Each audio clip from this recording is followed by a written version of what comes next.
Jeepers.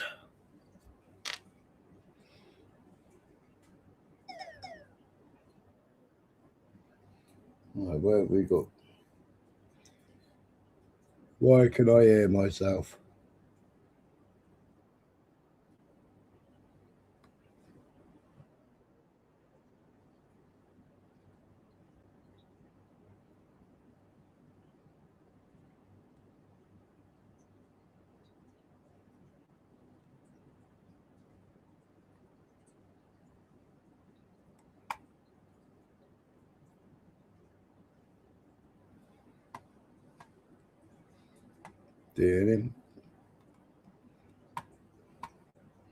Don't want to be listening to myself.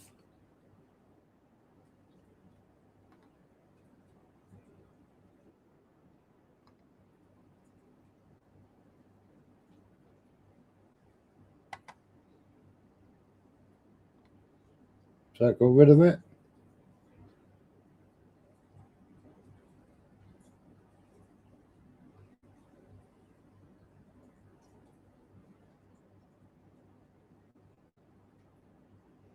Oh, November, man. That's crap, mate. Sorry to hear that.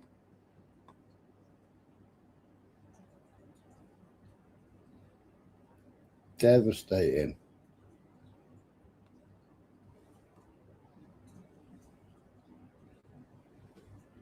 Why people do that, I'll never know.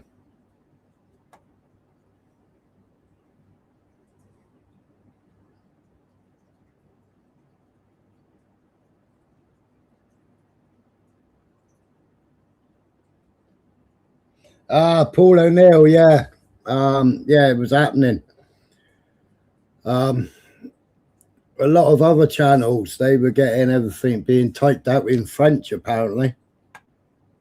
Yeah, it was all going off.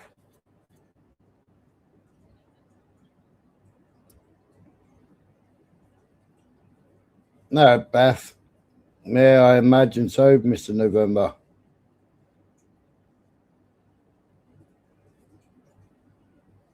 Yes, Rob. Saudi Arabia have now decided to join the war with America. But I can see a lot of new videos. I can see a lot of old videos that I've put on here before.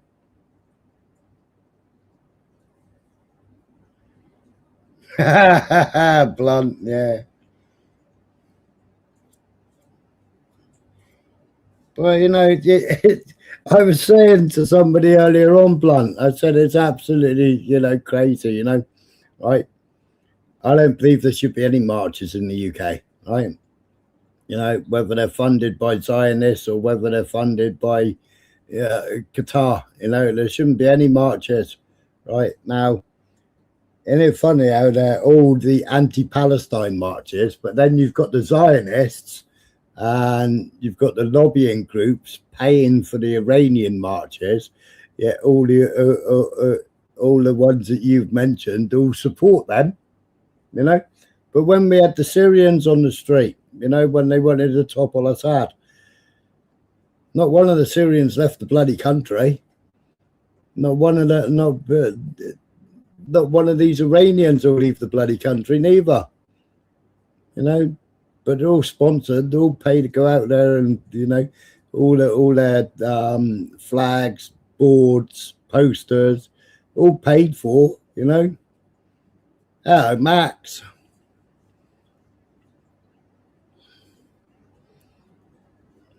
It's absolutely crazy, but it's all going off. It's all going off.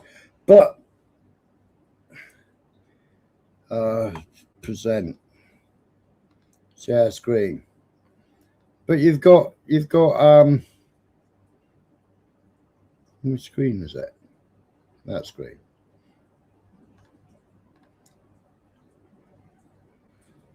Like these, right? You know, these were from the 12 days. Saw videos of children cheering the attack. Yeah, but these videos are from the 12-day war, right? Now you've got Israel saying they've taken out Khomeini.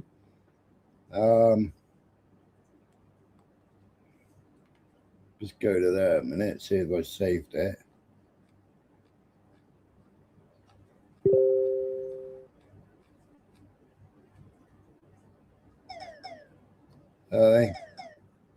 Yeah, the US-Israel bomb hit the Minab Girls' School in Iran earlier.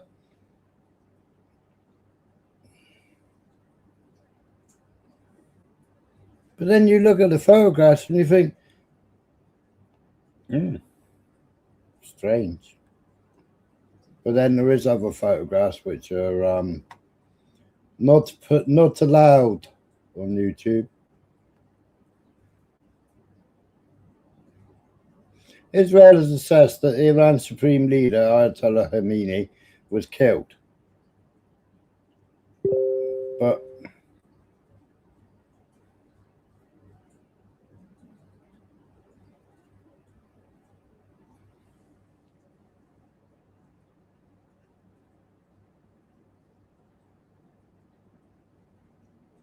I mean, this is all in Dubai, though, where they bombed Dubai.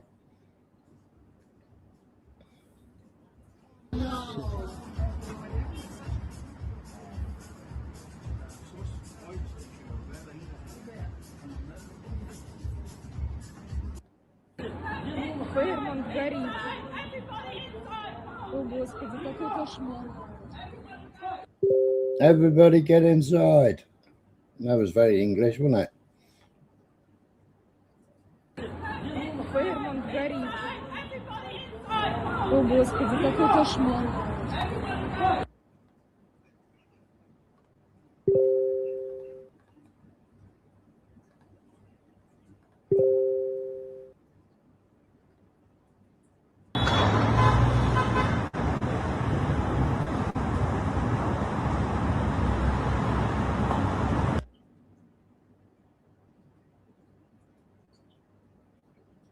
Yeah, that's right, Max. איפה? איזה אוטו? זה אוטו על האש. זה אוטו? יש שם...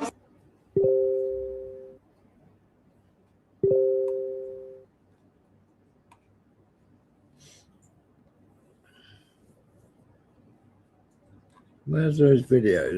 Do you remember the video I played last year where they bombed Khomeini's compound and you saw all those cars flying up in the air? Well, Israel have put that up as a video saying we bombed the compound.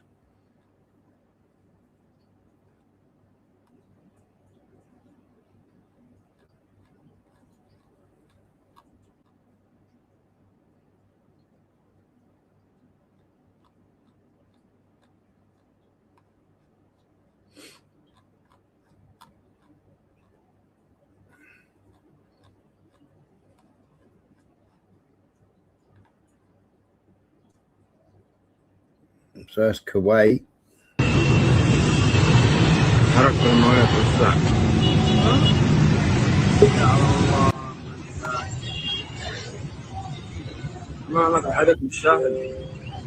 This is old video, eh? You're saying? Eh? This is an older video? No. It's like some of it seems to be old footage. Yeah. It's like some of it I've showed the videos before. It's like I'm trying to find the video, but it's all coming in so fast. I can't remember who shared it earlier. Was it Laura? They showed a video of Khomeini's compound. That's Dubai. That's Dubai being it again. It's like they do that on purpose. They flood the internet with a bunch of older or fake or inaccurate reports so that they can create as much confusion as possible.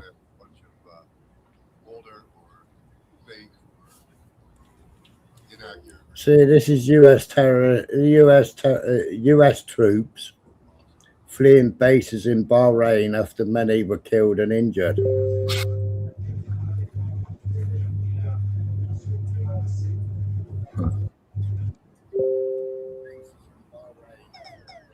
Yeah, all I've seen so far, because I just woke up, was a clip of kids cheering.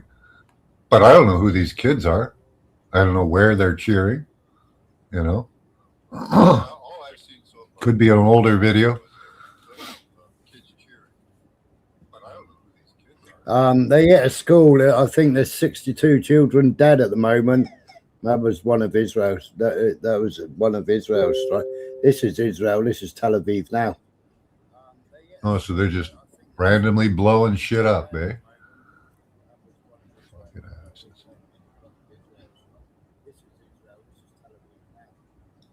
Yeah, they've got way better targeting than that. If they wanted to hit a school, they hit a school.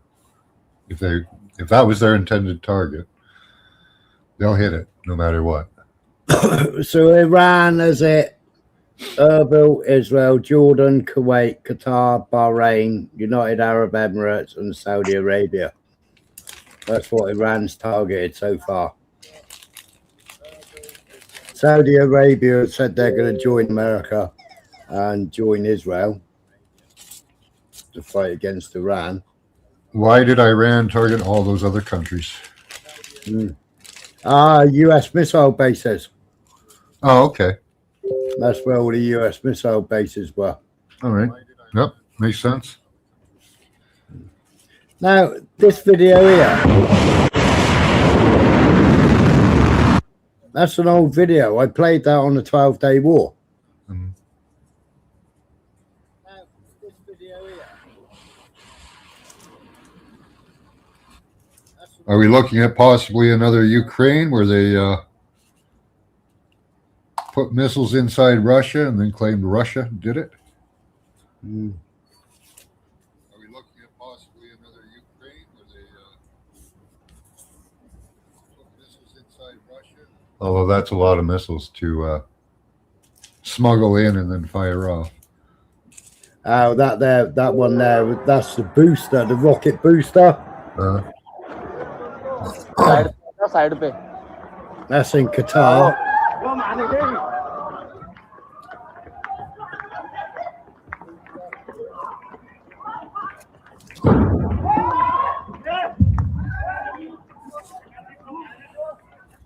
So that isn't actually a missile, that's the actual rocket booster. But they said in another clip, they said they shot down a missile. It wasn't a missile, it was the rocket booster. You could plainly see it's the rocket. They did that before though, didn't they? You know, they were saying that, oh yeah, we shot this one down, we shot that one down. This is Bahrain. Bahrain Armed Forces repelled a missile attack. Oh, did they? Doesn't look very repelled, does it? I don't think they can stop the Iranian missiles, can they? No. No. This is 28 buses. 28 buses are burned in Tel Aviv in an Iranian missile attack. This is 28 buses. 28 buses. Yeah, that's right, SR.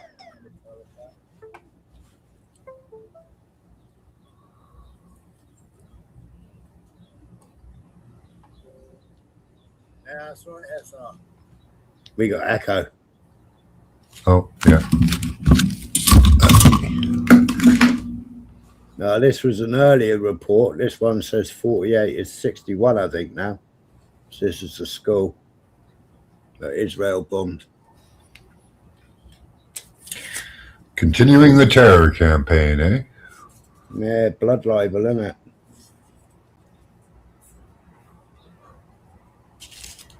That's an American base in Qatar.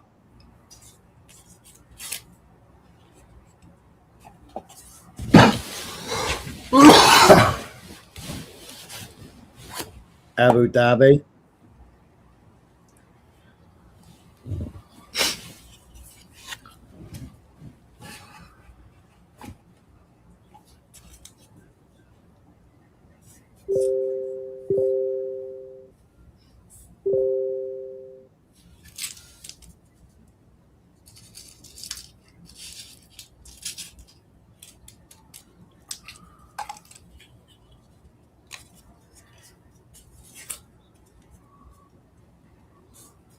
That's one coming into Kuwait.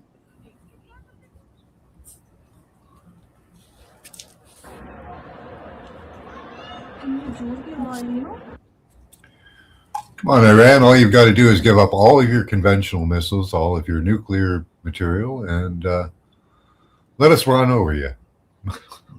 Now, see this picture here? Yeah. Right, so if all these hypersonics launched like that, right, then I'll say, yeah. But if you remember, during the 12-Day War, I was showing these images then. Yeah, that looks actually like one of the Musk rockets, too. They put out a coma like that. Yeah. Yeah, that's not necessarily hypersonic at all.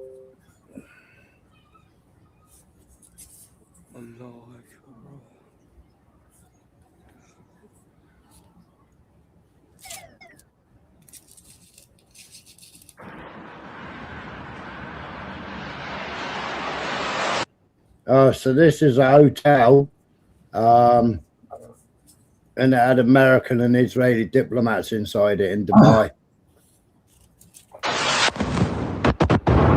So that's why they hit that, because it had American and Israeli diplomats in it.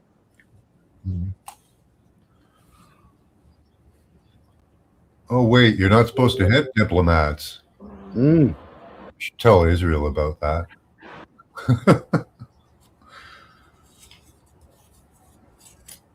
Like, how the hell do they ever expect to negotiate with these people? They keep killing them. Kill the negotiators. Now they're just offing the leadership. They're saying they got the Ayatollah? Bro, Israel are claiming it. I'm trying to find the video. I saved it earlier, but I played it during the 12-Day War. Right? And it's where you see them bomb his compound, and then all of a sudden you see a dozen cars fly up in the air. Do you remember that video? No. All right, well, I played it during the 12-Day War. Yeah. Right? Well, they were showing that. Israel was showing that. Uh-huh. And saying it was today. But we know it ain't today. Yeah. See, for the common person, targeting is probably just a no-brainer. But these guys have some practice with targeting. They know how the targeting happens. So I don't know what type of countermeasures they could come up with, but they probably could. Masking somebody's signature.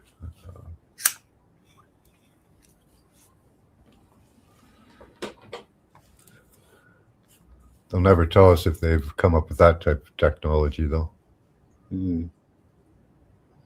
Well, Iran earlier on, they kept setting off the Tel Aviv missile warning alarm.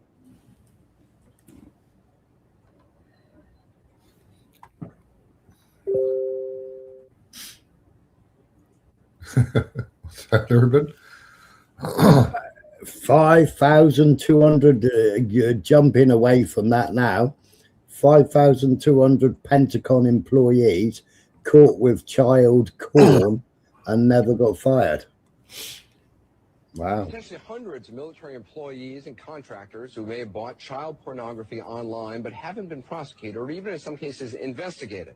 That's right, you heard me, child pornography. As many as 1,700 names, according to a U.S. Senator, on a list of 5,200 from an internet sting operation overlooked the first time around 4 years ago. Pentagon porn story began in 2006. An Immigration and Customs Enforcement child pornography sting operation called Project Flicker.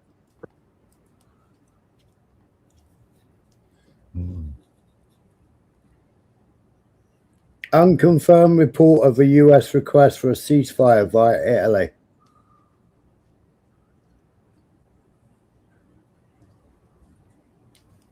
So they're saying U.S. is asking for a ceasefire. Well, I mean, I said yesterday, I said Israel is going to attack, but I thought they would attack one of the American aircraft carriers as a false flag, like they did with the Liberty. I thought they'll attack one of the carriers, you know, the carrier that you know, because of what the words that Huckabee was using, when all the Americans on it were flushing T-shirts and items of clothing down the toilets and flooded all the toilets. So they needed to go off for repairs, and they were rejected. You know, everywhere where they normally go to get repairs, they were rejected from getting repairs. I showed a picture, didn't I, of one of the personnel on it, doing a mop up. They were mopping everything up. Well, they went off to try and get repairs, but because of what Huckabee has been saying, you know, the ambassador, American Israeli ambassador, because what he'd been saying to Tucker Carlson and what have you, nobody would take it in for repairs. There was only one place to take it in.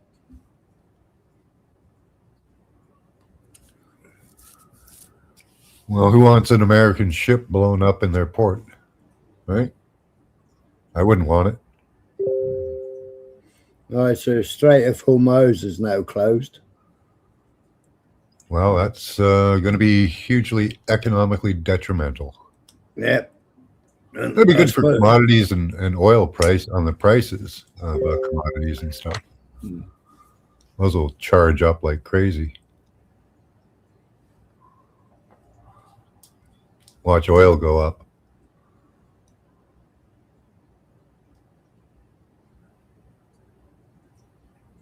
That's U.S. military base in Bahrain. اضرب اضرب اضرب اضرب اضرب اضرب اضرب اضرب اضرب اضرب.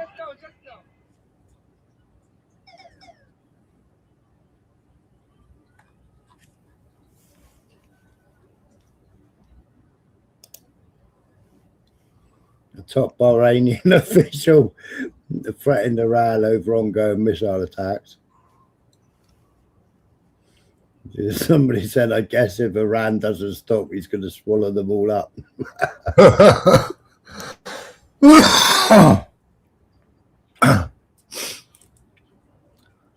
Iran missile strikes in the region so far. All occupied territories.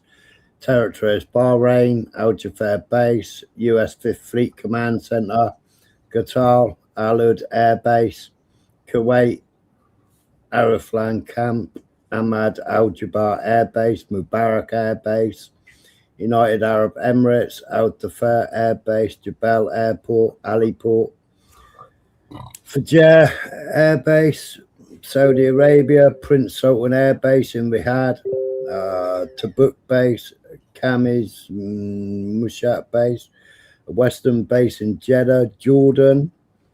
Wow. Muwakfi Al Satar Air Base, Iraq, US base in Erbil. That's everywhere they've hit so far, or what's been reported. So what's our reasoning for attacking Iran this time? Because obviously they've been in all the talks, they've been in all the conflabs, right? Yeah. Well, yesterday, in the conflab, in the conversations yesterday, right? They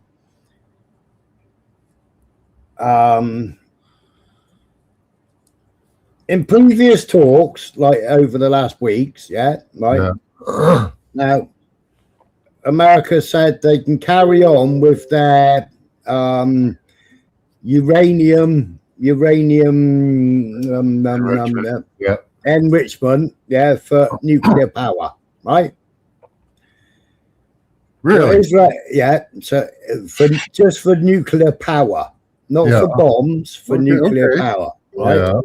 But then the proliferation board said they've got uranium 20 to 60% enriched, right? Yeah. And they haven't been since the June bombings, where America bombed the base. So since the June bombings, the proliferation board, I can't remember what they're called now, but they haven't been able to inspect since then, right? Didn't the treaty run out? Yeah, the treaty ran out. Yeah. And they didn't renew the treaty because obviously America bombed them. Yeah. You guys are being assholes? No, we're not going to let you in. Yeah. Sense to me. So they didn't renew the treaty, right? And obviously since then, I mean, the last couple of weeks, I said the other day, I said there was videos there where they've been filling all the entrances up, and with concrete. They had concrete pumps there filling the entrances up, and they've got cave entrances halfway down the mountains as well that they were filling up. And then they packed loads of earth on top of it, and you could see the trucks going in and out, in and out. There were satellite videos put out of them doing it.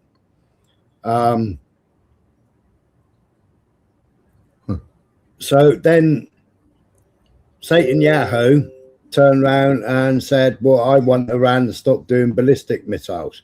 Oh yeah, ballistic missiles will reach us, ballistic missiles will reach the US, blah blah blah blah. Yeah. Right? Yeah, like that's ever going to fly. Yeah, so we want to stop them from doing ballistic missiles. Anyway, so in this meeting, America wasn't happy because America turned around and said, look, you're one of the richest oil countries in the world. Yeah? You don't need nuclear power.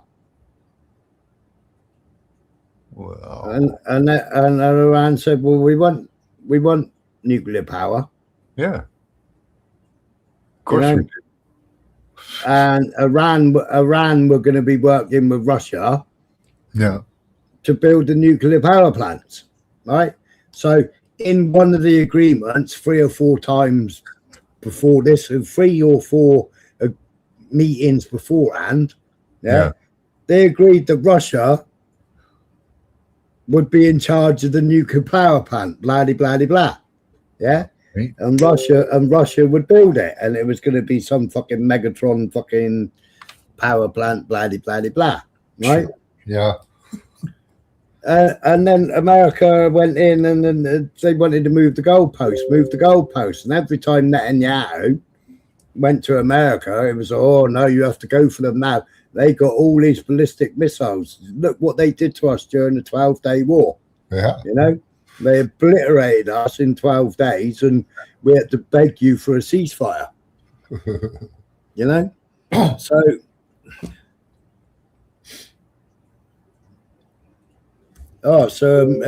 Iran is calling for an IAEA. Is that the nuclear people? Anyway, yeah, the Nuclear Inspection Agency, yeah, right? Yeah. Because basically Israel and America are going after them because they're 10 minutes for having a bomb. They're 20 hours for having a bomb. They're 1 year for having a bomb, you know? Yeah. Their usual bullshit story. Yeah, okay. Got it. So yeah. So they tell them to enrich uranium, and then we're gonna blow you up for enriching uranium. So I'm guessing this is proof of life, because Imam Khomeini, is this it? The Iranian nation will deliver a crushing blow to anyone who harbors ambition, seeks to attack, or tries to cause harm. Blah blah blah. So this is prior. Is it prior or? Yeah, so that's 1st of February. That was prior. Yeah.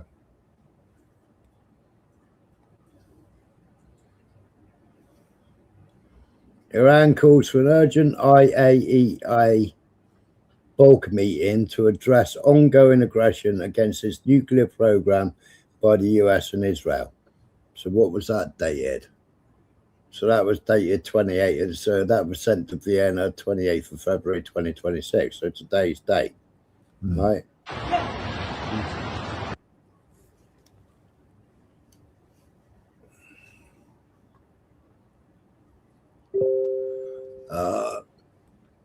I have the honor to write to you on behalf of the government of the Islamic Republic of Iran to formally request the urgent convening of a special session of the Board of Governors of International Atomic Energy Agency This request arises in response to the unlawful military attacks initiated on the 28th of February 2026 against Iran by the United States of America and the Israeli regime. These acts of aggression follow more than 8 months during which senior officials of the United States, including its president, as well as authorities of the Israeli regime, repeatedly issue explicit threats of military action against Iran's peaceful nuclear program. On 28th February, the President of the United States explicitly referred to the unlawful military strikes conducted by his country against Iran's safeguard nuclear facilities in June 2025, and openly threatened the repetition of such attacks. Such vicious acts constitute flagrant violation of the principles of the United Nations Charter and the Statute of the IAEA, the resolution of the IAEA General Conference, and universally recognized norms of international law on the inviolability of safeguarding nuclear facilities. In addition, in recent days, the Vice President and the Secretary of State of the United States, as well as senior officials of the Israeli regime, have publicly issued direct threats against the peaceful nuclear program of Iran. In accordance with its statutory mandate, the agency bears an urgent responsibility to address these threats, to safeguard nuclear facilities, and to uphold integrity, credibility, and effectiveness of the IAEA safeguard system. In view of the extraordinary gravity of the circumstances, the government of the Islamic Republic of Iran urges the Director General to immediately convene the special session of the Board of Governors so the member states may urgently address the ongoing military attacks and unprecedented threats against the peaceful and safeguarded facilities of Iran. So I'm guessing that's a reply to, what started this morning. So they're going to open the doors up for the IAEA so they can come and inspect, because the IAEA yesterday were saying in the meeting, yesterday, Friday, that they haven't been able to go in and inspect since June, since America bombed it. Yeah.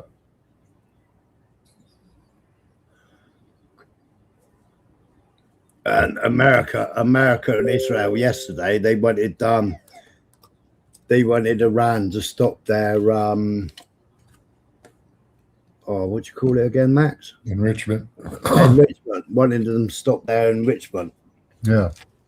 But when I was looking at all the different ways that you do the enrichment, because you can use gas, LPG gas, and what have you, propane gas or whatever, and it's in the what's the reactors? God, I can't remember what the bloody reactors are called now. Centrifuges. Yeah. So it's all done with centrifuges, right? Well, they enrich it right up, and then they mix it for nuclear power. But for nuclear power, you only need 2.5 to 3% enriched. All right.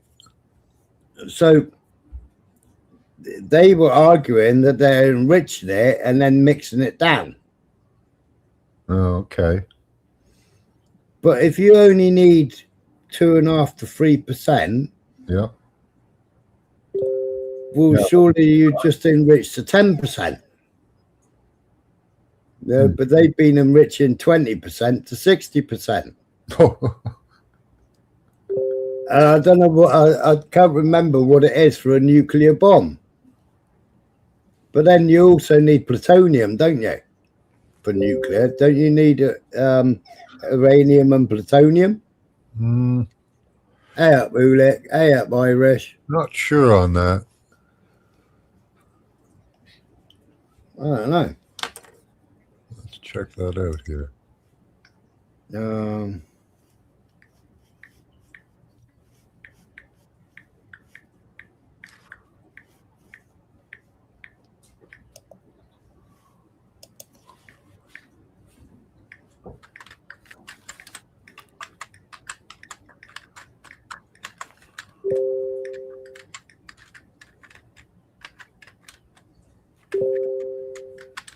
Yeah, so you need plutonium-239 and uranium-235.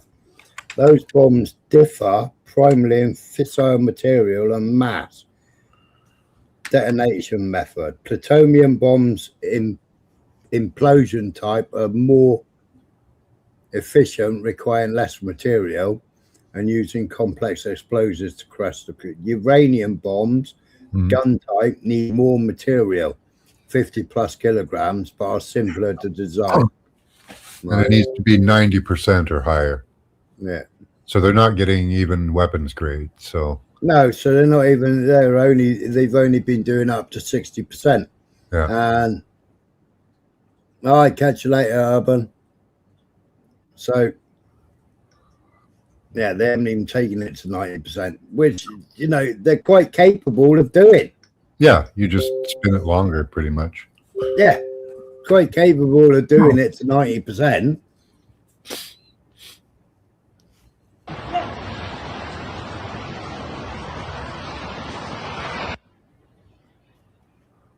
They're probably going to have to nuke Iran.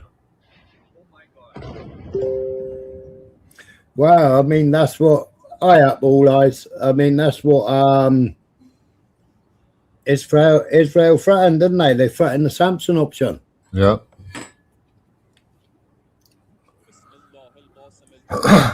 Well, they may run into a nihilistic government that says, well, if you're going to do it, let's get it over with. So Iran's, what's he called? Khatam. So this is the war HQ. He's saying the powerful operations of Iran's armed forces will continue with even greater force. Okay, but Iran, the other top general or whatever you want to call them in Iran, he said, you don't even know what weapons Iran have got. We're going to unleash stuff on you that you've never seen before. Yeah. And we can fight America and Israel for years to come. Yeah, well, look at what happened with the Houthis. They got the Houthis made the Americans run away. What the hell do you think the Iranians could do? This is ridiculous. Well, they've said that all eyes, but Iran have said they're going to come out and do the Khomeini's going to come out in a minute, but they showed a bombing. I'm trying to find it. Israel showed the bombing. But that was the bombing from the 12-day war. It's like a year out of date, that bombing, where they showed the bombing of the, what's it called? I've showed it on here last year. Yeah. Does Iran have anti-missile technology? Yeah. But they've got Russian, they've got Chinese, and they've got their own. Oh, dear God. This is a really bad idea, what they're doing. Yeah, Trump said. Yeah, I feel like this. Yeah. I feel like SpongeBob. My God, I can't follow so much news, less hands. There's this ear pinging up with all the notifications. Hey, SpongeBob is linked to Epstein, eh? Is that true? Yeah. I don't know. Apparently had something to do with the production of SpongeBob.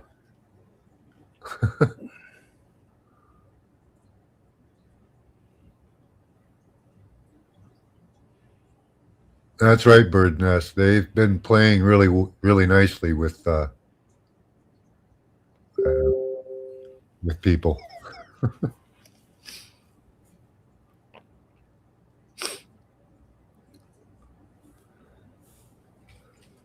Daughter of Reza Pavlo sucking up to Trump, even though 85 little Iranian girls were killed by so it's 85 now.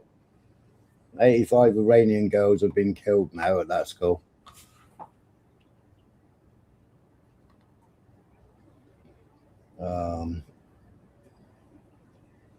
What did I just shut that down for?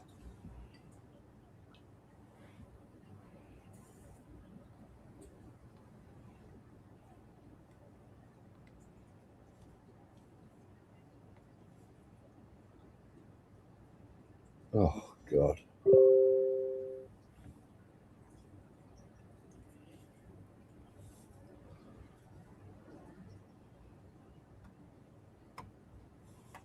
Got to catch one of these notifications.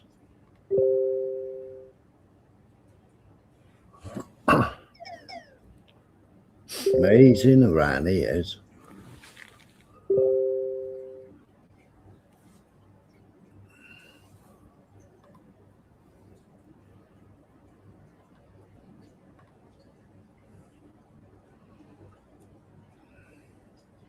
Central Tehran.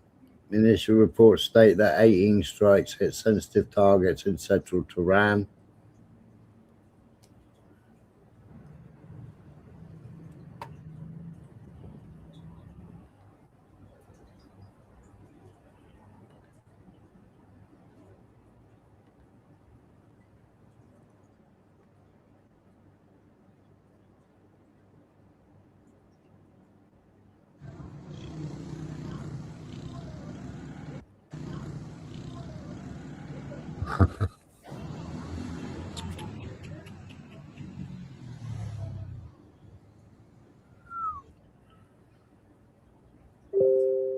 I like the way they're all just driving away at the normal speed limit.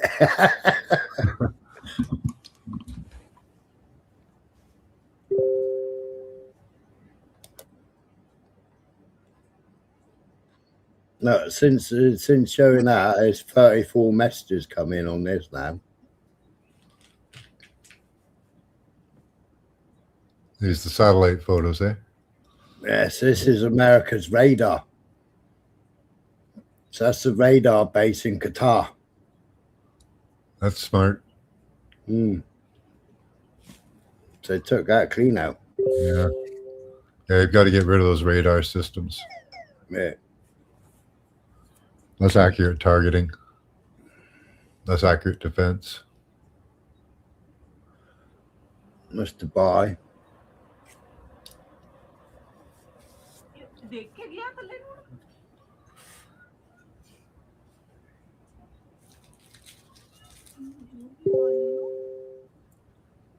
Exactly, November man. I agree as well. And those Noahide laws, you can stick the Noahide laws right up your fucking jacksy.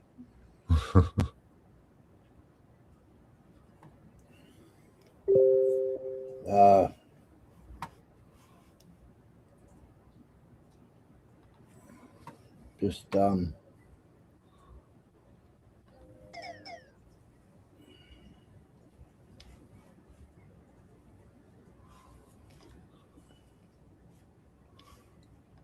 Well, that's what they want, eh? They want all the Israelites, all the Israeli or Jewish people to go back to Israel, go to Israel. And they have some good cannon fodder and human shields, right?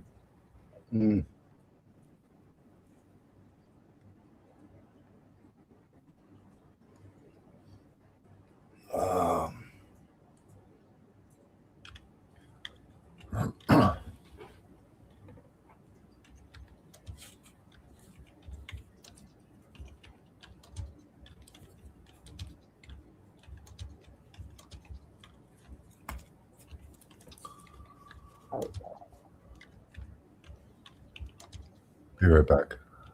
all right.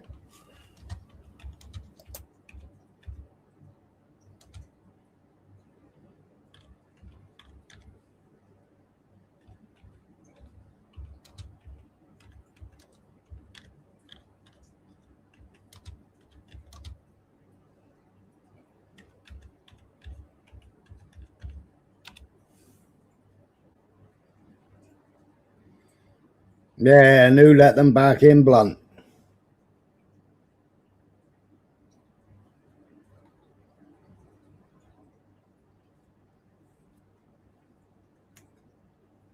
When they, what's Rupert Lowe's club membership called? Is it called Cromwell, is it?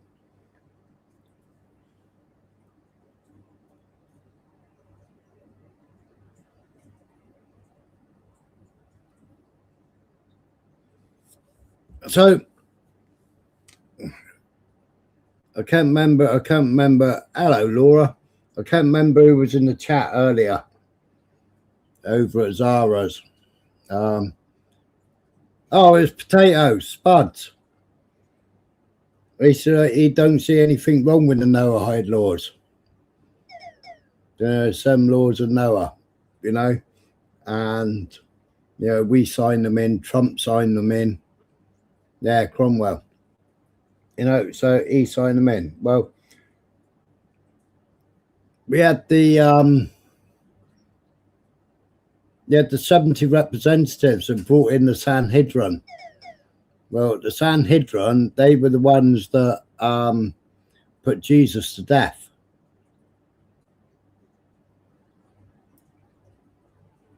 So they rebrought in the Sanhedrin,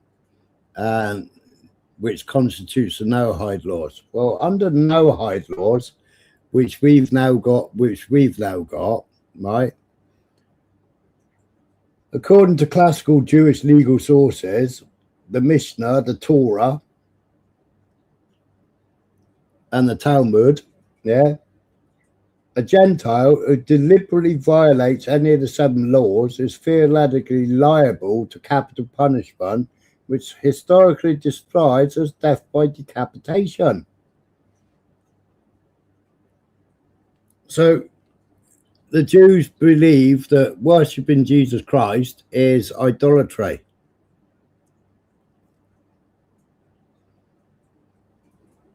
So if you worship Jesus, Jesus is a deity,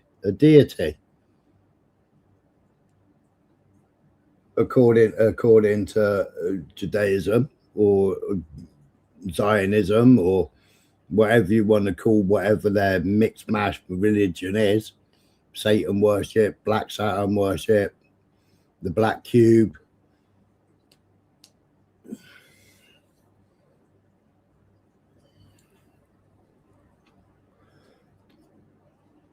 So any Goyim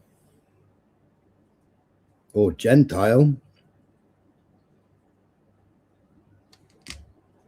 yeah, Jesuitism,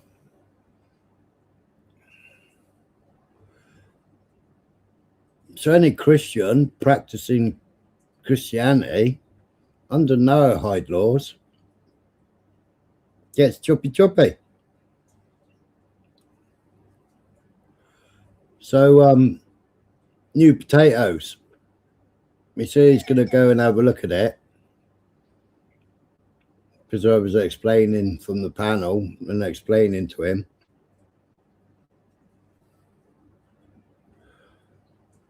It's like,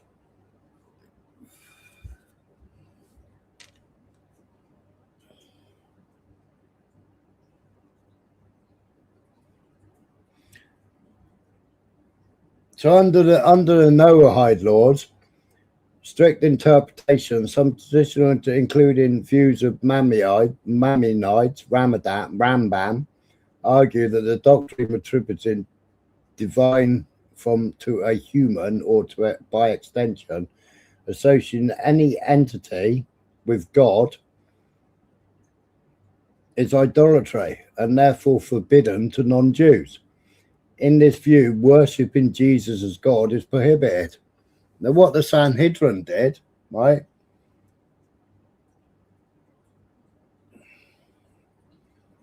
See if we can find it. That's not it.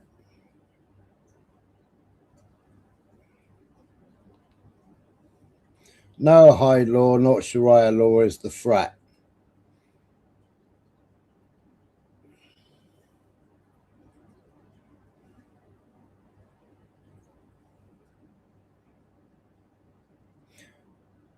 So the Sanhedrin was instituted in the time of Maccabees, probably about 200 years before Christ.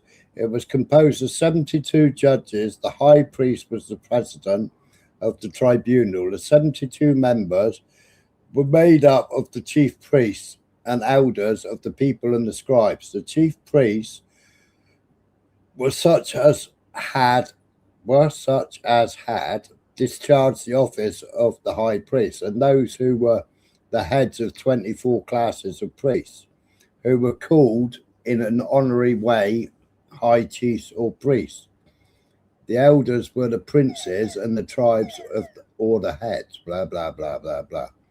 Most of today's Christians are completely oblivious to the fact that the counterfeit state of Israel that was created in 48 had re-established the Sanhedrin. Well, it did in 2004. And while almost everyone in America is focused on potential impeachment of President Trump, sideshow, sideshow Bob, let's impeach Trump, get everybody looking at the impeachment. Meanwhile, in Israel, they had 70 nations all there to sacrifice a lamb.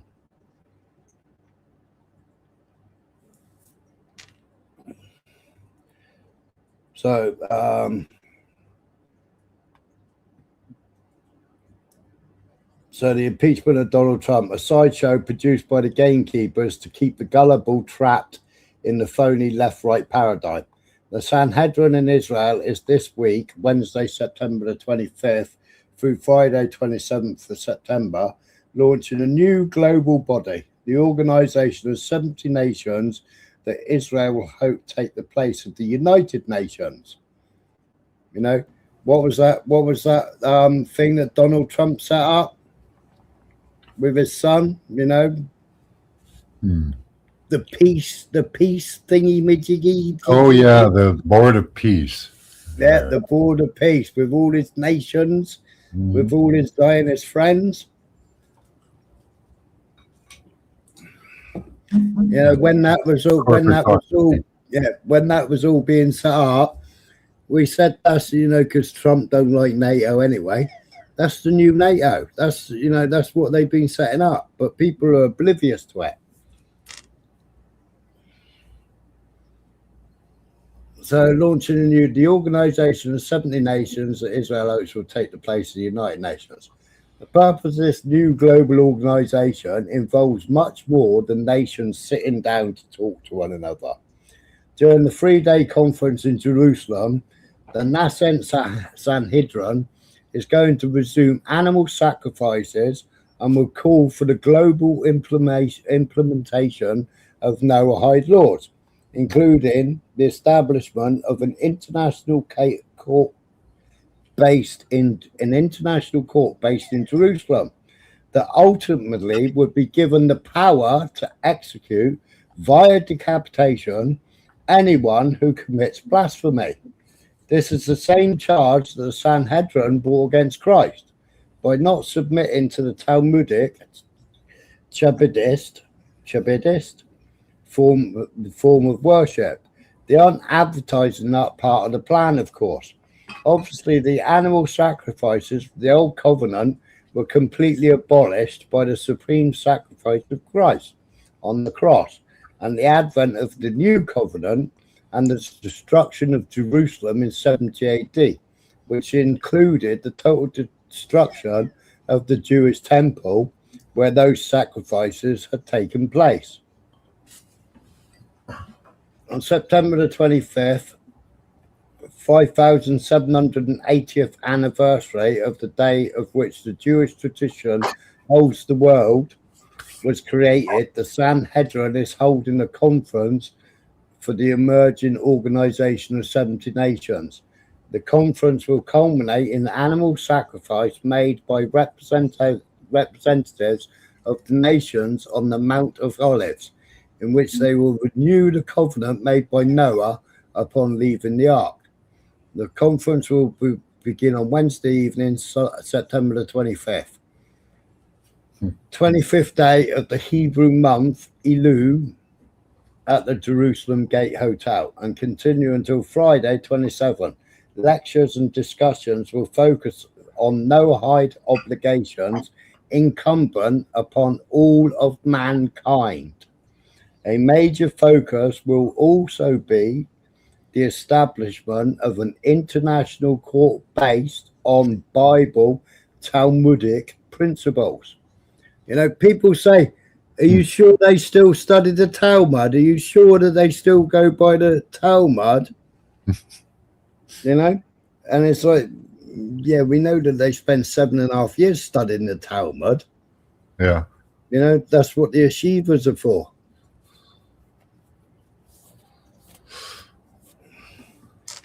As part of the conference, the representatives will visit the Temple Mount and pay an official visit to the Knesset with the Sanhedrin.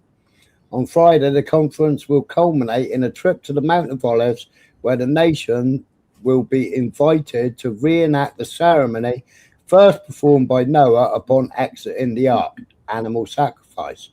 The altar must be built and sacrifice made by someone from the nations who keeps the 7 Noahide laws. An international court will sit in Jerusalem and judge according to the important and recognized laws of the Bible, Talmud. Yeah. All members of the organization, states, nations, ethnic groups, tribes will have a seat and equal voting powers in the court of law, as long as they accompany the people of Israel as it appears in the covenant composed by the Sanhedrin in 2018. Let's be clear, the Noahide law comes from the Talmud, not from God's holy word, the Bible.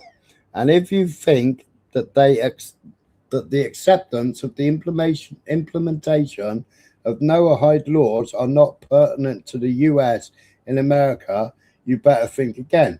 Did you know that US Congress and every president since Jimmy Carter have given Noahide laws official legal status in the United States?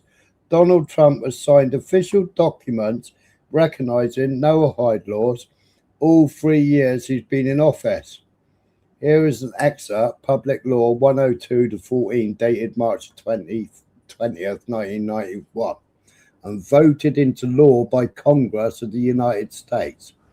Whereas these ethical values and principles have been the bedrock of society from the dawn of civilization, when they were known as the 7 Noahide laws, whereas the Lubavitch movement has fostered and promoted these ethical values and principles throughout the world. Lubavitch, go and research the Lubavitch, right? Because it was the Lubavitch that I think was evicted from Canada, evicted from another country. They had 168 children taken off them that were being abused. They were all the kids, all the girls are walking around wearing the full niqab, right, with only their eyeballs. Yeah. Yeah. People go. I said this earlier on sides, you know.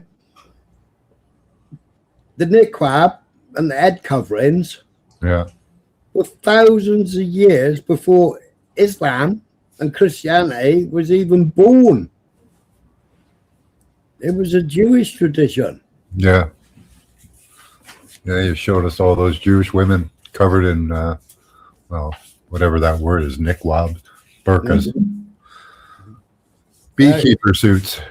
Yeah, and Rabbi Mendel Schneerson. Schneerson, yeah, Yeah. he's the leader of the Lubavitch movement, right? Schneerson is the one where I showed Trump saying the prayer and then throwing his prayer into the grave, right? So you got Trump and you got all the Lubavitch. You've got all them stood around him. Trump's got his little hat on and saying his prayer and then puts it in. Well, Schneerson was seen as the Jewish Messiah. So, yes, Schneerson, he was the rabbi that claimed he was the Messiah, you know, and that's why they go and pray at his grave now, and that's why they go and throw prayers into his. It's like a big pan, it is, and they put all the prayers into it. Yeah. I played it on here before. You know, when I said Trump's fully converted, he's fully on board with it, you know. But they've made the Trump coin and Cyrus. Yeah, I saw that. To commemorate the Sanhedrin. Yeah.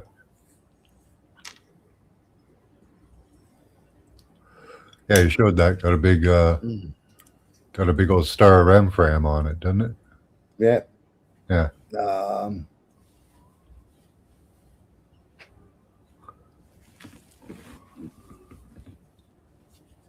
Jeffrey Epstein was their messiah.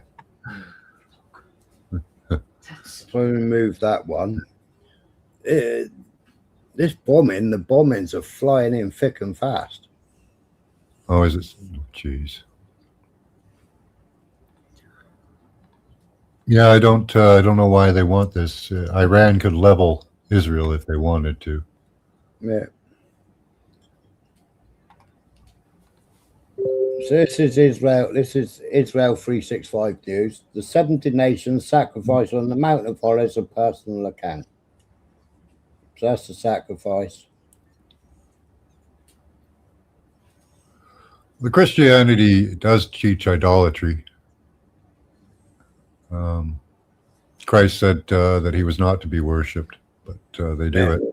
They pretty much do everything that Christ told them not to, because of Paul's new revelations, you know. Yeah. Oh no, everything Christ told you before, just ignore that. I got a new revelation for you. So the sacrifice was explicitly not a sin offering. It was a burnt offering, just as Noah's was. It was certainly not intended as a declaration against any belief in Jesus or any other religious belief. The Bible describes a covenant, and it's between God and all of mankind. The man is required to follow the 7 Noahide laws not imposed by Jews on the non-Jews. Though we were the keepers of the tradition. Well, that already contradicts itself. That already totally contradicts itself. Not to worship idols, not to curse God, to establish courts of justice, not to commit murder, not to commit murder. Murder. They just killed 84 children. Well, yeah, but they're goyim. That's just called bloodletting, is it? Yeah, that's completely different. You know, the same as abortion. Abortion is bloodletting, isn't it, in their eyes? Not to steal and not to eat flesh torn from a living animal. Not to commit adultery, bestiality, or sexual immorality. Well, Tel Aviv is the gay capital of the world. The Talmud, that's where all your eight stupid genders come from. Well, I guess the Bible says, if it's in a book, it's not immoral, eh? Yeah. The Bible says a man shall not lie with another man. Well, they don't really follow that, do they? The Talmud says, be gay. Yeah, they have quite a few contradictions. The rabbi may have sex with a 3-year-old in one day. They can also have sex with a 9-year-old boy. Yeah, but don't forget, at 12 years old, she gets to decide whether she wants to divorce you or stay with you. Yeah, exactly. At 12 years old, she becomes a full-grown adult. Yeah. Then she can decide whether she wants to remain married to you. She can be betrothed at 3 years old. Yeah. Yeah. Yeah, you wouldn't even notice, eh? It would just look like one of his daughters. You'd think, oh, man going around with his daughter.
So one is, so Israel Post says, it's not for non-Jews, but then Google AI tells you it is for non-Jews. Well, we know it is. Well, yeah. The Jews will have like Roman, the old Roman status where, their crimes are not punishable.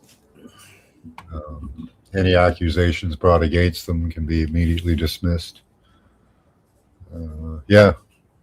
If you were a Roman citizen, you had pretty much godlike powers over the rest of the people. Unless to buy.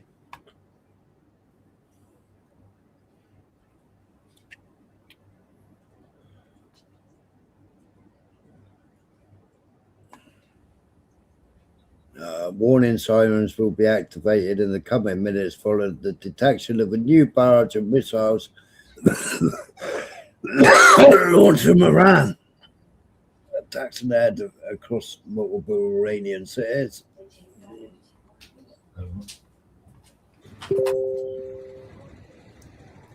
Oh, this is a different video. I haven't seen this video before. Where's this coming out of?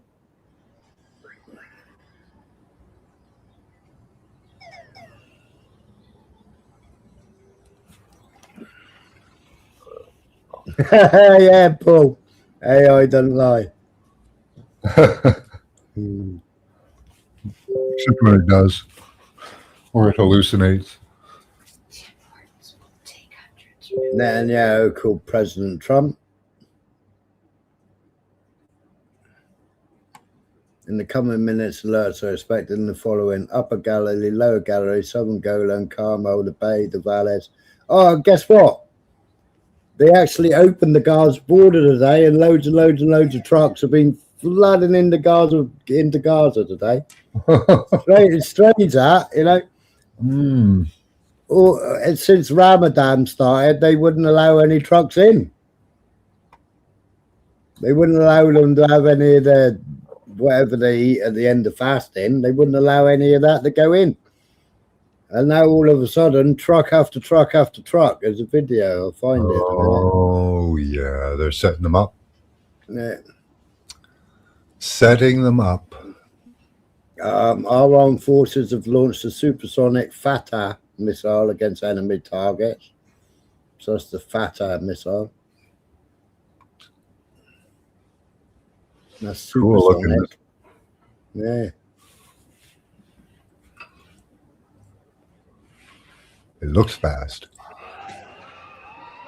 Kuwait airport. That was it by an Iranian drone.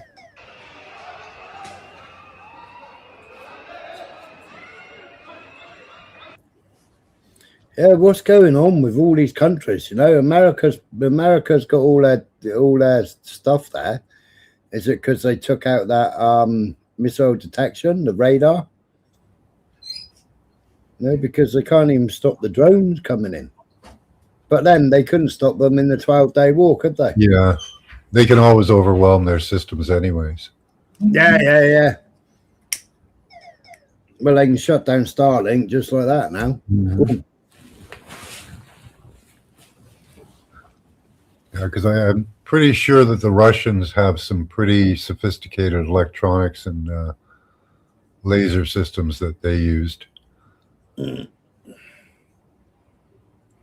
A laser system is much better for a defense system than missiles or drones or that, because repeat use, Yeah, well, the laser system, they've just given it because Modi was over there. And they've just given Modi, they've given him air defense systems, and they've given them their new technology, their new laser system. So why does Modi need that? Who's Pakistan just gone into war with?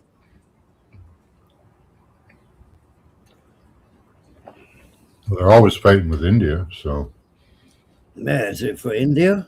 Who did Pakistan come up the other day? Who did Pakistan start a war with?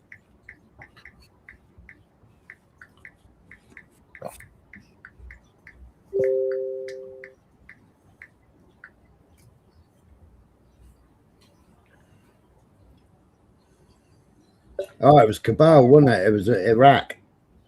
Oh, okay. Afghanistan, yeah, Afghanistan.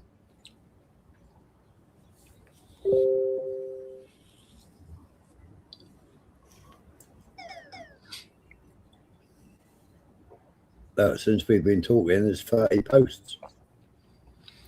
Yeah, if they can get enough proliferation of these types of weapon systems and defense systems, we could end up at a stalemate, which would be a good point.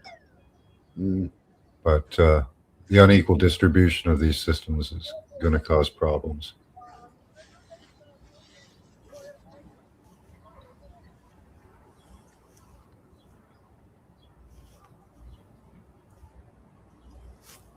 مسيرة يا شباب، مسيرة اضرب اضرب اضرب اضرب اضرب. Ooh, So that's the main US base yeah. in Manama. Right after the radar. Yeah. Good. Yeah. That's tactically perfect. Yeah. Yeah.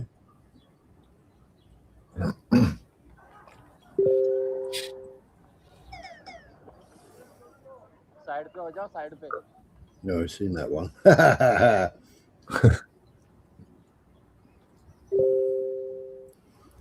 Jordan ministry we condemn the Iranian attack on lands and the lands of our brotherly countries.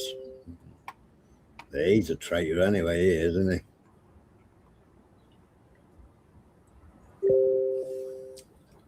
Trump should know that today we launch conventional missiles and soon we will reveal weapons you've never seen before. Well, yep. We got some ideas. Strait of Hormuz.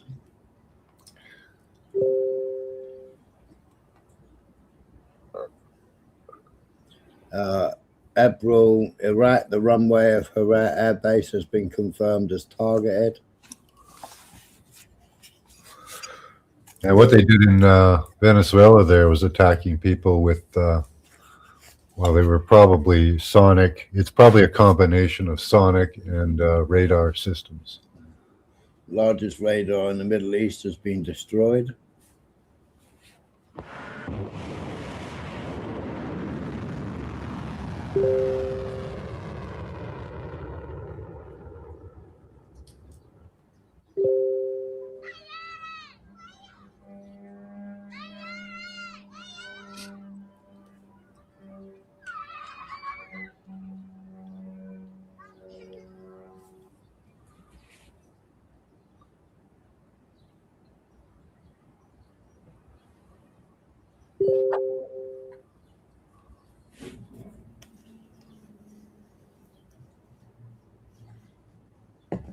See, it wasn't supposed to start until tomorrow.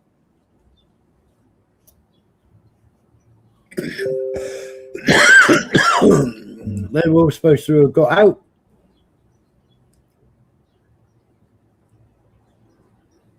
India warned everybody to get out tomorrow. UK warned everybody. In Israel and Iran.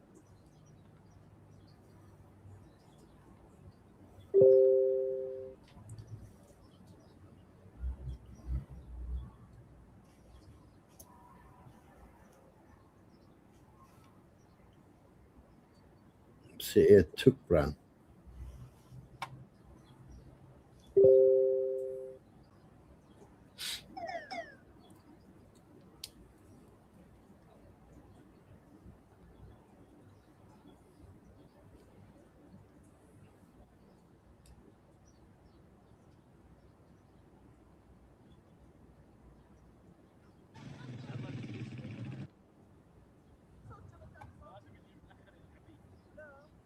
Bahrain, Syria,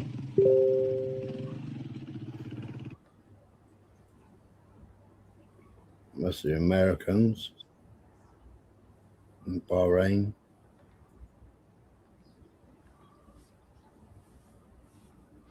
Drones So who the Dead Sea. this is how behind I'm on this. Who attacked first? Israel, I think. Okay, that makes sense. Yeah. George Carter, Donald Trump and Netanyahu murdered 57 schoolgirls in an elementary school near the Straits of Hormuz in Operation Jeffrey Epstein. Hashtag Iran. I think the number's gone up, man.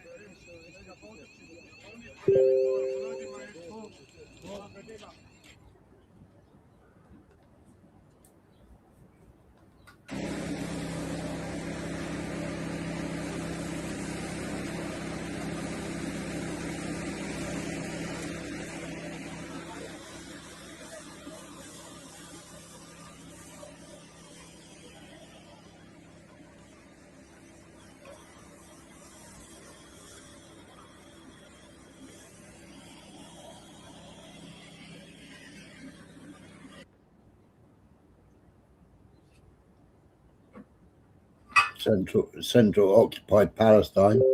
Oh look, there's the engine there, look. Engine and gearbox. Blew the engine and gearbox clean out. Oh, wow.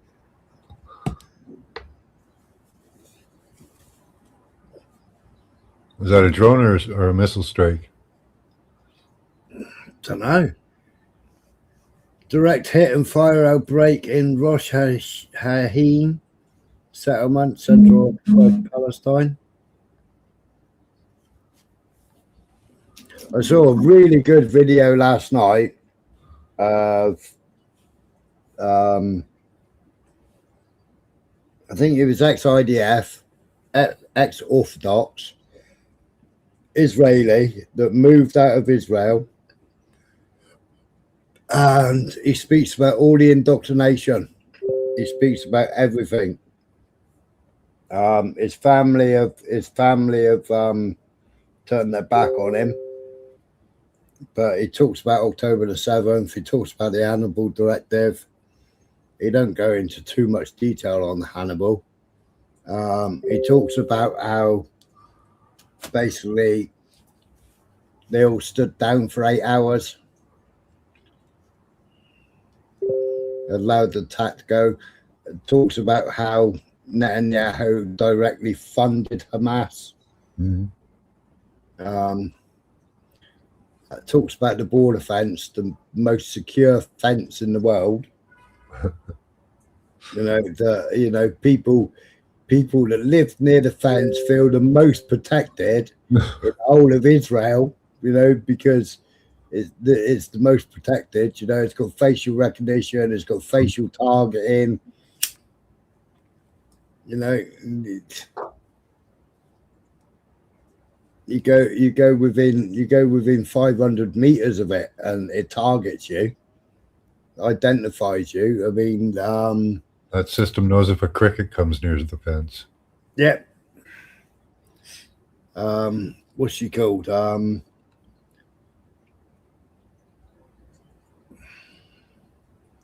Vanessa Beeley. You got videos of Vanessa Beeley when the settlers were taking away the plantations and trying to put up fences. They were near the border fence, and the border fence, the automatic machine guns,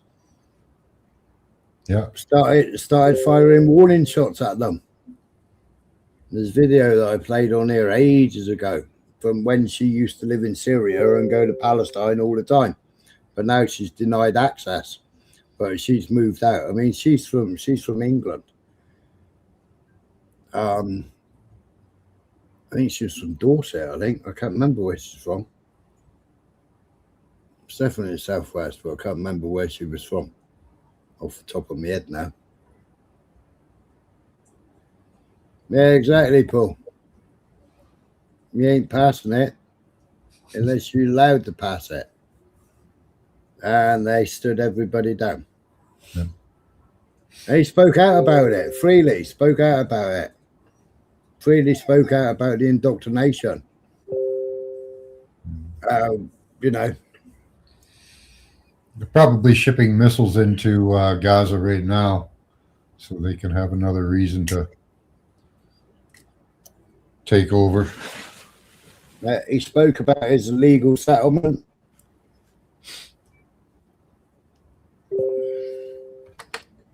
Yeah, it was. I've heard other people speak about it in the past, you know, but this was on a religious channel, one of the religious channels where he was brought up. Well, not the evangelical, but they taught the wrong doctrine, basically. Orthodox.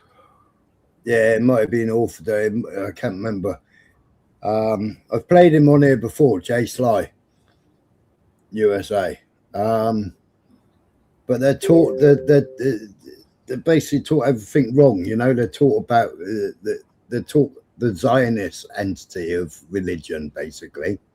You know, like all these preachers that get up and speak and how we should bless Israel, and if we don't bless Israel, the Christian evangelicals. yeah. So if you don't bless Israel, then you know, basically, you know. So they're taught all that bollocks, which is all bollocks because the Bible says it's all bollocks. Absolutely.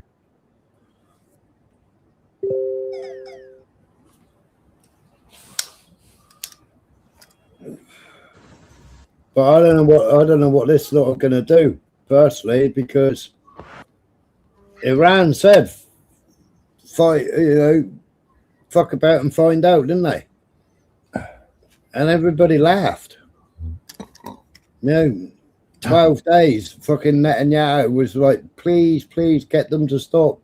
Mr. Trump, please tell them to stop. They're going to destroy us. You know, Iran threatened America with nuclear weapons. When they I don't think this is going to go well for Israel or America. Not Iran, sorry. Israel. Israel threatened America with nuclear weapons because America stopped shipping arms to Israel. So Israel threatened America with a nuclear strike. That's documented in history, that is. You can Google it. When Israel threatened. Eh? Our greatest ally. Yeah. Till they don't need you or aren't getting shit from you.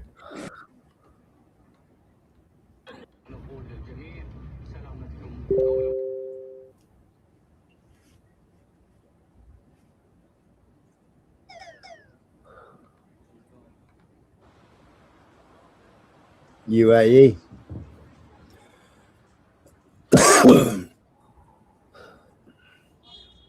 See, the U.S., Israel, these places are all easily infiltrated. Russia is not. I'd be kind of concerned at what type of technology Russia really has. You know, they claim that the U.S. has, you know, fantastical technology, which I know they do. Yeah. But they're much more easily infiltrated than Russia. So I would imagine Russia has a pretty good idea what America has. Well, there was weapons shot down. There's weapons shot down that were given from America to Ukraine, and they're demanding them back. Well,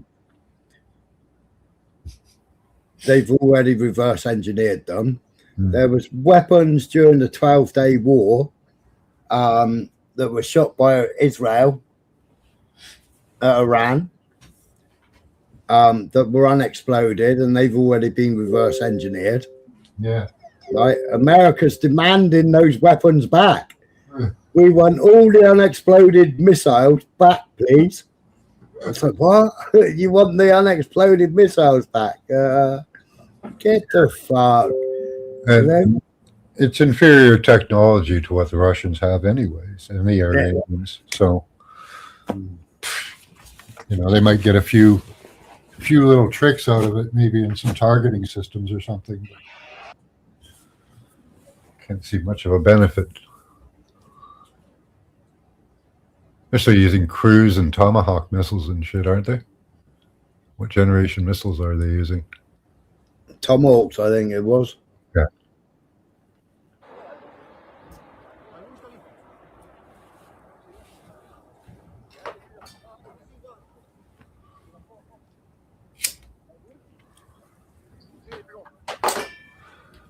Yeah, those will never work. Not against defense systems.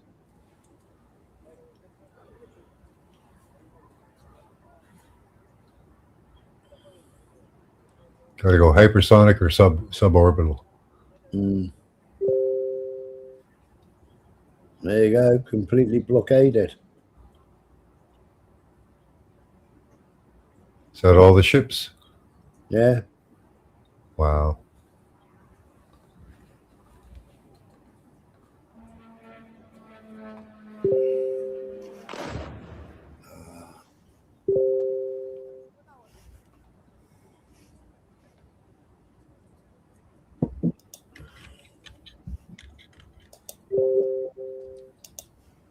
Marine traffic.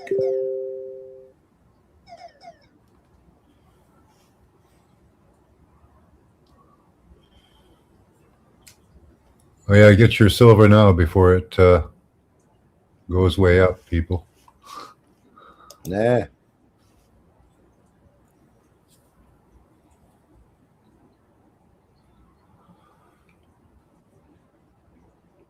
Abu Dhabi. Right, where's the Strait of Oman? Mars. Where's that to on here? United Arab Emirates, yeah, down there.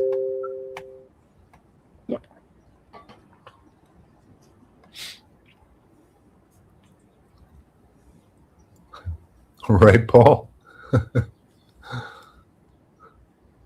Yeah, he is part of the club. Yeah.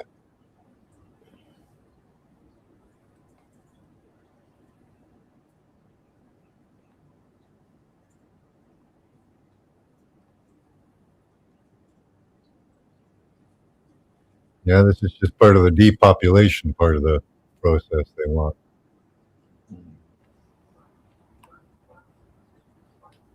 Where's Qatar on there? Over there. Doha, Qatar.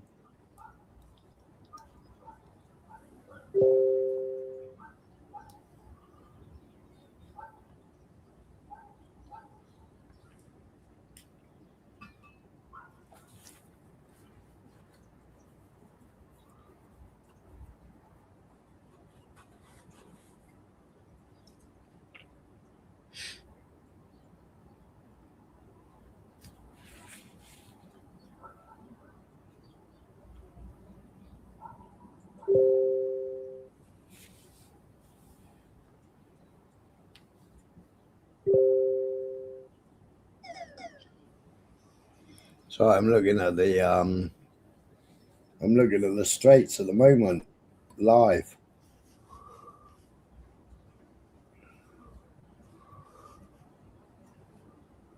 What's that boat?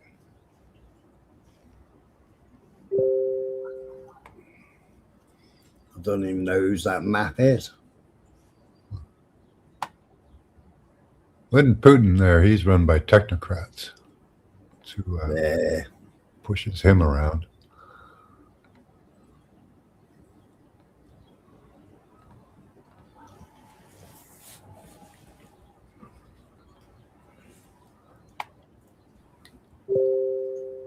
I don't know who that map is. Red with green and yellow stripes. That's a tanker.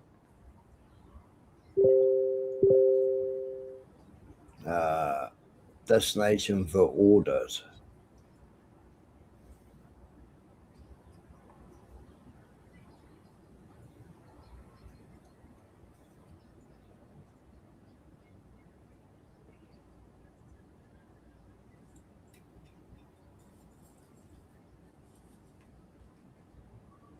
Weird flags. Whose flag's that?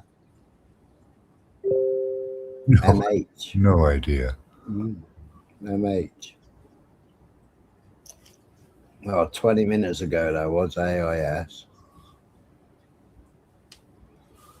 So it doesn't show my map of the strait doesn't show what their map of the strait shows.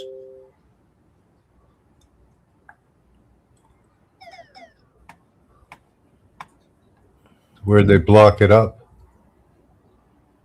Ah, here you go. And all there and all that.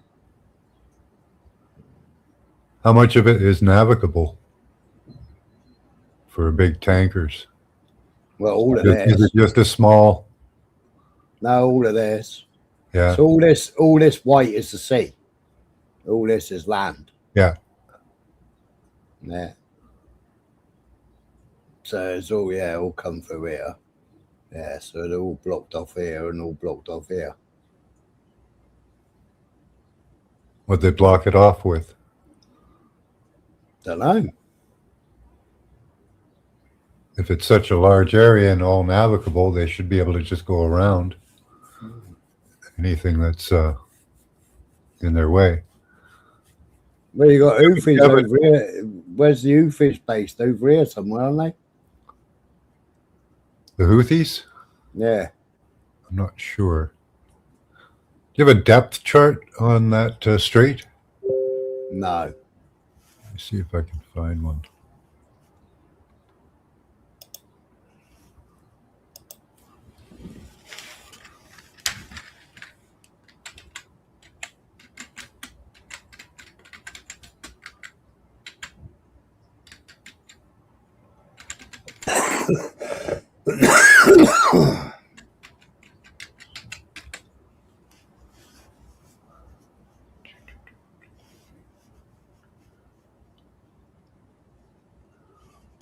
Okay, let's go to images. What's flight radar show?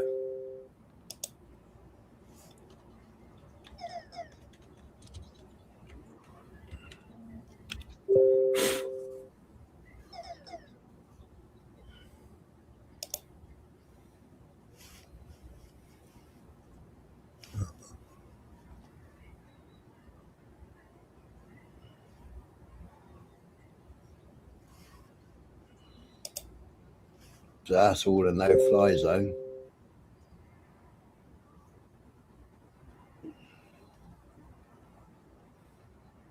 Yeah, it's quite shallow on the northern area there.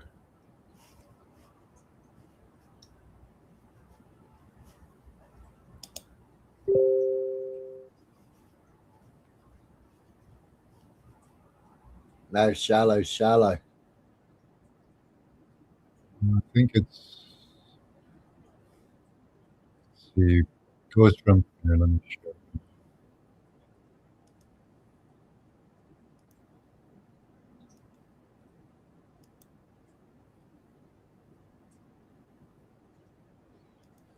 you. It's that strato tanker. Why's it going round in circles?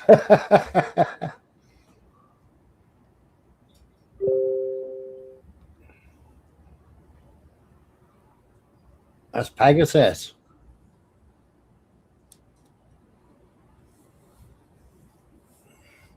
Pegasus is the doomsday plane, isn't it?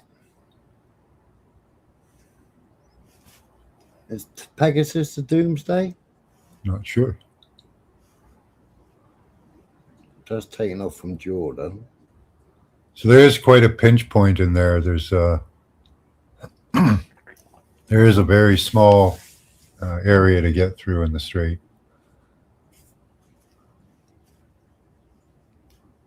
That's a refueling plane.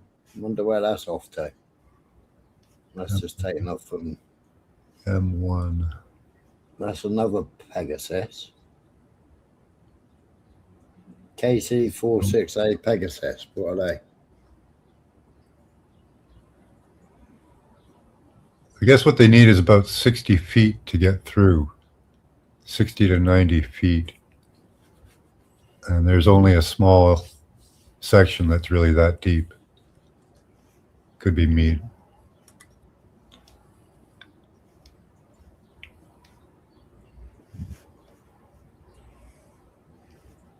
KC 46A Pegasus use. Oh no, that's aerial refueling as well. Hmm.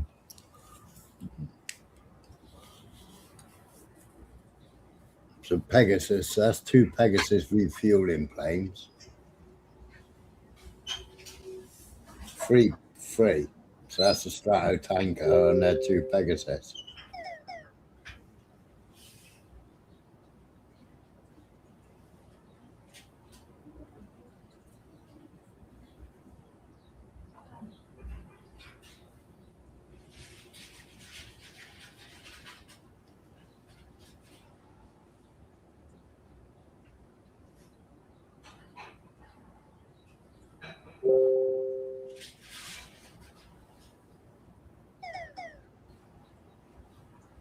So I guess right now there's only military flying, in that area. Mm.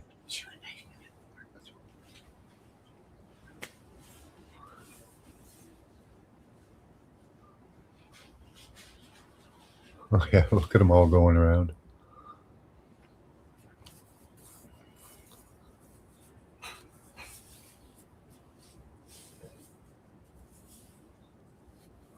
Is that a radar plane? Nah, it's from London to Beirut.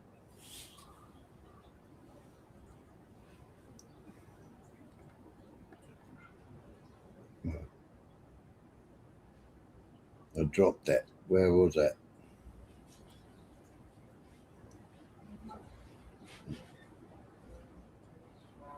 Jeddah.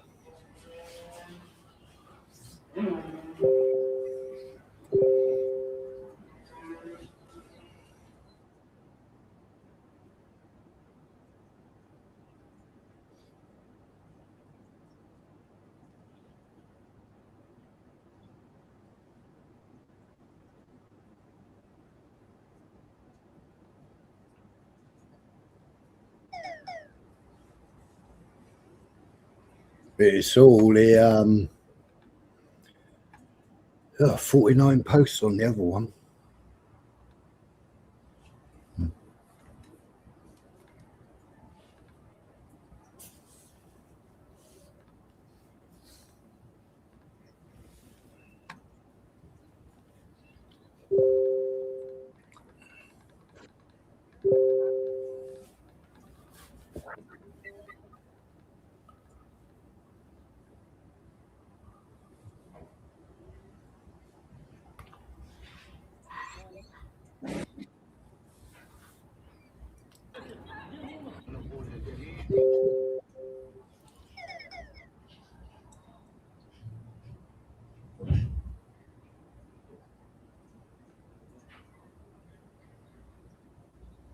Are these supposed to be the hypersonic missiles? Yeah, I presume so. Doesn't look that fast.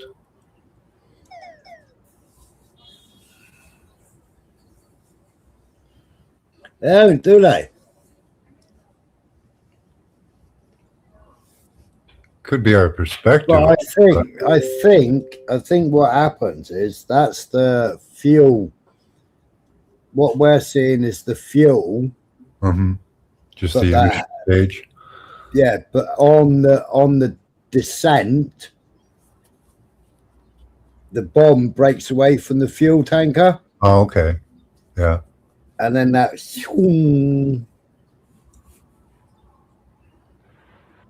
Where they launch it like a bullet? Yeah, Okay. Yeah. So it's only hypersonic for a portion of its flight. yeah, and then it, like what you saw is where you saw the fuel cells coming down. Yeah. The main bomb has already departed. Yeah. Okay.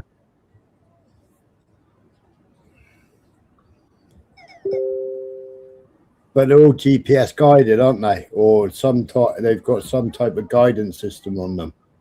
Yeah, they can have all different types. Like some of them will, apparently they have their own AI system, so that once they lock a target, you can't jam it. No. Yeah, GPS. They use satellites. Combination of systems. Oh, that was a drone straight into the side of that.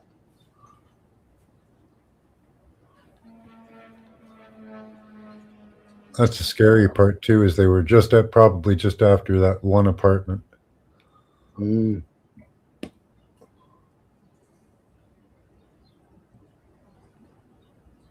That was in Bahrain.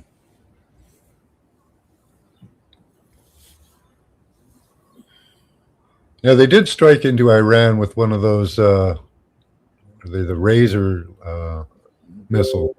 One of those ones that have the 4 blades on them. They took out that guy's apartment. No explosives. That's Iranian missiles dropping in Gaza, or filmed from Gaza. Mm. 1, 2, 3, 4, 5, 6, 7, 8, 9, 10. Yeah. So, no, Donald, we're not ready. You haven't sent enough ammunition yet. You haven't sent enough stuff for the Iron Dome yet. Well, what was the point of sending it in the fucking first place? Yeah, it's not going to last. They couldn't stop it last time. Yeah. And yeah, shooting, that's probably just a small salvo for them.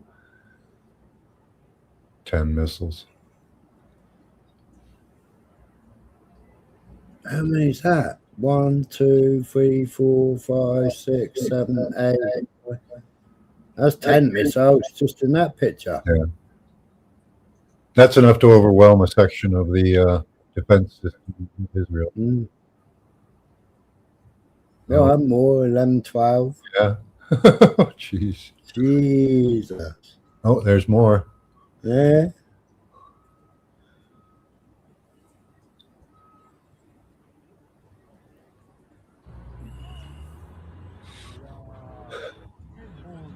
Well, that's Dubai. That's the hotel that they were aiming at, that had the diplomats in it.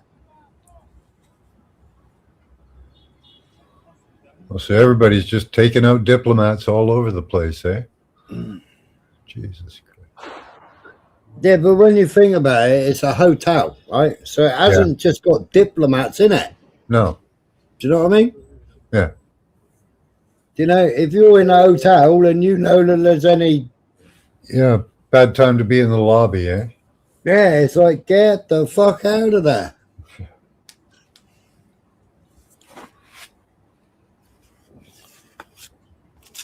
Well, they are quite fast. Hmm.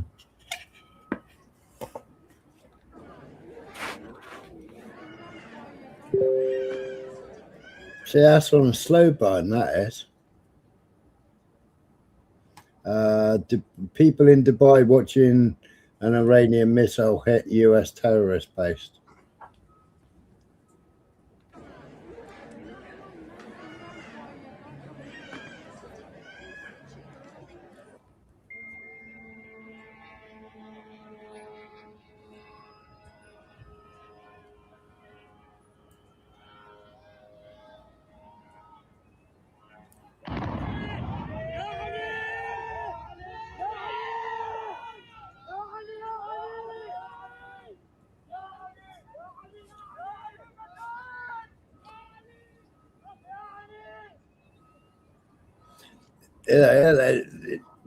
Relentless Iranian attacks on US Navy's main command headquarters in Manama.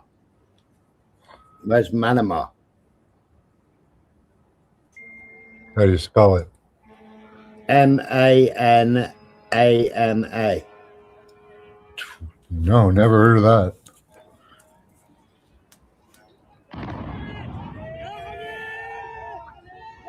The city name.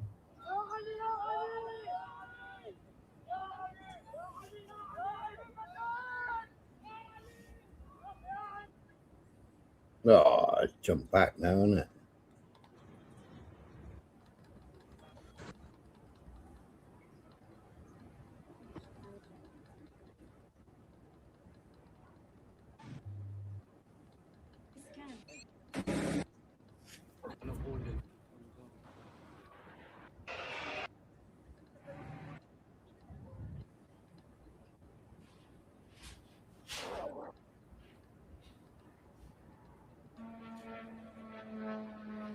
That's Bahrain.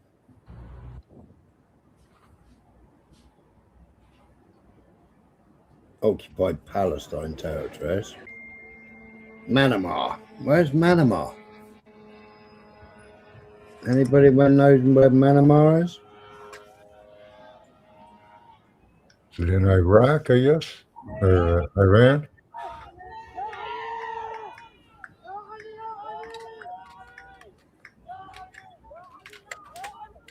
Where's Manama? Oh, Bahrain. Okay.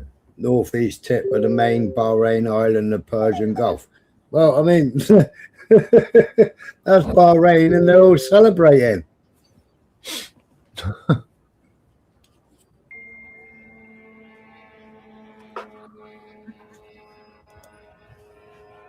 Well, so it says there, Bahrain US base target. Well, people are kind of sick of the U.S.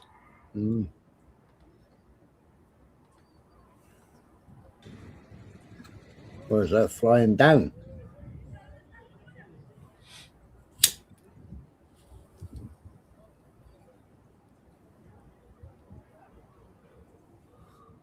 Well, maybe that big puff is when the main missile ejects.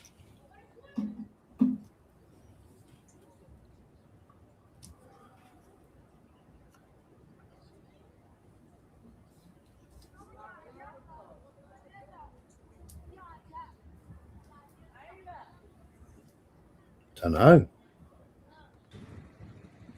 No, because there's a way there, isn't it? Yeah.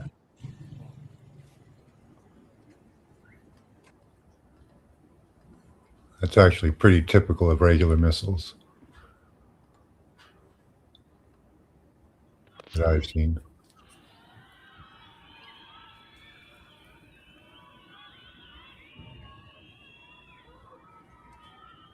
Yeah, it sounds like they're cheering. Yeah, that's Nablus. That's Nablus watching into. So they're all cheering the expulsion of the U.S., I guess. Israel, that is.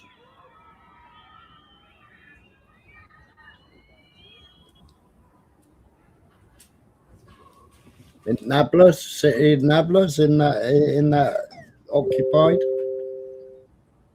or in the I don't know many of the cities.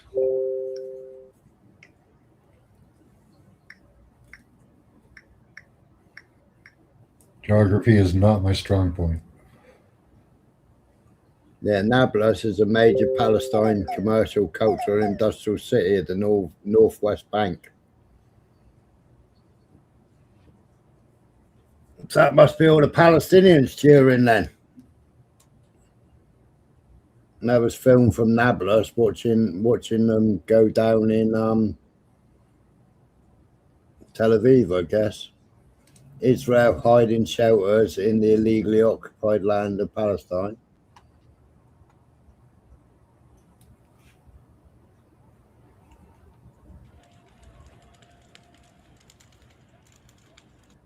That's Tubus. Political Ansar Allah. Who's Ansar Allah? We condemn the American-Israeli aggression against Iran and consider it a flagrant violation of its sovereignty. We affirm solidarity of the Yemeni people with the brotherly Muslim Iranian people, their wise leadership, their valiant army, and their steadfast government. The sinful aggression comes against the backdrop of the Land Republic's principal positions in supporting the Palestinian cause. Anyone who believes that targeting is only against Iran is mistaken. The Zionist American rampage does not target Iran alone and will not stop at its borders. The frenzied and comprehensive Zionist American attack on the nation aims to reshape the region to achieve what is called the New Middle East. The brutal American aggression against Iran and its people cannot deter Islamic Republic of Iran or break its will. Ansar Allah. Who are the Ansar Allah ones then?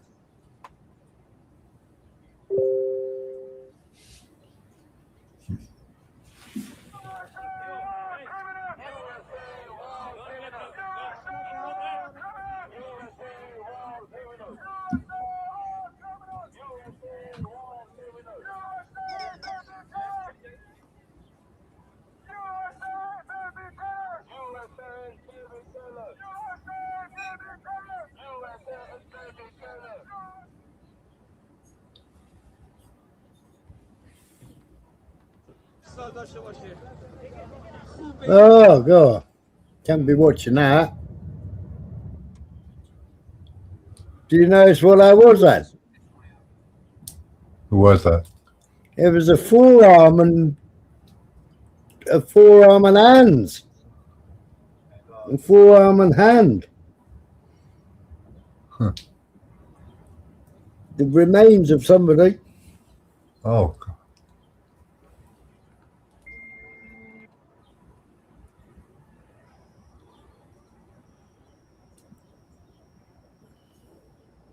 Oh, look at that. Looks like fireworks. Mm. Those are, wow, that's a lot of missiles coming in.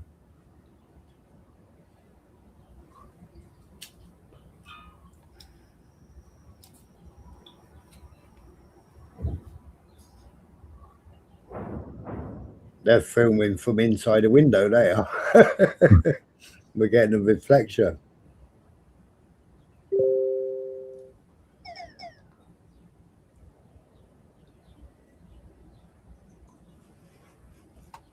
It's definitely on fire. Yeah.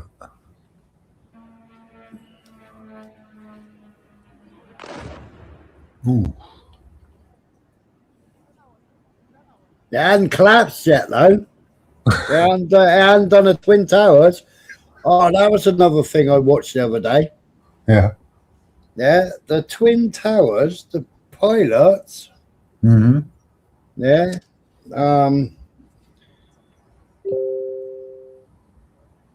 Was Mossad. Oh, yeah. Yeah. From flight, was it flight 11? I can't remember what flight it was. But it was actually my uncle. And he was actually a Mossad agent. Wow. And been doing reconnaissance and stealing information and etc. for years and feeding it back to Israel. That was your uncle? No, not my uncle. Oh, okay. Somebody's uncle that spoke out about it. Yeah. And it's all been confirmed that he was an asset. He was a Mossad asset. And he was one of the ones that's supposed to be the Islamic. Islamic Al Qaeda, wasn't it? It was supposed to be Al Qaeda that done 9/11, wasn't it? Yeah. Yeah. Jelani, the same person that shook hands with Starmer, got X amount of million off Starmer, hundreds of millions. Yeah. And shook hands with Donald Trump, and Donald Trump lifted the 10 million bounty. The bounty that was on his head. Lifted the ransom, didn't he? Yeah. I think it was 120 million. Was it? Yeah, it was a big one.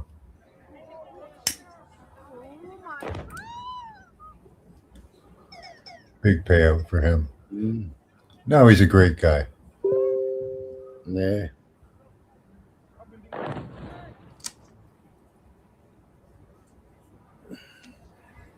I bet on after these explosions, I bet they find parts of that drone afterwards.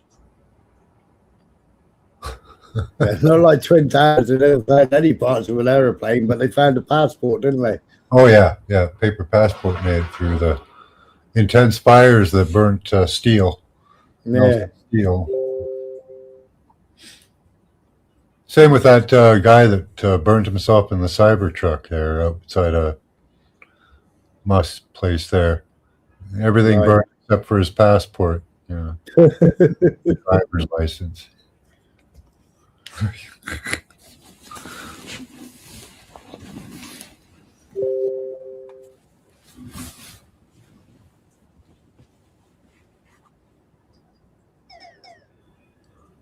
A plane carrying about 180 Israelis was on its way to Dubai, but was forced to land in Saudi Arabia. We've been stuck here for hours.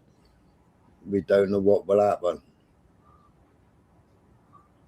They all look very dark skinned, don't they? A couple of them, yeah.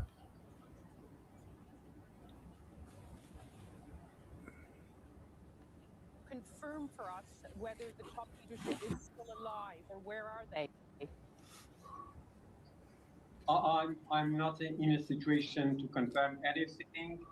The point is that our people are, the whole system, the whole nation is focused on defending our national integrity, on our sovereignty and territorial integrity. So a lot of parts for Israel drones are produced in Ireland, but we are neutral.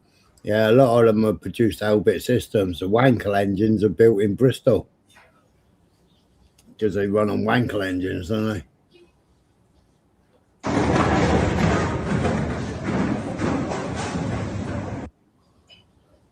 Oh yeah, all the underground hospitals in Israel, military bases.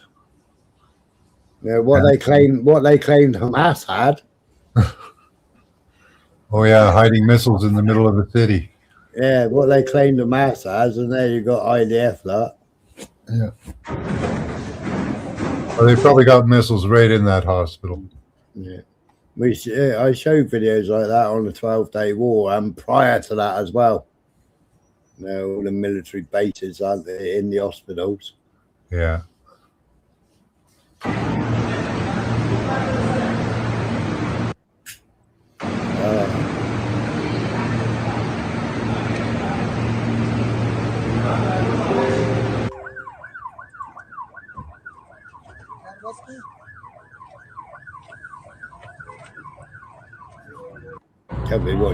Can't be watching that. That's the Palm Jumeirah Dubai is an investment. Oh, no, hang on, I need to go back to that. Israel strike on Minab Girls School kills 160. Iran FN Spock cited INSA. So that strike by the Israelis on the girls' school that's now killed 160. What happened to their targeting systems? Yeah. I thought they were the most moral military on the planet and warn everybody before they do strikes. So that's people of Bahrain celebrating Iranian missiles dropping on American base. It's just, it's fucked up. It's crazy, isn't it? Craziness.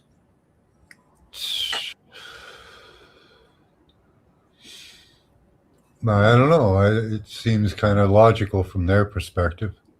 Yeah. You know, like if I lived in Iran or any other pretty much Middle Eastern country, I would have a severe disdain for America. A new wave of Iranian missiles towards the occupied territories.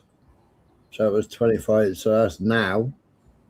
So there's another wave of missiles just launched.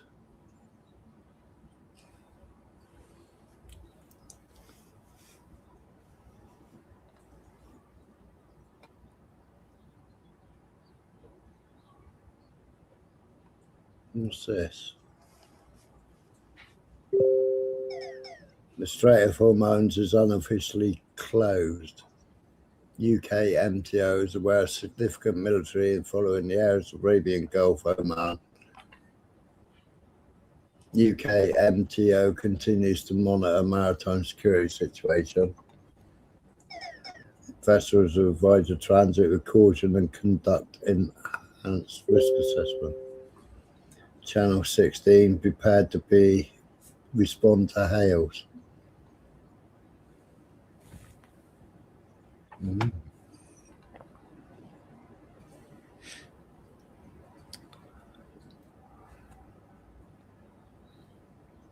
Israel Army says Iran launched cluster bomb warhead missiles towards Israel today. So that's the cluster bombs.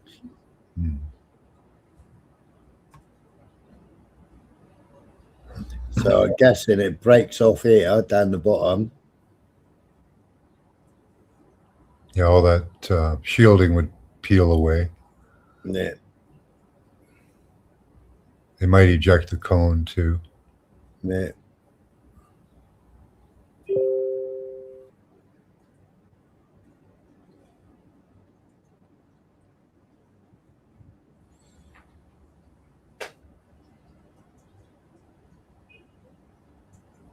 So that's the US base moments ago. That's an Israeli butt plug, says Blunt.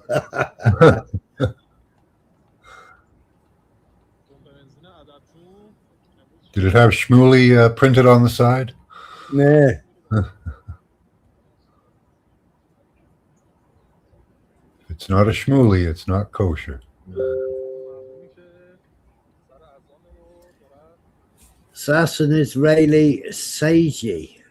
Oh, sorry, an Iran Seiji missile, it says.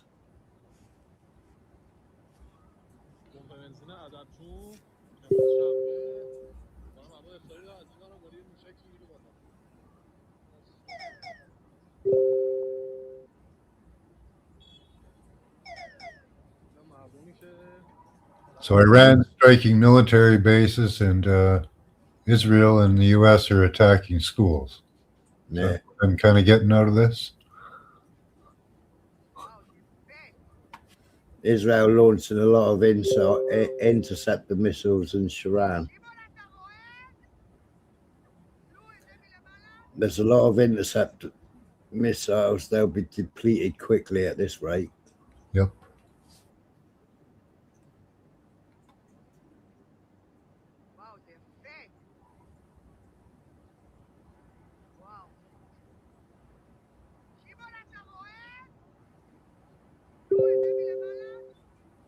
There's one coming down. There's an Iranian one coming down. Well, we've just seen 2 missiles coming down. They haven't stopped them, have they? Yeah. 2 of them made it through. Or they shoot 10. So they could shoot another volley of 10 in 2 minutes, and more of them would get through. Because you've got to reload those systems. Well, look, 1, 2, 3, 4, 5, 6, 7, 8. Then there's a couple more. That's just interceptor missiles.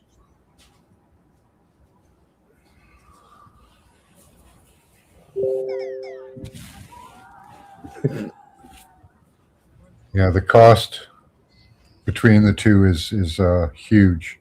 Like the,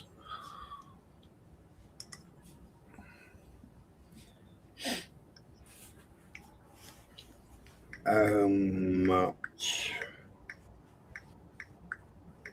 Because they've got the FAD system. How much do the Iron Dome?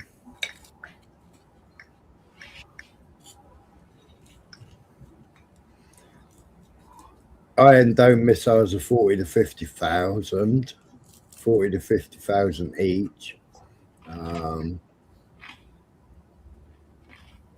And then you got the FAD.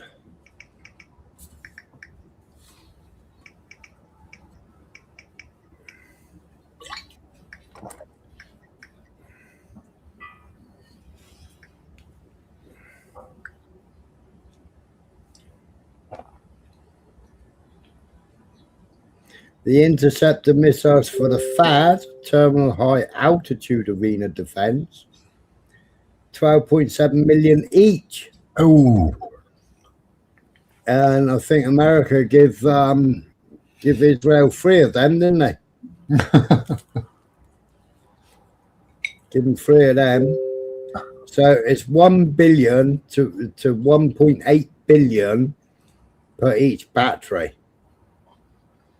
wow.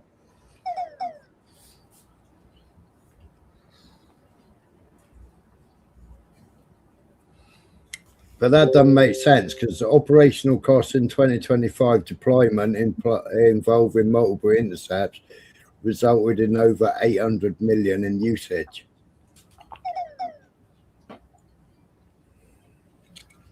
So I think in 2025 they only had 1 THAAD, didn't they? Because we saw them moving it in. Because they had Netanyahu with the American troops around it, moving it in. So that it couldn't have fired a whole battery then. It only cost 800 million. Only 800 million. Only.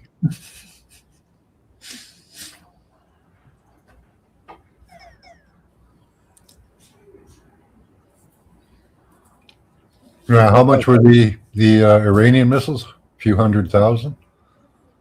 Yeah, not a lot. Yeah. So yeah, say they were a couple 100,000 a piece. Say you got 4 for $1 million. So they spent around 2.5 million, and the Israelis spent 800. Yeah.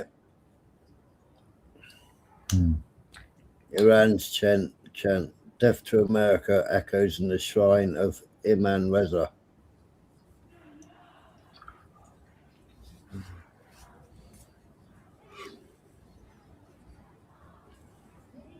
That's true, right, Rob? They will both do that. Yeah, exactly.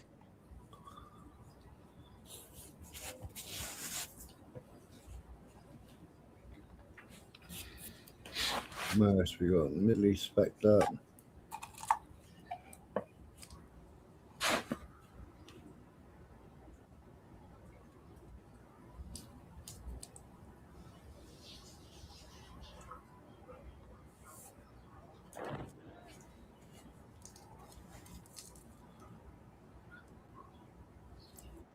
That didn't collapse the building, look. Hey? It didn't collapse the building. I'm amazed at how targeted they are. They wanted that person in that apartment. Yeah. Probably targeted through the W band. You got to turn off, get rid of all the radar and LRAD systems. And there's so many systems, though. That's the problem.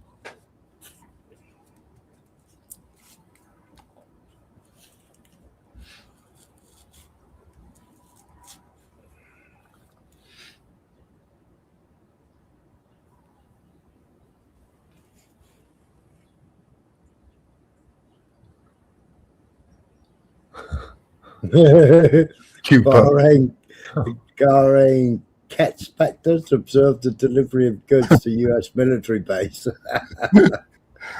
I like how the cat's behind a wall looking at the dog. I'll stay back here where it's safe.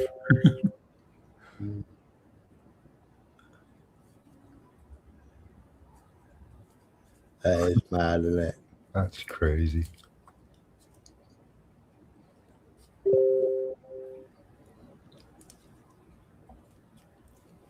Yeah, that's true, that isn't it? What's it say? Bomb, bad bomb because it's Russia. Nice bomb because it's UK. Good bomb because it's America. Very good bomb because it's Ukraine. And then Israel. What bomb? What bomb?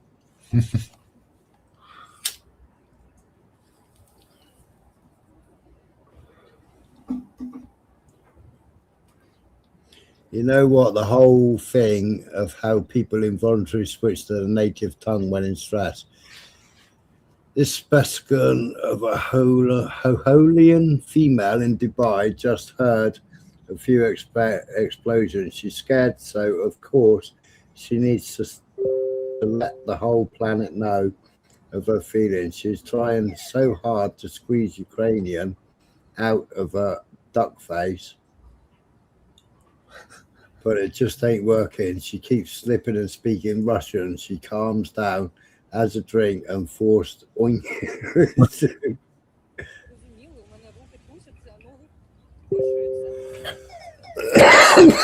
That is a proper duck lips, isn't it? It is. She's got like half her ass in there. Yeah.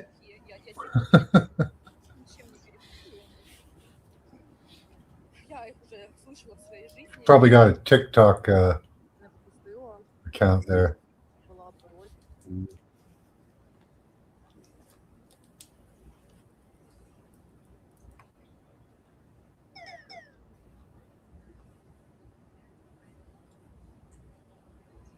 Well, my own put just cat. Quad's news.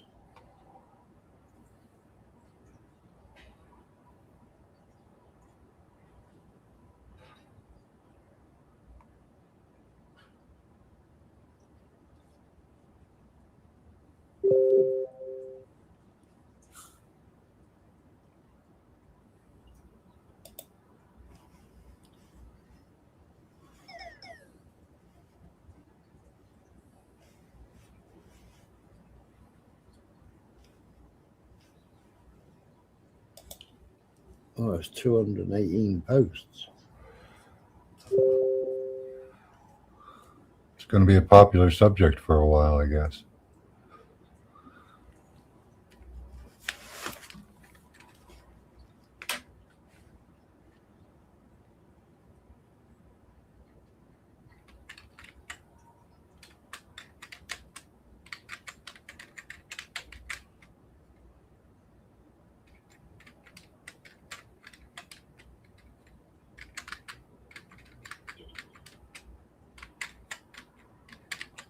Oh, Canadian flag there, what's that?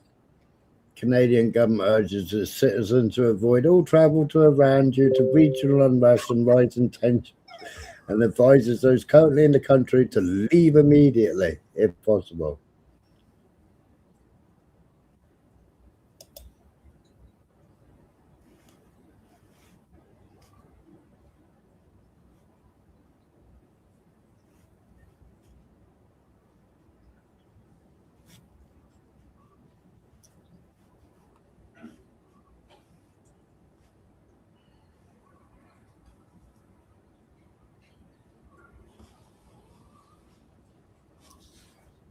Yeah, so Israel started it there, so they started launching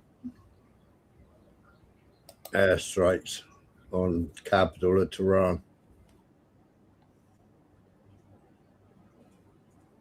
Which is what the American government said. You start it. We prefer you start it.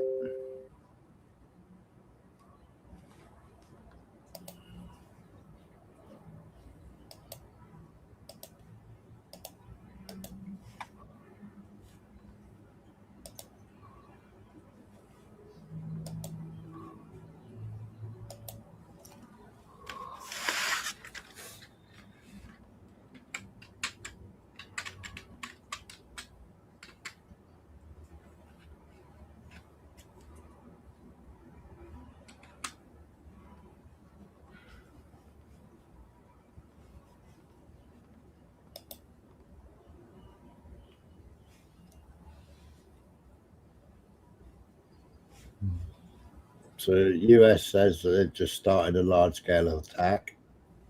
I wonder what time that was.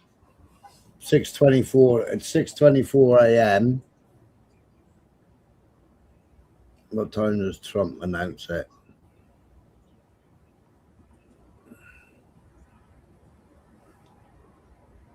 7:36.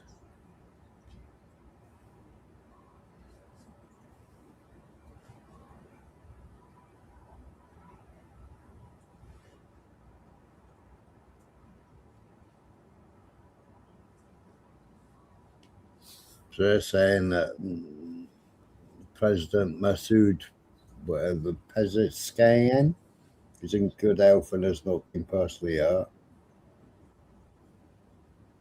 We are going to destroy Iran's missiles, raise their missile industry to the ground. We're going to annihilate their navy. We're going to ensure that the region's terrorist proxies can no longer destabilize the region of the world. We will ensure that Iran does not obtain a nuclear weapon. It is a very simple message. They will never have a nuclear weapon. This regime will soon learn that no one should challenge the strength and the might of the United States Armed Forces. When did they challenge the United States? They've never challenged them. No, a bit like Adolf, wasn't it? Adolf never challenged anybody neither. Just because they won't bow down and submit to Israel. Well, they've been attacked by Israel and had land seized by Israel. Still haven't really struck back for that, have they?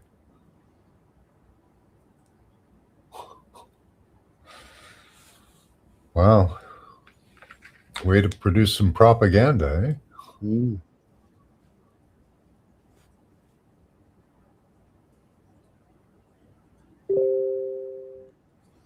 Benjamin Netanyahu announces that the goal of the US-Israeli offense is to topple the Iranian regime. Well, we know that. You wanted the Shah to go in power, didn't you? Looks like they hit about 13 places in Iran. And who names the war against Iran Lion's Roar?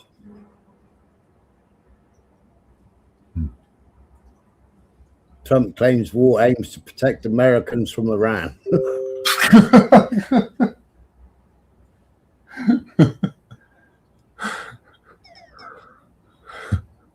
From what? Holy.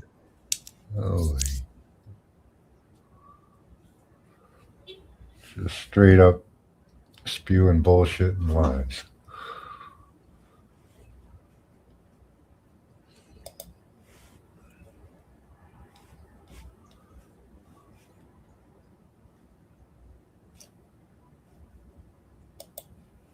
Al Jazeera, I think they got some.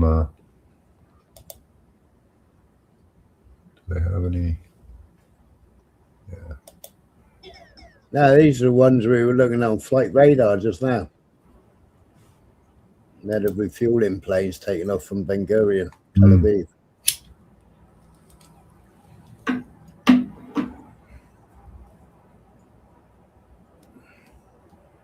US what are they refueling? Nuclear deployment? US and Israel warplanes. Yeah. Iran wants no red lines remain after the reported US-Israel attack. The senior official says all American and Israeli interests in the Middle East are now considered legitimate targets. That was at 9 o'clock this morning. So I shouldn't have gone out this morning. I would have watched it kick off, wouldn't I?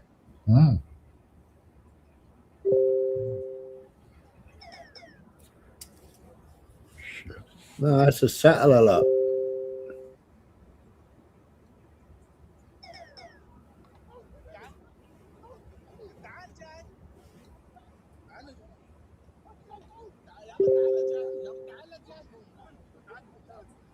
What the fuck is he doing? Stealing his car? No, that's a settler's car.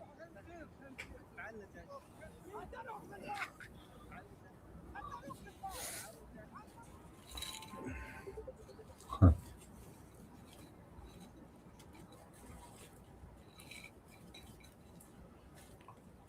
So that's the US target in Bahrain.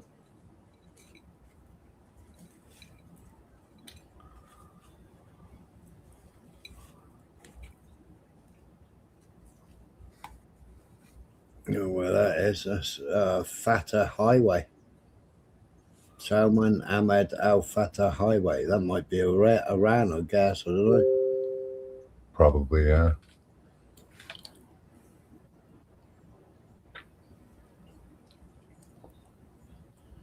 No, it's a US target in Bahrain. Yeah, that's in Manama. That's Manama.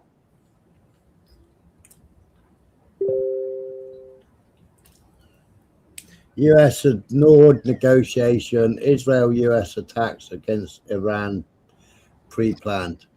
Interbellum News reported that the current operation carried out by the Israeli army had been planned for weeks and closely coordinated with the United States, according to the source. The strikes were organized with predefined phases and target groups that had been agreed upon before execution.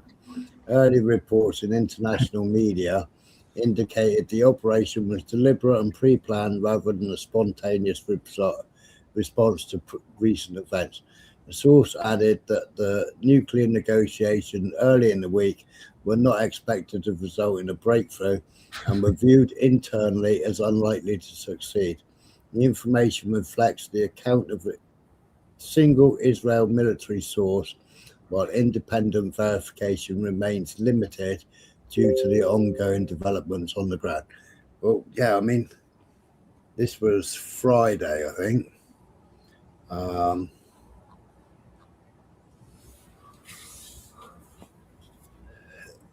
Almost all US E3 AWACS deployment signals Iran strike prep former US MSC captain. The likelihood of Trump not making a decision to strike Iran is getting smaller and smaller. Former US Marine Corps captain, ex-State Department official Marshall Ho speculates on X. The fact the US Air Force has sent 6 of its total 16 E3 Sentry airborne warning and control systems, AWACS, radar planes, to bases in Europe and to the Middle East, as reported by the War Zone, it's the strongest indication of seriousness of the US threat to Iran, he notes. What makes the E3 important is that it's basically a flying command center with a spinning radar disc mounted on top and crew inside that manages and controls the airspace, points out the Iraq War veteran. Yeah, you deploy the Gotham or Lavender system through that.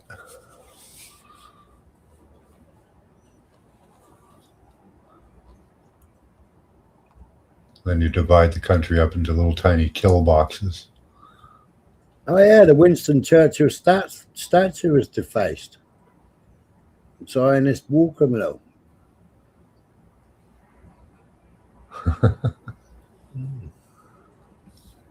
Wow. White House officials believe the politics are a lot better if Israel strikes Iran first.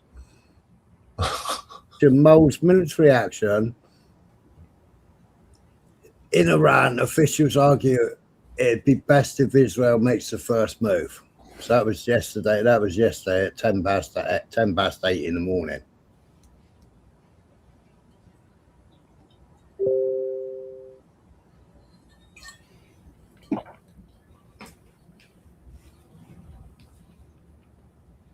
Oh, this was funny video. This was. Oh. Oh. That water will cut you.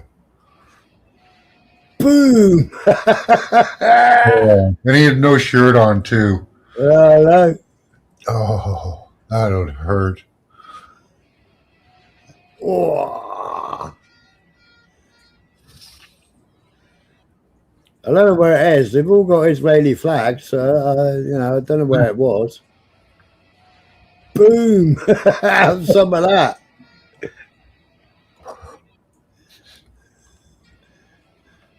I couldn't stop watching it yesterday. See what they've done now? So the yellow line was the original line, and now they've put the orange line, and they're supposed to be building the wall down through here. Oh. Yeah. So they shrunk Gaza even smaller.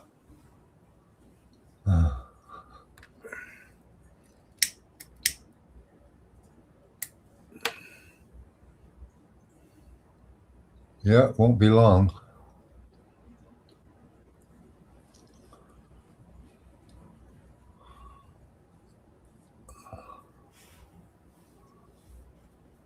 Yeah, so the demands were dismantling the Fordo, Natanz, and Isfahan. Right, well, Isfahan and Natanz was the ones that they bombed successfully. We took it out bigger and better, like you've never seen before. We've stopped them. You know, he gave all that big speech, didn't he?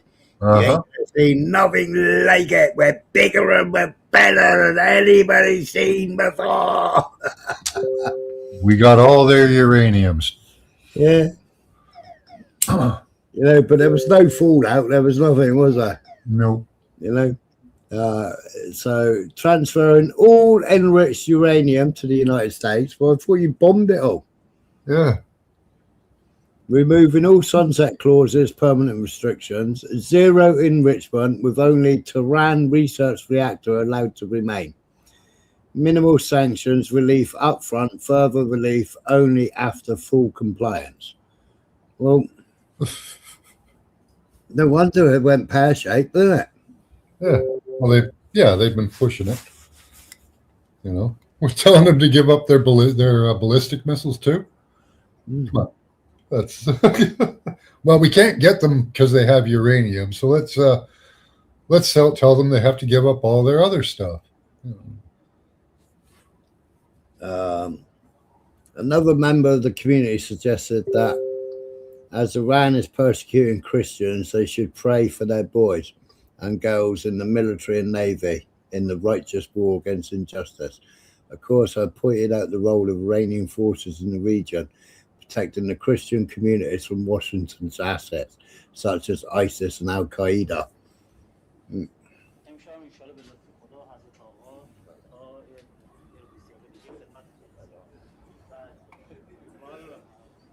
So this is a Christian family. They lost their son.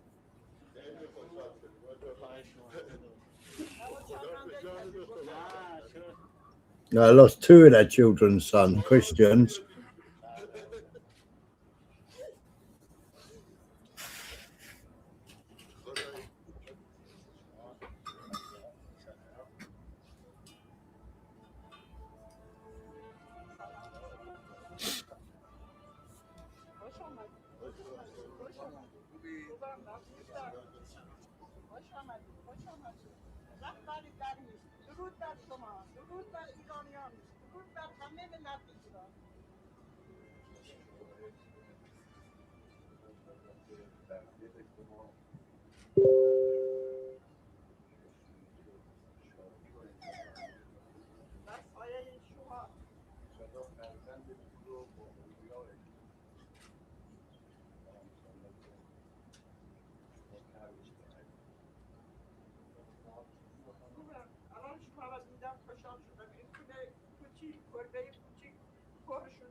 Mad, isn't it?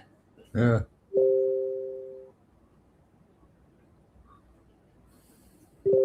Well, you have to pay the jizya, though, right?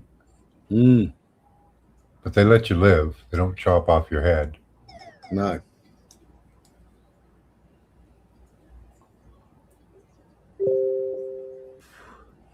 Oh, Rep Nancy. I don't know what her last name is. Introducing the Death Penalty for Child Rapists Act to amend Title 18 to authorize the death penalty for aggravated sexual abuse of a minor, and abusive sexual contact offences against children. It will also amend the Uniform Code of Military Justice, UCMJ. On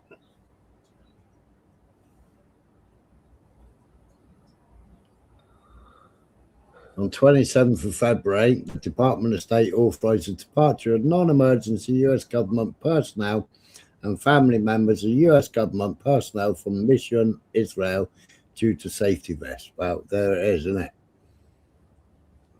There's your telltale. So they flew out yesterday. Yeah. And started bombing today.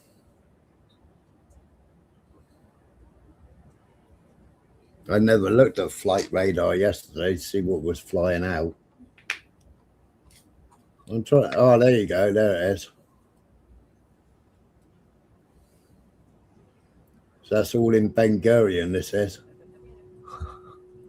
All leaving? No, that's all the refueling planes. Oh. KC-45s. All at Tel Aviv. They all flew into Tel Aviv. I was watching them fly in. There's over 138 flights. Holy.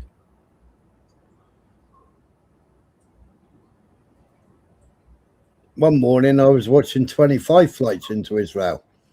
But they were landing, and then like a couple of hours later you'd see them take off again and fly back. But a lot of them were flying from Germany. Some were flying from the UK, from Lakenheath. And some of them were flying from America.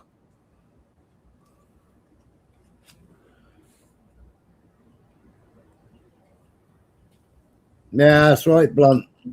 Yeah, the statute of limitation pretty much protects everybody in the Epstein files in America, but in other countries, it can make a difference where they don't have the statute of limitations. The British government announces due to the security situation, British staff have been temporarily evacuated from Iran. Our embassy continues to operate remotely.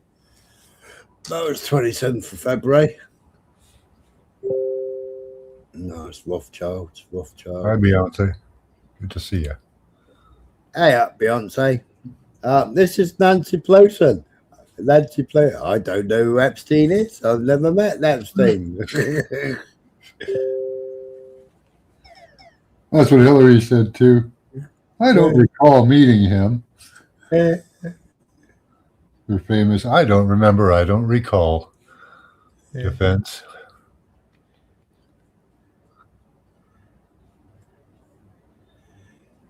There's Ghislaine or Ghislaine, whatever you want to call her.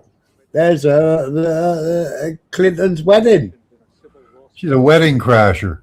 Yeah. She's crashing a wedding. I bet she crashed the dinner too. Yeah. With your own place card, you know, you bring your own place card and you still put it in place of somebody else's, and everybody just goes, "Oh yeah, of course you were invited." What the hell? Oh yes, there's Afghanistan and Pakistan having their little war.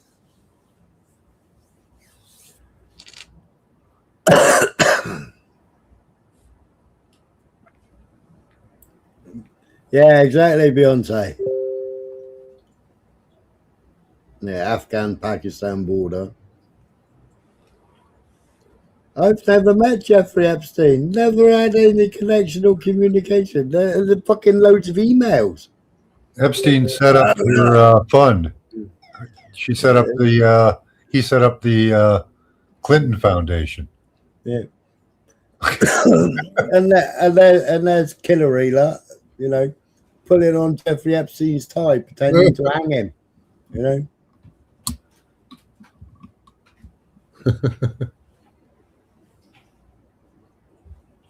No, never met the guy. Never met the guy.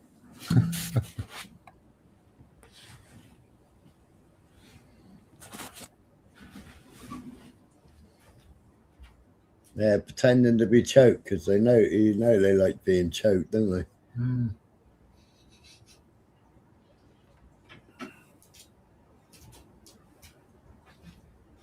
Oh, that's Project Looking Glass.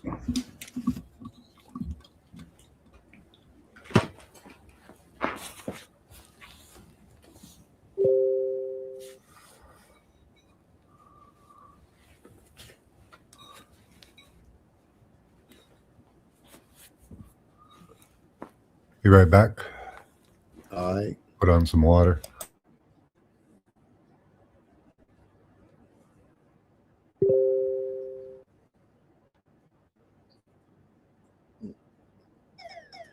Jesus, Quads has done another 129 posts. We are the people who love life, so we started this war.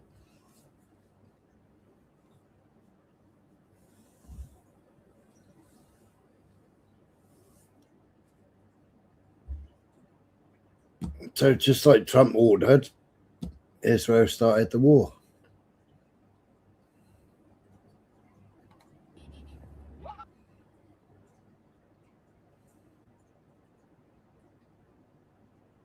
Oh, that's Bahrain again, isn't it?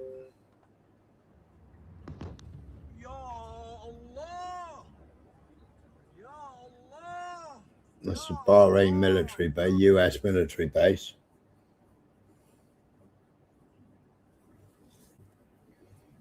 Judge dismisses charges against 22 pro-Palestinian at Columbia University.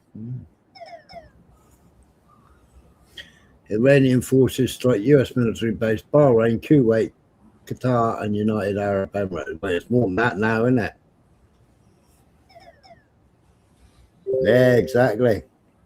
What's going to happen to oil prices, November, man? Oh, yeah. If you're invested in oil, do it right now before the market's open. Or buy commodities of any sort, really. I looked at my petrol earlier on. I thought I got half a tank. You know, I might go out later and fill it up. Yeah.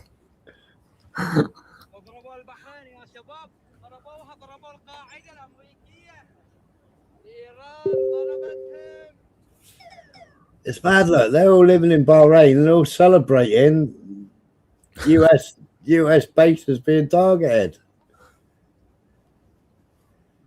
Eyewitness report QNN that Israel army camp south of Hebron in the occupied West Bank was hit by Iranian rockets with smoke from the site. So that was an Israeli camp. That got took out. US-Israel airstrikes on the Iranian capital Tehran earlier today.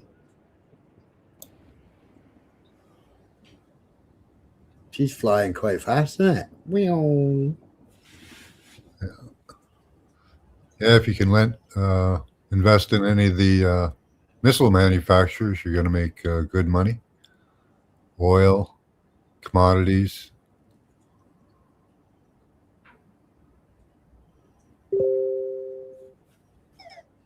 Oh my God, Beyonce. He was arguing with Jay yesterday or the day before, saying that Jay set up the account.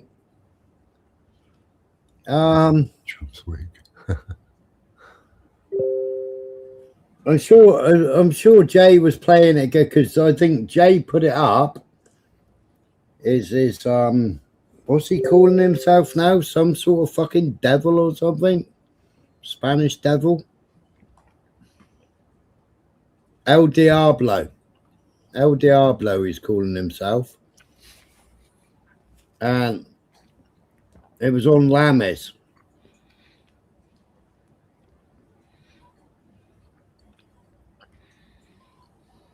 And he's having a go at Jay, saying that Jay set up the TikTok account with 6,000 people viewing it or something.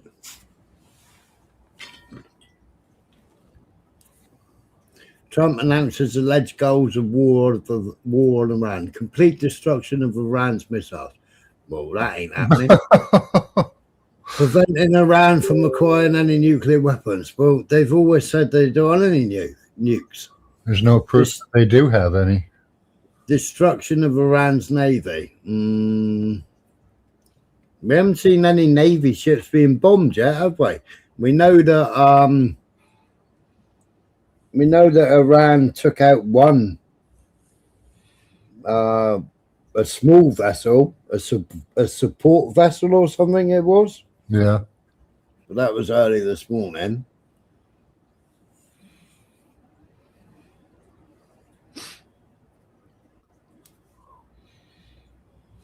Well, it's over there and way in the distance. That is. That's a different view of the Israel base. Interceptor missiles in Lebanon. Well, that didn't help them, did it? US-Israel warplanes attack IRGC near Tehran. Well, looks like in the middle of nowhere. It's built up area over there, look. And on top, there's buildings on top of the mountain at the left side there, I think. Or are those just clouds? They're all clouds. Can't see anything here.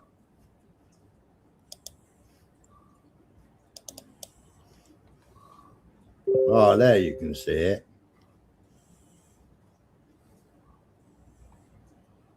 Oh, yeah. Yeah. Well, bit dotted about, like, aren't they? For a supposedly military base, bit dotted about, like, aren't they? Yeah, not a lot there. Mm. I figured you'd have rows of planes or trucks or something built up there.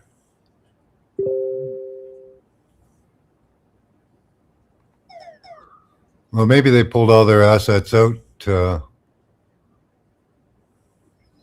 preempting a strike.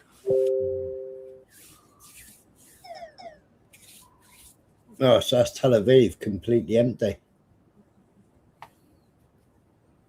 All in the bomb shelters. Unless you're not Israeli.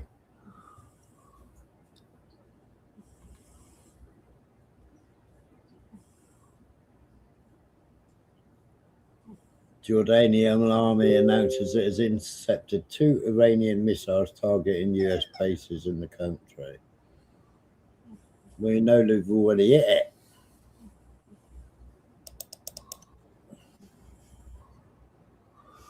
What's happened past 3 hours? US and Israel started attacks on Iran. Sirens sounded at more than 300 locations with explosions.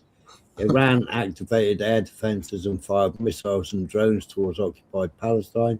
Iranian forces also targeted US bases in Qatar, Bahrain, Abu Dhabi, and Kuwait, and Saudi Arabia as well, wasn't it? Because Saudi Arabia condemned them, and Saudi Arabia said they were going to start backing Israel and US, didn't they?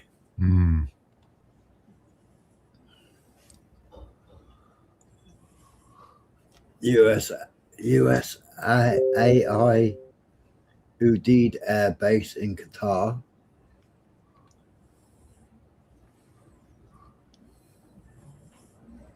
Boom. Circling shows squadron of US fighter jets flying over Iraq and Syria, apparently en route to carry out strikes on Iran.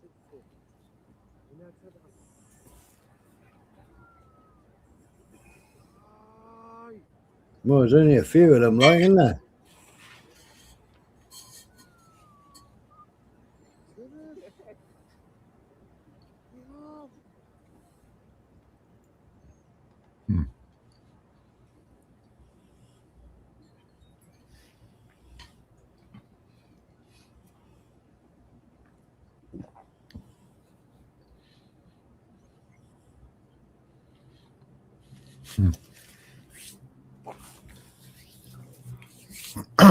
You said they were letting food in there. Yeah. I can't remember which bloody channel it was on that I was watching it this morning. Yeah. Shrapnel from Jordan air defense missile fell in Marj Al-Ham district, Amman, Jordan. So Jordanian air defense missile struck itself. What goes up has got to come back down, hasn't it? Yep. Plonkers. I mean, yeah, that's World War II, isn't it? Britain bombing itself. Mm.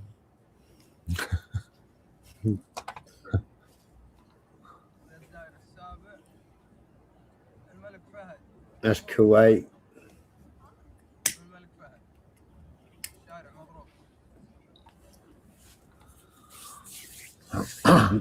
That circle, their red warning gets bigger and bigger, doesn't it?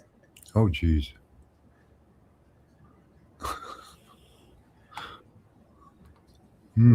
Looks like Greater Israel, or a bigger Israel, doesn't it? Yeah. Have you seen that they've actually admitted to the Greater Israel project now? Yeah. They actually come out and stated it, you know. Where's that fucking idiot that's normally in my chat saying the Greater Israel project is actually bollocks? You're lying, Smiley, you're lying. Oh, it's on their news, isn't it? You showed me. Yes, yeah, it's actually on their news. Yeah. Yeah, they admitted it.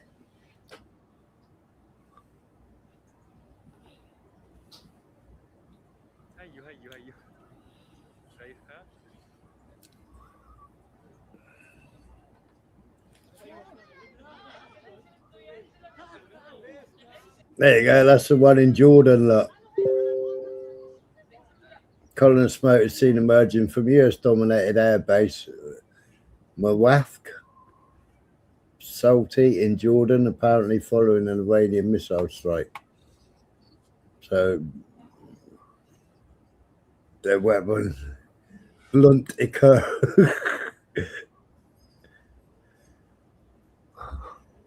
Beyonce, silver up the bar is good for you. No, I can't even say the bloody word.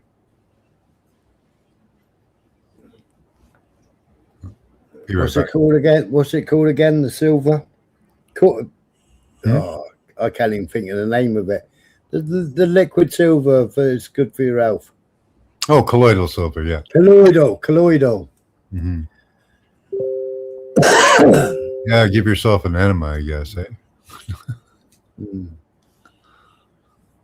And yeah, don't buy any gold or silver from Steve. Yeah. Oh, Beyonce, I'm devastated. £100 per terabyte. I paid $199 for 2 terabytes of RAM. 2 terabytes of memory yesterday. Be right Not back. RAM.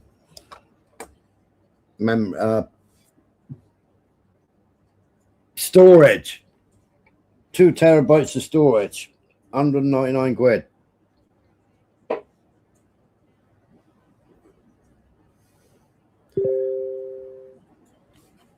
PCIe. NVMe. M.2.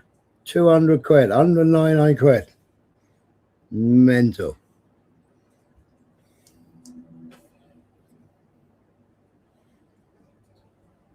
NVMe M.2.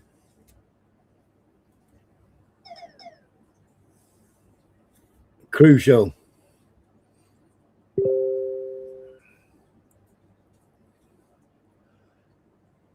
I should have bought hard drives instead.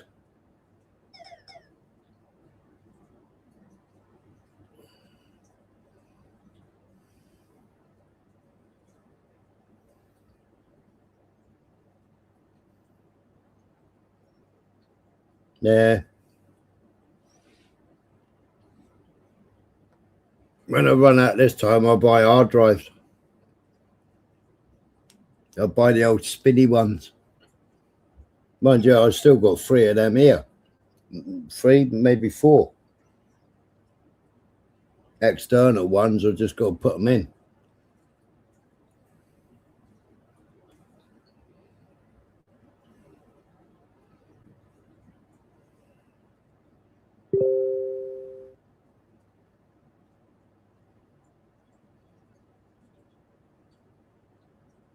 Yeah, different hard drive though, Rob.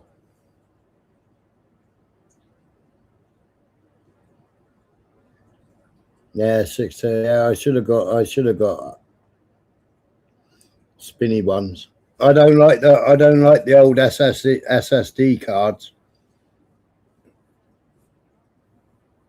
No, it's the You get the spinny ones that you can hear kick up and start up. Bzzzt. And then you get those little plastic ones, don't you? Well, they always go wrong. I've lost loads of stuff on them.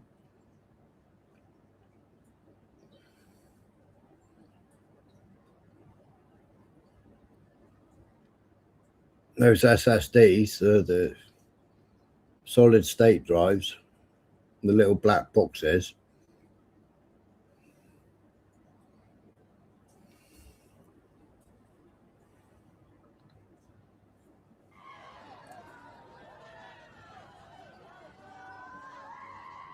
Aye, Jimmy. That's the school that they bombed.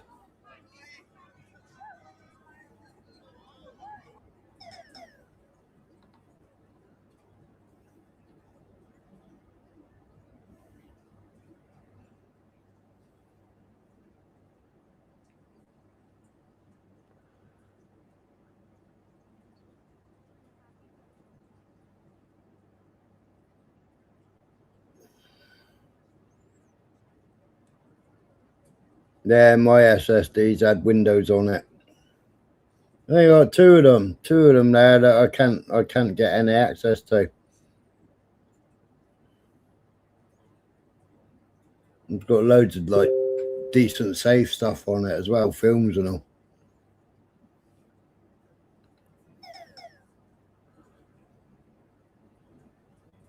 Store on the cloud? No, fuck that, Jimmy.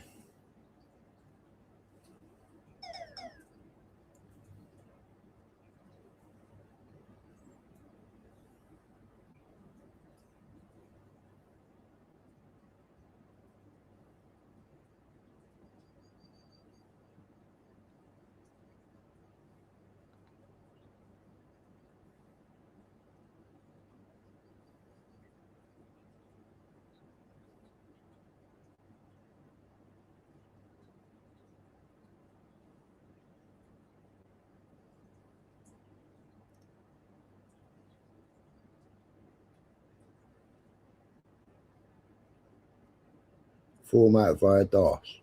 Well, I might try. No, I wanted the stuff off them though. What does the US really want? The US is just subservient to Israel, isn't it? It don't want anything.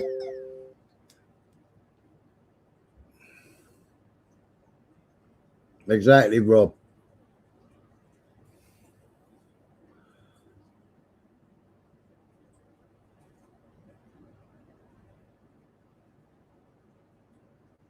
And you're still paying monthly for the cloud.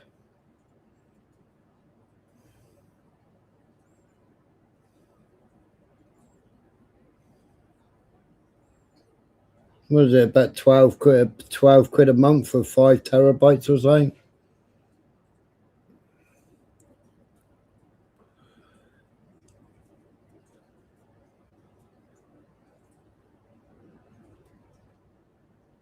I got a mate, Beyonce, that he actually does it for a living for GCHQ. So I might drop them to him when he's home. Well, that's what we've been doing. That's what they've been arguing for ages, strictly. They've been trying to reinstall the Shah. You know, but the Shah, under the Shah, it was a brutal regime. Absolutely brutal regime. He had the oh, what were they called? The Tazvac, something, please.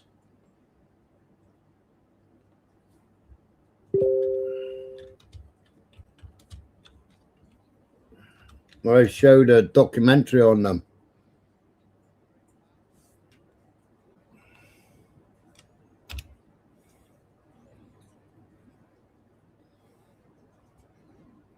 The Savak. Sazman et Alat Va Amniat Ekazah, Organization of National Security and Information, which was set up by the United States CIA and Israel intelligence Mossad. that was created to suppress political dissent and consolidate the Shah's power. And they, you know, you got all these people in London that are all being paid by the Zionist lobby, and all being paid by the what's it called, the biggest Jewish lobbying group in England, the ones that the government, you know, took the knee for and tried to do all the Palestinian protesters for, arresting all those old grannies for supporting Palestine action.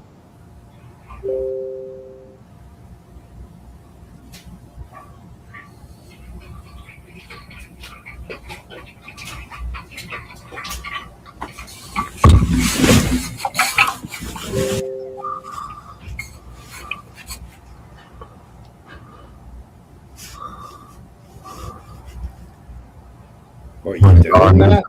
Yeah. Hey? What you doing? Shaking my coffee.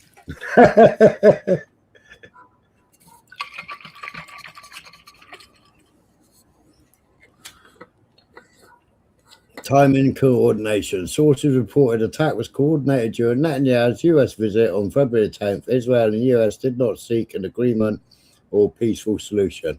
The intent to ignite war was premeditated. American negotiators were used only to minimize embarrassment. Well, they had to wait until Netanyahu had all the defenses, didn't they? He needed the defenses and the missiles. That was why there was 138 planes flying in there the other day, dropping off weapons, because weapons came from Germany, weapons came from the UK. Yeah.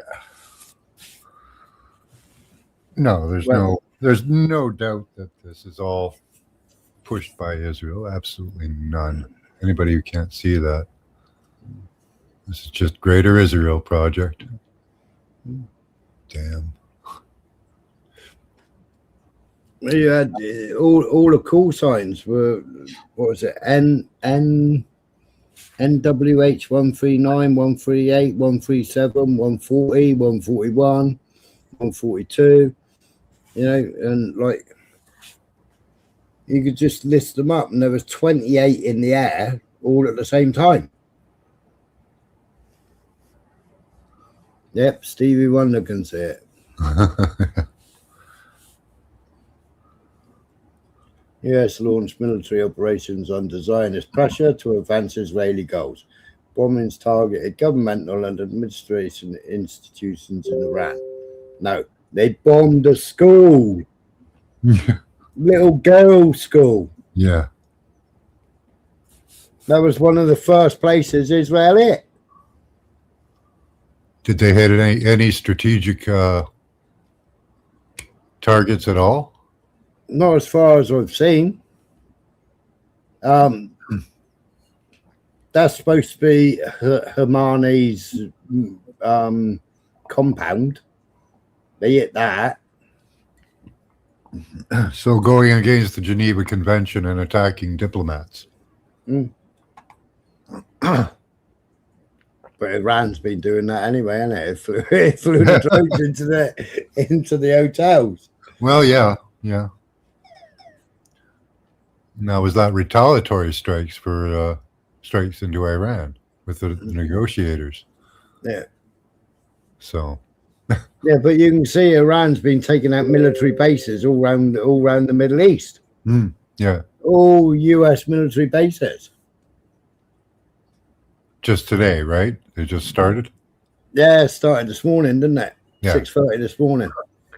So they waited for provocation. Yeah. Well, that's the school there, that is.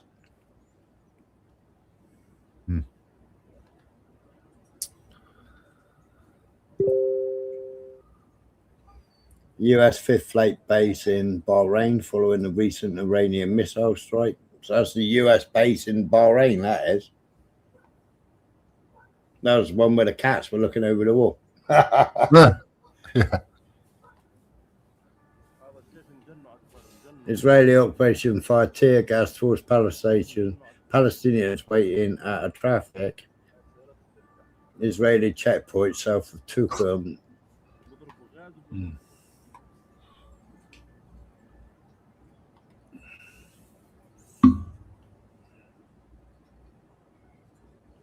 Hebrew source report Netanyahu's Wing of Zion aircraft is being moved to a safe location amid fears of being targeted. But they can say all the fucking. Do you know what I mean?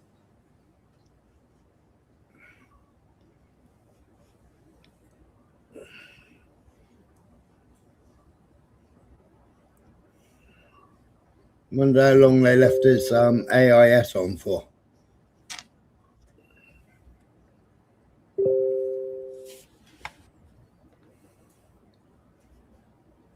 مسيرة يا شباب مسيرة اضرب اضرب اضرب اضرب اضرب.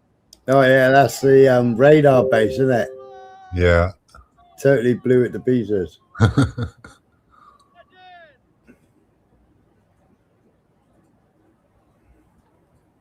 Very accurate strikes. Mm. See, there's the big dome lot. Yeah. Boom. That's a drone or a missile? Drone. Yeah. Those are Hey, Michael.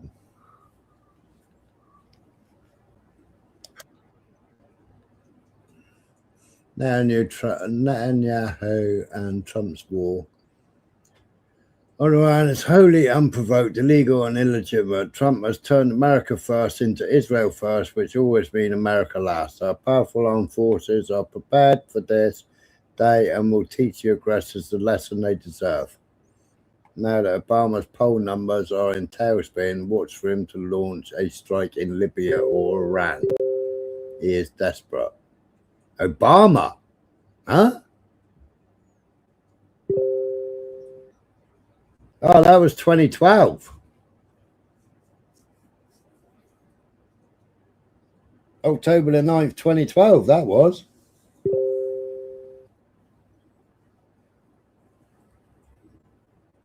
Wow.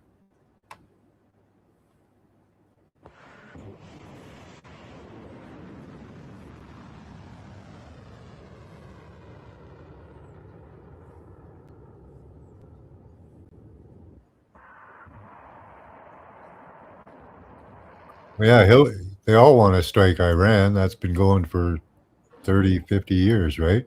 Even Hillary wanted to get Iran.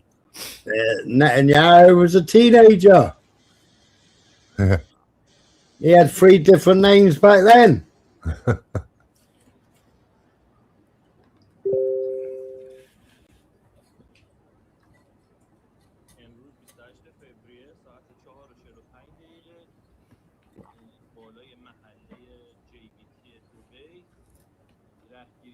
UAE.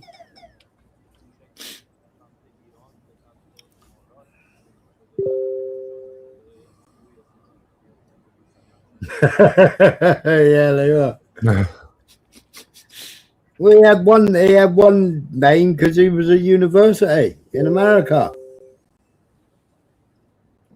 He wasn't a university, he's being groomed into leadership, wasn't he?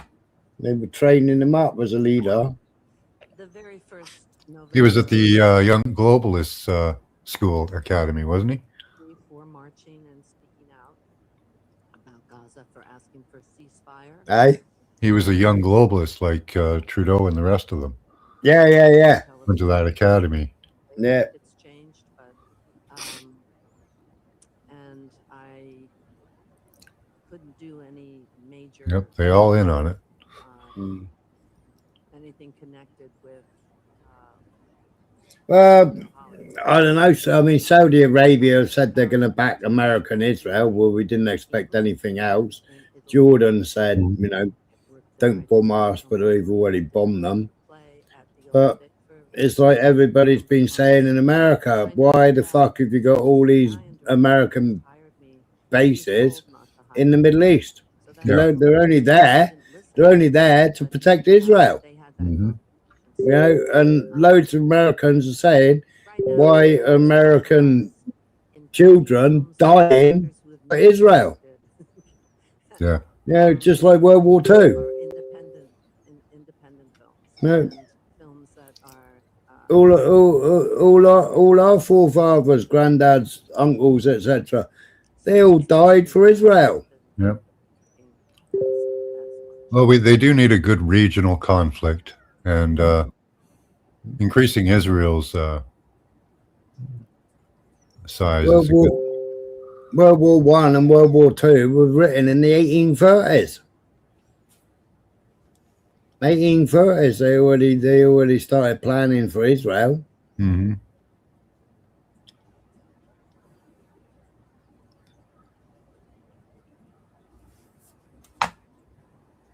And Rothschilds were behind a lot of it. So Erbil, Israel, Jordan, Kuwait, Qatar, Bahrain, United Arab Emirates, Saudi Arabia. 7 countries. Boom. Yep.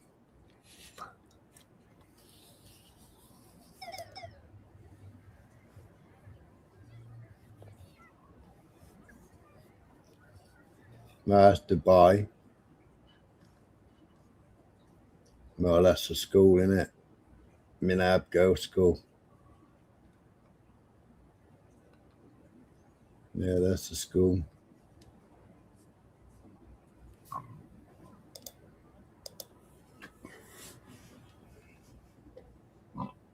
Excuse me.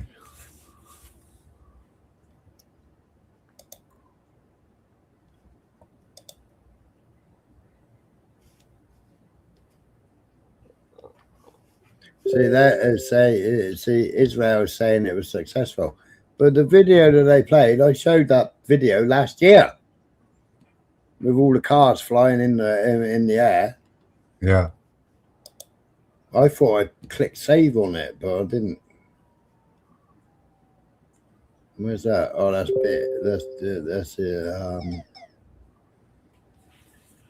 occupied Israel, isn't it? Occupied Palestine.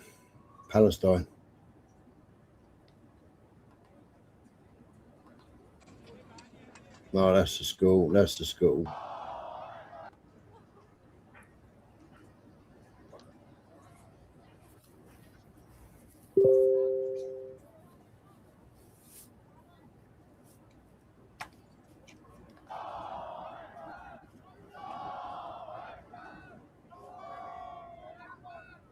من به فرعون زمان به نمرود زمان به ترامپ جنایتکار و نتانیاهوی جنایتکار اعلام میکنم از طرف این ملت بزرگ Oh, it says Israel struck 2 schools, not just 1.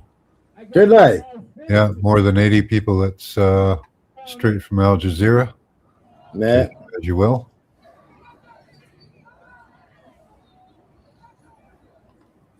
Oh, what's that?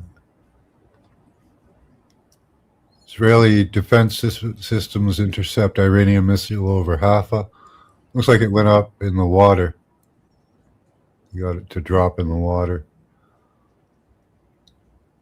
Exactly, Titanic. Oh, cheers, Rob. You didn't have to do that.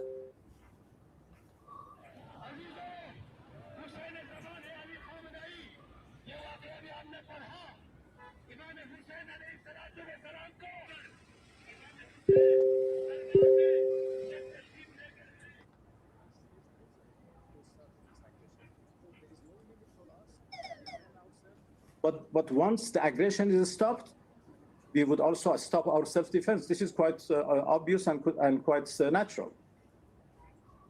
He's supposed to be dead. He's speaking from the dead.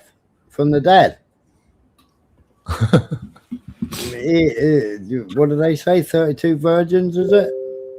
72, yeah. 72. So he hasn't got his 72 virgins. He ain't dead. The United States and Israel who started this aggression. So there is no limit for us to defend ourselves. But once the aggression is stopped, we would also stop our self-defense. This is quite obvious and quite natural.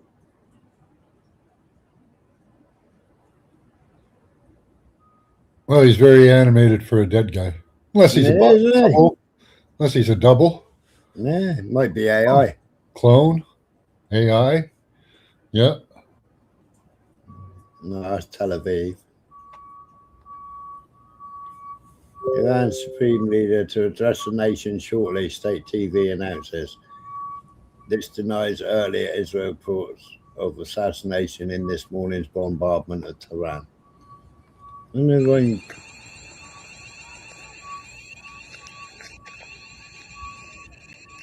Mrs. Israel.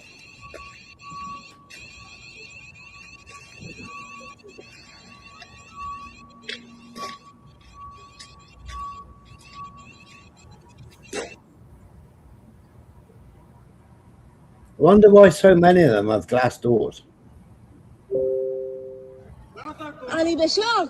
Oh, that's bulletproof glass. I'm serious, it is. Yeah. That's so they can see who's trying to get in their house. Or the bomb shelters. The bomb shelters have them too, eh? Yeah. So you can see who you're letting in or not letting in.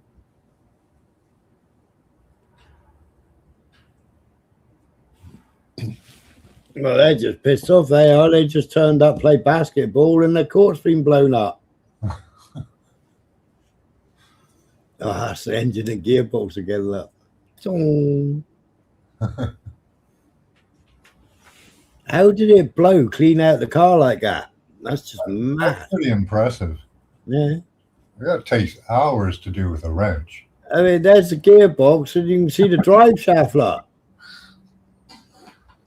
That must be out of an Audi. Those there are a twat. They're on a Torx bit set in, right, and they're an absolute wanker to fucking undo. They are. Well, that's blown that clean out. Huh? That's blown that clean out. Well, now you know how to save money as a mechanic. Just get some. Yeah. That's either an Audi or a Seat.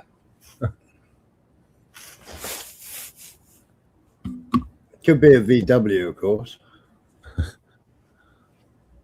But those bolts are a pain in the ass. That's right. Bankers' wars. איפה? איזה אוטו? זה אוטו על הבאש. זה אוטו? יש שם... Right, Rob, yeah. Oh, which airport was that again? I can't remember.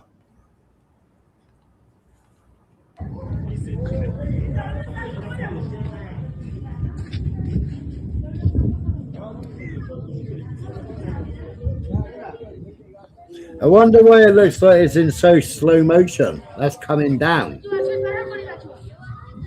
I don't know. It's weird. These are supposed to be hypersonic missiles, right? Yeah.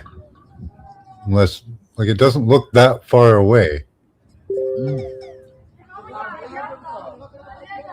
Unless that's not, like, the part of the front is not the missile. I don't know. Right. Is that coming down or going up? That's coming down, I think. That's what I thought. So maybe, yeah, maybe it's just the. I mean, that's going up. Yeah. That's definitely going up.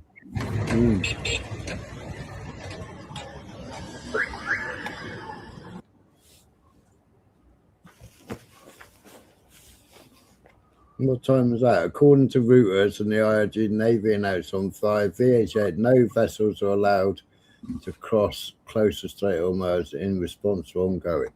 What's happening now then? Refresh.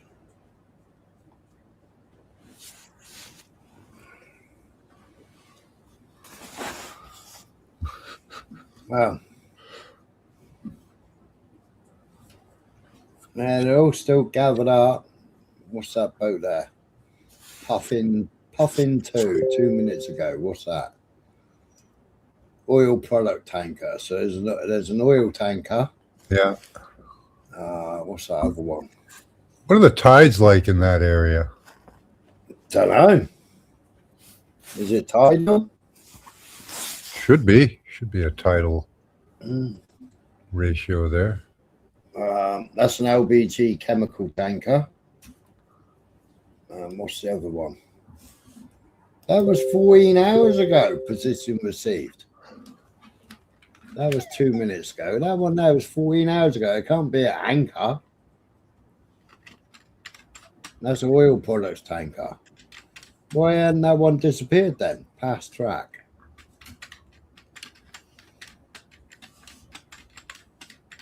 Strange.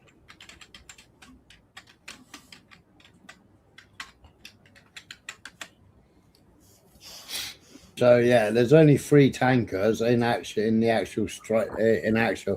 but one of them is from 14 hours ago. They're all still blocked off on what's it called, Dubai and Fulajara, is it? For whatever that is. Yeah, they're all still huddled up. Where you see them all huddled up here. And huddled up here, they're all still huddled up there. There's only 3 tankers here in the strait at the moment. There's all flight radar showing.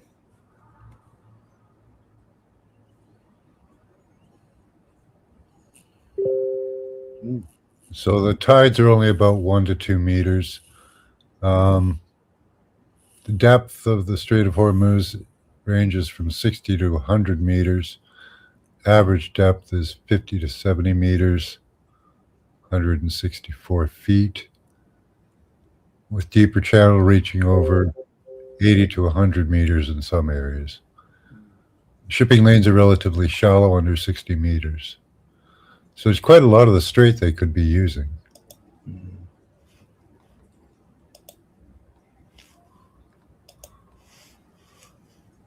Is this like the boat in the canal? This is flight radar. So there's a private plane from Tel Aviv, Cessna. Mm-hmm.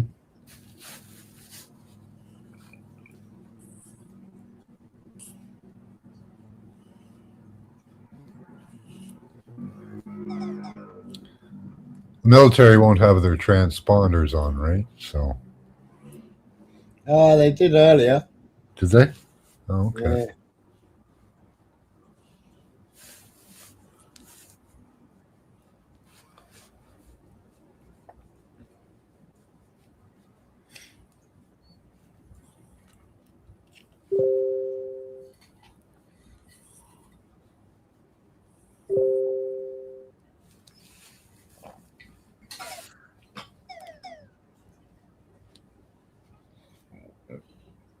I can't remember what that bloody call sign is now.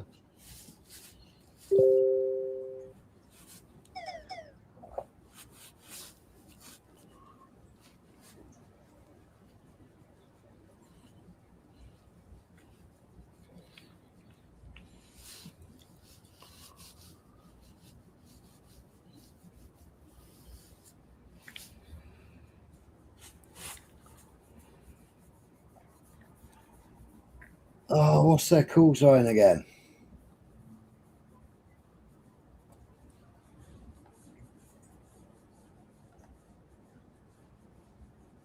There you go.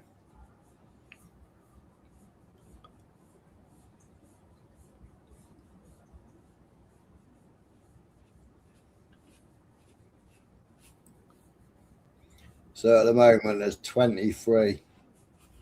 10 of 23.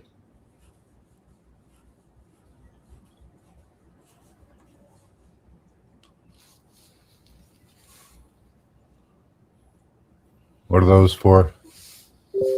Refueling or bombing? He's over Amsterdam, he is. Where's he flown from? Meow, meow, meow, meow. Oh, Cyprus, isn't it? Yeah.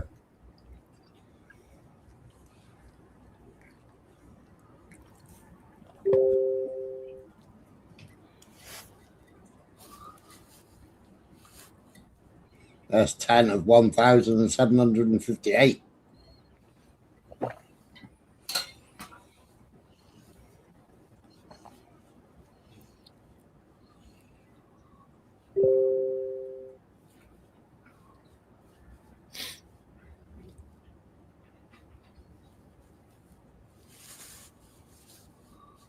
Where the fuck is that?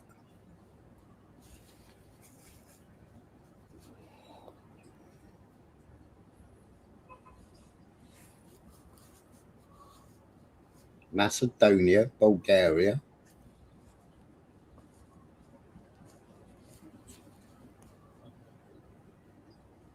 That's flown from Cyprus as well.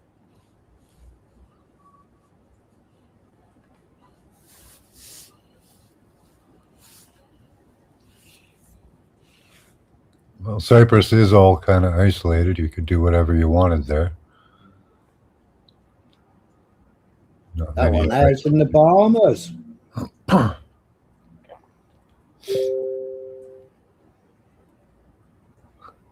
Cyprus. It's all flying out of Cyprus. Huh.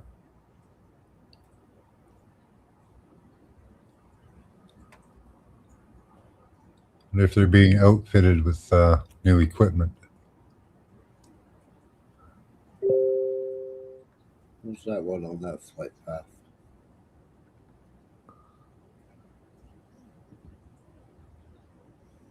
What are those planes for, typically? Well, they're Globemaster 70, so they carry equipment.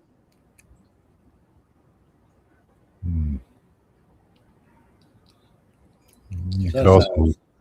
That's out of Cyprus as well. Yeah. That was another plane that I picked up.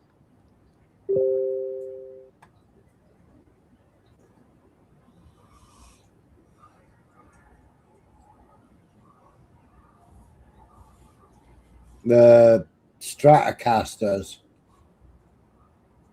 Do those have an entrance at the back? Is that what they do? Yeah. That's Hercules. That is. Okay. And the other one? I thought Hercules stopped. The other one's the Boeing. That's the Lockheed Martin one. Yeah. That is. I was in a Hercules. I actually been in one of those. Yeah. Yeah. They strapped you in and let you walk out the platform at the back while it was in flight. Nice one.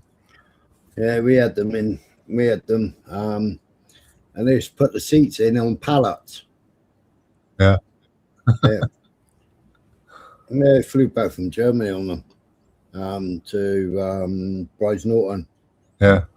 And they just put the seats in on pallets, but depending on how they pick the pallet up, depending on which way you were facing. I mean, 1 minute you could fly in them 1 minute backwards, and next minute you could fly in them going forwards. Mental, man. We had the side seating, just all the seats on the side. Yeah. It's more for paratrooping, I think. Well, I used to use them for flying out of Germany. Yeah. When we were British Army of the Rhine. But you can put you could put weapon systems on those as well. Oh, yeah. Wouldn't be much of a problem. Weapon systems, radars, all kinds of shit. How many more are coming out of Cyprus? That's 10 of 23. So what are they doing to them in Cyprus? And recent or scheduled flights, that was 10 of 1,758 flights. So are they all getting upgraded in Cyprus or what? No, they're dropping supplies off, I imagine.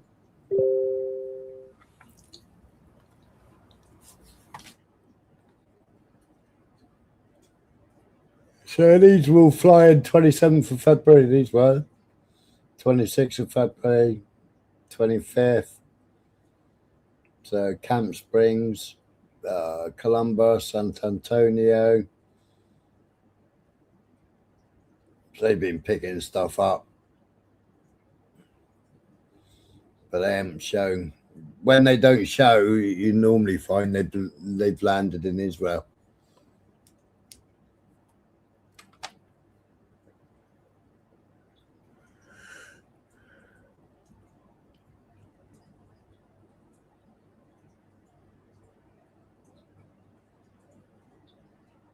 Yeah, blunt.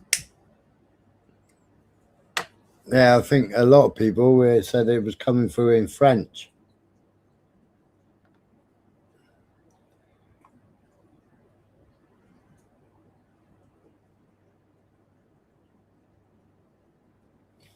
I can't remember what the call sign was for the Pegasus now.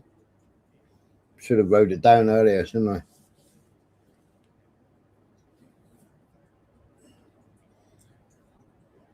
Yeah, or type it in chat.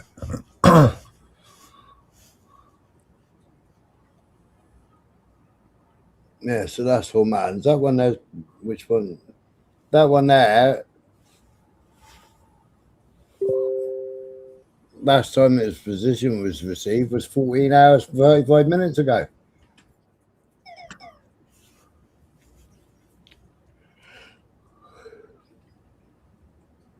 That was 3 minutes ago. So those are the 3 tankers. What's this one?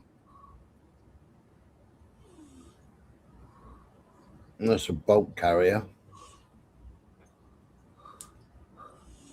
Still don't quite understand how they've blocked up the strait.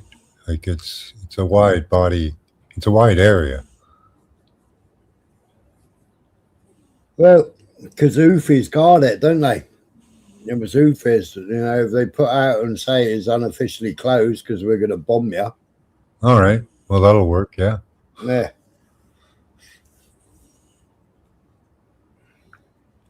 But the concentrations are still here, look.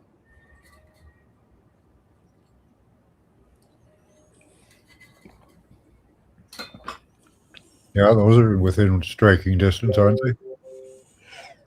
Yeah. But they're not going through the strait, are they? Mm-hmm. Perhaps it's selective boats only.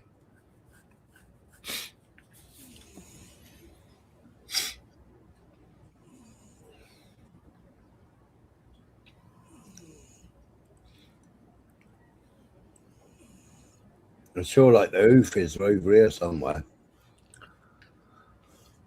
Let's see.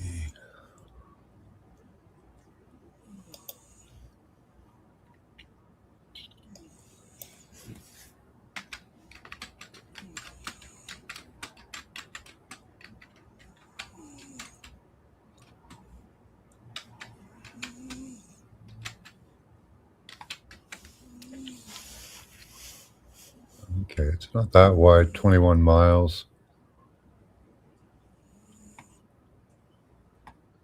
to 30 miles wide.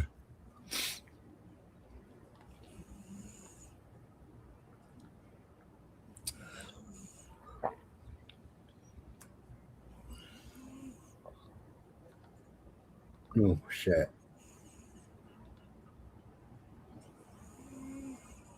Depth is deep enough for major oil tankers with dedicated shipping lanes, only 2 to 3 kilometers wide in either direction. Okay.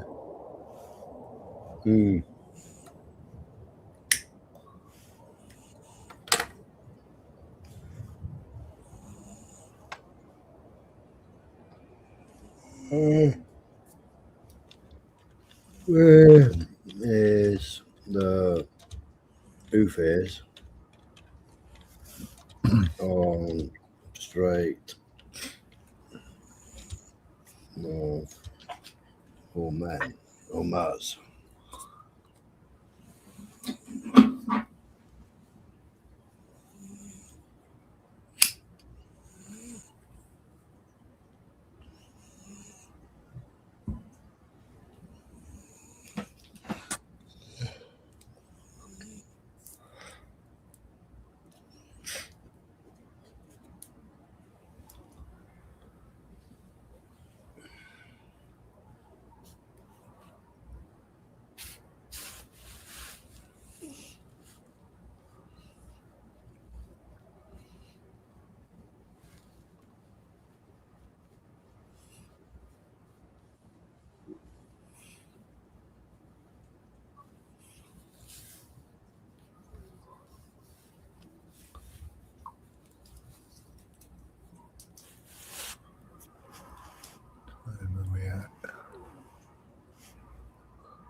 Yeah, it's not very much of it that they can actually pass.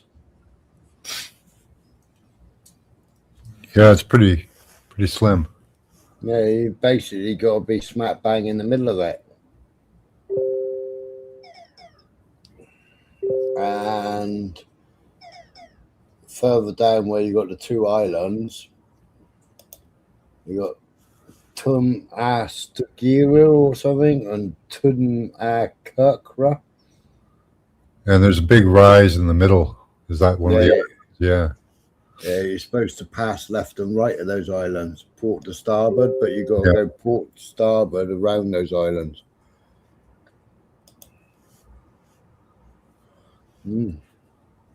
Yeah, basically it's a centre track. Yeah. Depending what size you are.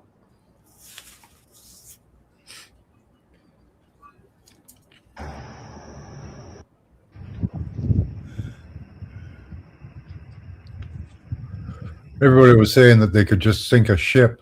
I don't know if that's really possible. Well, they weren't sinking ships before, were they? They were just attacking them. Yeah. Boarding them. And kidnapping them, weren't they?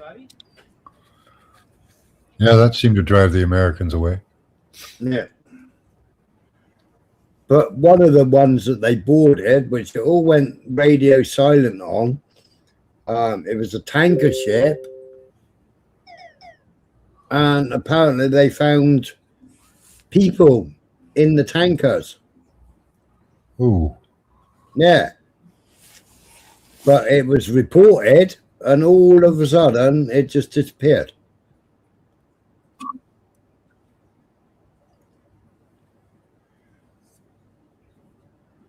Oh shit, I saw Michael was on the panel. It's like, well, I'll be interested in check back up on to see what happens. I can't remember who the ship belonged to neither, whether it belonged to Israel or whether it belonged to America.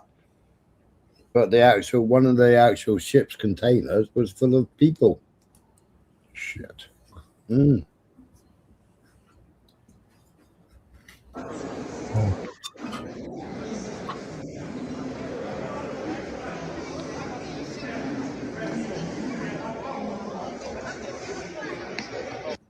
Well, that's Dubai airport. All flights have been altered.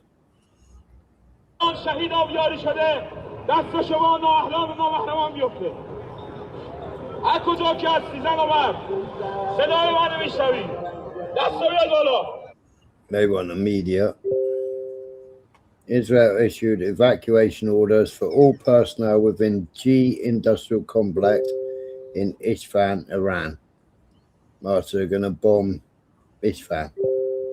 Again. They didn't do no damage last time, did they? I don't know.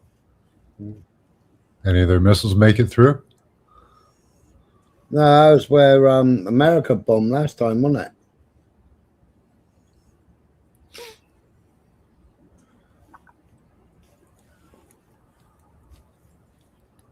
What's the betting? They missed that and they hit the university there.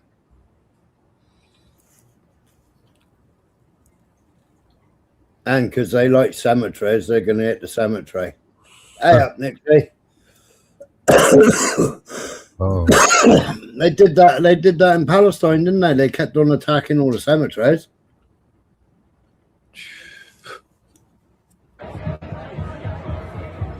The body's a big thing for them. I wonder how this went off in London today, because the Iranians that are forcing for regime change, they were on the streets of London today as well, because Spandex John was there filming them. Spandex John and Roy, because they support the Zionists.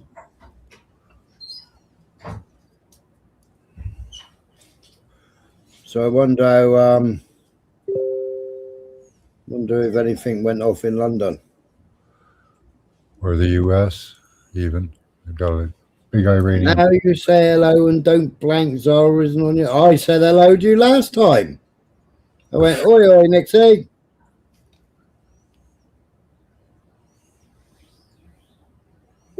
I didn't shade you the other day. Go back and watch my live. I say, oi, oi.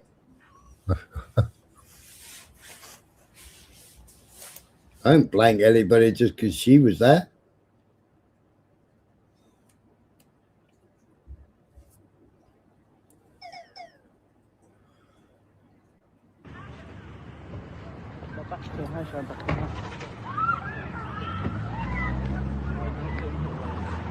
Oh, that's the US consulate in Iraq.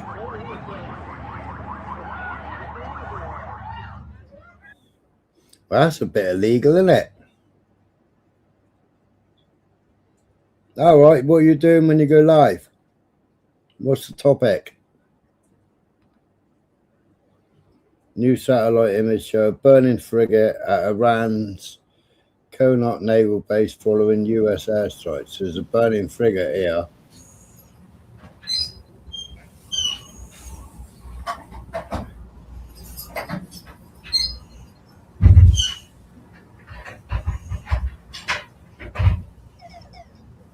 Yep.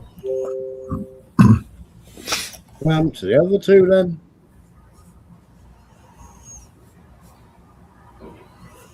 They look all right. Me.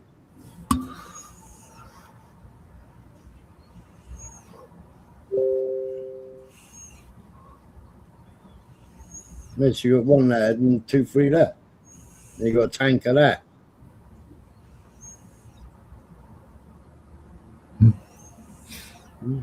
Only one missile got through. Yeah.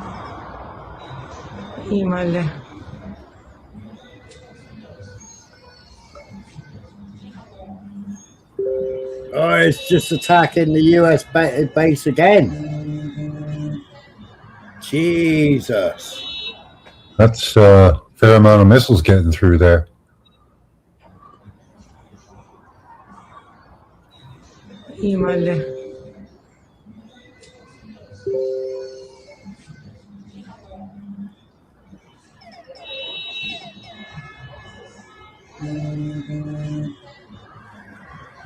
Yeah, the Israelis and Americans, they're going to have to ship everything in. Iran doesn't have that problem.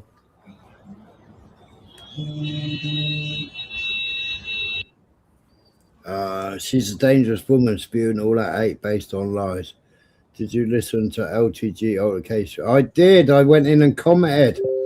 You know, how don't these thick, stupid people, right? Because all the head coverings was Jewish, hundreds of years, thousands of years, sorry. Yeah. Thousands of years before Christianity and Islam was even evolved. Islam wasn't until the 7th century.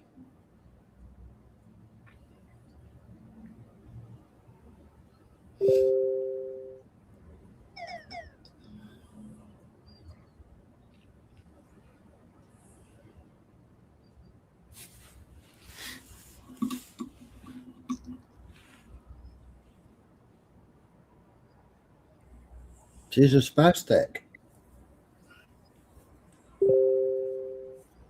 And in the middle of argument, calling everybody a whore, and then go, I called you a biblical whore because you're an idolatress. No, you called them a whore. There was no Bible conversation at the time. Yeah, nuns wear them. Every woman that used to go to church used to wear them blunt. There used to be a ruling. Cover your head when women used to cover their head when they go to church. And it's only the Jewish children of certain sects, that's SECT, it's only them that have to wear a niqab. There's 2 different sects that make them wear a niqab. Bless you. But Muslim children or Islamic children, they aren't forced to wear them until after puberty, but they ain't forced to wear them. It's still voluntary. In Iran, I showed Christmas and everything else. You know, before Christmas, I showed every single Islamic country celebrating Christmas.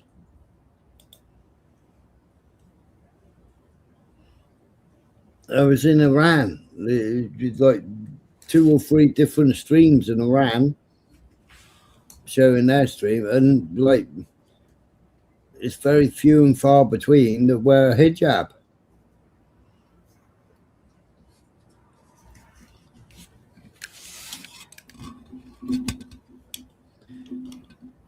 Yeah, I know, but she can sit there, Nixie, and say, well, all you coloured people have got to fuck off to the sun because you're melanated and you need vitamin D. But that isn't racist, apparently. All melanated people need to go and get into the sun. So they need to fuck off out of England and go and catch some rays because they all need vitamin D. But apparently that's not racist.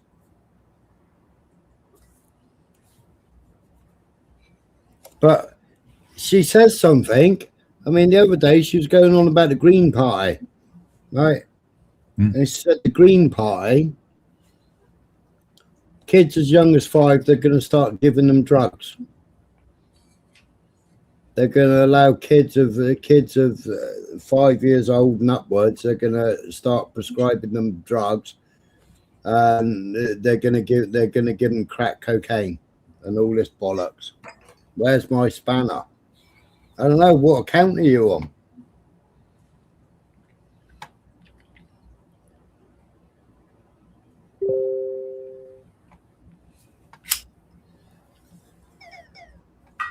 Two seconds.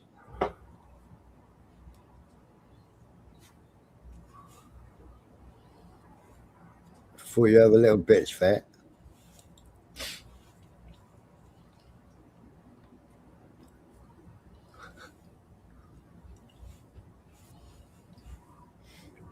You got that many accounts, Nixie. I never know which account you're coming in on.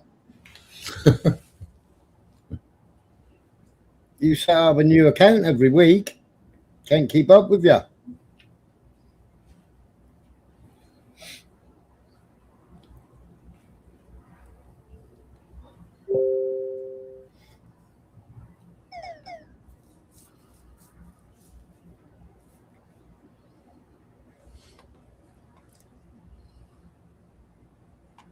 Well, exactly, Rob.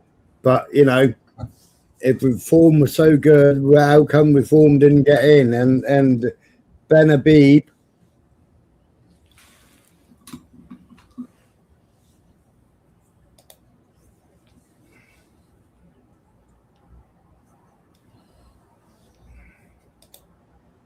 possibly Babylon, or employed to push civil unrest against the races.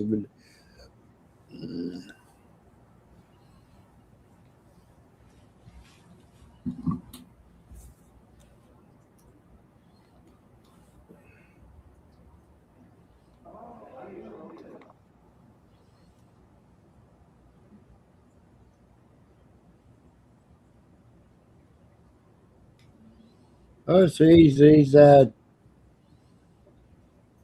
ain't very nice, is it? They've shot him, he's bleeding out, and they will go over and kick him. Who's that? Oh. Mrs. Palestinian.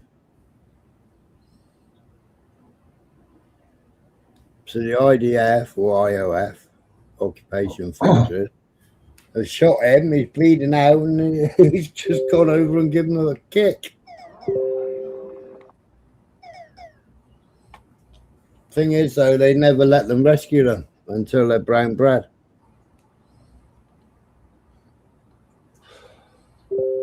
What's he saying? The most moral army on earth.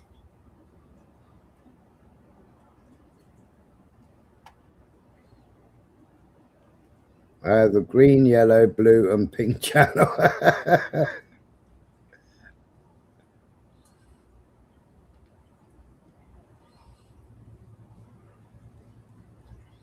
We've done all of them.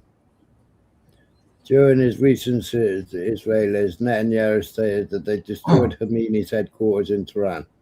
There are many signs indicating Khomeini is not alive. Netanyahu also directed his speech to Iranians, calling them to overthrow the regime and stating that Israel will enable the Iranian people to determine their own destiny, adding that this opportunity only comes once.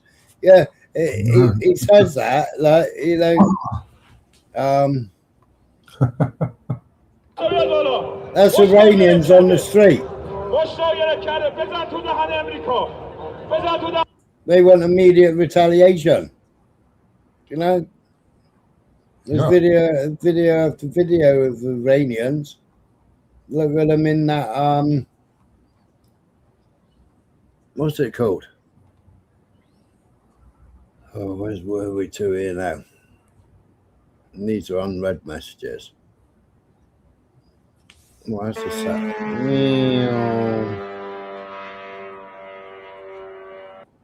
Was it the Iranian Foreign Minister, Affairs Minister says that they're following UN Charter on retaliation for strikes against them. So U.S. can't claim, nobody can claim the right to attack Iran. No. Israel can. Well, no, because Israel's above all law, isn't it? It's even above his own Noahide laws. Yeah. And above the Torah. And the Talmud. Yeah.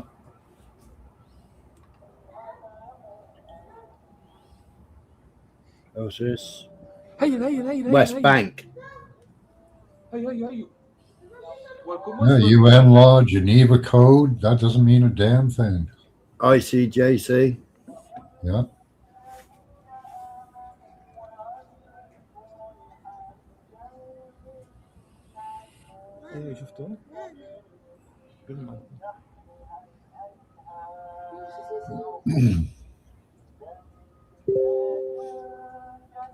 Is that the receipts one, is it, Nixie? If it's the receipts one, I already watched that one.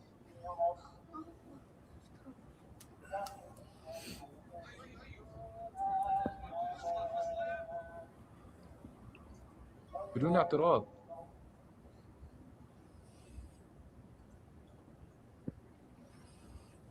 I don't know where Vega is.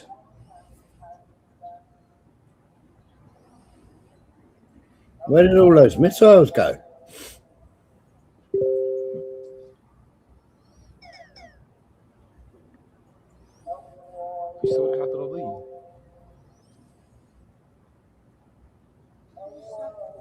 Say it again. Yeah.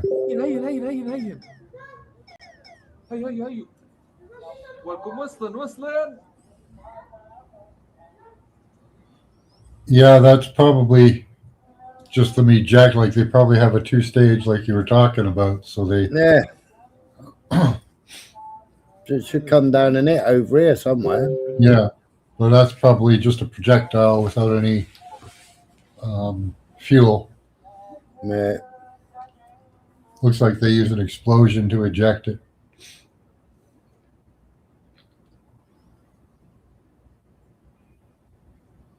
Oh, it said that it's a hotel for American soldiers. That was the one that they hit earlier.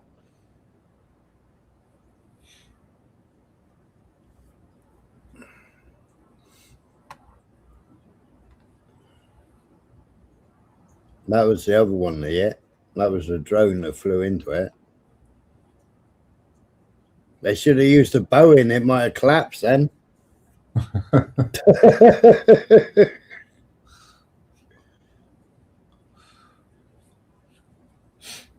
You can still see the metal structures. Oh, that'll melt. Yeah. Where's the sparks? You know, where's that person doing the funny half-cocked leg and, you know, going head first, diving out the window? I already read that.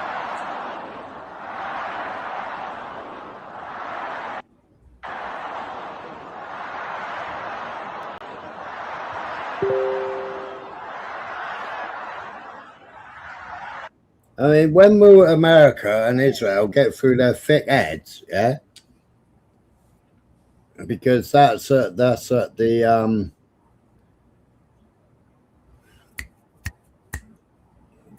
Raza, the old lead. Yeah, no thermite, Rob. The old leader before Khomeini. That's his tomb. Yeah, and they're shouting "Death to America."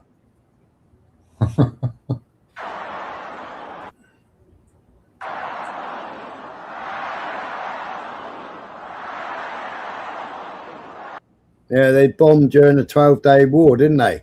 Yeah. And they still carried on because it was a celebration of his death at the time.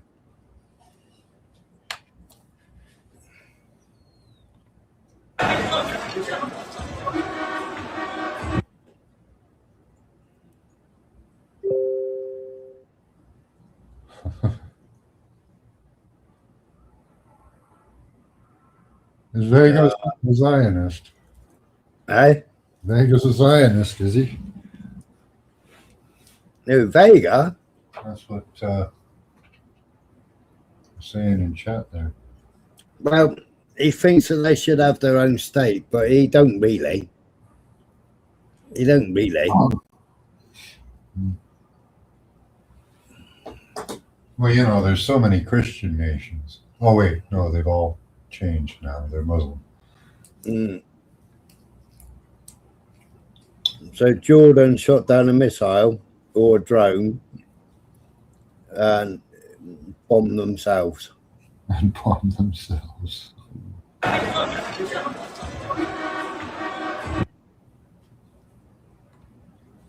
It shows debris on street after Jordan intercepted an Iranian missile drone directly above its own populated area to prevent the missile from reaching Israel.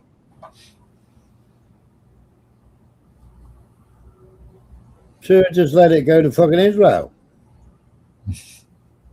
You know? Israel's got its own fucking defenses and American defenses.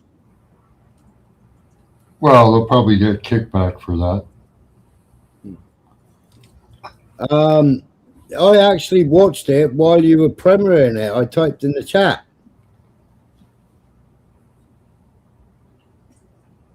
I think I was the last comment in your chat.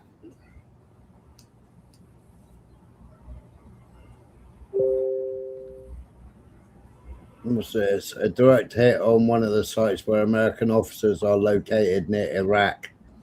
Bill Consulate.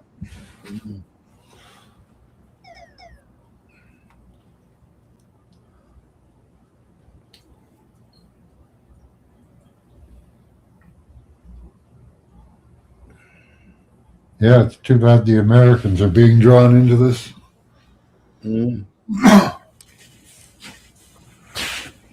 Well, no wars. Yeah, but we're here. I mean, I'm here in England. You're there in Canada, right? Yeah. I can see what America says, what J.D. Vance has said. It's all in the news, yeah? Yeah. They're waiting for Israel to strike first, and then they're going to back Israel up. Yeah. Well, that's dumb. This is Sepah Navy, Iran's Islamic Revolutionary Guard Corps Navy. From now on, all navigating through the Strait of Hormuz is forbidden. No ship in every type is not allowed to pass from the Strait of Hormuz till next notice. This is Sepah Navy, out. There it is. This is Sepah Navy, Iran's Islamic Revolutionary Guard Corps Navy. From now on, all navigating through the Strait of Hormuz is forbidden. No ship in every type is not allowed to pass from the Strait of Hormuz till next notice. This is Sepah Navy, out. Yeah. They can get a little rebel group to do that for them.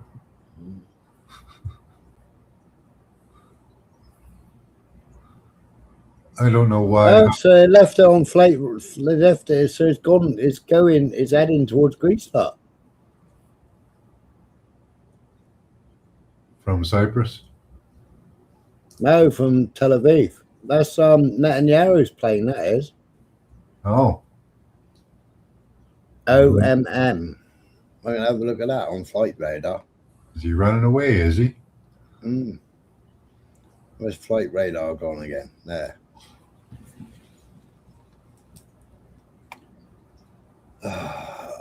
OMM. OMM. Wow, no, you're not going to let me do it.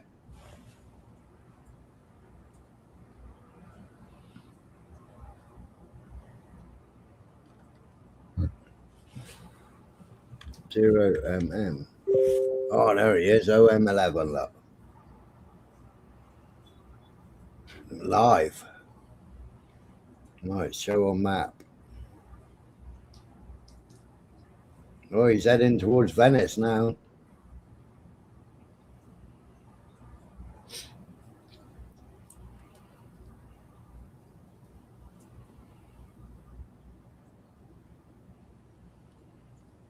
There you go. Stop screen, present, share screen.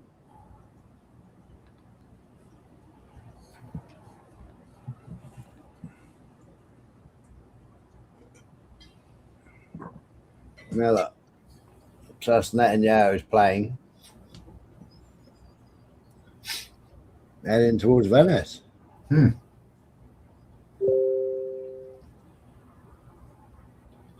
Go get some more instructions, maybe.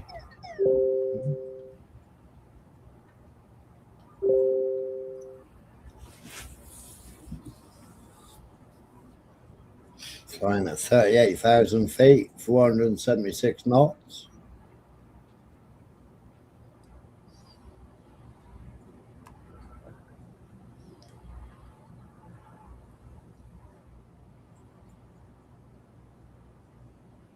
Well, what do you do all that for? Where are we going? Where are we going?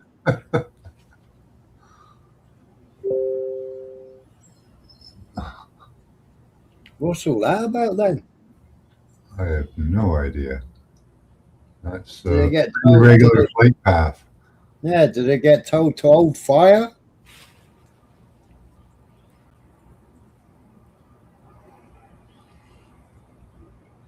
Was it evading something? Well, here is where all the American ships are. They're all in this water here. So between Cyprus and Israel, American ships.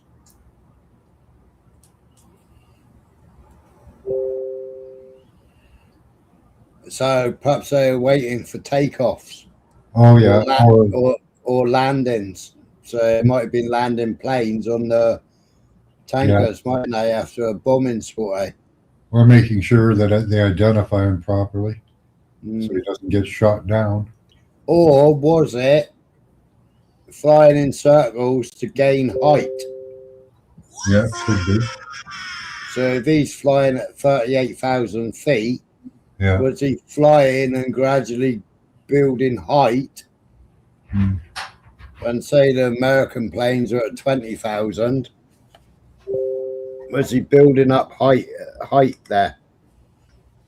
Oh, yeah.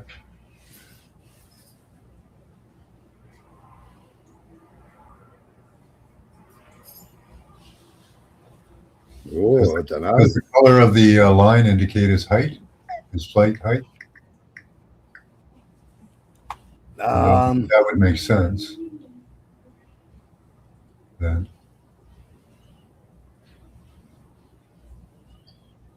Oh, where'd it go?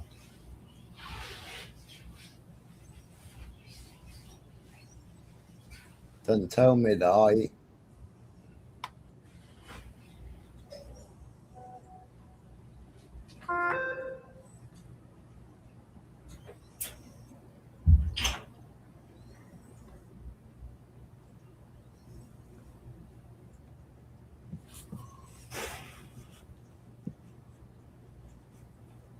See, how many tracks is that? It's quite a few. Three at least. No, it's more than that. Yeah.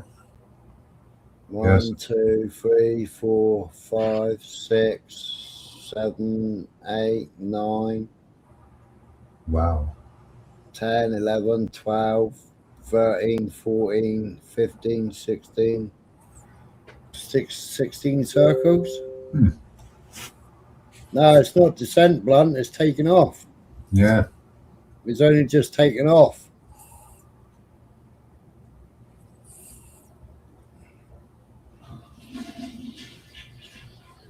How many do there then? No, it's just one.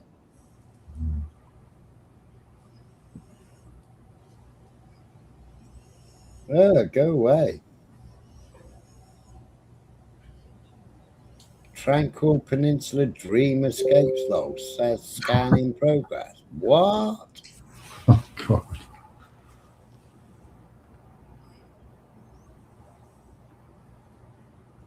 What's going on with flight radar then?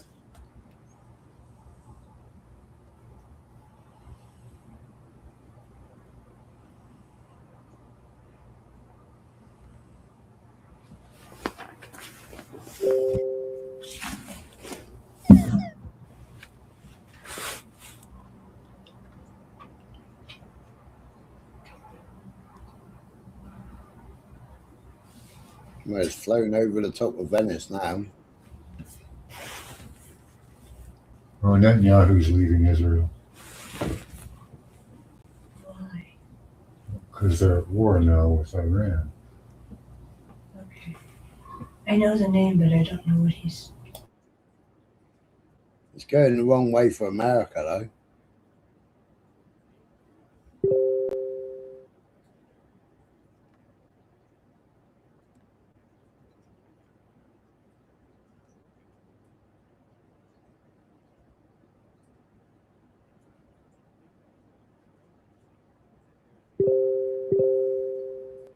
Message going to come up here and then turn left.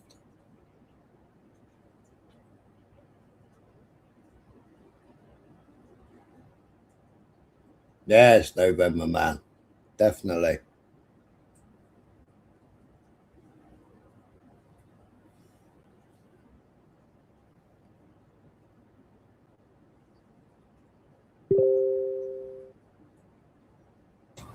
I had the idea for that. Any of them we find on corruption or, any nefarious actions, you put them in jail.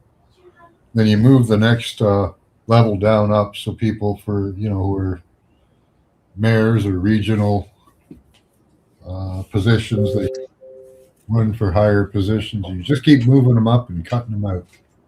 Yeah. Loads of elections for probably a year or more.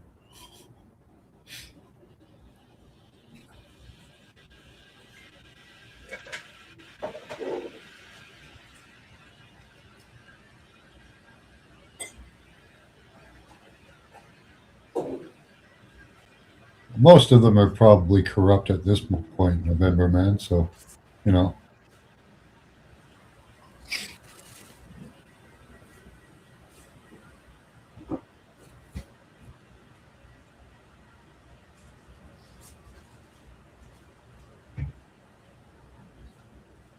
Well, they've all taken the shackle, haven't they?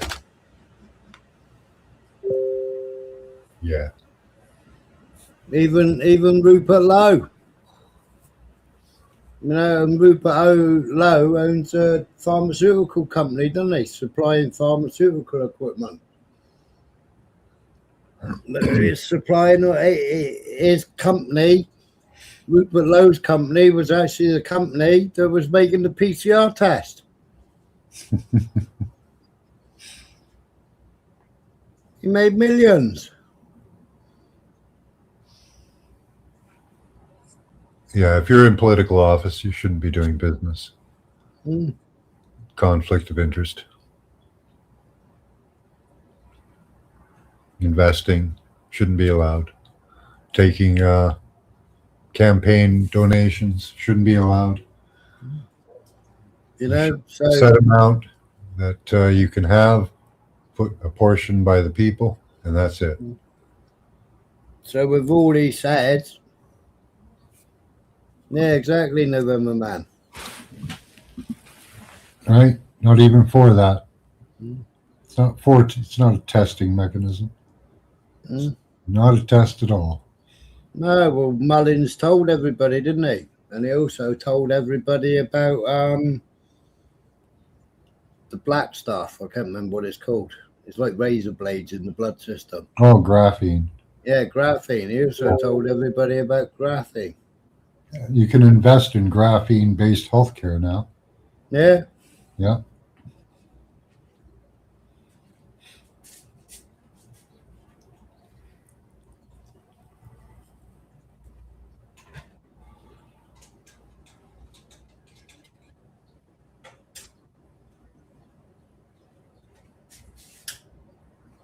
Yeah, one of the developers.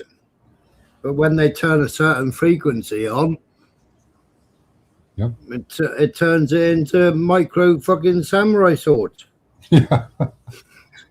It's also a great sensor. Yeah. Yeah. Yeah. They can get it in your bloodstream and your body. They can use it for health monitoring. Yeah. That's what they're guising it under. But yeah, it just shreds everything inside. It's terrible stuff.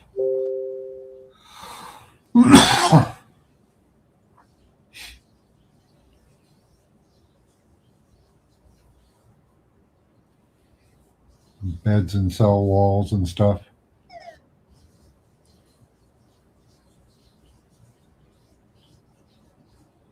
But yeah, yet they want to use it for health monitoring.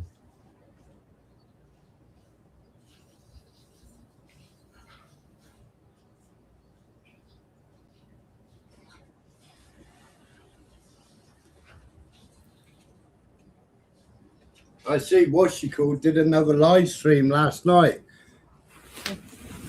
Sabrina? Hey up, Emma. I haven't caught her recently. Yeah, I haven't caught her recently. Yeah, I missed it, but I put it on watch later. I'll have to go take a look. Oh, he's changed course, lot.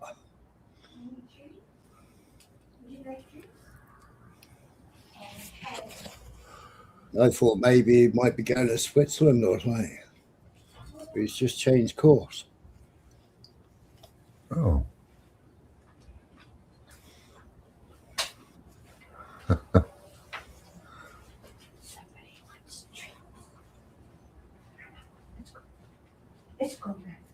Yeah, that's right, Blood. He was there. Venom. Why has he changed course like that, lad? He can't be going to Germany. Well, they had him. No, he's not dead. Emma. Looks like he came out and did a speech, so.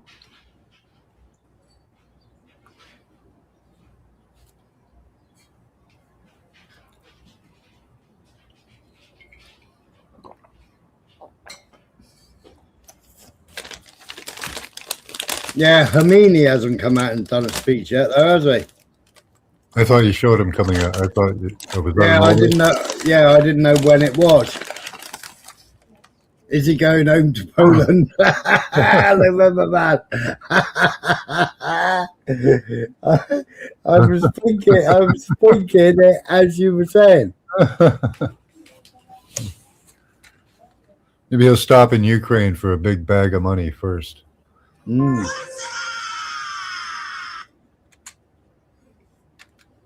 Who's that?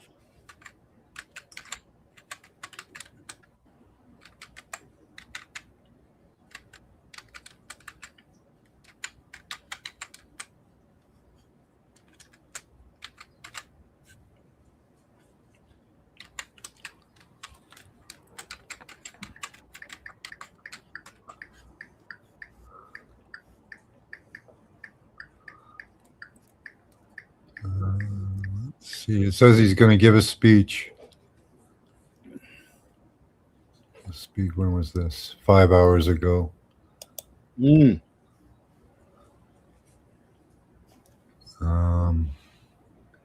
Iran Supreme Leader Khomeini to give speech within minutes after U.S.-Israeli strikes on Iran.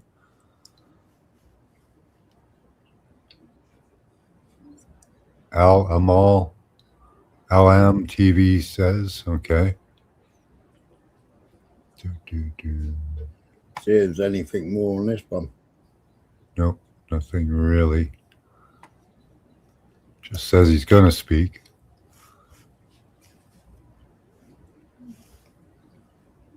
ترامپ بداند ما برای اینکه سالها با شما بجنگیم از پیشرفته ترین امکان. See, he's supposed to be dead. Yeah. But he was the speech we heard earlier. Trump should know that we launched our missiles today. We will soon unveil weapons that you have never seen before. Oh, great. When was this posted? Earlier on, wasn't it? Just today? Yeah. Not long ago. Wow. But they claimed he was brown bread, didn't they? Yeah. Is that the guy they got in the car, they said? Not sure.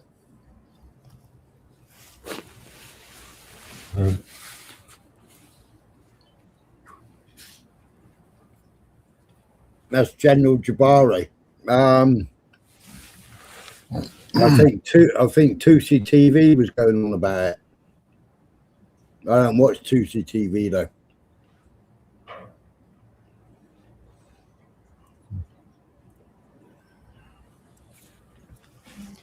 We know who he married, and we know what he stands for.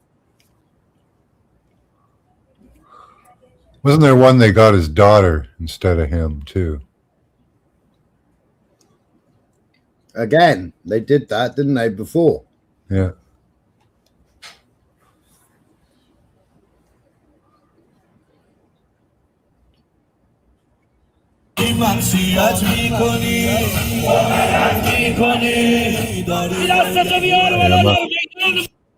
God, that's loud, isn't it? That is.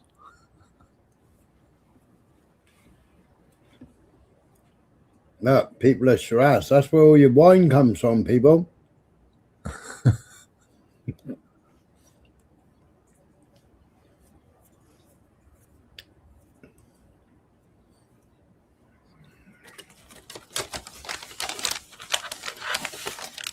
Yeah, when you look at how many people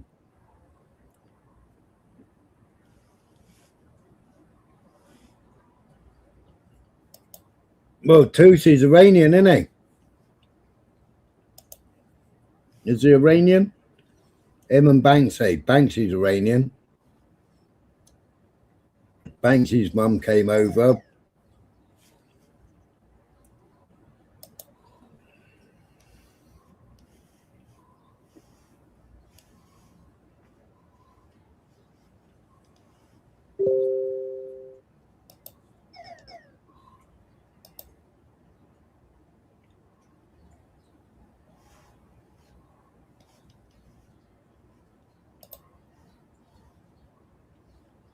Oh, they've killed 17 female volleyball players as well. All female.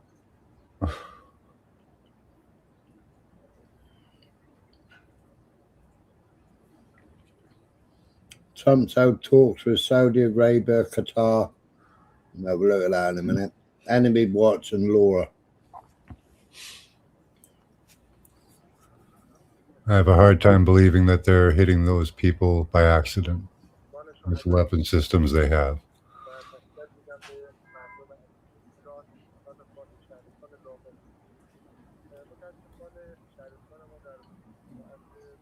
Oh, here we go. مورد اصابت 4 موشک قرار گرفت که یکی از این موشک‌ها به سالن ورزشی اصابت کرد I wish they'd do the bloody translation on that. دخترمون اونجا در حال بازی بودن. دو تا از این موشکام تو منازل مسکونی در شهرک ایسار در واقع Yeah, he's Iranian and he married a Jew, didn't he? ما همین دو تا وارد به صورت امواج در واقع این صحبت و همچنین کهکشاش یه خیابون مجاور شهرنده زیادی رو اینجا ما داشتیم و یه پرتابی هم در محوطه پرورشی که از مدارسمون اتفاق افتاد. مجموع شهدامون تا این لحظه 17 نفر است و So the governor of the Fars province, the United States and Israel launched missile attacks at the sports hall where the students were playing. 2 missiles hit residential homes while the other missile hit a school. Thus, the total number of martyrs in these attacks has risen to 17, and the number of injured has reached 100. But we know Israel like bombing schools, don't we? Schools, hospitals. Yep. We can't understand that anyway, Blunt.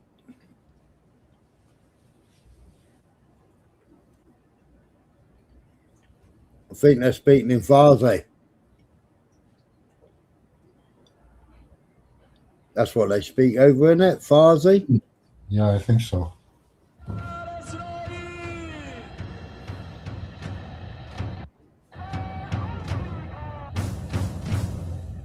Yep.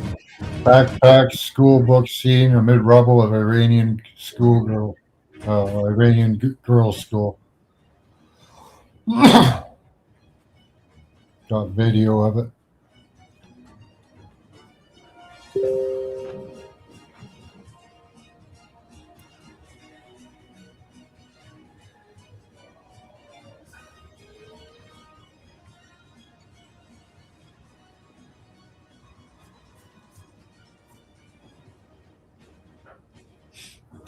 You know, the Iranians were going to allow nuclear inspectors in, weren't they?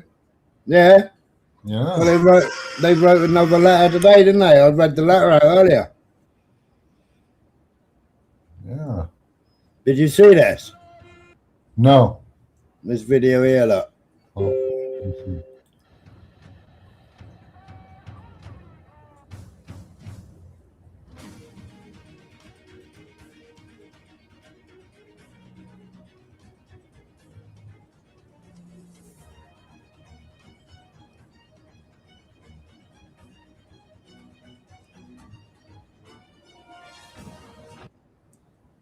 Wow.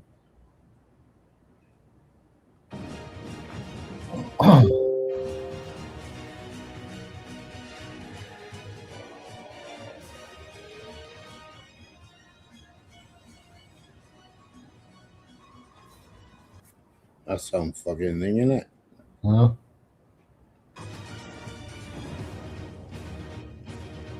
That's 12-day war, this is. Yeah, they did a lot of damage. Yeah. Well, Netanyahu had to beg Trump, get them to stop. Please get them to stop.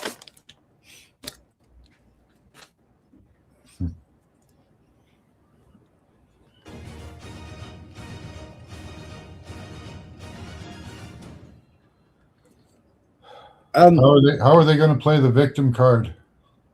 You know.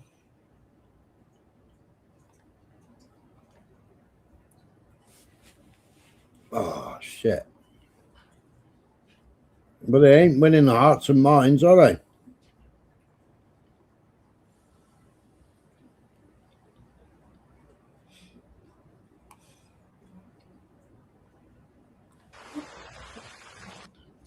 US Central Command CENTCOM released footage of the moment it launched Operation Epic Fury against Iran.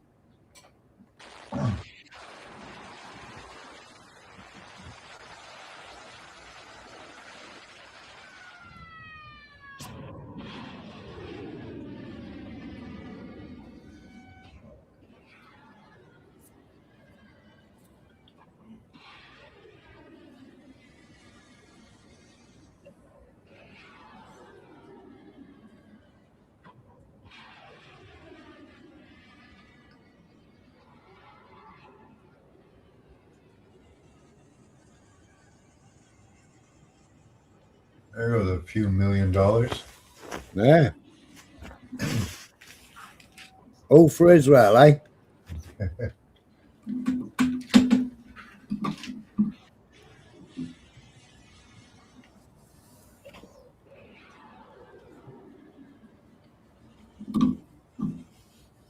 And America's the new Rome and must be destroyed. Yeah. In Netanyahu's own words. Yeah. That was his own words. Yeah. But notice, yeah, everybody, Starmer's a complete twat, but Starmer went, no, fuck off, Mr. America, fuck off, Mr. Trump. You ain't using our British bases to launch from. Well, we haven't seen any British bases attacked, have we? Seen loads of American bases attacked. Yeah. In 8 different countries.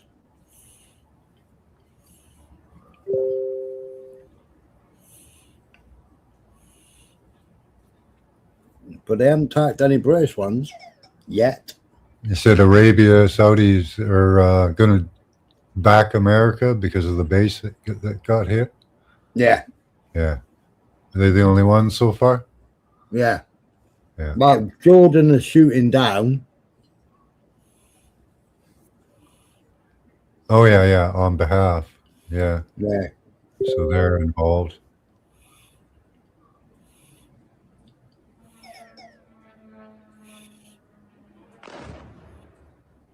Wow. That was good, that, wasn't it?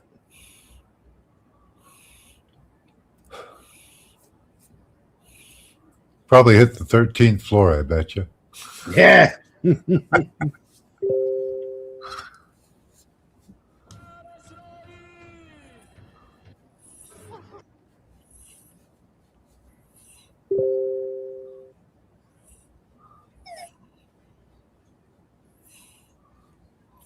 That's the mothers of the children, that is.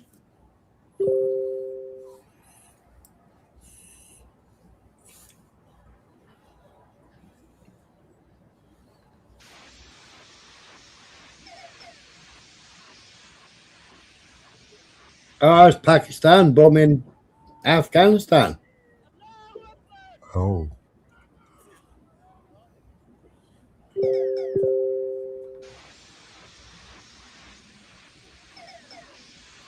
What kind of technology do they have? Iranian, aren't they? Yeah.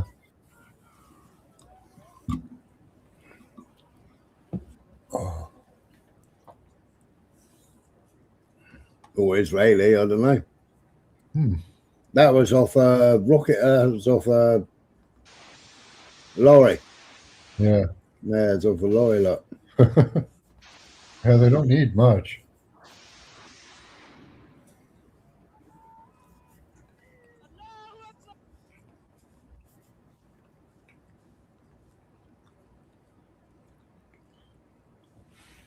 They've really got really good low-cost solutions.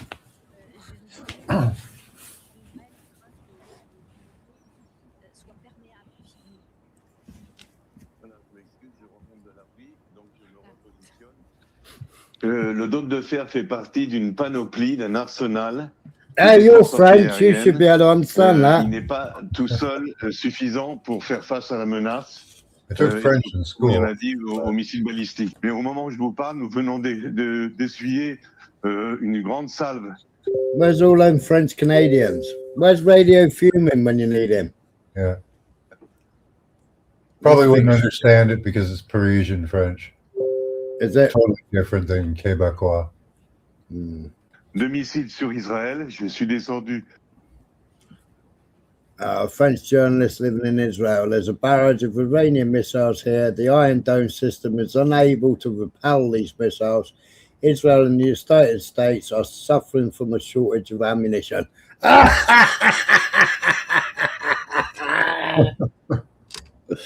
Oh, man. It's taken 2 weeks for Netanyahu to get fucking ammunition from fucking America. Well, they've had as much time as they wanted because they were going to do the attack, the first strike anyway. So, yeah, you know, if you haven't got enough now after you've started the war, you're, oh my God. Well, maybe that's how they're going to play victim. I don't know.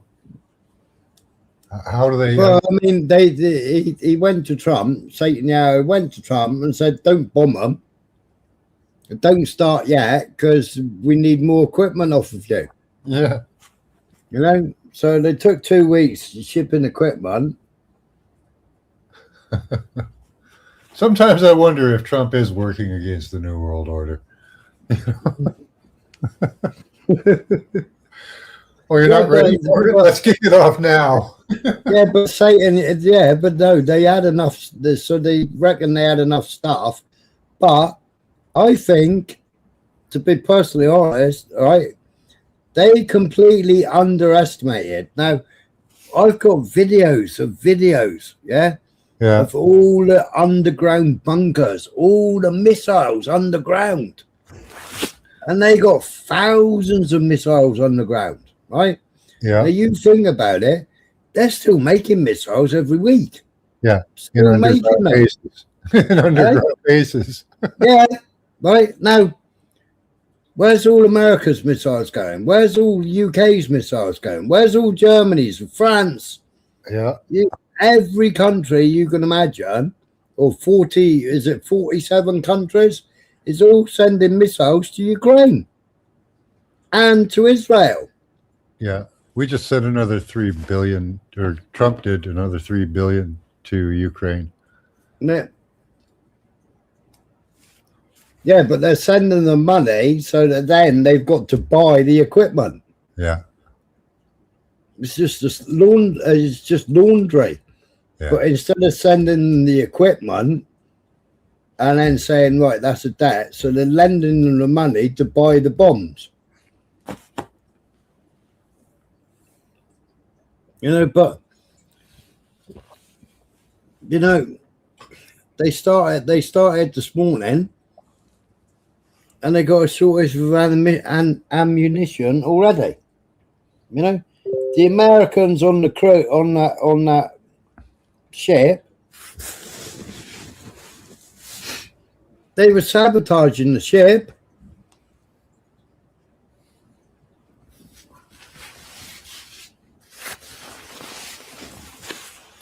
And then they couldn't get anywhere to get in anywhere to repair the bloody thing. Well, that's it, mucker.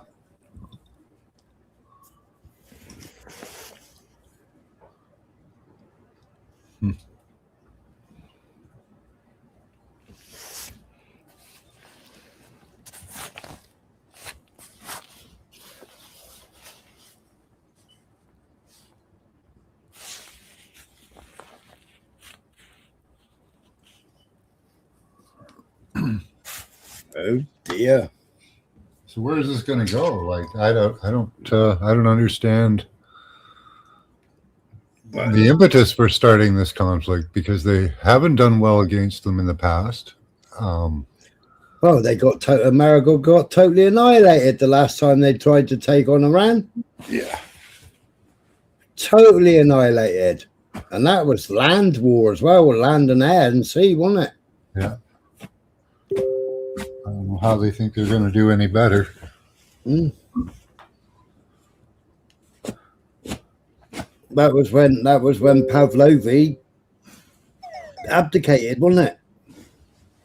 And even if the U.S. has some unknown technology that they have thus far refused to use, I don't believe that, but maybe they have some small amounts of hypersonic missiles. We know they have a limited supply of bunker busters.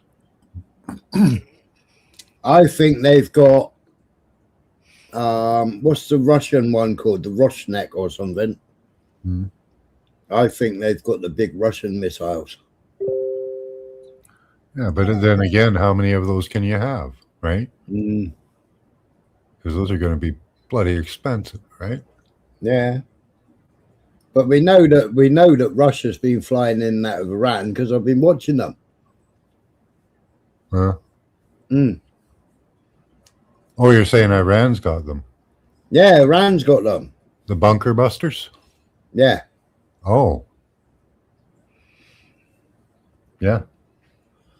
Yeah, Russia's probably got a shitload of them. Mm. America has to build them and get them there. It's got the Russian truck, the Russian lorries with a big ass missile on it. Yeah, it's not the Kinzhal. It's the next. It might be the Kin. I think it's the next one up from the Kinzhal. I can't remember what it's called. I know Mr. England's still there because you tell us what they're called.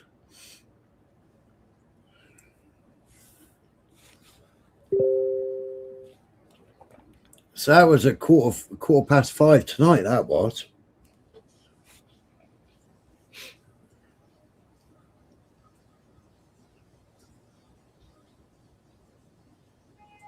So they didn't manage 12 hours. But then we saw, what did we see? 12 missiles launched out of either Iron Dome or THAAD. And we didn't even see a missile in the sky. And then missiles didn't hit anything. No. From their air defense. But then what Iran was doing last time was triggering air defense.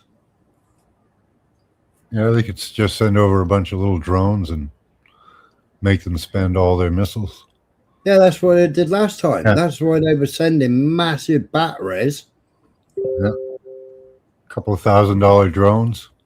Yeah, they had like 200 missiles, but only like 5 of them or 6 of them were actually missiles. Yeah.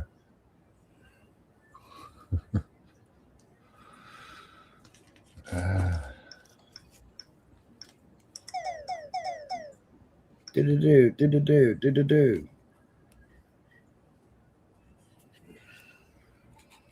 That's what I mean. I don't see how they expect to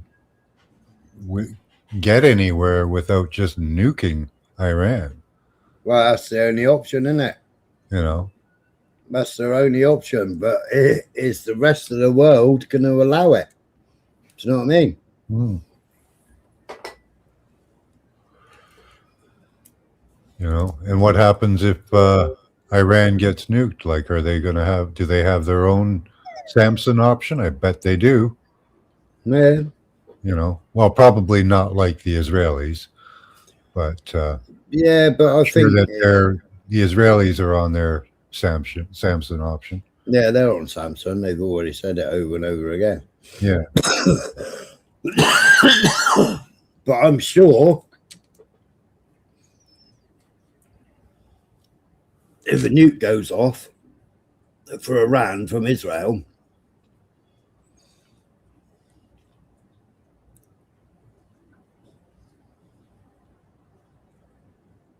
I'm sure that somebody else will step in. Probably. Don't know who. But then you think about it, you know, if they decided to launch one, yeah, everybody knows it's launched. Iran could just launch everything. Yep.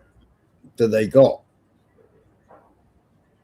Either in the hope of hitting it or completely destroying Israel. Yep. And then Israel would have to destroy the rest of the world. Yep.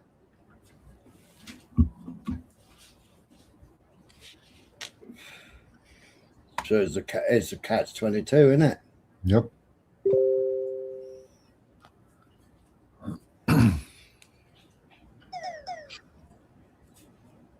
But I can't see any other real path forward. Like, they can volley missiles back and forth, but that's not going to work out well for Israel, is it? His plane's flying over Germany now.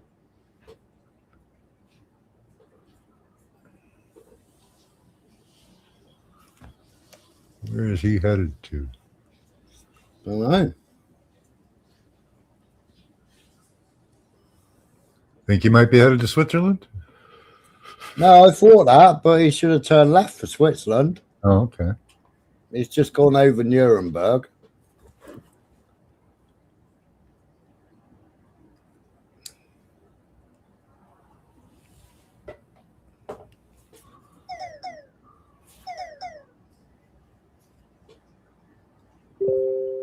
There, you've gone past Stuttgart. Pretty much, Rob, yeah. Just take everybody out. If Israel ever gets overtaken, a Samson option is used. Well, it looks like he's just turned right towards Poland. I think he's going to stop by Ukraine and get some money. Yeah.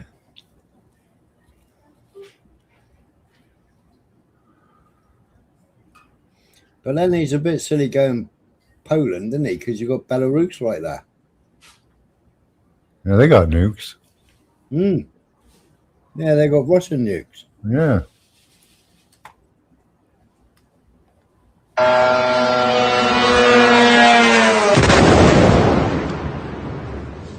Oh.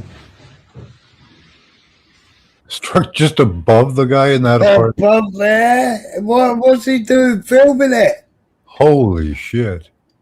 Play Why that is he again. standing there filming it? Well, where are you going to go? What are you going to do? Holy shit. Holy moly. Hey, hang on. Did you see the reflection? That was a small hat. That was a... He had one of those big black hats on.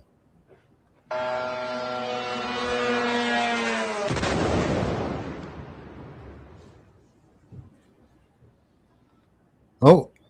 See the edge of the hat? Yep, back just half a second there. Yeah.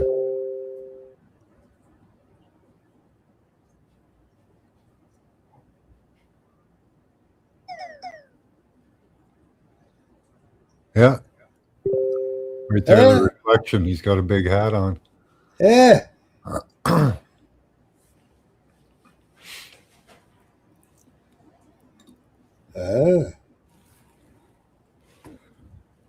There's a guy down to in the middle of the picture too. Is that a person as well? Yeah, there. Don't know. Yeah, right there. Up a bit in the reflection. There. Yeah, right there. Is that a person as well? Don't know. No. No. Okay. That definitely is.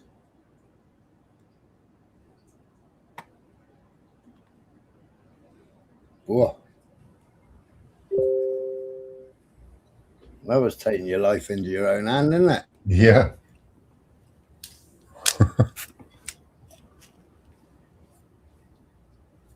I wonder if he maybe knew where it was going to strike. We will not stand idly by and will respond to attacks. Unfortunately, the response may include friendly countries, and we are in contact with our brothers in those countries to inform them that we are exercising our right to self-defense. Boom. Update for US citizens abroad. Alert, worldwide caution.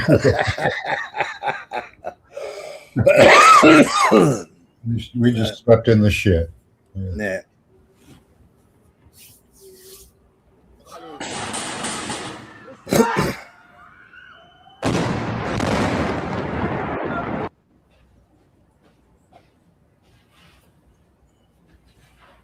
Well, that was on the outpost, an Israeli illegal settlement. That was. So they're shooting at it. Kalashnikov. Bang, bang, bang, bang.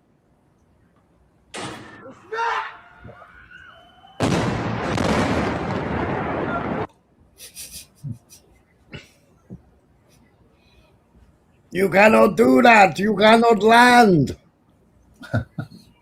Do not land on our settlement.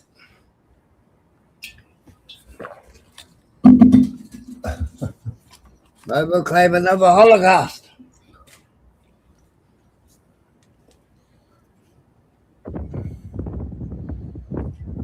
Oh, Q8 was it again.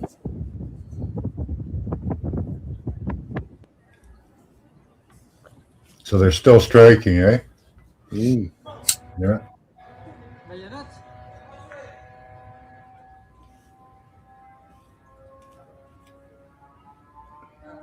Ooh, here comes the drone. Here, speed it up.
Oh dear. HS beating Fulham. That's sad, that was. No, I don't care. I don't care what religion you are. You got all that technology. You know what a school is. You know what. You know what I mean? Yeah, they know exactly what targets they're hitting. They know who's in the building. They know in some cases, they'll know their blood pressure, their respiration. They'll know exactly where they are. Yeah. Yeah. No, they're not hitting randomly. That's not a mistake. Not with the current technology. Have you got proof of that, Carly?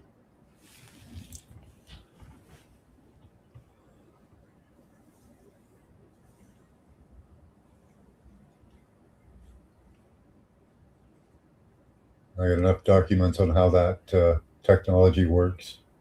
Yeah.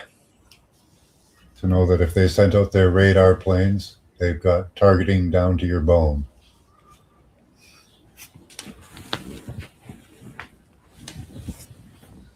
Any claims that Reuters reported the killing of Iranian Supreme Leader Ali Khamenei are false.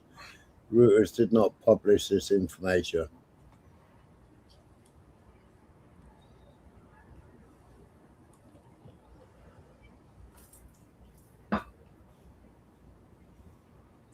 Telephone call was made between His Excellency Minister of Interior Islamic Emirate and Afghanistan, Khalifa, whatever, and His Excellency Foreign of Syrian Arab Republic. Wow.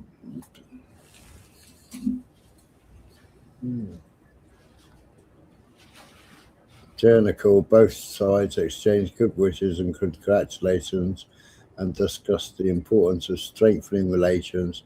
They also discussed the recent regional situation, particularly issues related to the ongoing situation between Afghanistan and Pakistan. Both sides emphasized dialogue, mutual understanding, diplomatic resolution of issues as the preferred approach. On va retourner en Israël où nous attend Raphaël Jérusalemi. Raphaël, est-ce qu'en Israël, on craint que le dôme soit perméable finalement? Voilà, je m'excuse, je remonte de l'abri, donc je me repositionne. Le dôme de fer fait partie d'une panoplie, d'un arsenal de défense antiaérienne. Il n'est pas tout seul suffisant pour faire face à la menace. et surtout, comme on a dit, aux missiles balistiques. Mais au moment où je vous parle, nous venons d'essuyer une grande salve de missiles sur Israël. Je suis descendu dans l'abri, je suis un petit peu essoufflé, je viens de remonter. Le problème, c'est aussi le manque de munitions. Les Américains et les Israéliens font très attention à économiser les munitions. Oh dear.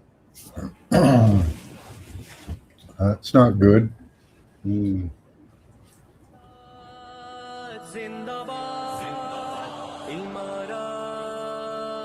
Carrey has been replaced.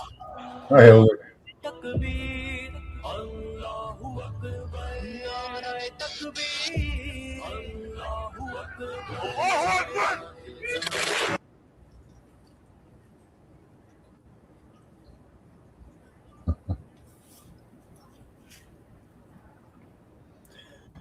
Did I say what was the channel that kept on sending messages?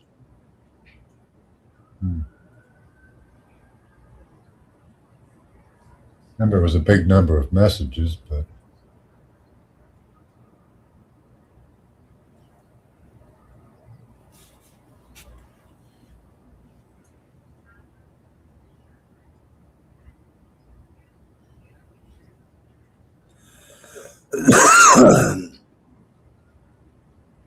Enemy watch.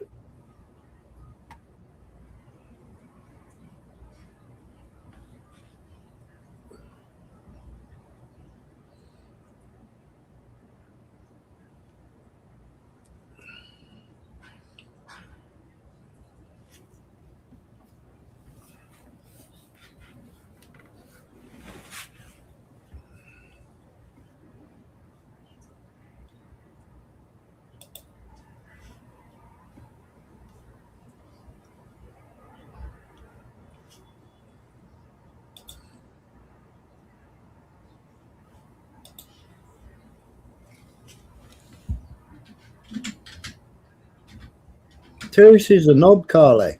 He's an absolute knob. Zionist shell.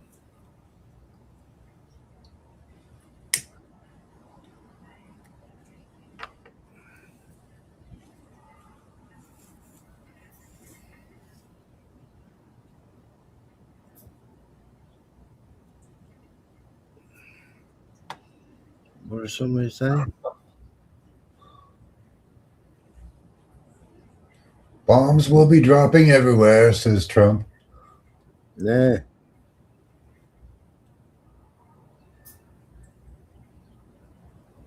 On the news, they got his body. He is dead. Have they? Who's got his body? They said on ABC News that reports Supreme Leader Al. Right, Reuters. I just played a message. I don't know if this is from Reuters though. This is ABC News, Australia. Ayatollah dead by GBN News.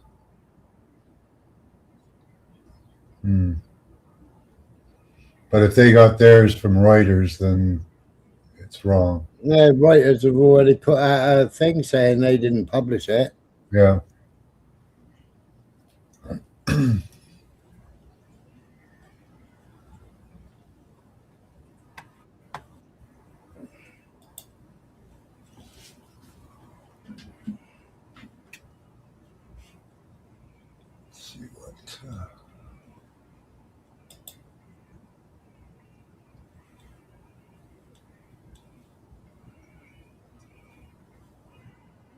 No, it's come from Reuters. Live. Khamenei's body has been found and he is confirmed.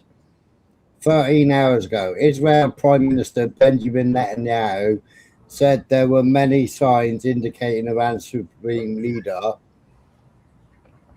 is no longer. Well, I've just put a message on there from Reuters.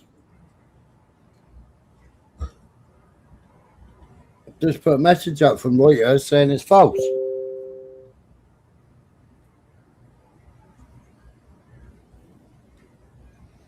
Iranian affairs. So the Jerusalem Post are saying it.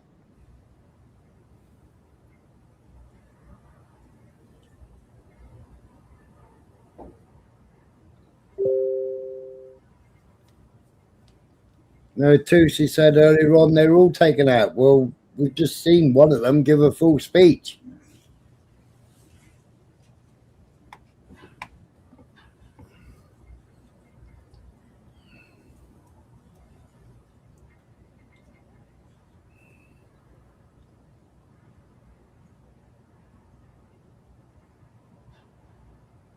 And the video that Israel put out was a video from a year ago, when all the cars fly up in the air. Who shared it? I'm trying to think who shared it.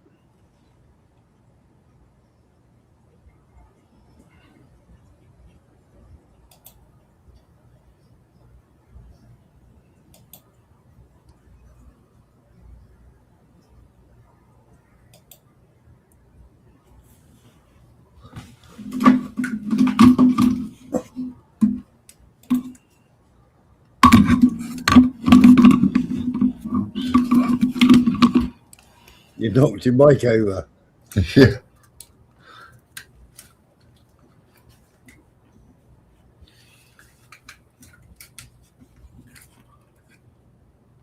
Oh, they've shot down a Hermes. Iran shot down a Hermes drone.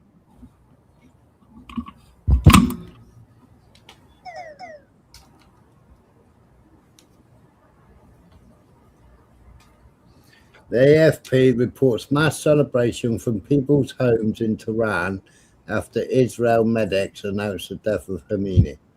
The AFP reports mass celebrations. For example, they started this lie. There are no such gatherings. They are just using fabricated news to trigger riots. I thought they were celebrating death to America. Yeah, they were. Yeah. Yeah. It's amazing the spin you can put on something if you don't know the language, eh? Mm-hmm. All right, Michael, what was the channel that I said that played that video where they struck and said that he died? Because I play it because that was from last year.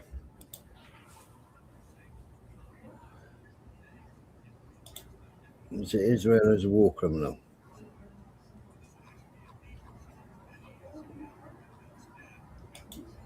Okay. So here's a...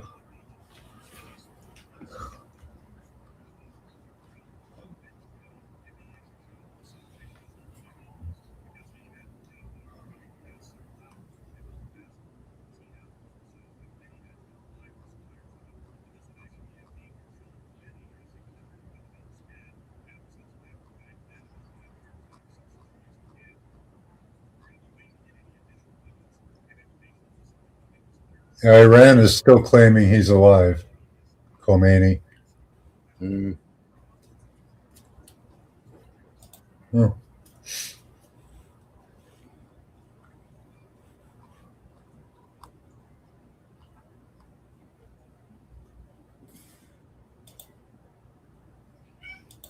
There's Trump's butt plug.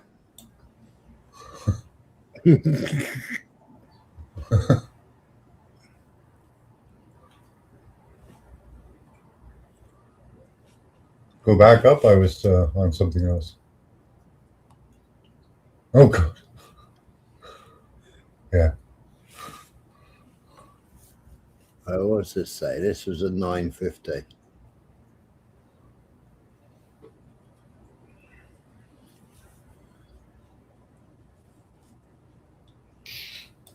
Hi.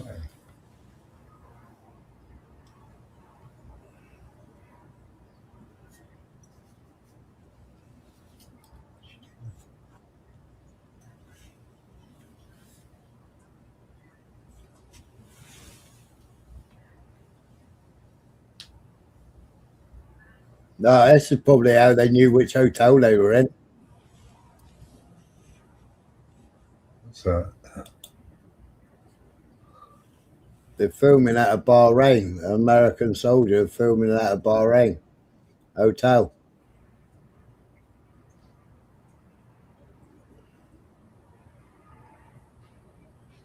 ooh.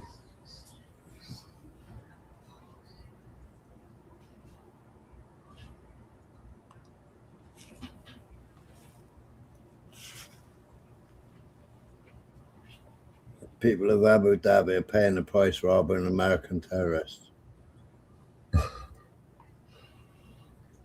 Kinda, yeah.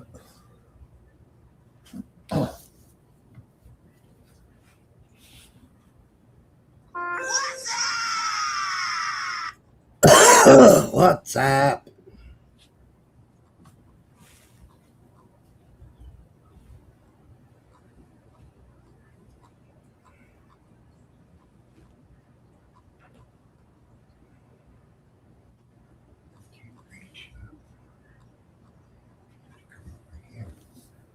How far I got to go up?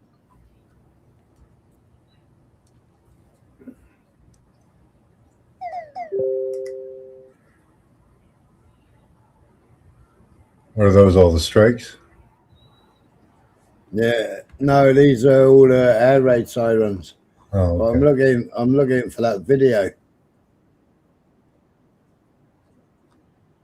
of the compound.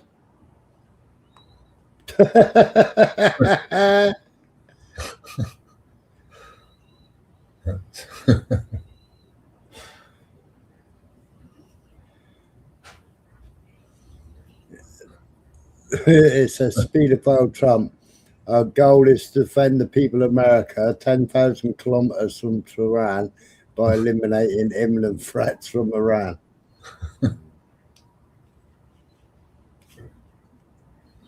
Oh dear, that's a missile and a half, isn't it? Yeah.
Yes, Tyke, yes.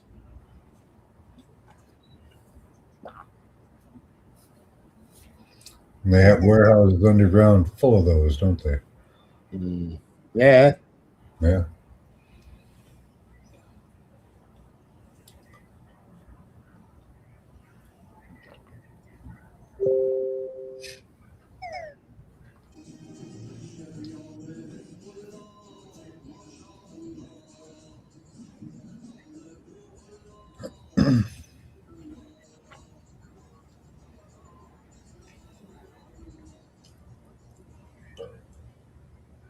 There's Iranian TV this morning.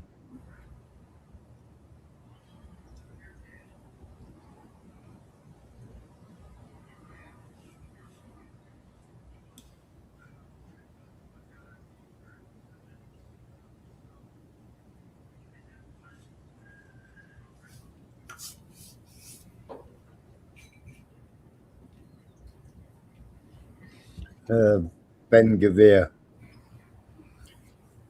Jewish regime security. If anyone anywhere thinks they're going to back Iran, don't even try us. I'm saying it straight. We'll smash the head off anyone who tries to stir things up or side with the enemy.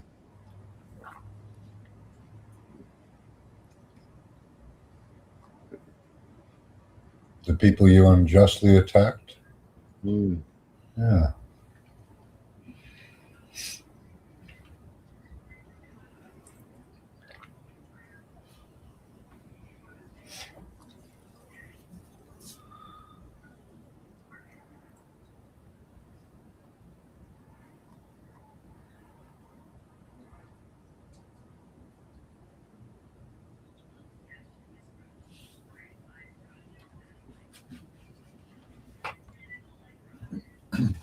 Yeah, that's about right.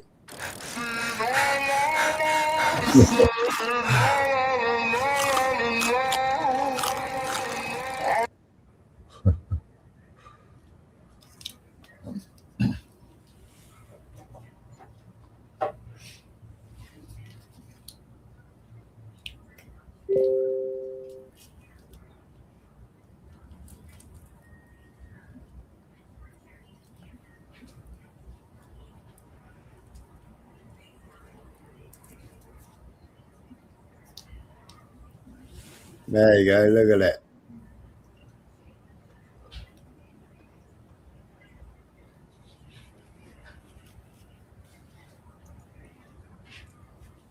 Is that the ship they hit? No, that's a Gerald Ford. That's the toilet slut. Oh.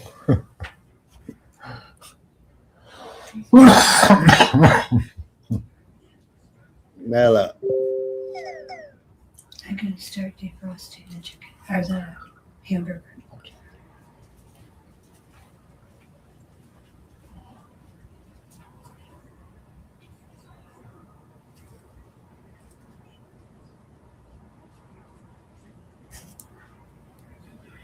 What's he called? Talks about it.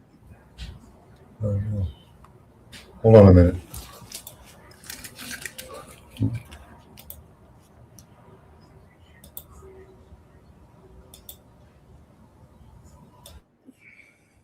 Netanyahu asked Trump for Iran to hand over its missiles. Netanyahu, we are ready to hand over our missiles. You will receive them in Tel Aviv and Haifa.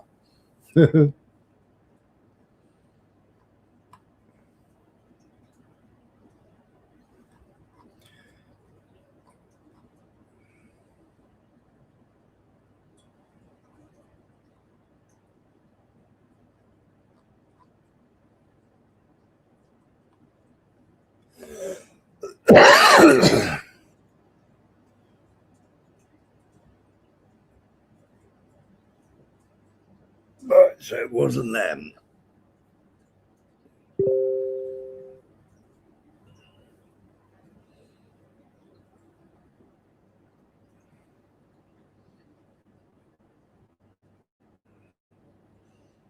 You still there, Michael? I can't remember the name of the bloody people in the channel.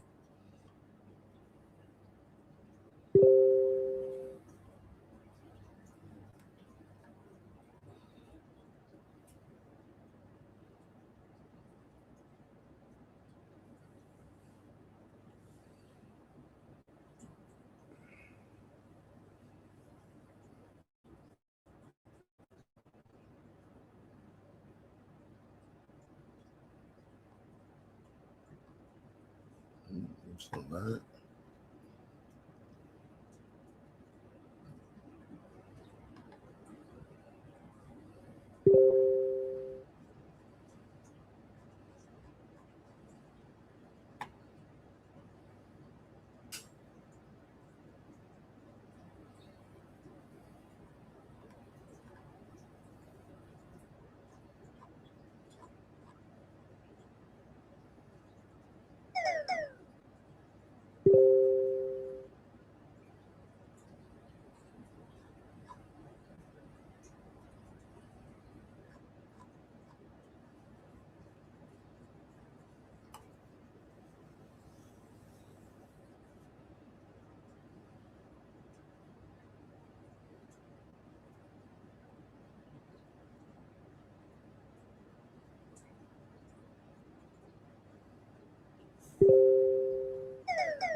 Oh, what's a stupid video?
We have hit 2 children's schools.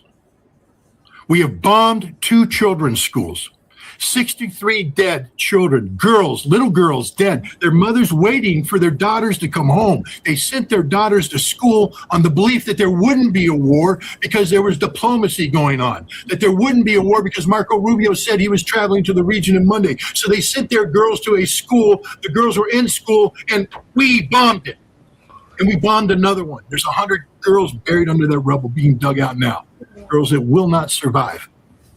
This is the horror of war. But what I'm trying to say is, at least when I was involved in the bombing of the Amarita shelter, we did our damnedest to make sure that it was a military target. We were wrong. It haunts you forever. What name could lead us to bomb 2 girl schools? I'm involved in this. I did this for a living. I know you don't make those mistakes. No. Nope. You do if you're Israel, because that's what Israel likes doing. Most advanced targeting systems in the world that don't work, right? Yeah. I mean, I don't watch mainstream media, but mainstream media calling that all what, you know? Because could you imagine if Russia did it in Ukraine? Oh, yeah. Be unbelievable, the press. Yeah.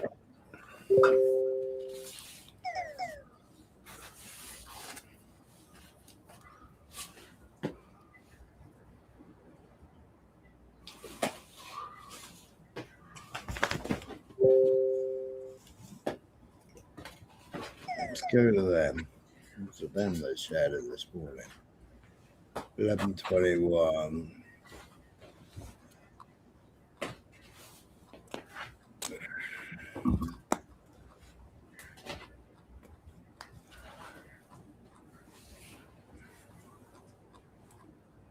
It's February 27th, so I want that.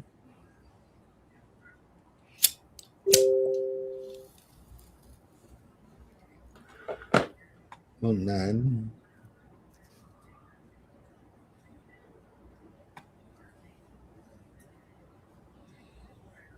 Sent me a message.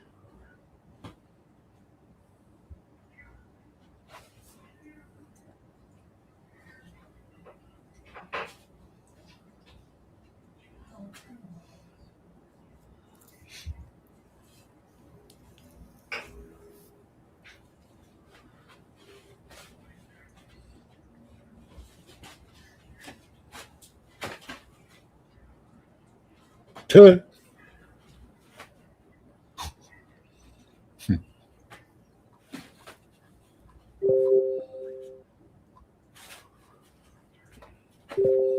Oh, I wish I could find the video.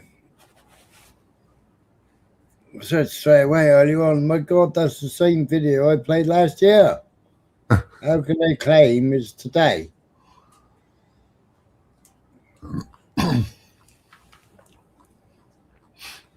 It's a little logo.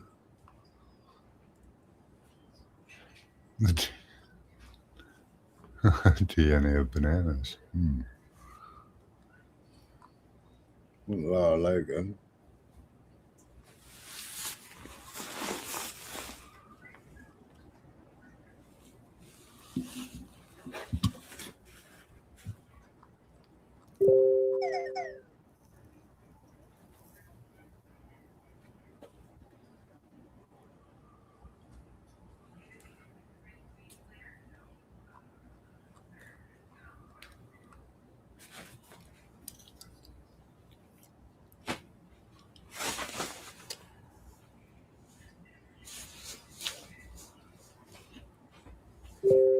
So it's only according to multiple Israeli reports, Israel assessed that its attempt to assassinate Iran's supreme leader this morning, US-Israel airstrikes in Tehran was successful. So they're the only ones that have assessed it so far. I can't, other than the false report, can't verify it.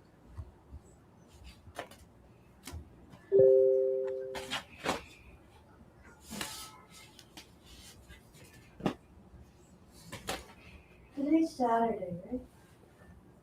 Yes.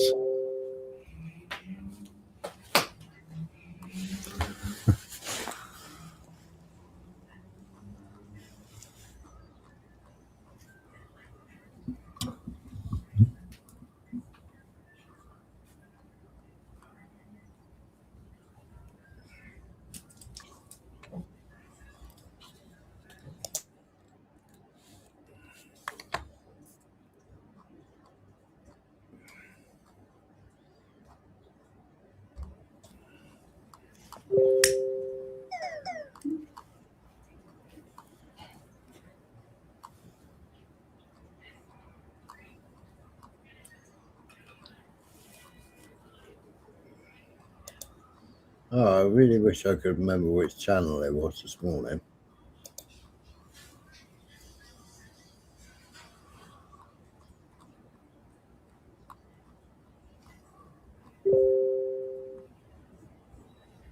Netanyahu claims many signs Iran's Khamenei is no longer live. No, it says Iran's supreme leader Al Khamenei is not staying in the capital Tehran and has been moved to a secure location. This was reported by an official source to the Reuters news agency. Yeah.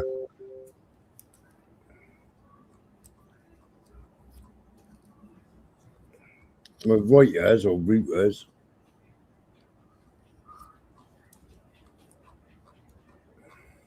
Yeah, made the claims that's not true.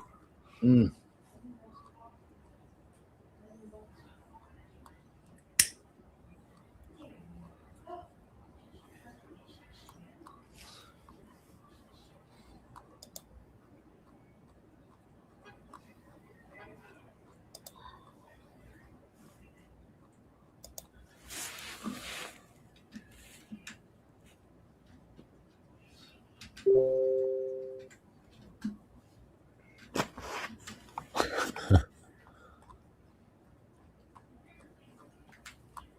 I wish I could remember which bloody channel it was that I was on this morning.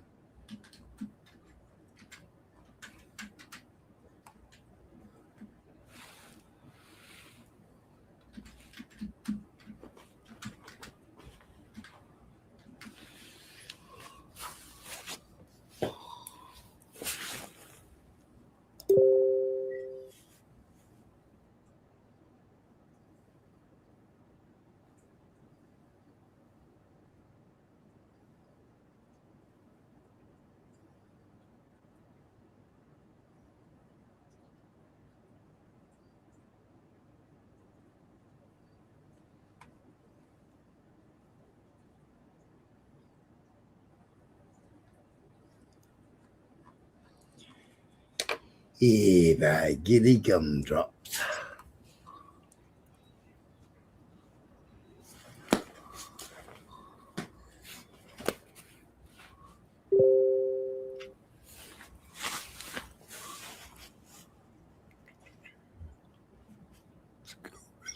That. No.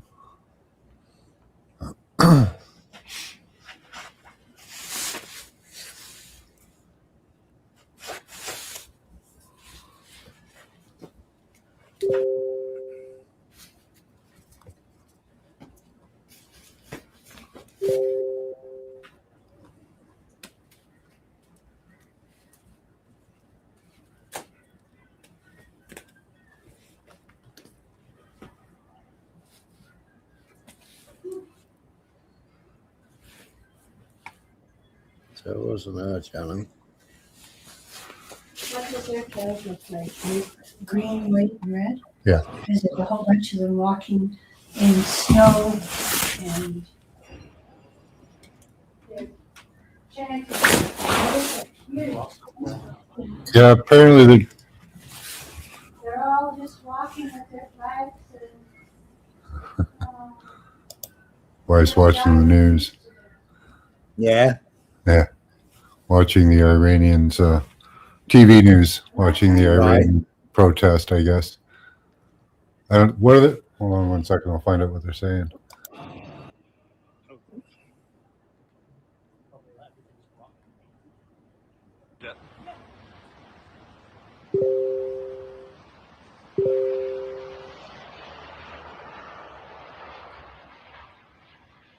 Oh my God.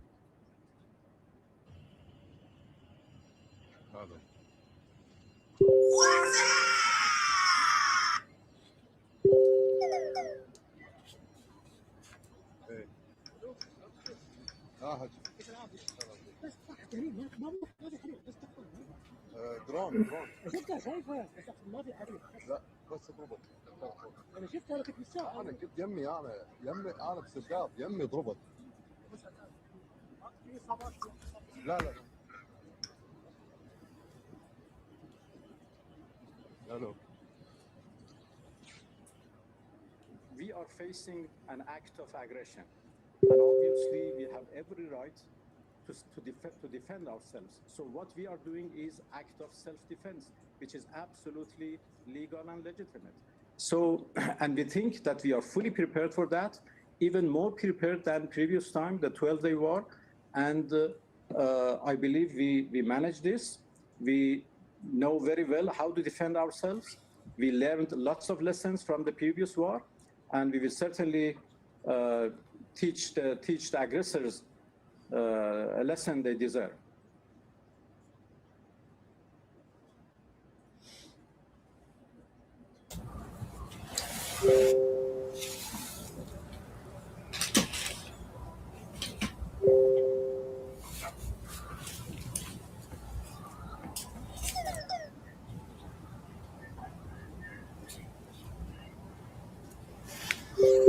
They didn't give it a framing that I caught.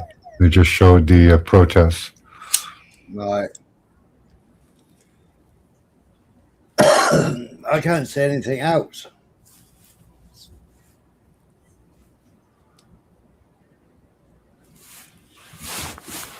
Iraqs haven't reported on it. And they're Israeli.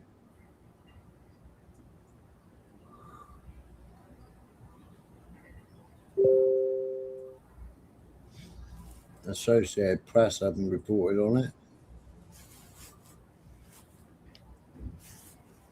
But no, we just have to keep going and talk about regime change in Iran this morning in his recorded statements.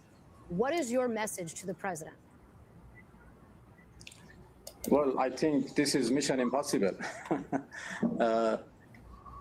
You know, for regime change, you cannot do regime change while millions of people are supporting the so-called regime. You just look at what happened in the 47th anniversary of the Islamic Revolution. We had altogether about 30 million people in the streets in all cities of Iran in support of the Islamic Republic and in support of the whole system.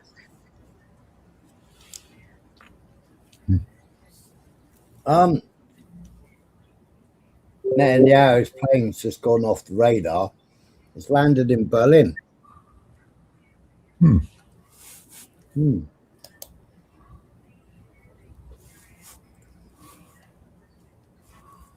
Oh, maybe it's going to go ask for some money. Yeah, so it's landed in Berlin.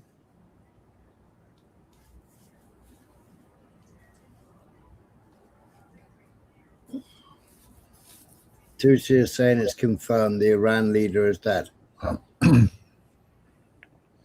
Wonder where he's getting the information. What information? Because Reuters have posted that it didn't come from them.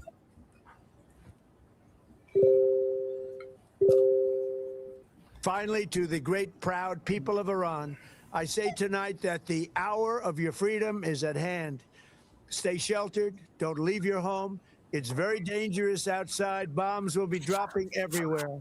When we are finished, take over your government. It will be yours to take. This will be probably your only chance for generations. For many years, you have asked for America's help, but you never got it. No president was willing to do what I am willing to do tonight. Now you have a president who is giving you what you want. So let's see how you respond. America is backing you with overwhelming strength and devastating force. Now is the time to seize control of your destiny and to unleash the prosperous and glorious future that is close within your reach. This is the moment for action. Do not let it pass. So they already have Israeli led organizations in Iran, wouldn't they? Hey, they'd have some Israeli led organizations in Iran or funded. Well, they had them, didn't they, on the streets? They had Mossad. Mm-hmm.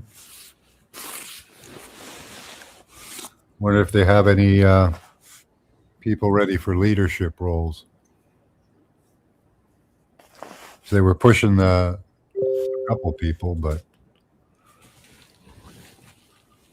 the Shah or something, they were pushing him. Yeah, they're pushing Pahlavi, aren't they? Shah Pahlavi. Yeah.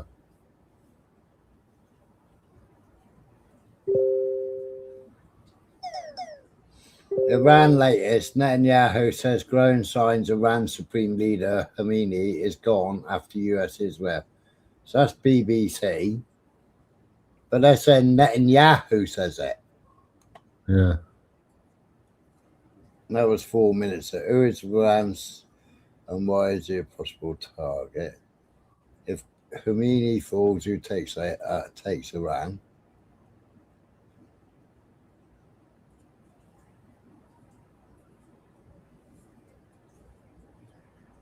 It's only Netanyahu that keeps on saying it. Hmm.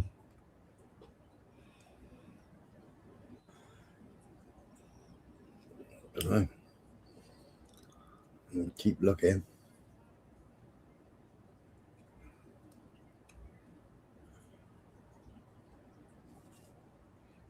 All over Google, there's only Netanyahu saying it.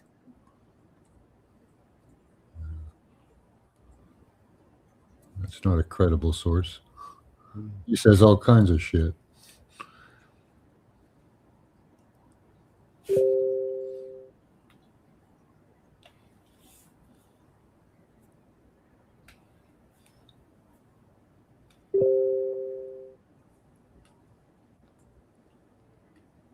Admit this, we are now feeding our enemy.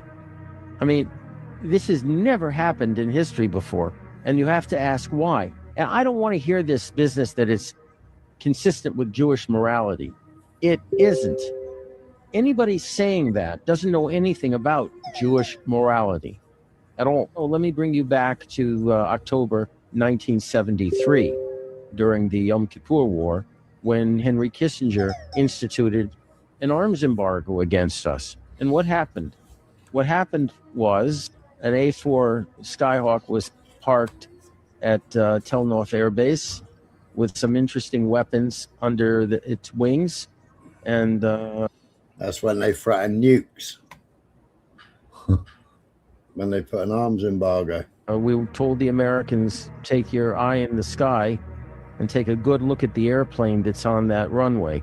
And the next day, the airlift started to Israel. The arms air. So in other words, we threatened their... We threatened to use unconventional weapons. I'll leave it at that. And so he said, is this what you want us to threaten now? I said, absolutely. Except this time I want us to go forward with it if necessary. Isn't he the one that stole the secrets? Necessary. If they think we're bluffing, we go forward with it. Look, as far as I'm concerned, when we are faced... Jonathan Pollard, the US-born Jewish spy who stole US military secrets and sold them to Israel, explains how Israel threatened the United States with nuclear weapons in response to an arms embargo back in 1973. Yeah. So it is him. Yeah, he is the one that stole them. With an existential threat. He was working with Maxwell, wasn't he? We have the right to use any and all weapons in our disposal to eliminate that existential threat. A lot of people don't know anything about nuclear weapons at all. What they are, how they can be used. And I'm tired of using euphemisms. I'm tired of saying, well, we have something, in the basement, but we won't be the first to introduce nuclear weapons in the Middle East. It's enough already.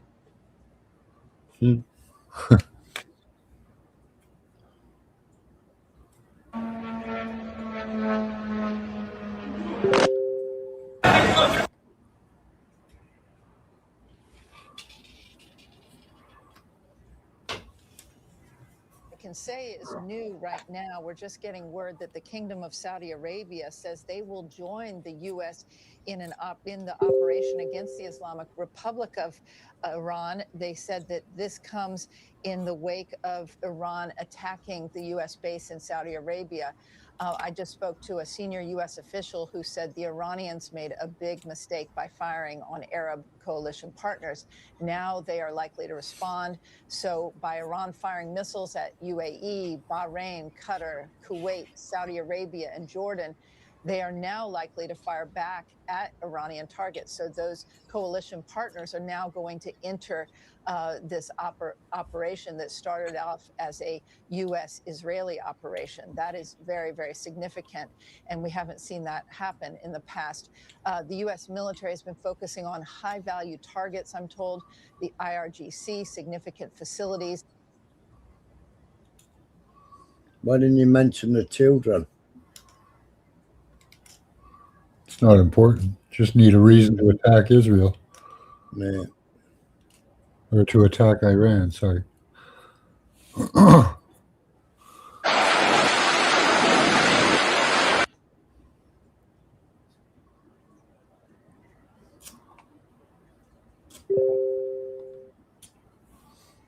They're going to blow up half of the Middle East if they continue with this.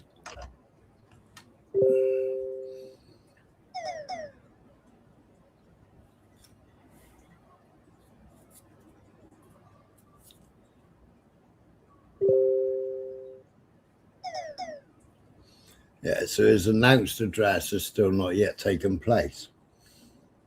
More and more sources are writing about a death. The Supreme Leader. The time Israel publications, Times of Israel, Car News are reporting on this. It is claimed that his body was allegedly extracted from under ruins of his residence.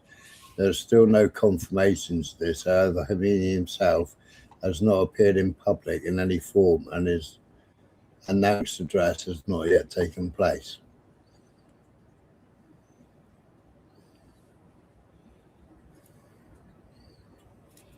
It was only Israel. Yeah.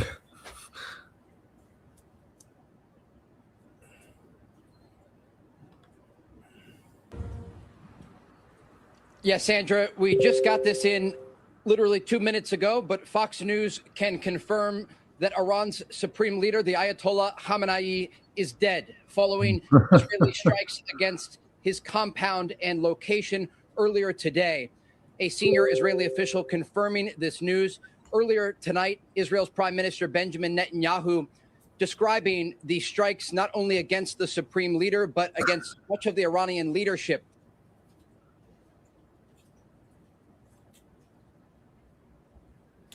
That's quite a spot to be in when this got fired up.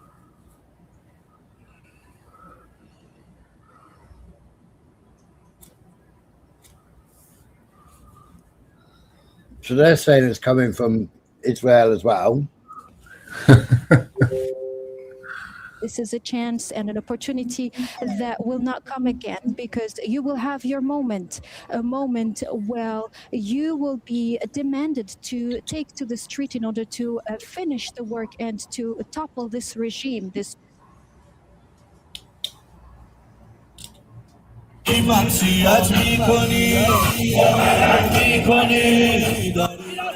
Seems at the moment all they're doing is strengthening the regime.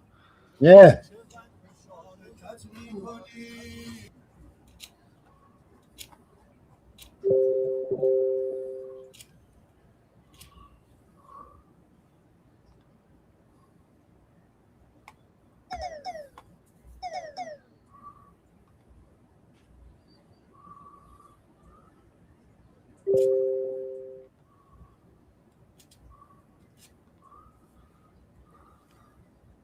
Our soldiers are gonna be in Israel, right now as we speak, in order to defend the Israelis. Do the Israelis pay for our military? Are they the ones who are shelling out $1 trillion a year for our military? No, they're not. We pay for our military. Why are our soldiers based in Israel? Why do we have F-22 Raptors in Israel in order to protect Israel?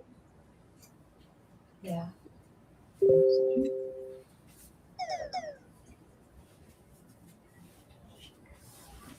The very first November, I was fired by my agency.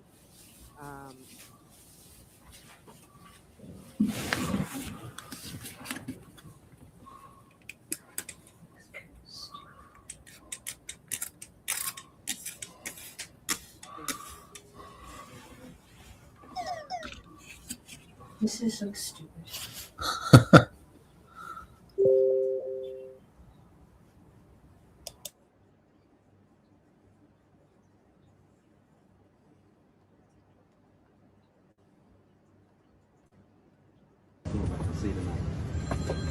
Thanks for taking the time to talk with me.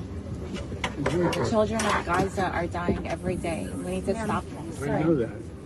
Yeah. I know that. It's my road. Thank you.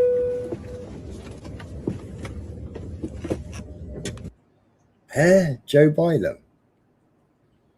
Why is he on an ordinary flight? Amazing.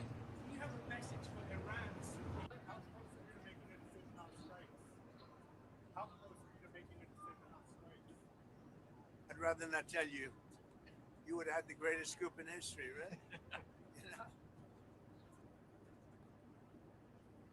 Yeah, I don't know why Joe Biden would be on a regular flight. Yeah.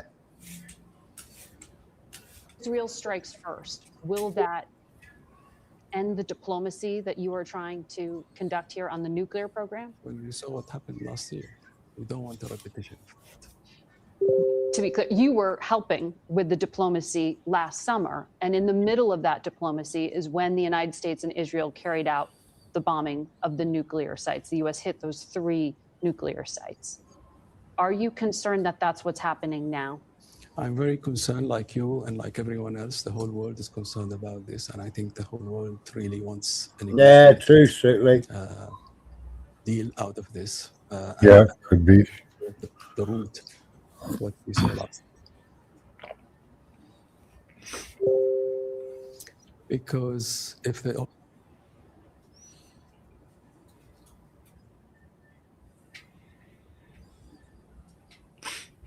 They can now edit with AI real time too, so they can be showing you live video and edit things in or out.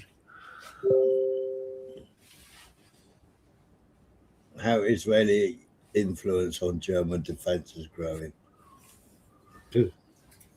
Those domes don't work. They get struck by those dome side don't work. They get struck by drones.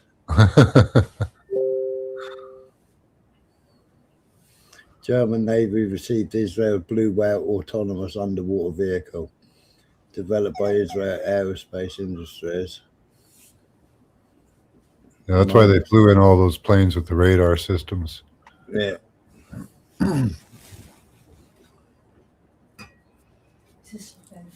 Yeah. Because those ground bases can get taken out so easily.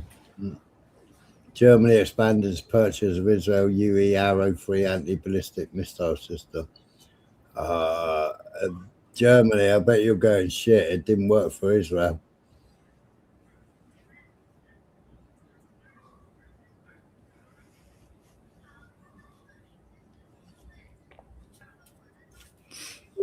Who fired on Iran's neighbors, Iran or falsehood? Iran fired on all the US air bases, Tyke. 8 different countries, isn't it? Yeah, after Israel struck Iran. Yeah. And as far as we can tell so far, all they got was 2 schools. I've been traveling all over the West Bank speaking with Palestinians, and there's not a lot of people who think that a two-state solution or Palestinian statehood in the West Bank is really viable these days. Is there a Palestinian state right now? No. Okay, no, but because it's funny, I mean, I'm watching over there, you have these police officers. Yeah, they're cute. Those are kind of symbols of a state. They're not symbols of a state. They're administrators of, like, especially here, they're trying to administrate, you know, traffic. ארץ ישראל, ארץ מובטחת. Palestinian industrial area just outside the city of Nablus.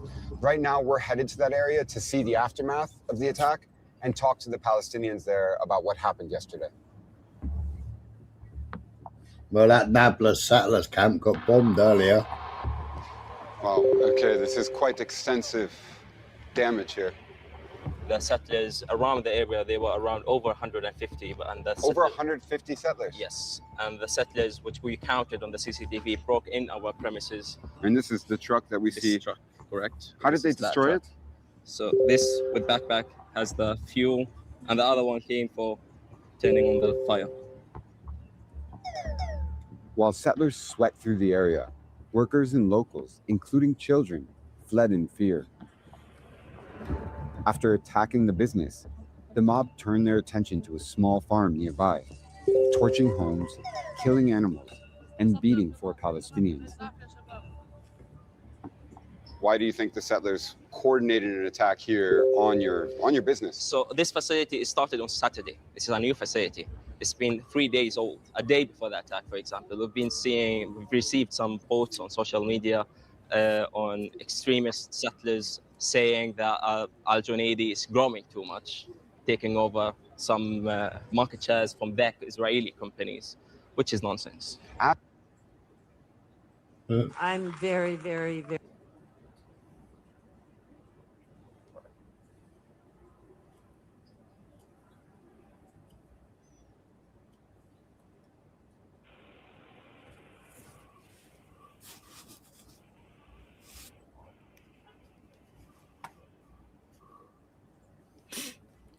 The boy lying on the ground is 14-year-old Jad Jadallah.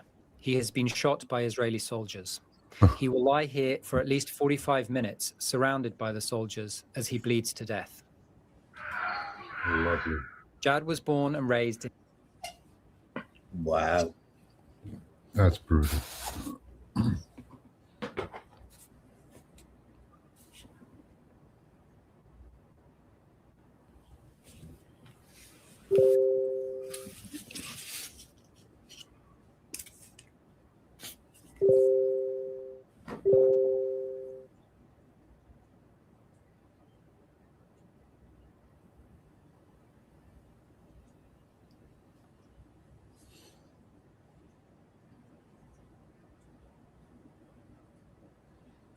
That flag should be flying upside down.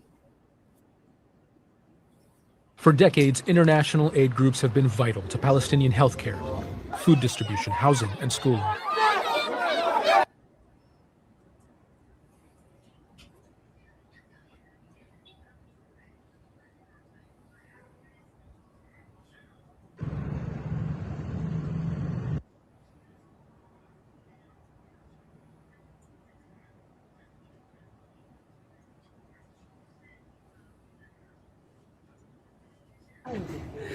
وای به تو زدن وای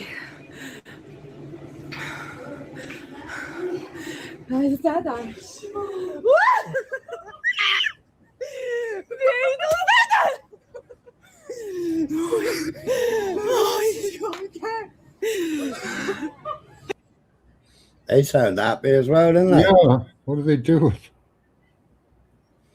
In case you haven't heard, Tehran is denying reports of Supreme Leader has been unalived.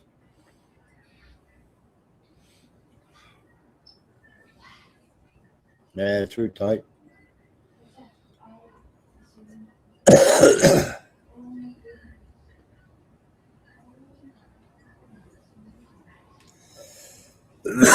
Iran's Supreme Leader, Al Khamenei, is not staying in the capital, Tehran, and has been moved to secure legation.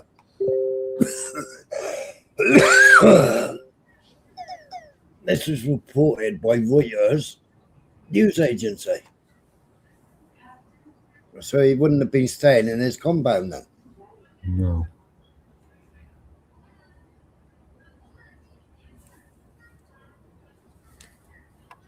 Well, especially because they would have information about the buildup of arms happening around them anyway, so they would know. It'd be nice if he come out and did a bloody speech. Yeah. Make everybody look a fucking idiot.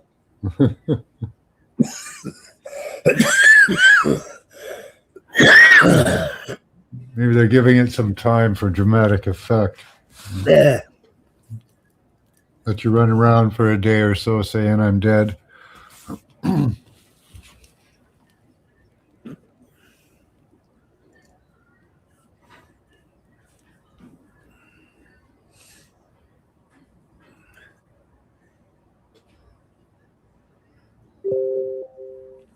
Yeah, they said he was dead earlier. You know, Tusi said he was dead earlier. Yeah. He gave a speech earlier. Yeah. Little Benjamin.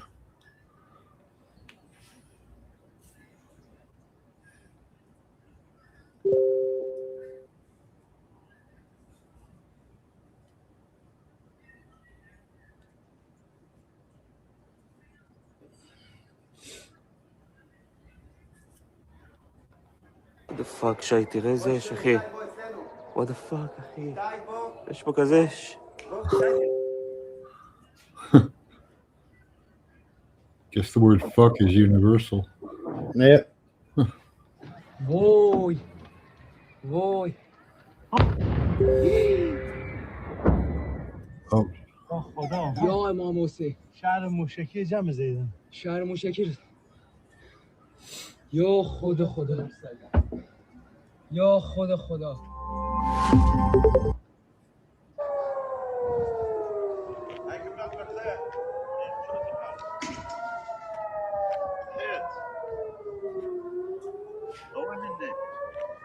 یکی به تو اسپاری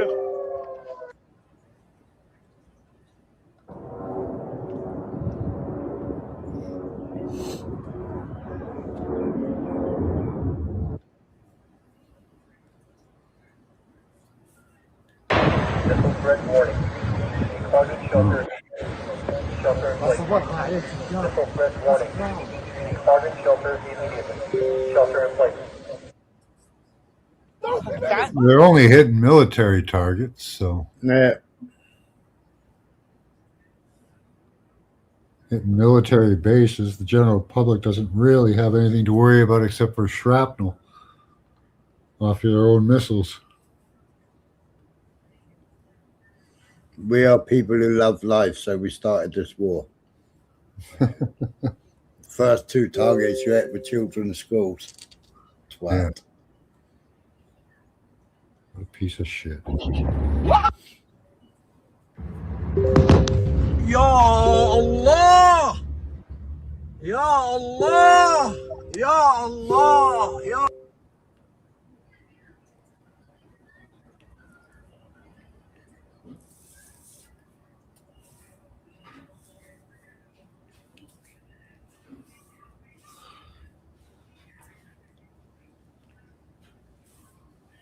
أضربوا البحرين يا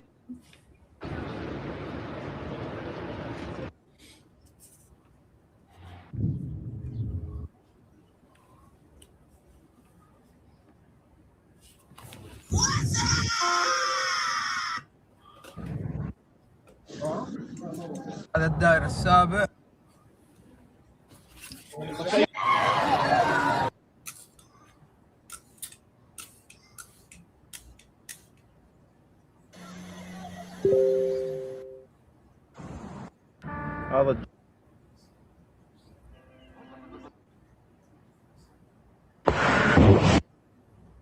امروز 28 فوریه ساعت 4:45 بالای محله JVT دبی رهگیری و انهدام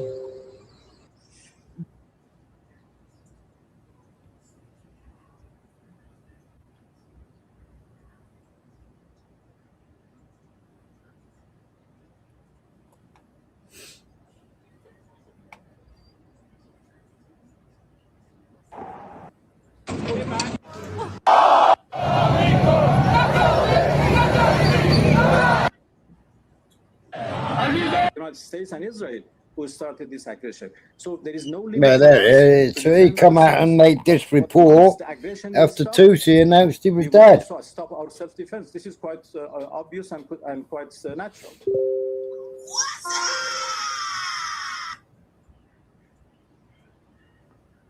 So that's new. Hopefully it's not AI.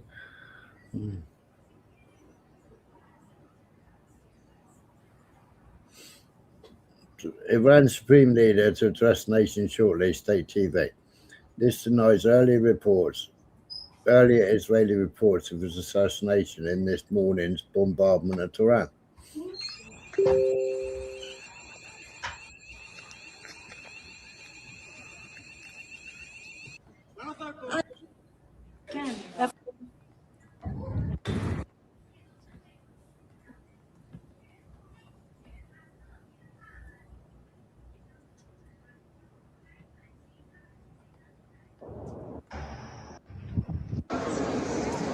شهید آبیاری شده دست شما نااهلان نامحرمان بیفته هر کجا که هستی زن و مرد صدای منو میشنوی دست بیاد بالا They're asking for immediate retaliation.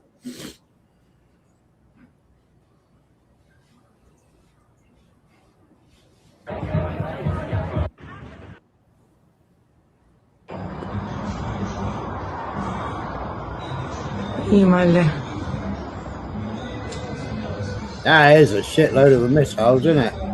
That is.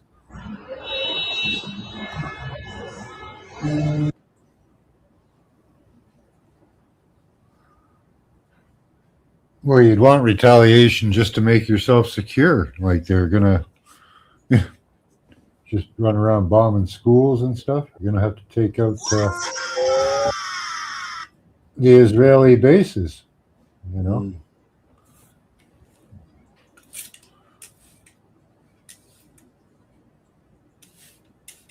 What are you left with doing if they're just going to outright start attacking schools? And So this is Reuters, right? Yeah. And Reuters come out saying this is not from them, it's false.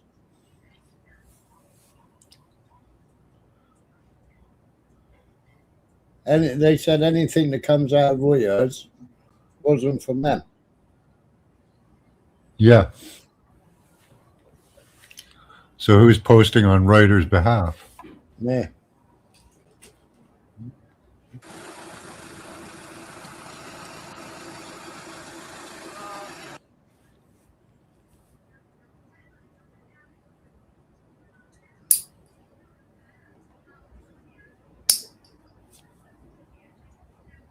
He died like a dog.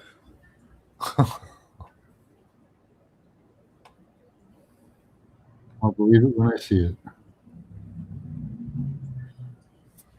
Overthrow the regime. They're in full support of their own regime.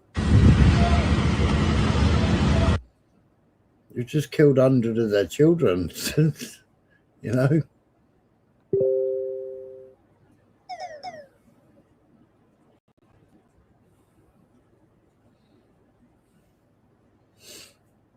They don't look very happy there, does they?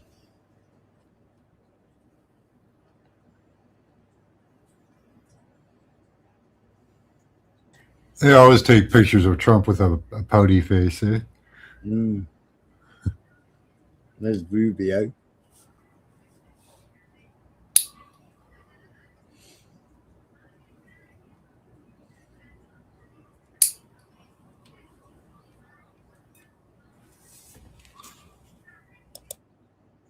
What's this face saying?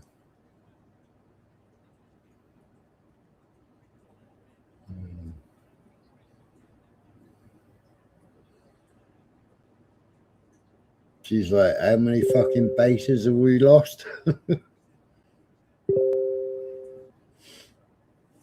If the Supreme Leader has gone, what happens in the aftermath? I think they already got somebody to take their place anyway, and they always have like 3 people in the wings, don't they? Yeah, they've always got somebody to replace them. It's not. Yeah. That's not the end of their religious political system. They've got people waiting to.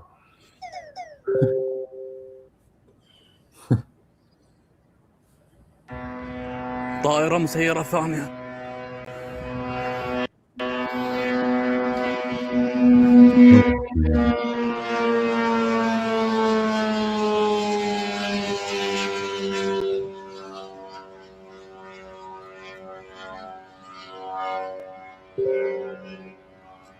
Those are noisy. There, aren't they?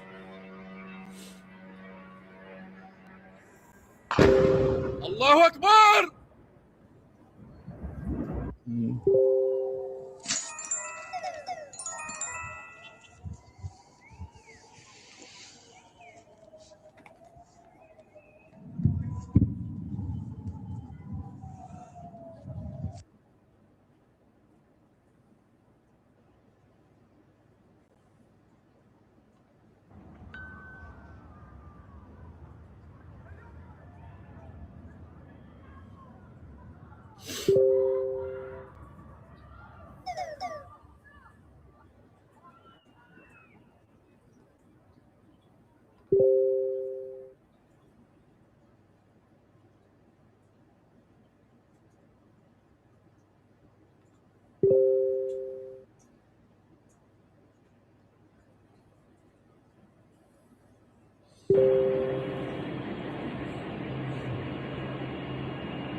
I was looking for a map of strikes in Israel, but I can't. I wasn't able to find one.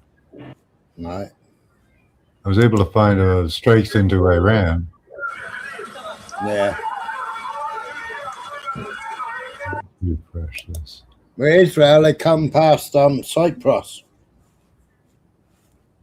go into Haifa. Mm-hmm. Their main port is Haifa, Hifa. And the Israelis, I think that's what the calculation now is. Regime preservation. Could you get a more pragmatic figure presiding over this regime? Sure. Aaron, I just want to break in for a moment because we're looking at live pictures in the air over Tel Aviv, and obviously, as many people know or maybe don't know, there is an Iron Dome that Israel uses as its missile defense system, and we're seeing it working now. But in some places and instances, it does not work, and I believe this is one missile feasibly that has broken through the Iron Dome. It's not such an Iron Dome, is it?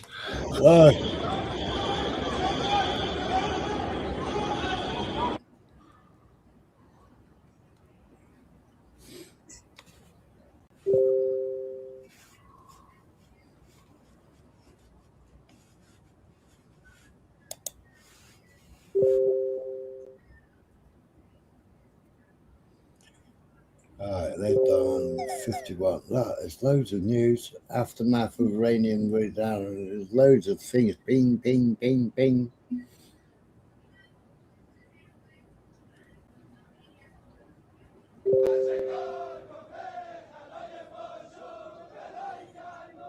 So they're celebrating his death.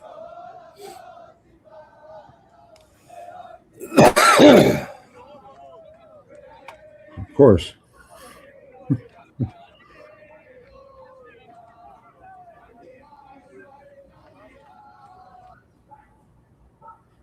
So Israel got a couple strikes into Iran. How many successful strikes did Iran do?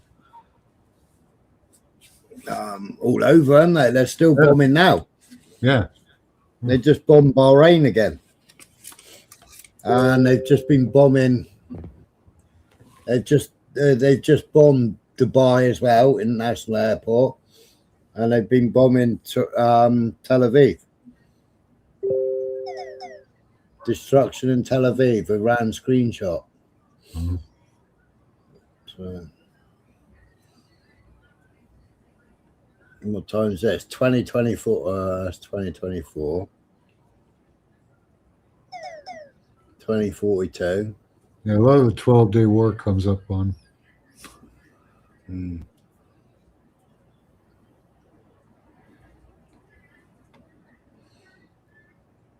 That's Tel Aviv.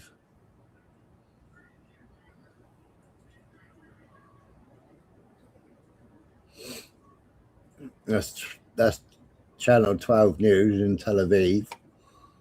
That's Tel Aviv. Wow.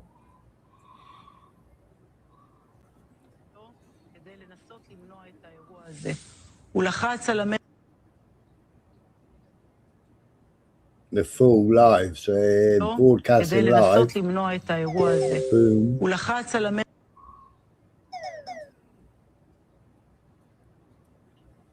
So IRGC new statement, 5th wave of Operation True Promise. So you got Channel 10 Hebrew, Tel Aviv region commander, 2 buildings. So carry on this a bit and then go over to the other one.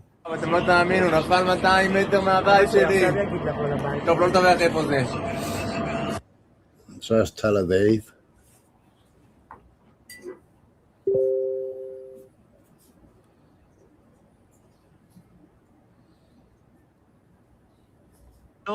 כדי לנסות למנוע את האירוע הזה.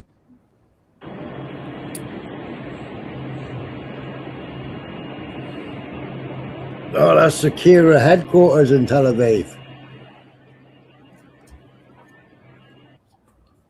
That's headquarters in Tel Aviv, just been it.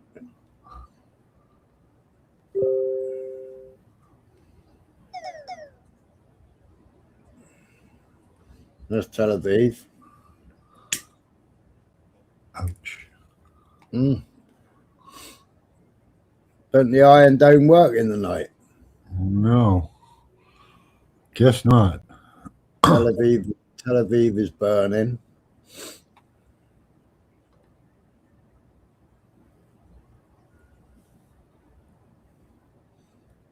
Al-Quds Brigade are getting geared up.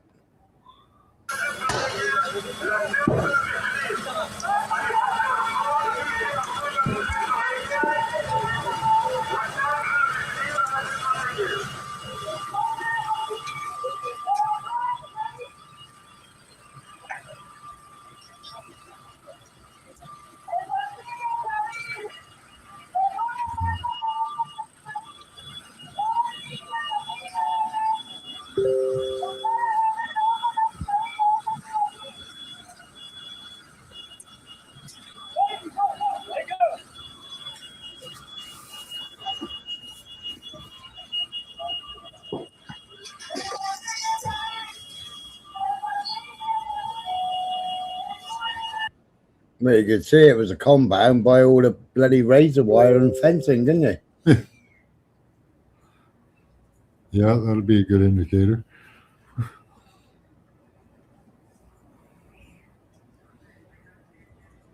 Direct hits in Dubai.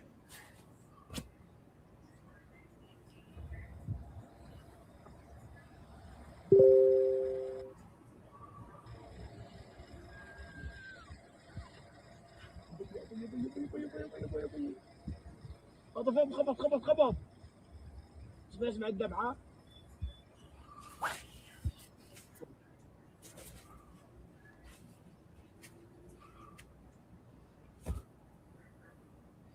30 largest barrage in minutes, about 30 Iranian missiles in the last attack. Wow. Oh, wow. 30 Iranian missiles, and that's in Tel Aviv.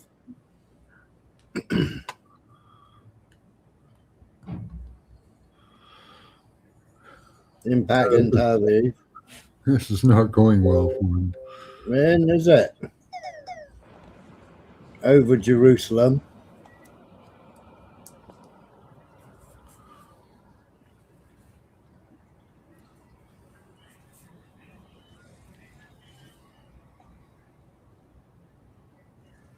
So is that it for their air defense so far? They pretty much run out? All right. Oh dear.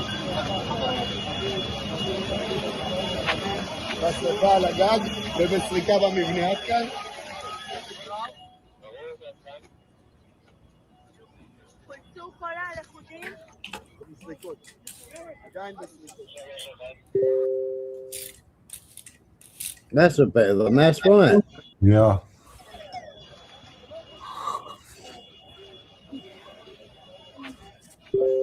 Where's that? Tel Aviv? Tel Aviv. Yeah. Oh, just blast. One Iranian missile carrying multiple warheads hit a neighborhood in Gush-Dan, causing massive destruction in several homes and vehicles with flames rising. Hebrew media outlets.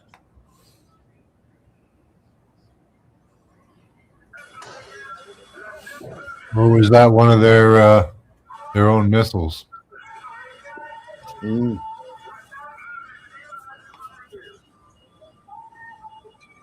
So they're saying that the Iranians hit civilians? Is that what they're saying? I think so. But this is it. This is it. And in a minute, we see the.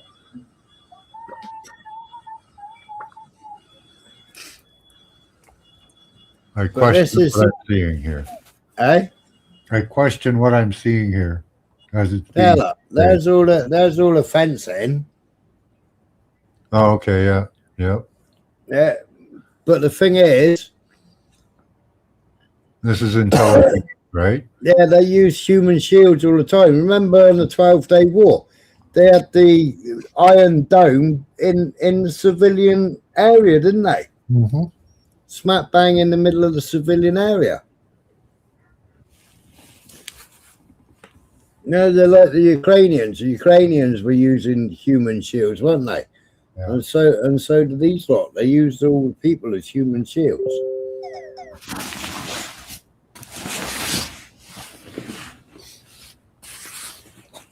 Oh, that just said, don't sleep, settlers. Another wave of Iranian missiles on the way.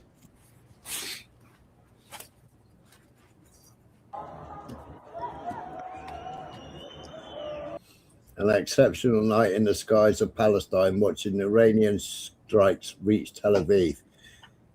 The equations are truly changing. I'm guessing that's a translation.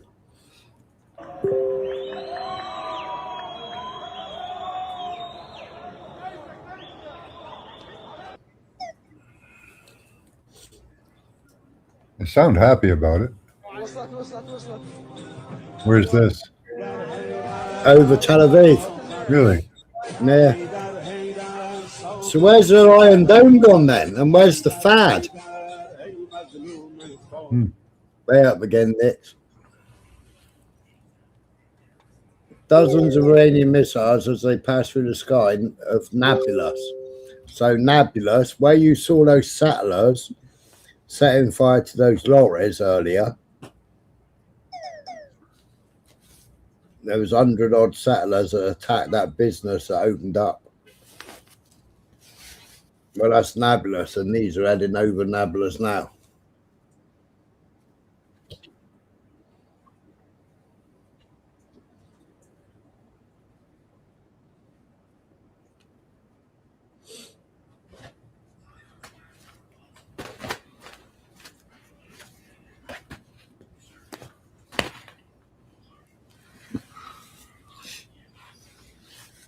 So it's definitely on fire. Mm-hmm.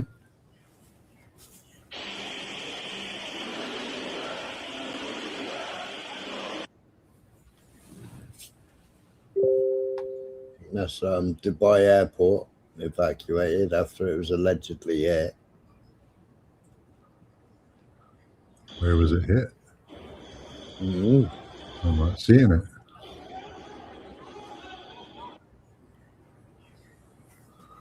Iran is a crypto government anyway.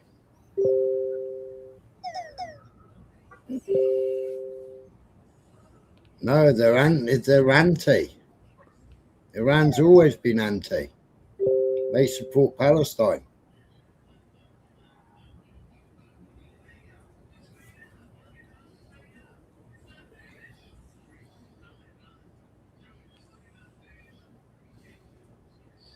They've still got their own banking system. They haven't succumbed to all the banking systems. They don't support Israel in whatsoever. They never supported America.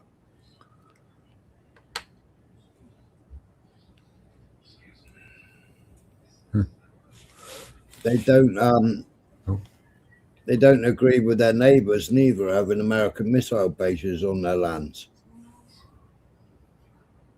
I have reservations. Jump up. Do you want the link? Do you want the link? Yeah, come on up. I've got to get off here in a little bit.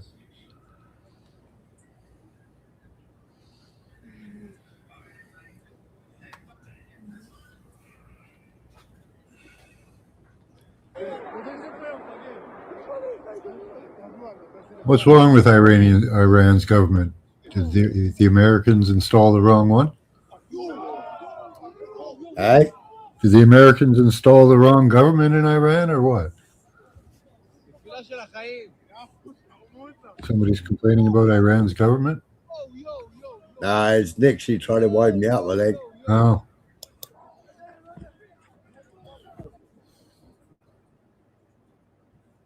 It would be, though, Nixie, if they install Pahlavi.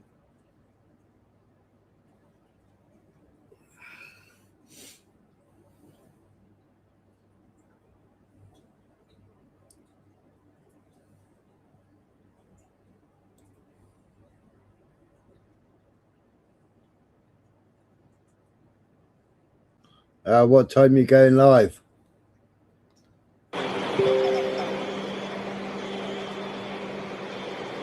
Well, it's definitely smoky in there. Probably do a chat show tomorrow.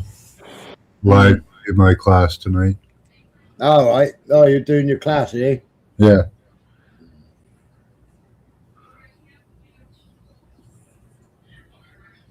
Direct it on 2 satellite homes in Tel Aviv with reports of people trapped under the rubble. I was live last night, but Iran hadn't been attacked then.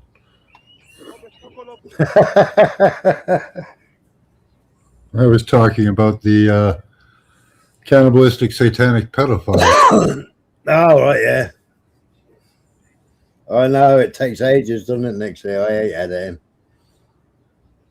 Tel Aviv region commander, 2 buildings were directly targeted in the city.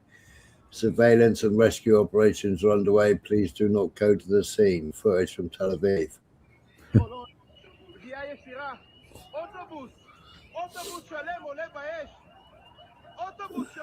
Autobus.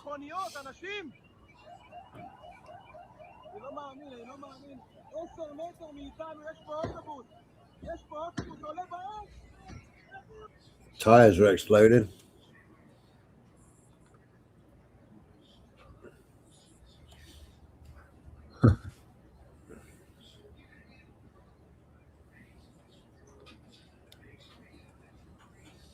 Oops, dear.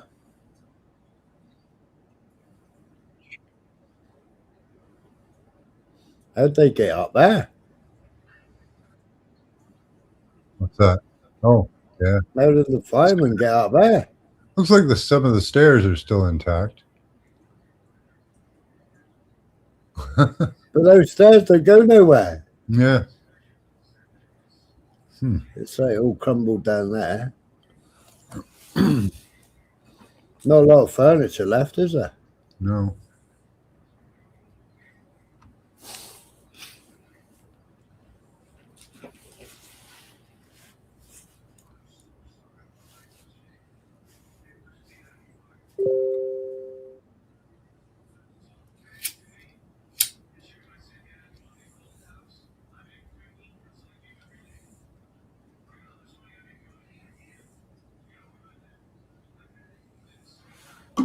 At least the trees get destroyed there. Yeah. It's not like a wildfire.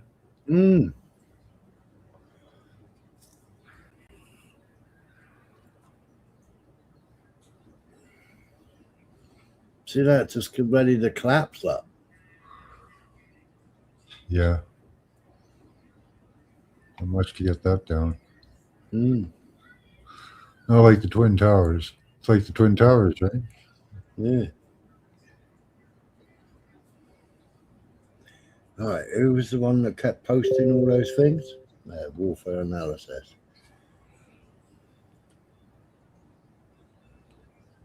No, I was just on warfare analysis.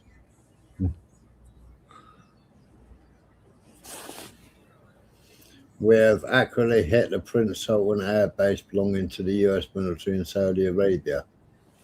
So far in Tel Aviv, 21 injured, 16 minor injuries, 3 moderate injuries, 1 serious injury, 1 clinical death. As opposed to 80 schoolgirls. Now Trump is announcing the death of Khomeini, but unconfirmed by IGC. Yeah.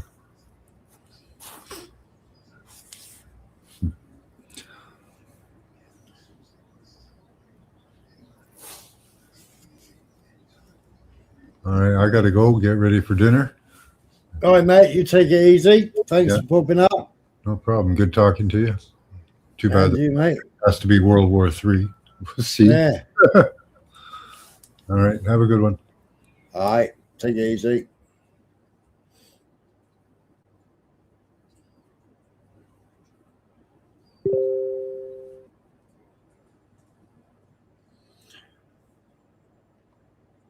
New impact.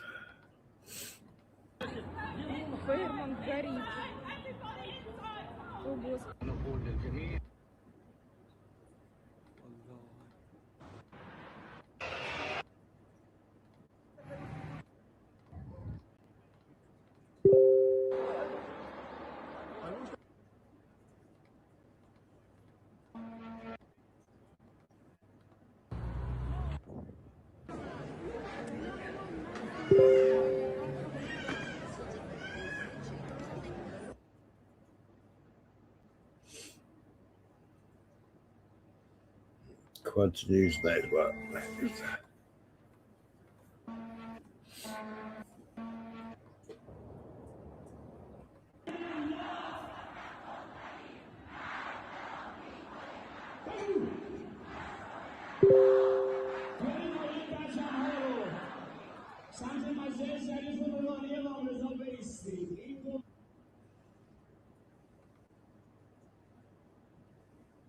Ouch.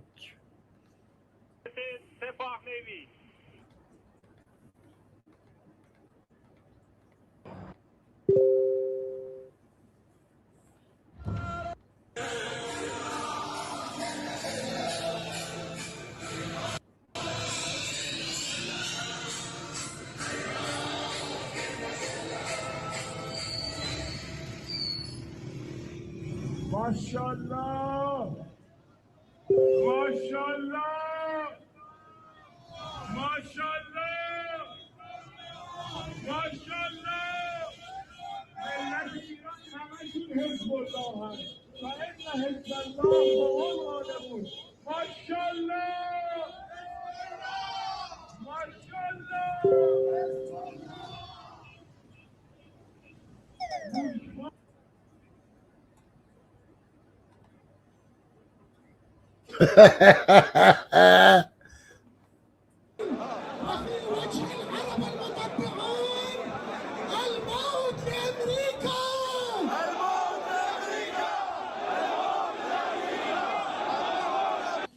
How does Netanyahu think they're going to overturn them?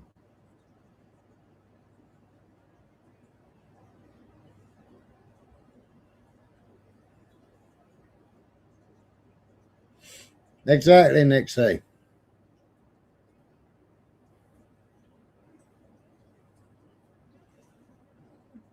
That was funny, that was, wasn't it?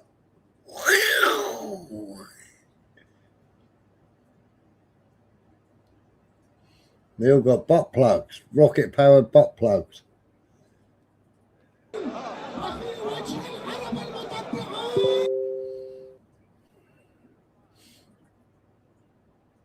I think with all the protests in Israel, you've got more chance of overturning Israel than overturning Iran, haven't you?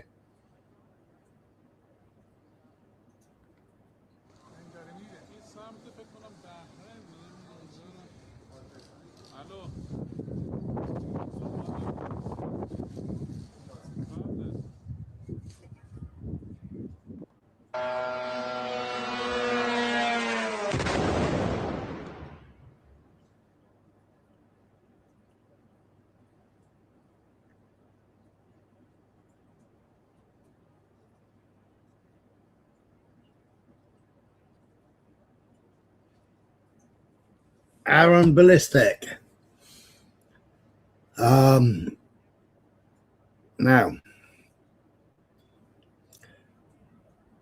if you're talking about Mossad and Israeli activists, then not a problem. But the Iranians that were protesting weren't the ones in all the WhatsApps and weren't the ones in all the Telegram groups and weren't the ones being paid by Mossad. And the ones that were being caught and saying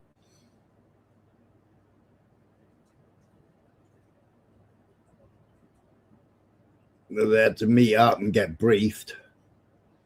What about 200 Starlink dishes sent into Iran by some? Yeah, exactly, November man. But Iran disabled them, didn't it? You know, they had the mobile phones, they had the messages on the mobile phones. You know, they weren't Iranians at all.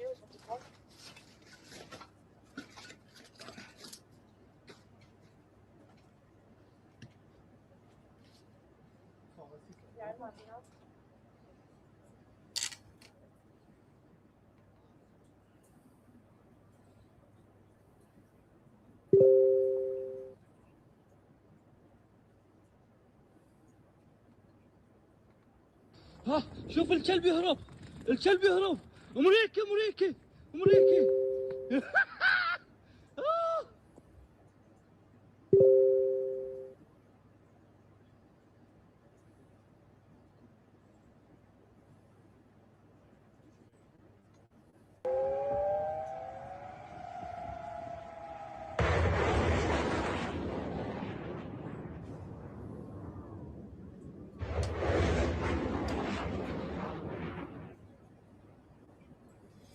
This is American fad.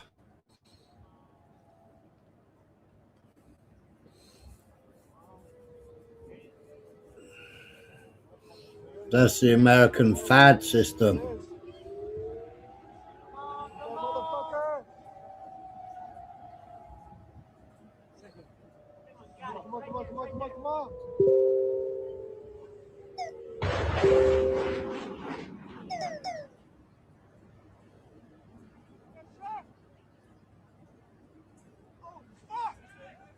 Boom.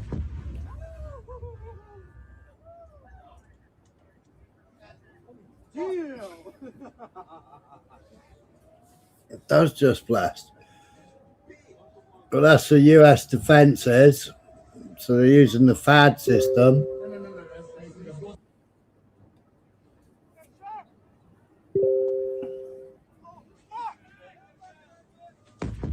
Boom.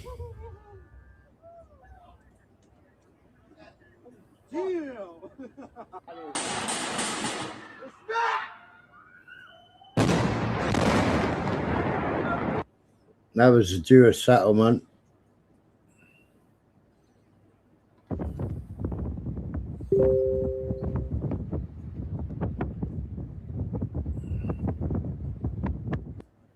This Kuwait's been it again.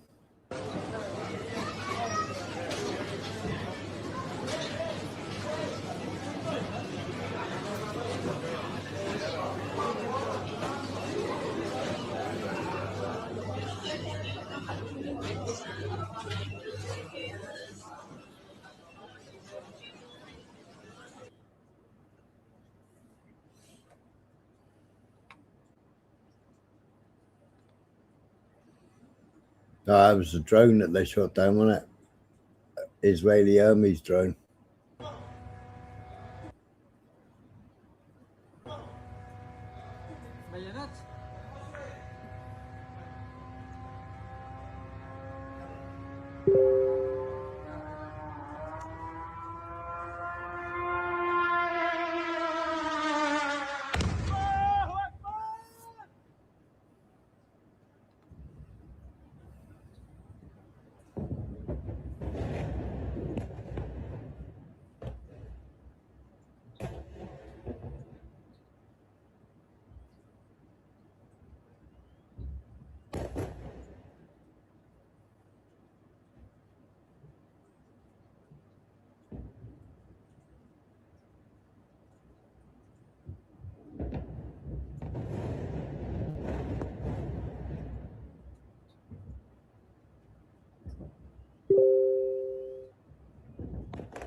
The defense system isn't working out too well, is it?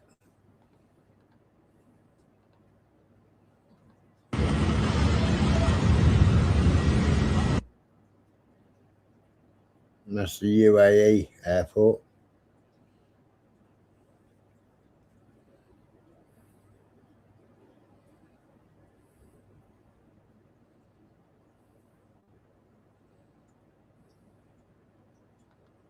אתם לא תאמינו, נפל 200 מטר מהבית שלי.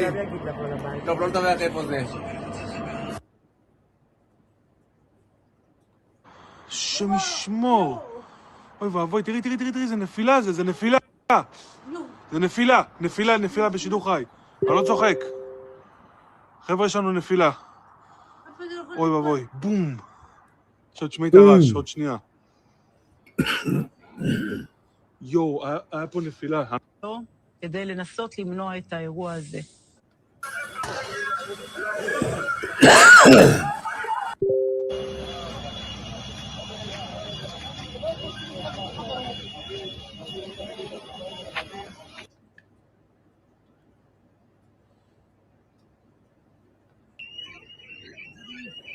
פה בסוקולוב חולון, פגיעה ישירה, אוטובוס שלם עולה.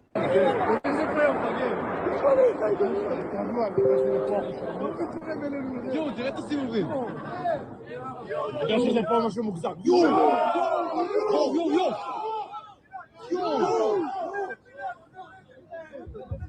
נפילה של החיים. יאפו, שרמו אותה. יואו.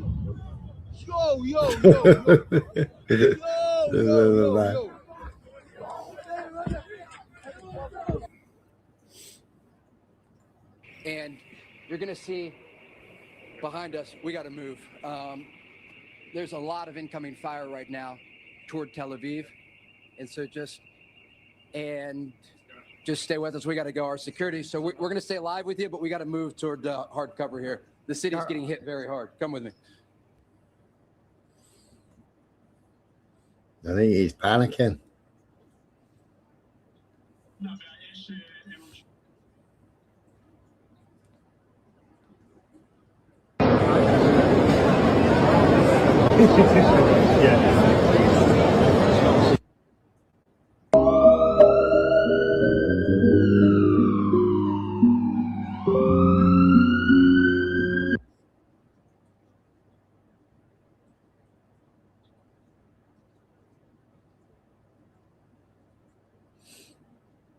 So they've done 29 posts.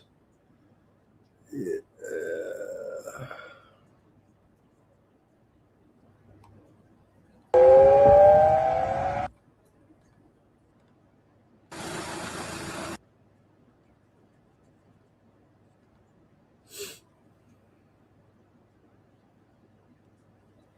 I wonder what it says on the screen. Oh, I can't read it, look, it's all blurred.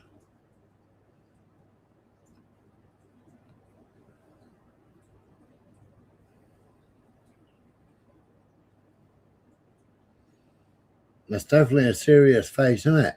Who's she, I wonder?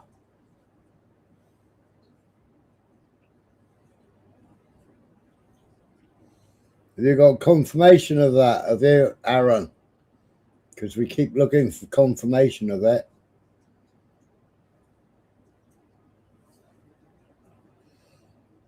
They're definitely, you know what I mean? Yeah, but what's the source? Well, at the moment, the only source is coming from Israel.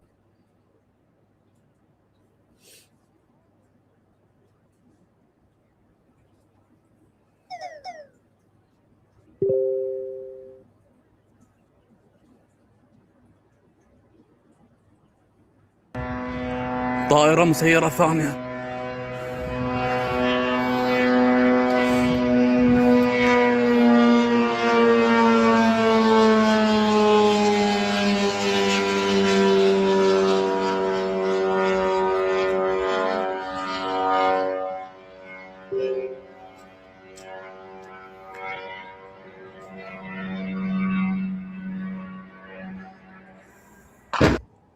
Never get old, that noise, does it? Oh, you done that one.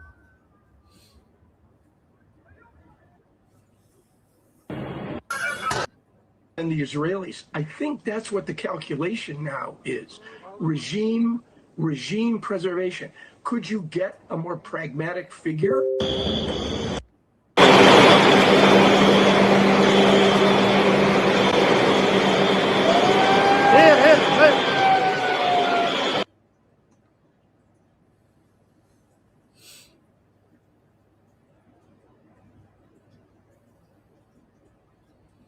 So Donald Trump is saying, Khomeini, one of the most evil people in history, is dead. This is not only justice for the people of Iran, but all the great Americans. And those people from many countries throughout the world that have been killed or mutilated by Khomeini and his gang of bloodthirsty foe. He was unable to avoid our intelligence and highly sophisticated training. Working closely with Israel, there was not a thing he or other leaders have that have been killed along with him. Well, we've seen the other leaders. The other leaders have done press releases.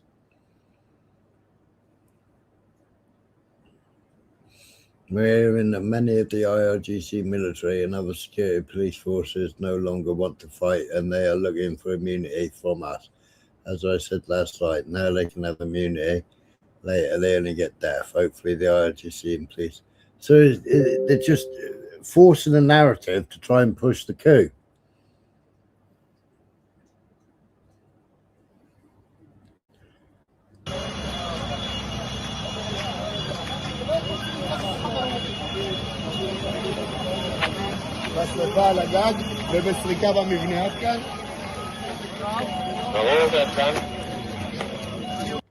So for clarity, you said that your missiles cannot reach the United States by design, that you do not want to reach the United States, but you also said it would be necessary as a defensive vehicle that you could if necessary. So to be clear, are you committing that Iran is not and will not build missiles that would have the capability to reach the United States? I can confirm, yes. Sir, if that's a red line for you, why is attacking U.S. military bases abroad justified? But because See, he's supposed to be dead. Tusi announced he was dead earlier. they are attacking us. They are U.S. military, installations, facilities, bases who are attacking us. We are under attack. Why don't you, recognize this fact? We are under the attack by U.S. forces in the region. So we have every right to defend ourselves. And how to defend ourselves? We attacked, the U.S. bases. This is obvious. This is a very simple Who fact. fought on our And side tight? and I'm sure that people would understand that. We are not the one who attacked Americans. We are only defending ourselves.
second. Come on.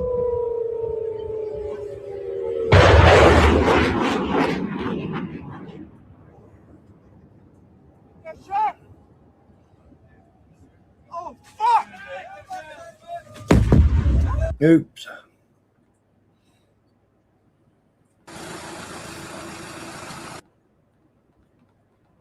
I've seen all these already.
There, isn't it, November man? Massive great time for KSC.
Tel Aviv, soon to be Jaffa again.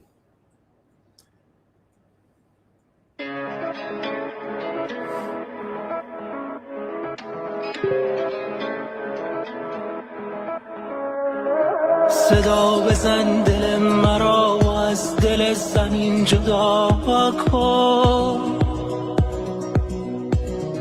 که بسته دست و پای دل به آب و گل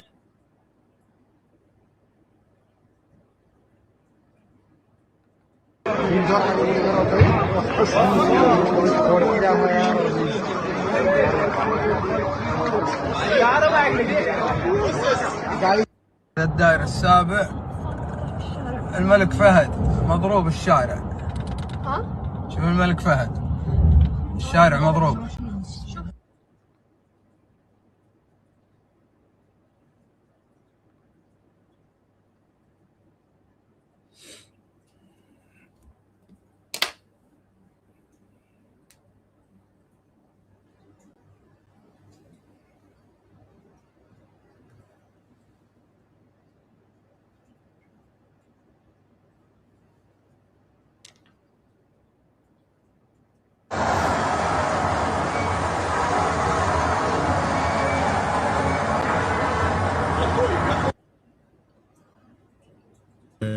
عدد وسائل الإعلام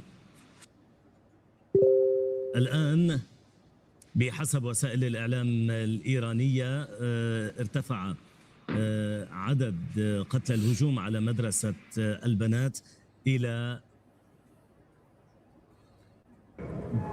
Bro. Oh shit! Oh fuck! Oh shit!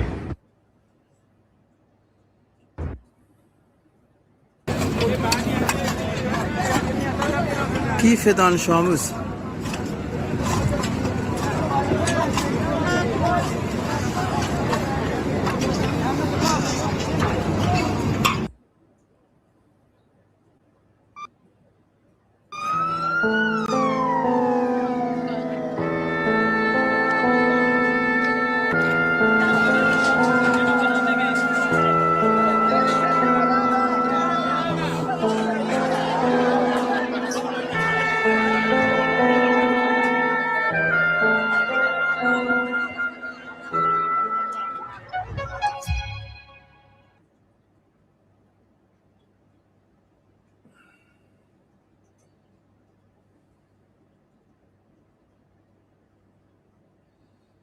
Oh, so that was the FP-132 radar system, range of 5,000 kilometers in Qatar. That was bombed.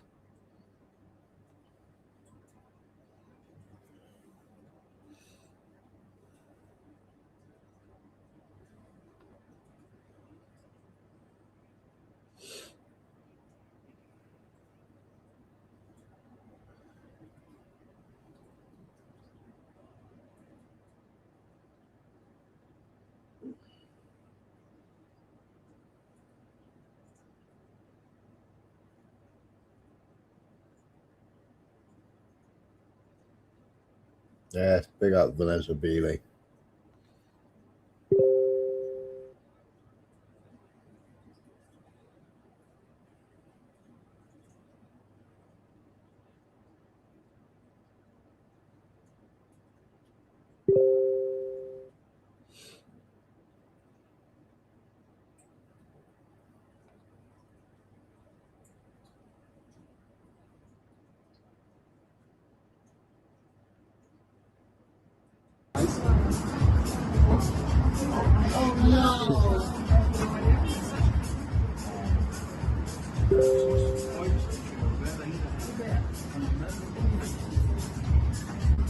I love it how they got the music going in the background.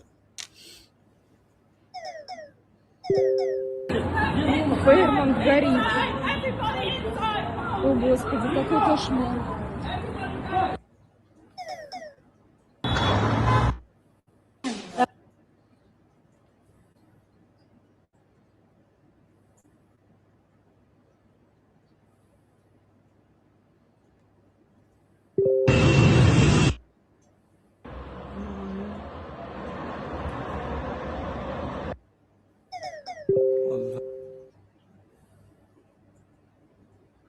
Oh, that was a better picture.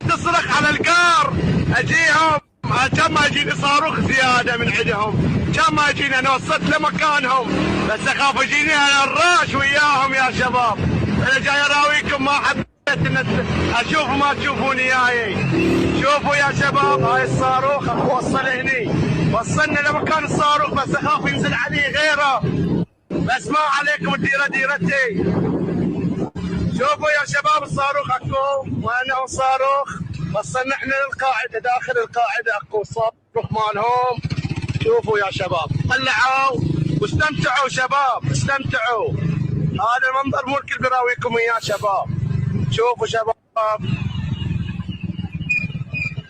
فخر لك السبعه باكو جاك الصاروخ الفاني. He's in the American base. شتاب بچه ها زیر این آوارها دانش آموزانی دارن فرفر شدن که نه نظامی بودن 85 children have died from that school. دانش آموزانی فرفر شدن که نه نظامی بودن این عزیزان صبح اومده بودن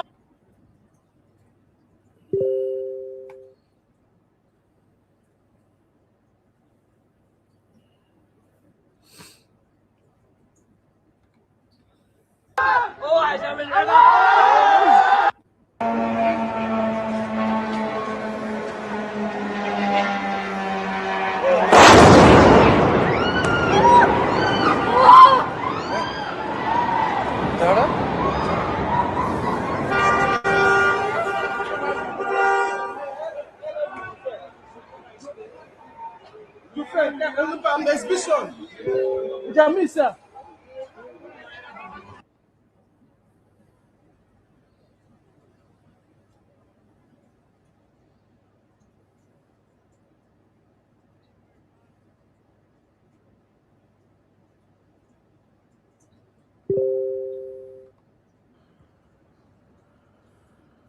Yeah, exactly, November, man.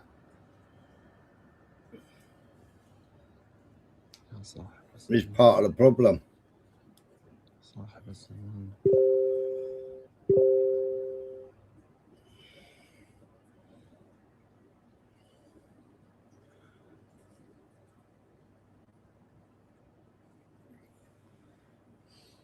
I listened to a bit of Dina. What's she called? Dina? Breaking down Paul Thorpe's life. And all the time I was sitting there listening to the Paul Thorpe stuff, and I'm thinking, mate, you fucked off to Spain. You fucked off to Spain. Shut up. You've got Spanish citizenship. Why are you talking about the UK? You've got Spanish citizenship. Why are you talking about the UK? You've already said you're not coming back.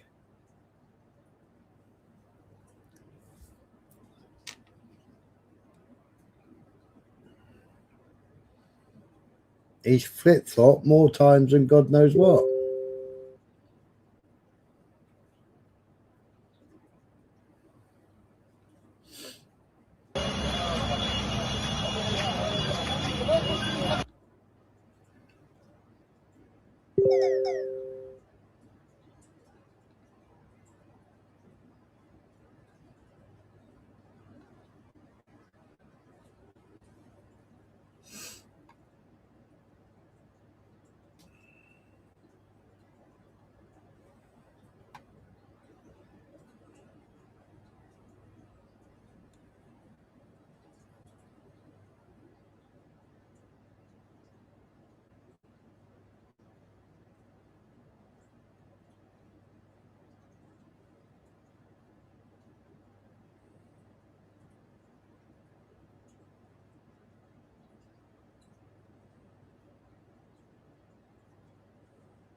They love it how the Russians take the piss.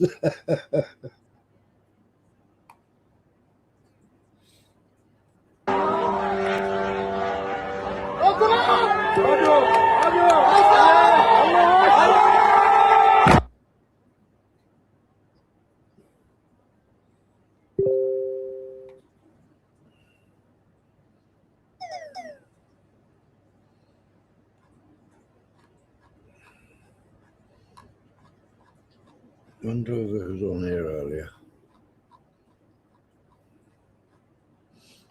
Oh, I didn't see that. Yeah, I did.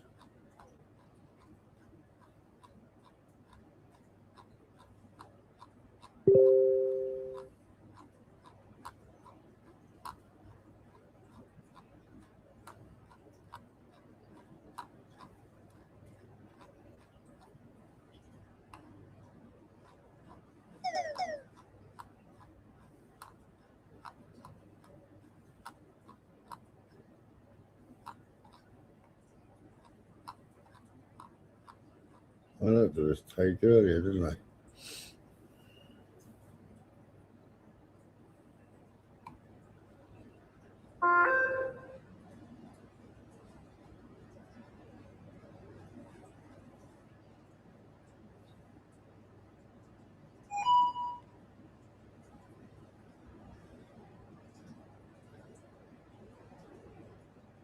Oh, that was Epstein then, wasn't it?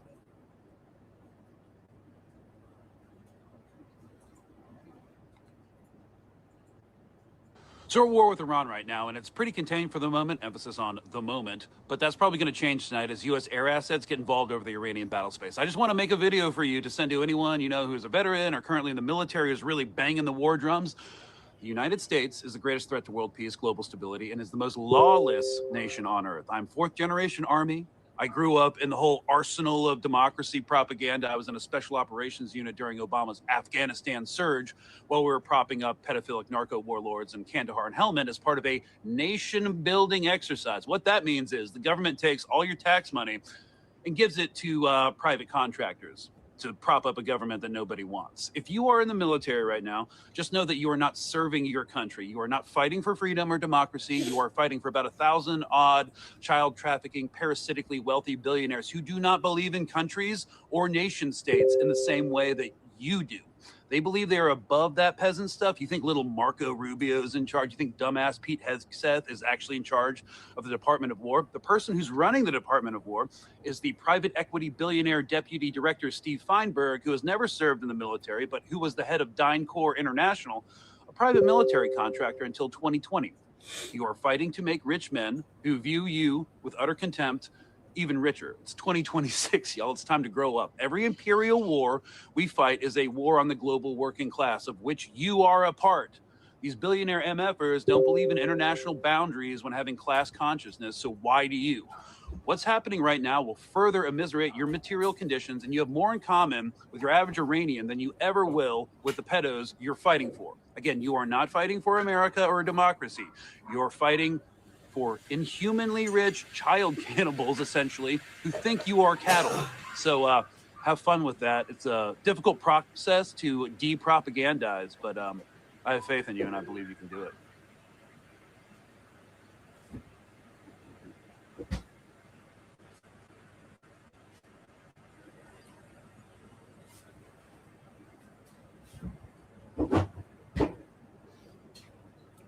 Made some good points there, didn't they? I mean, you didn't see any Iranians in the Epstein files, did you?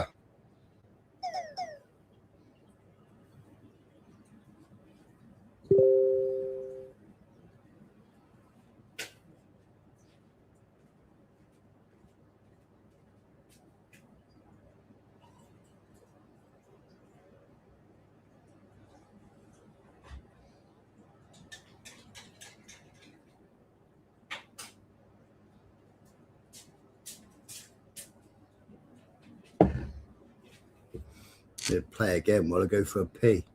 So we're at war with Iran right now, and it's pretty contained for the moment, emphasis on the moment, but that's probably going to change tonight as U.S. air assets get involved over the Iranian battle space. I just want to make a video for you to send to anyone you know who's a veteran or currently in the military who's really banging the war drums. The United States is the greatest threat to world peace, global stability, and is the most lawless nation on earth. I'm fourth-generation Army. I grew up in the whole arsenal of democracy propaganda. I was in a special operations unit during Obama's Afghanistan surge while we were propping up pedophilic narco warlords in Kandahar and Helmand as part of a nation-building exercise. What that means is the government takes all your tax money and gives it to private contractors to prop up a government that nobody wants. If you are in the military right now, just know that you are not serving your country. You are not fighting for freedom or democracy. You are fighting for about 1,000 odd child trafficking, parasitically wealthy billionaires who do not believe in countries or nation states in the same way that you do. They believe they are above that peasant stuff. You think little Marco Rubio is in charge. You think dumbass Pete Hegseth is actually in charge of the Department of War. The person who's running the Department of War is the private equity billionaire deputy director Steve Feinberg, who has never served in the military, but who was the head of DynCorp International, a private military contractor until 2020. You are fighting to make rich men who view you with utter contempt even richer. It's 2026, y'all. It's time to grow up. Every imperial war we fight is a war on the global working class, of which you are a part. These billionaire MFers don't believe in international boundaries when having class consciousness, so why do you? What's happening right now will further immiserate your material conditions, and you have more in common with your average Iranian than you ever will with the pedos you're fighting for. Again, you are not fighting for America or democracy. You're fighting for inhumanly rich child cannibals, essentially, who think you are cattle. So have fun with that. It's a difficult process to de-propagandize, but I have faith in you, and I believe you can do it.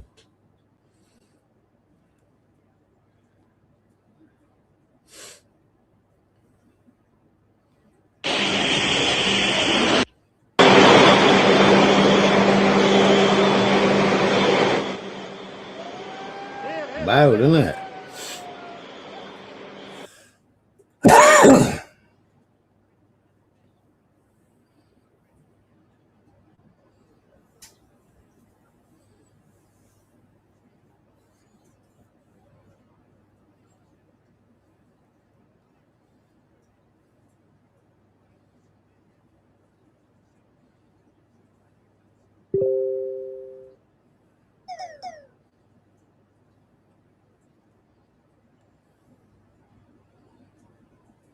Enemy watch.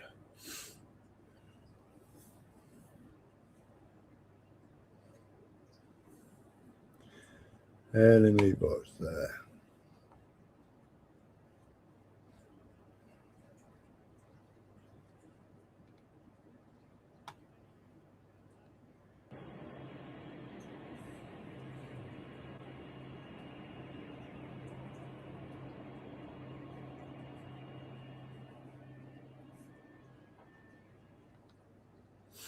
Demedim buraya vuracak.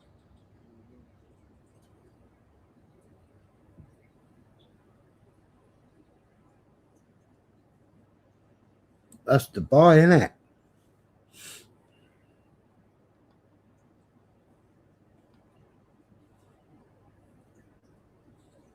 That's Tel Aviv.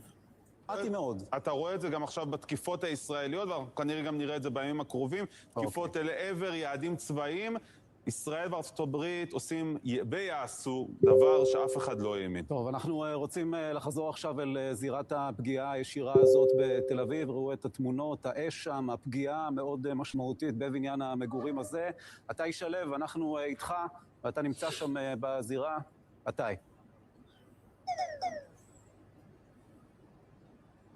אתה שומע? פה בשטוקהולם חולון, פגיעה ישירה, אוטובוס שלם עולה.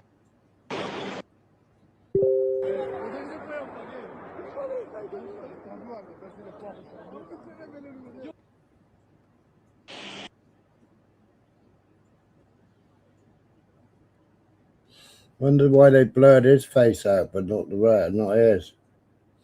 And his face is blurred out. Oh, I see. These are fire and these are IDF. Okay. Demedim buraya vuracak.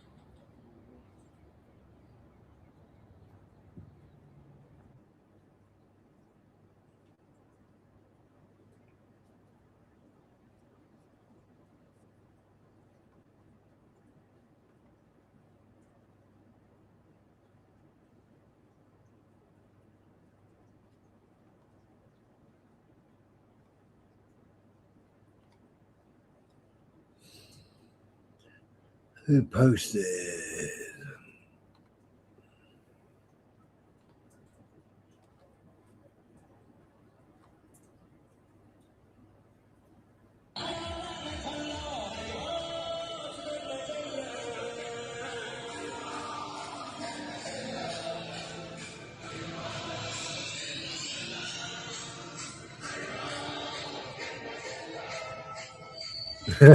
Doctor's fucking Spock.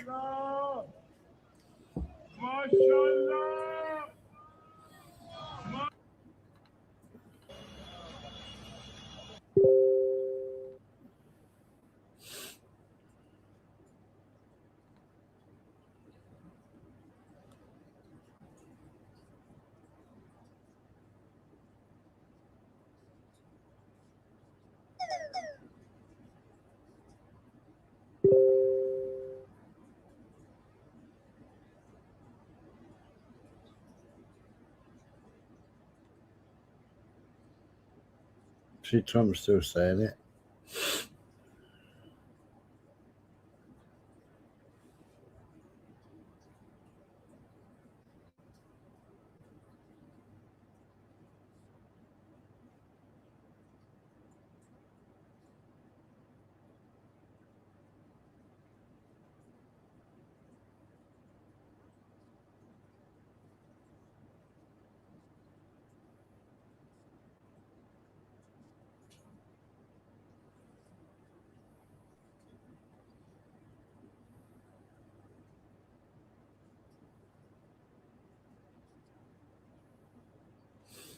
See, they're still claiming, but he said that he was going to do a public address, and he still hasn't done the public address yet.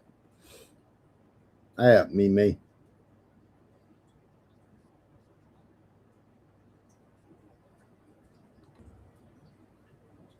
Yes, Sandra, we just got this in literally 2 minutes ago, but Fox News can confirm that Iran's supreme leader, the Ayatollah Khamenei, is dead following Israeli strikes against his compound and location earlier today. A senior Israeli official confirming this news. Earlier tonight, Israel's Prime Minister Benjamin Netanyahu describing the strikes not only against the supreme leader, but against much of the Iranian leadership. This is a chance and an opportunity.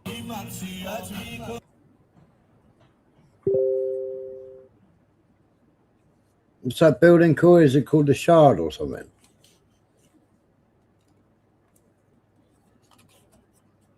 I can't remember, but it's on fire.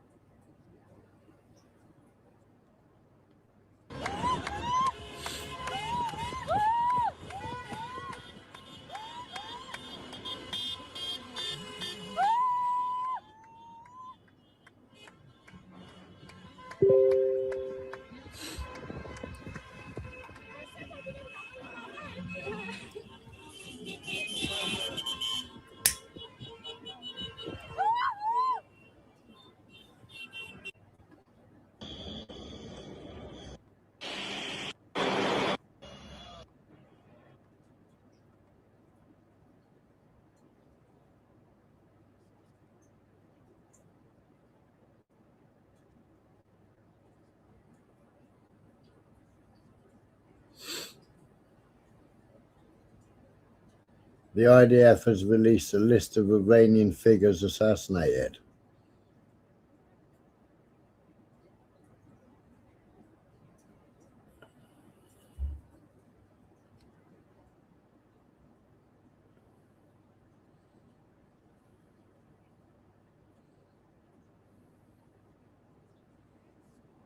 No, confused you will be.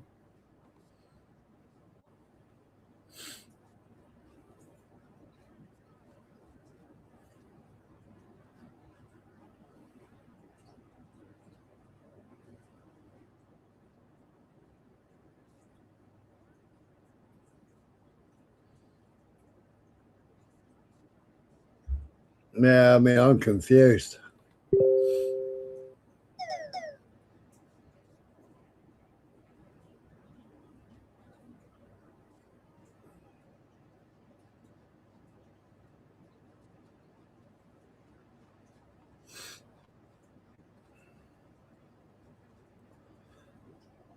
Why isn't Iran coming out and saying that yet?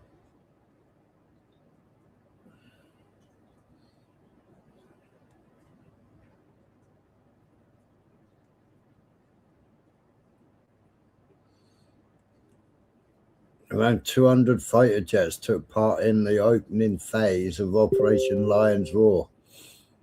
The opening phase. Well,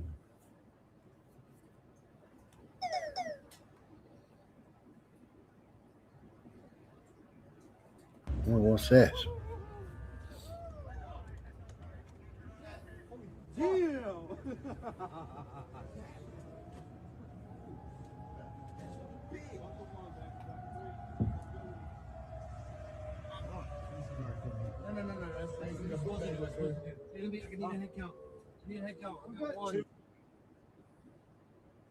Oh, that was Qatar, US Patriot.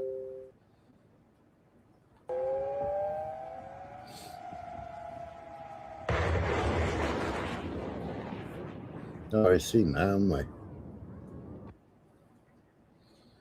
What's it say? US military carried out nearly 900 US strikes.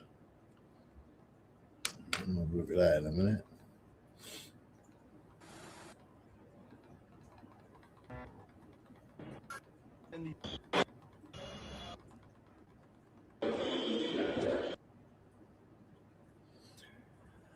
Oh, where's she gone? US military carried out nearly 900 US strikes in the first 12 hours. As US defense officials tell me, the strikes came from land, air, and sea and included drones. Iran has fired about 300 missiles. In Bahrain, the 5th Fleet HQ, the Iranians hit an empty warehouse and a dome radar installation, a dome seen in the video from the strike. There are multiple redundancies and nothing has happened that has affected the mission, according to the official Jennifer Griffin from Fox News. Yeah, okay then. Do we believe that?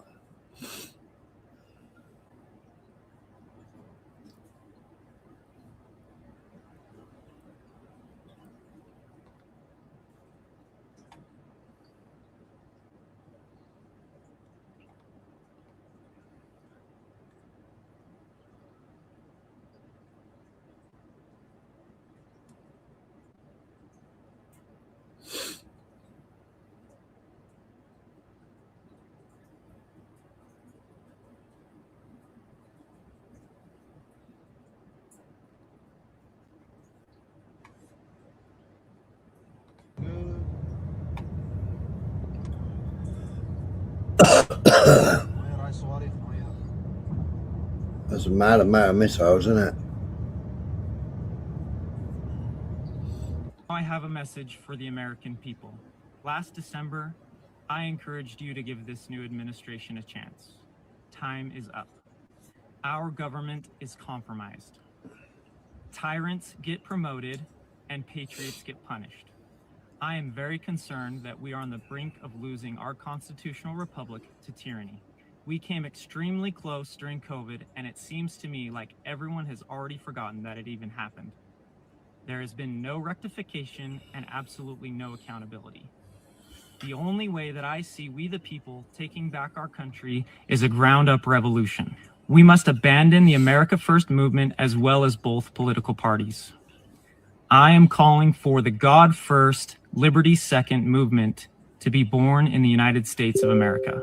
This will take at least 8 to 12 years to accomplish. We must first take municipal seats, then county seats, then state seats, and then we will take back our federal government. If the spirit of patriotism burns within you, you are called to the work. For many are called, but few are chosen. We need those who otherwise never would have gotten involved in politics to step up and serve. What would your qualifications be? I can't say. But I can share what the Lord personally impressed upon me to qualify for me to participate in his work, and maybe it will guide you in seeking your calling. Number 1, you must keep yourself above reproach. If you have any vices, you must abandon them. Pornography, any sexual sin, any addiction, unrighteous anger, and pride were a few that were impressed upon me. The enemy of all freedom will use anything you do against you, so only do good. 2, you must prioritize your health and fitness. If you do not have a strong tabernacle to house your spirit, your emotions, and your mental health, you will struggle to overcome the attacks that surely will come. Number 3, you must trust in God with all your heart. There will be hard times ahead in this movement. If you do not have faith, you will not endure. Number 4, you must be willing to sacrifice everything. Your life may even be taken. Personally, I'm all in. I am currently running for mayor in the city of Eagle Mountain, Utah, where I reside. My primary election is taking place soon. If I fail to prevail, in 2 years I will run for city council, and then in 4 more years, I will run for mayor again. I am calling on patriots and freedom fighters everywhere to join this movement. You are called. It's up to you what you do to be chosen. I intend to preserve for my children what my parents' generation has failed to preserve for me. In the future for which I am fighting, my children will be able to afford a home. My children will be permitted to raise their children without the fear of the government indoctrinating them. We have hit 2 children's schools. We have bombed 2 children's schools. 63 dead children, girls, little girls dead. Their mothers waiting for their daughters to come home. They sent their daughters to school on the belief that there wouldn't be a war because there was diplomacy going on, that there wouldn't be a war because Marco Rubio said he was traveling to the region on Monday. So they sent their girls to a school. The girls were in school and we bombed it. And we bombed another one. There's 100 girls buried under that rubble being dug out now. Girls that will not survive. This is the horror of war. But what I'm trying to say is, at least when I was involved in the bombing of the Amarilla shelter, We did our damnedest to make sure that it was a military target. We were wrong, and it haunts you forever. What in God's name could lead us to bomb 2 girls' schools? I'm involved in this. I did this for a living. I know you don't make those mistakes.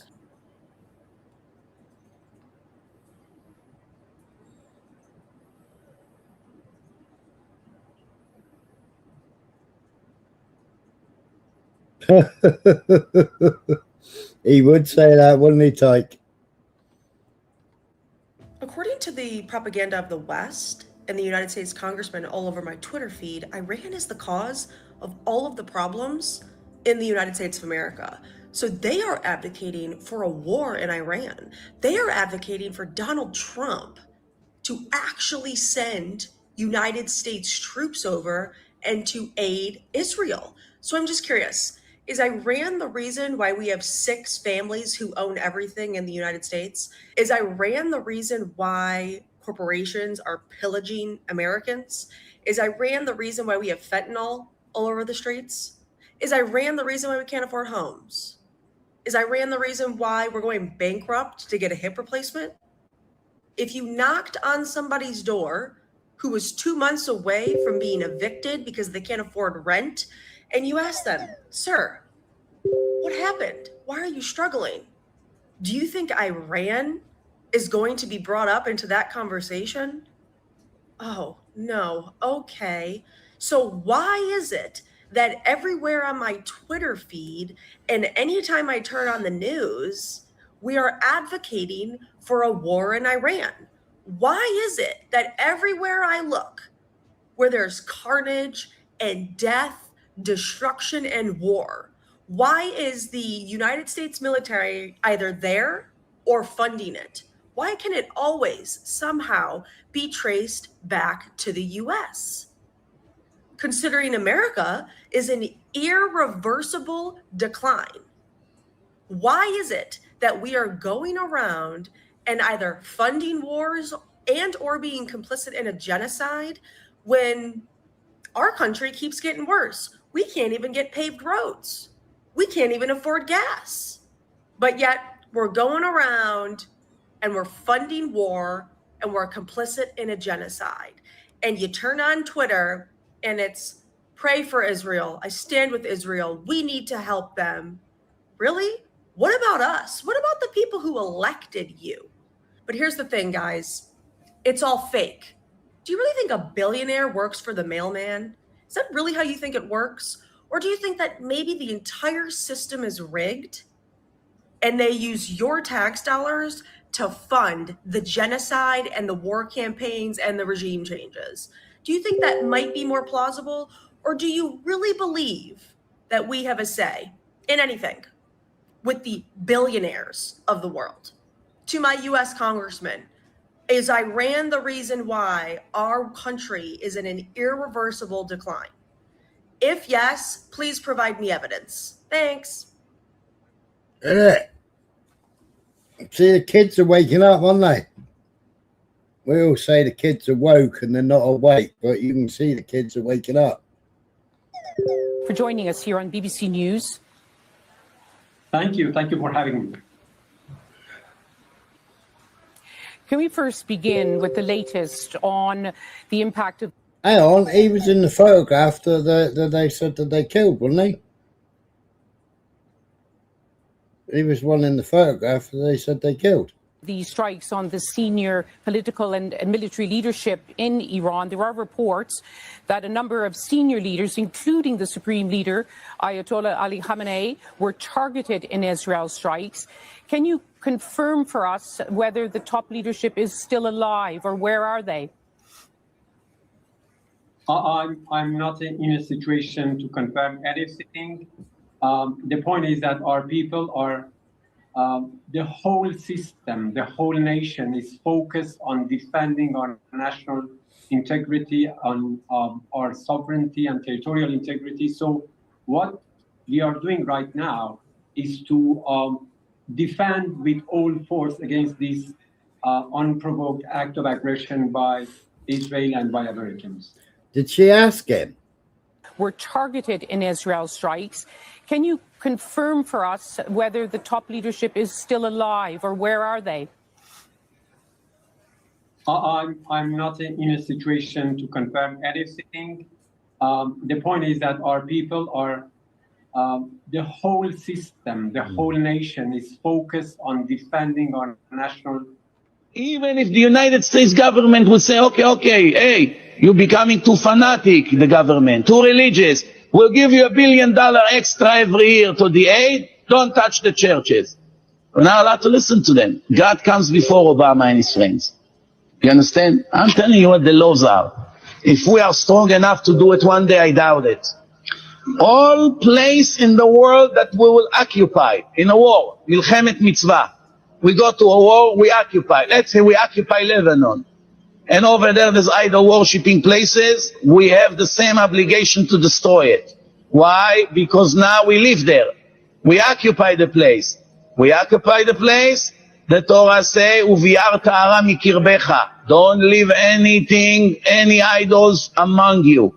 So every place that you live in, and now you the original owner of the place now, you the new owner, I should say, from now on you have the same obligation to purify the place from all the idols.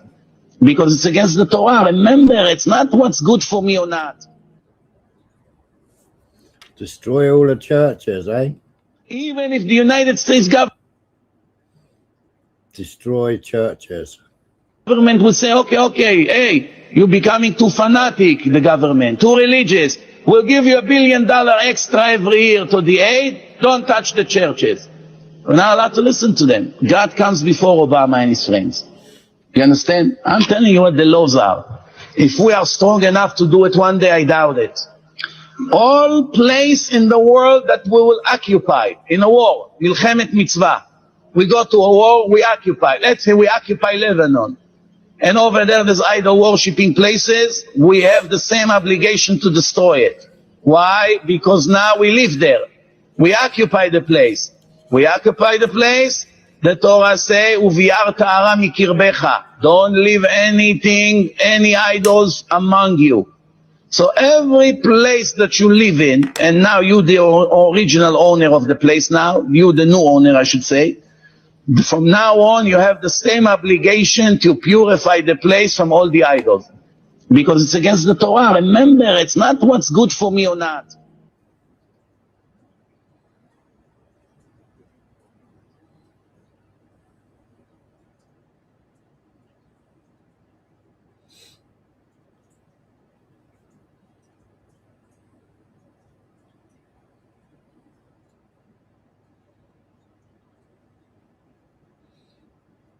See, Sky, somebody came in and said Sky News said it. Well, Sky News are only repeating what Donald Trump says. They say Donald Trump said.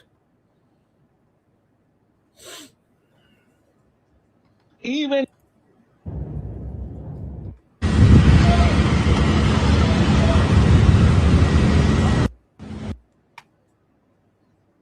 ترامپ بداند ما برای اینکه سالها با شما بجنگیم از پیشرفته ترین امکانات امروز برخورداریم. اول جنگ هرچی ته انبار داریم میزنیم، اما در ادامه قوی ترین موشک هامون رو خواهیم زد. اون چیزی رو که تا الان رو نکردیم و به قول ما بچه ایرانی ها تو آب نمک خوابوندیم، اونها رو هم این روزا رو خواهیم کرد. I have a message. This has never been about nuclear weapons. This has been about Israel's regional hegemony in the Middle East. Israel wants to topple the Iranian regime, period. It has said so. This is not a mystery. This is not my claim. This is Israeli policy repeated year in, year out. The whole idea that Trump is negotiating to prevent Iran from getting a nuclear weapon, duh. That was negotiated. Trump ripped it up. The Iranians have come back every year to say, we don't want a nuclear weapon. We want negotiations. The United States does not accept yes for an answer because it works for the government of Israel. This is the point. Why does it work for the government of Israel? It's a little hard to understand. Maybe because it's of Mike Hucklebee's parishioners, because of people who read the Bible and say, okay, that's our foreign policy. That's possible. It may be because of what's in the Epstein files that haven't been released. It may be blackmail. It may be corruption. It may be many other things, but it is not about America's interests. We have no interest whatsoever in going to a war with Iran right now. Yeah, if there is such a war, it's a war because Israel has told the United States what to do. And that raises a question. Why has the United States done what Israel has told the United States to do for 30 years? And I don't just mean about Iran. I mean across the Middle East. Have they run out of missiles? No, America and Israel. It was reported earlier on the news, actually from Israel.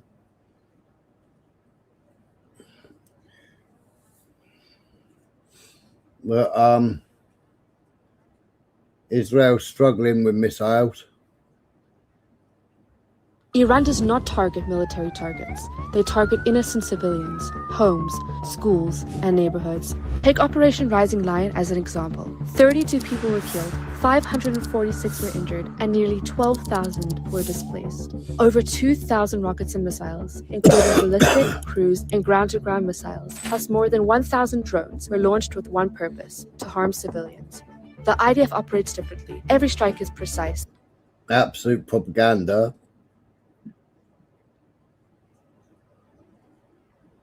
In order to get elected, Barack Obama will start a war with Iran.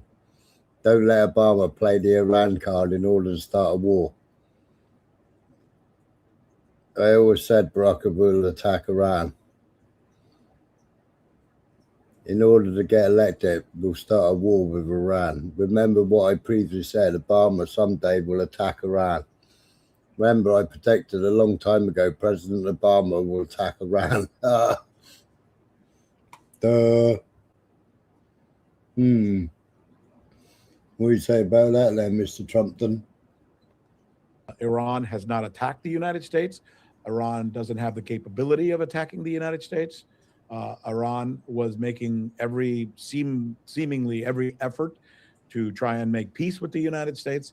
And nonetheless, the United States has once again attacked Iran. So draw your own conclusion.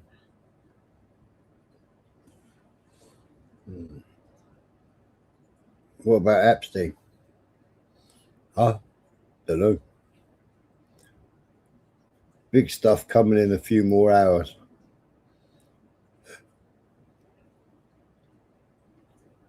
What, from America or from Iran, November?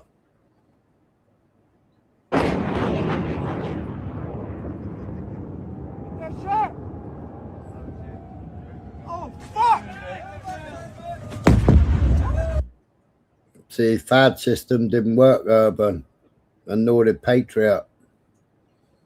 FAD and Patriot never worked, and the Iron Dome ain't working neither.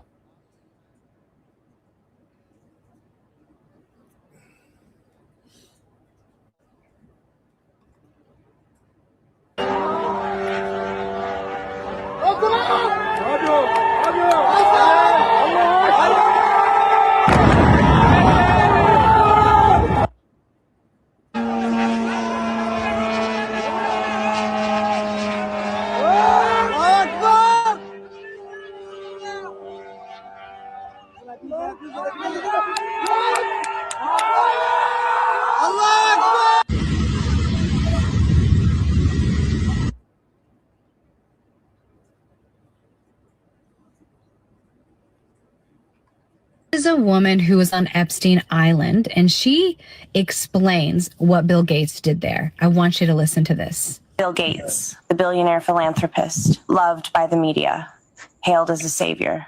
We called him the benefactor, and we used to dread seeing him naked. But he didn't come to party. He came to experiment. Genetic experiments, human experiments. I saw him inject a young girl with something they said was a genetic enhancement. She was younger than me, strapped to a table, terrified, treated like a lab rat while they muttered about seeding the future of the species. These men think they are gods, playing with life like it was theirs to own. This woman is the one who had incriminating evidence on Prince Andrew. Her testimony is valid and legit, and she knows so much and knew so much about all the details of what happened in Epstein Island, and she knew they were going to kill her.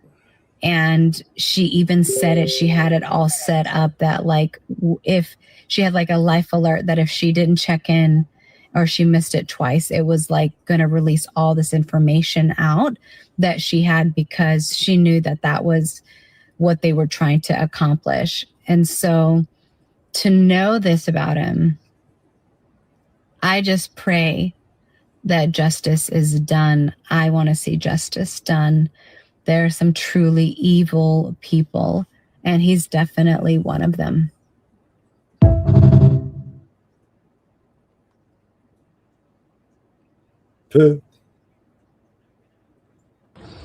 شوف الكلب يهرب، الكلب يهرب. أمريكا أمريكا أمريكا.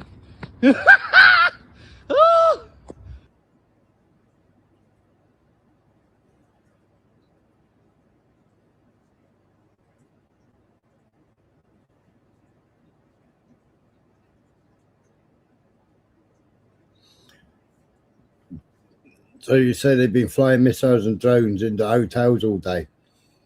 That hotel there houses Americans. Now we got another video. We played another video of American running around the room going fuck, fuck, fuck, fuck, fuck. We got another video of another American. No, that wasn't an American, was it? It was a Jew. Where the drone actually hit above him. So they've been going for places that you know diplomats are in, and they've been bombing all the US bases all day.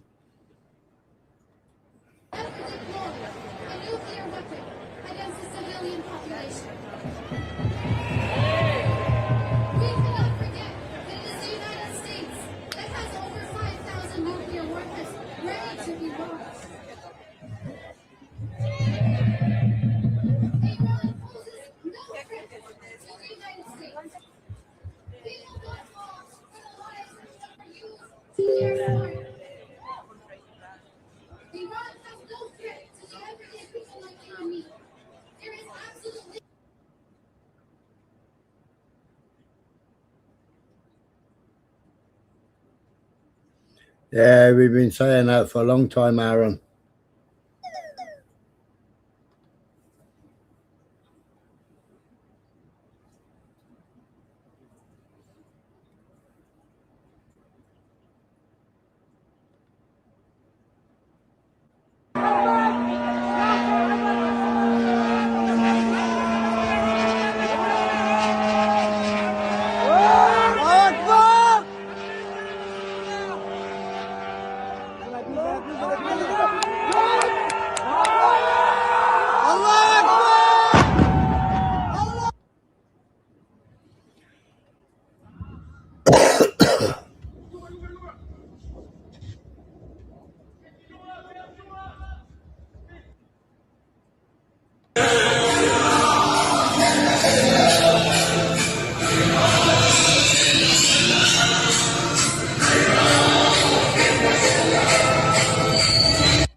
خبط بس نعد دبعة.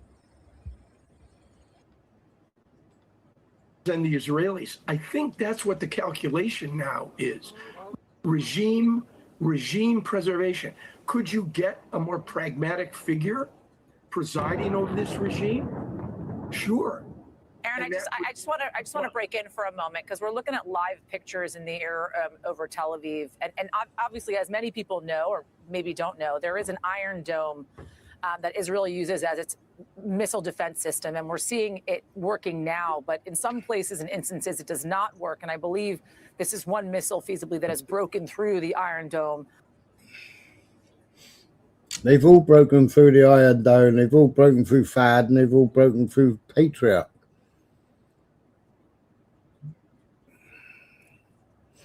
So what do you say about the 100-odd girls that have just been murdered? Then.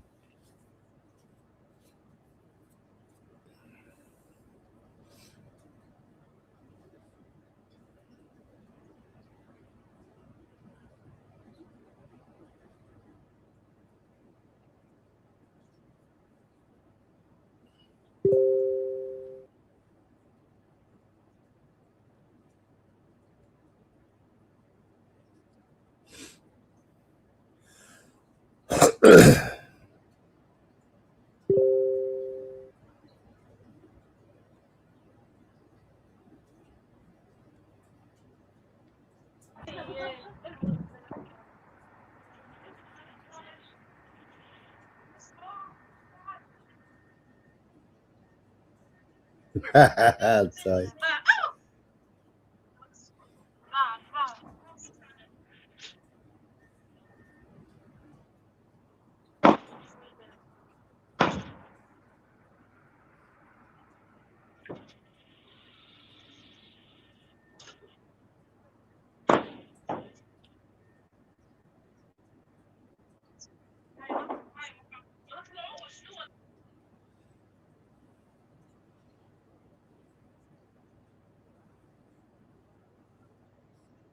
That was Patriot. That didn't seem to do anything, did it?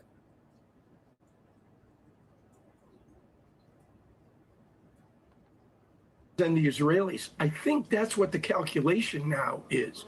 Regime preservation.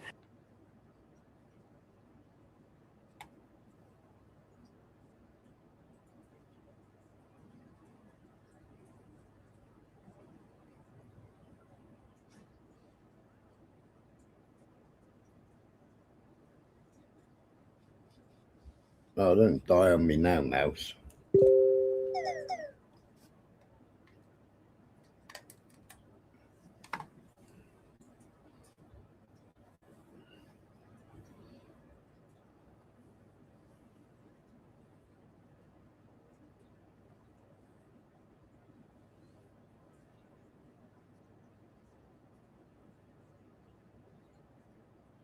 She's nice, isn't she? Leslie Goldberg. This is why we hate Goyim. Once we are done with the Palestinians, we're coming for you.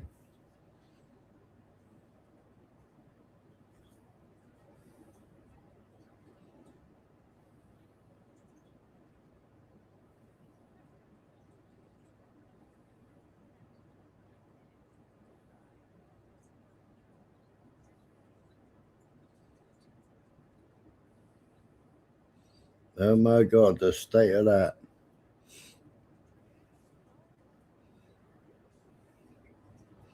He doesn't want age ID for porn sites because he said it will weaponize against the LGBTQ.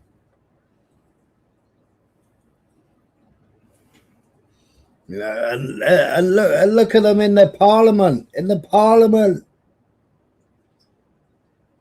you got these creeps in parliament and elected officials.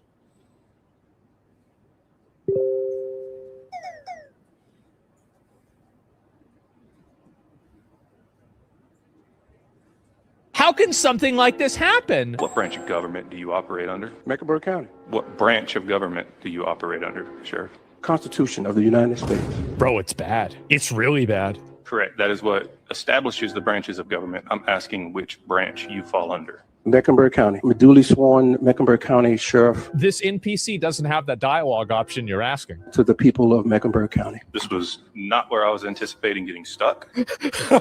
Wow. Are you aware of how many branches of government there are? Yeah. No. Oh my. For the sake of debate, I will move on and say there are three branches of government: legislative, Is this the guy? legislative, executive, judicial. Of those three, which do you believe you fall under? I believe I fall under the last one. Oh my God. Would you say it to me? Judicial. Okay. You are incorrect, sir. You fall under the executive. This is absolutely insane.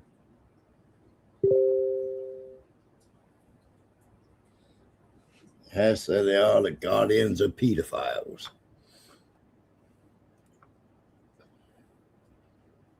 What you say about that then, Urban?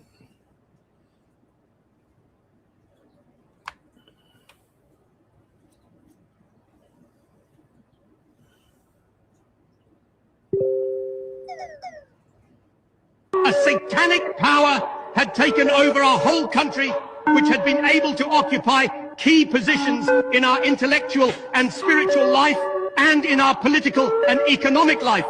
From these key positions, they were able to control and monitor the whole nation. This power has at the same time the ability to persecute legally those who fight against. How true those words were. I had to laugh earlier on. I was in another chat. And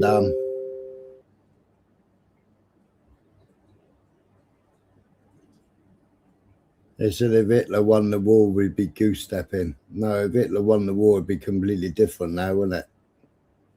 Completely different. We wouldn't be ruled by these that we're ruled by, would we?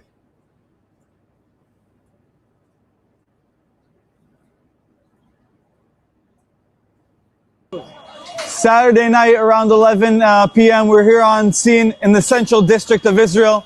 You can see behind me there is severe missile strike that hit a building complex. We're still currently working now with the other forces on the field to make sure we can take out the fire. And we're still extracting at this moment patients from both buildings you can see behind me. We're still working on the buildings that are surrounded and are still ablaze.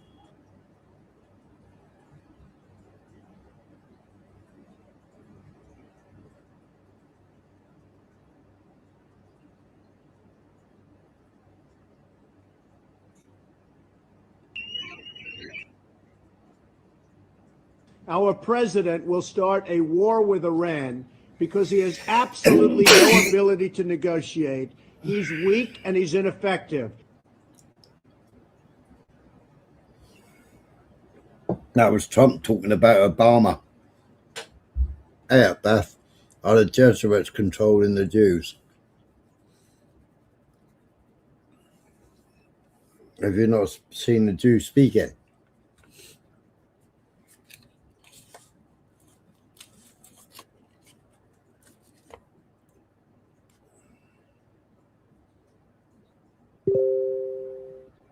Just for clarity for our audience right now, can you confirm with specificity that the Ayatollah Ali Khamenei is alive, and separately that the Iranian president is alive right now following these American and Israeli strikes? As far as I know, yes, they are alive.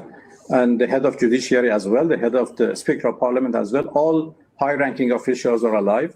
And the secretary of the National Security Council. So everybody is now in position, and we are handling this situation, and everything is fine. No.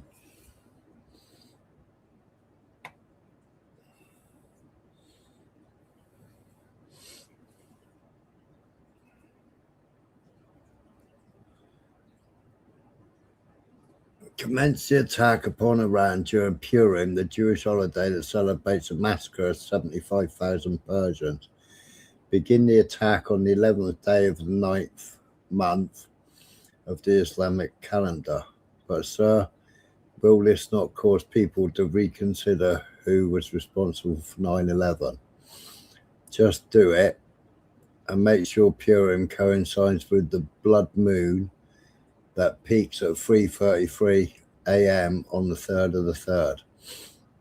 I know 3 is a highly significant number in the Jewish Kabbalah, symbolizing a third party ending unresolvable conflict between 1 and 2 now, do it, have a Jewish journalist publish an article admitting how significant the symbolism is, comparing Iran to Amalek.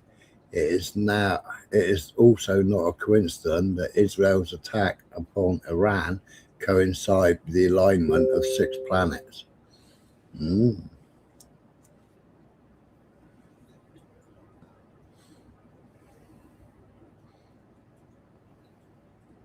So for clarity, you said that your missiles cannot reach the United States by design, that you do not want to reach the United States, but you also said it would be necessary as a defensive vehicle. We heard that one already.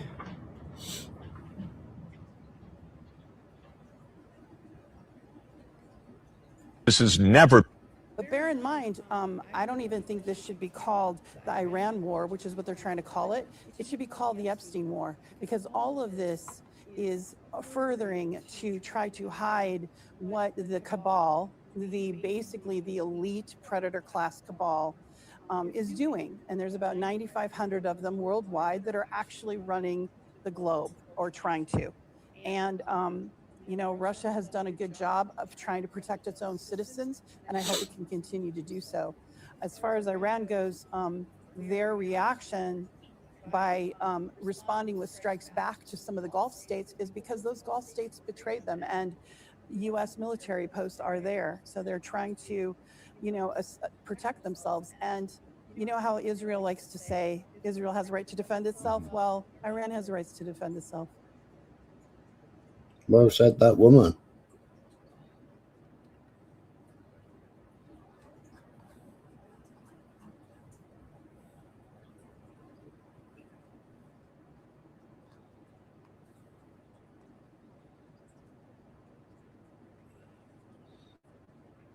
Yeah, so what do you think of this one? Even if the United States government would say, okay, hey, you're becoming too fanatic, the government, too religious, we'll give you $1 billion extra every year to the aid, don't touch the churches. We're not allowed to listen to them. God comes before Obama and his friends. You understand? I'm telling you what the laws are. If we are strong enough to do it one day, I doubt it. All place in the world that we will occupy in a war, Milchemet Mitzvah.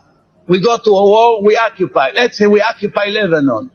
And over there's idol worshipping places. We have the same obligation to destroy it. Why? Because now we live there. We occupy the place. We occupy the place.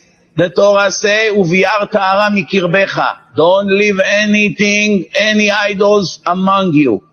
So every place that you live in, and now you the original owner of the place now, you the new owner, I should say, from now on you have the same obligation to purify the place from all the idols. Because it's against the Torah. Remember, it's not what's good for me or not.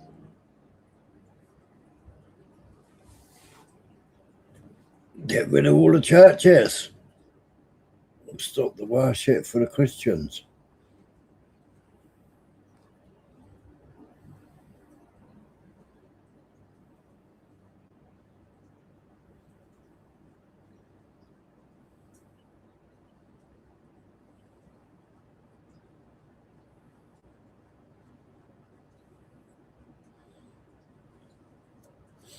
I don't know where I am now.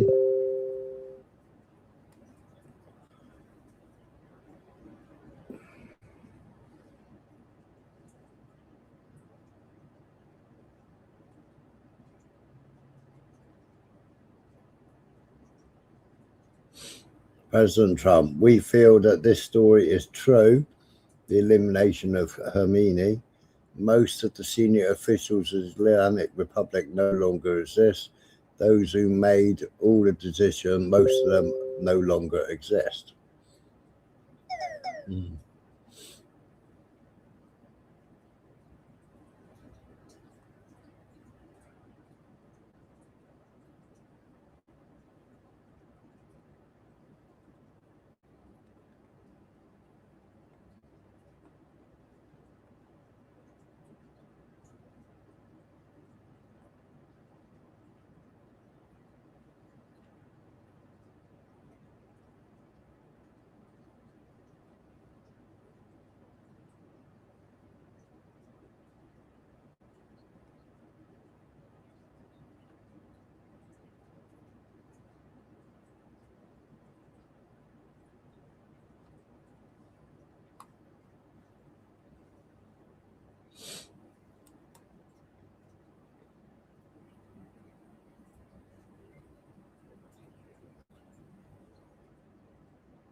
As a post, Reuters clarification, any claims that Reuters reported the killing of the Iranian Supreme Leader Khomeini are false. Reuters did not publish this information.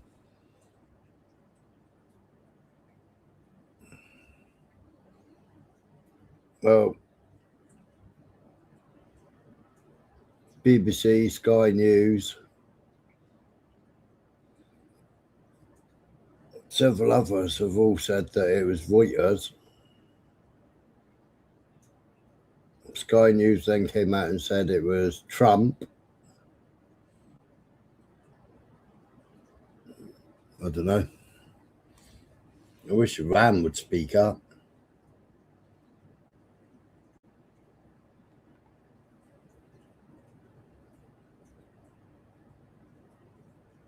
A source close to Imam Khomeini's circle publishing his works confirms that Imam Khomeini is steadfast and well, commanding the field. Fuck knows, is he alive or not?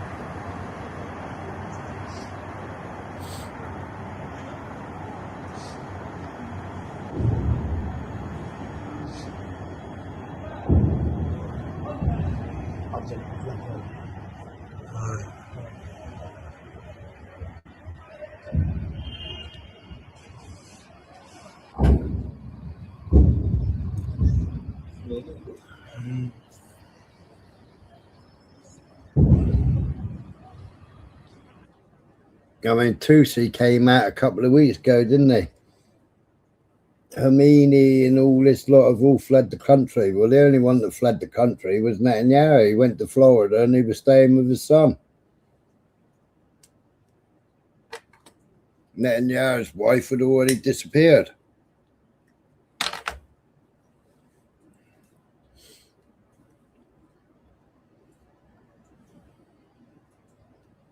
השם ישמור.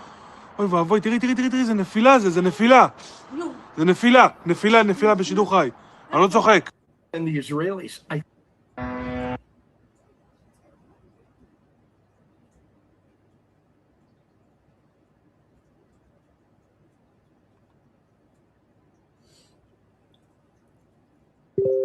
Iran's IRGC number 3 announcement. Third and fourth waves of true promise are underway using more advanced and precise missiles than before. Targets include Israel's naval base in Haifa, anchored warships in Haifa, Ramat David Air Base, the regime's Ministry of War in Hakira, the military industrial settlement of Beit Shemesh, and Izdad Military Industry Center.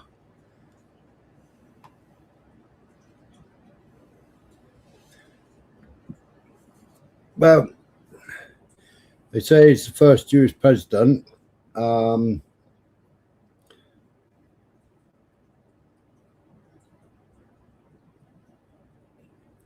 What's the great rabbi? Schneerson. He worships and prays to Schneerson, the rabbi that they claim to be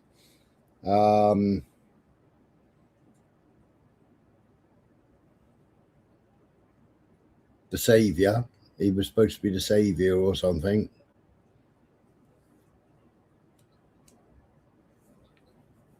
Rabbi Schneerson, the one that Trump went and prayed with all the other ones, and then he put his prayer in the grave. We've also made a coin with Trump and Cyrus the Great. See if I can find it.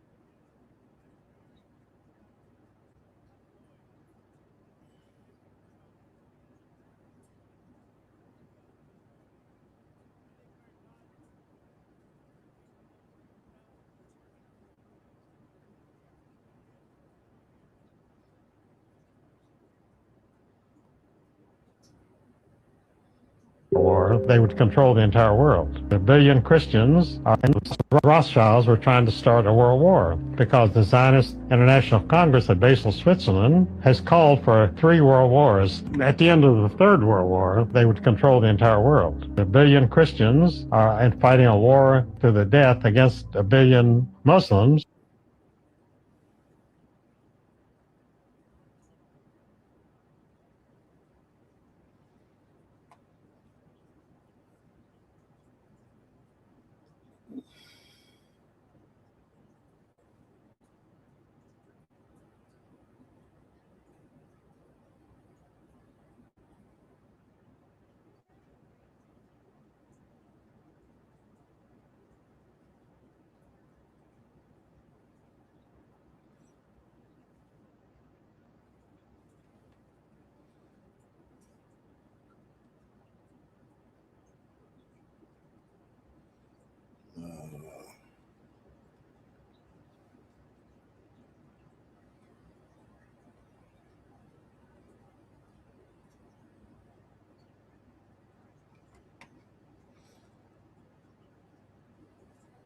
The phrase 6 million Jews printed over 300 times in newspapers prior to World War II. Why? Zohar, whatever. The angel Enlil stands guard over 6 million open gates. Based on this teaching, coupled with Kabbalistic practice of gematria, interpreting text by associating words and numbers, rabbis maintain the prophecies in the Torah, Old Testament, require that 6 million Jews must vanish before the state of Israel can be formed. Wake up. Yes or no? ChatGPT. 6 million Jews phrase printed in newspapers several times before World War II even started. Yes. How many times? Over 300 times.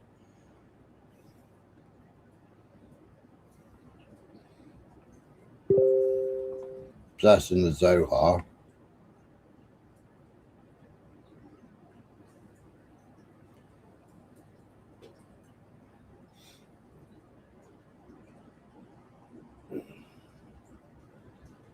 Plight of the Jews, 1919, 1905, 1906, 1933.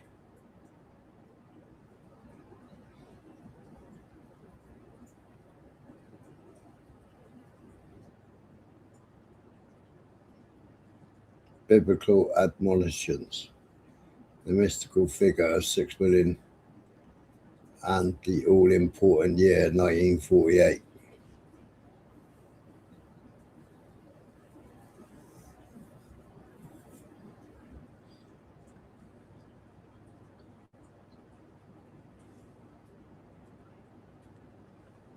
To point out to you, you know, there are many pictures about the Russian liberating Auschwitz, and there's never any snow.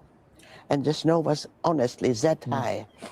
And so I have some connection with the Russian embassy, and I was there once, and I said, something puzzles me. Those photos are fakes because there's no snow. And they said, well, yes, they're not fakes, but when the army came, they didn't have cameras, they didn't photograph. So only much later, when they realized they should have pictures of it, they took pictures like you see now. But this is definitely not in Auschwitz and not the liberation of Auschwitz. There were not that many people with clothes and children and no snow. Right, fascinating. So I think historically we should point this out. And get it right, yeah. To get it right. There are obviously many concerns today, not least back in Germany, but also here, Jewish people feeling under threat again.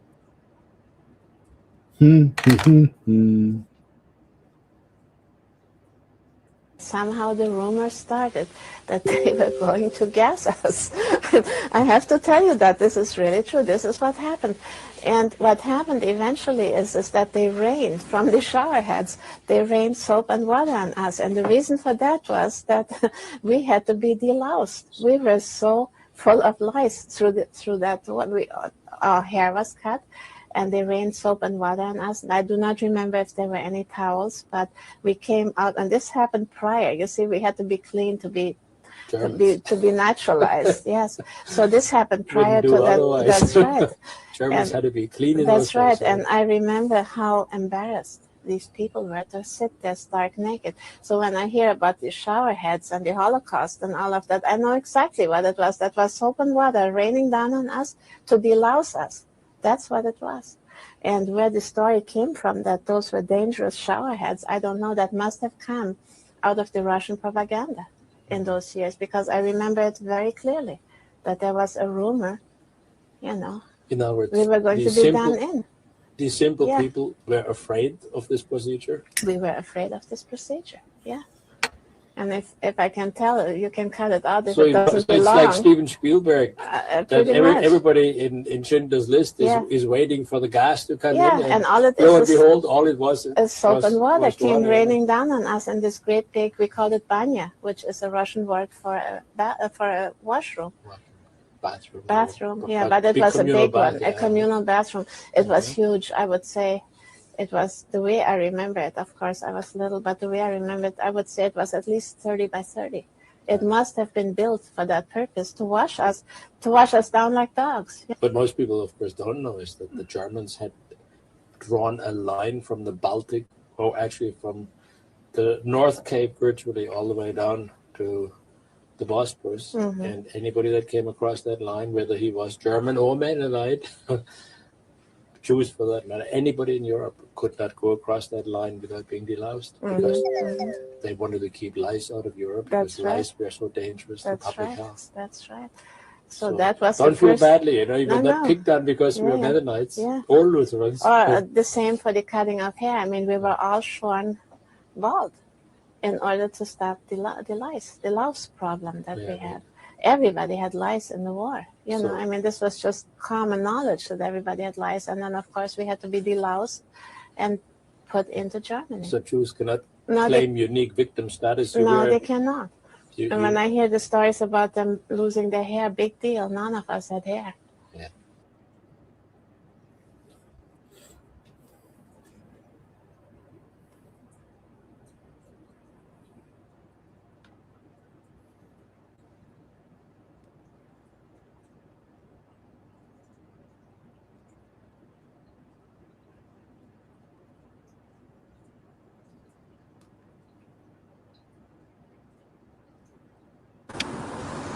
Hiya. Here's 10 newspapers where these Jews are pushing this 6 million figure between the years of 1915 and 1938. The first newspaper is The Sun of New York. New York, June the 6th, 1915. That is The Sun. It's the first page of the 5th section that I want. And there we go.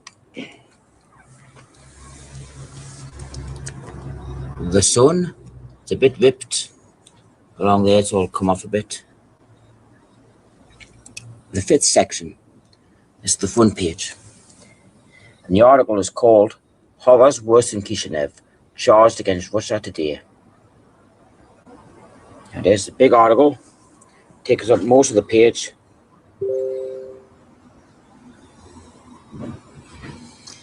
So go in, yeah. Go. Since the destruction of the temple in Jerusalem, the Jewish people have had no darker page in their history than that which the Russian government is writing today. 6 million Jews, one half of the Jewish people throughout the world, are being persecuted, hounded, humiliated, tortured, starved. Thousands of them have been slaughtered. Hundreds of thousands of Jews, old men, women and children, are being driven mercilessly from town to town. There it is, people. 6 million Jews. One half of the Jewish people throughout the world are being persecuted, hounded, humiliated, tortured and starved. As I go along here, it's brought here as well. Dear brethren, have mercy on the 6 million Jews in Russia and take our part. Again, 6 million Jews in Russia. 6 million.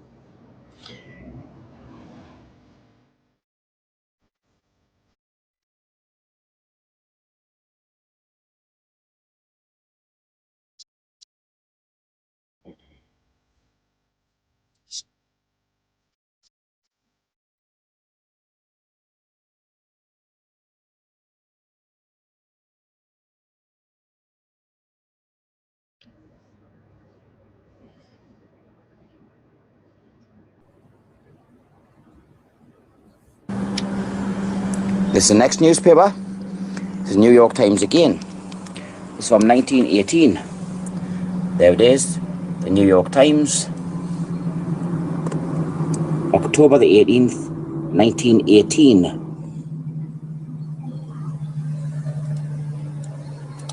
It's page 12 that I want. There we go.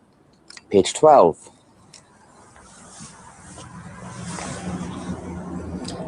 Page 12. The New York Times. October the 18th, 1918. And the article is called $1 billion fund to rebuild Jewry. There it is. 6 million souls will need help to resume normal life when war is ended. 6 million souls. As I go down the article here,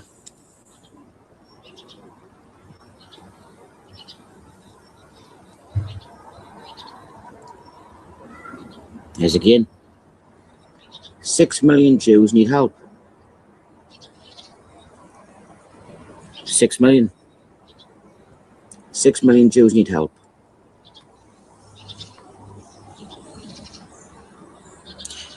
That's in an article called $1 billion fund to rebuild Jewry. That is in the New York Times, October the 18th, 1918.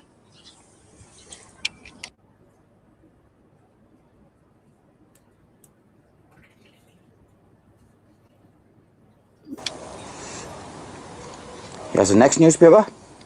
This is New York Times again.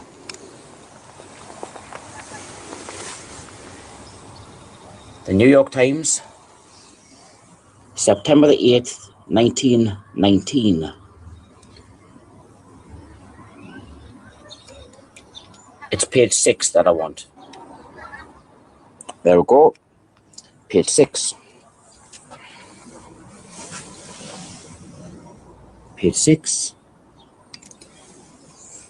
The New York Times, September the 8th, 1919.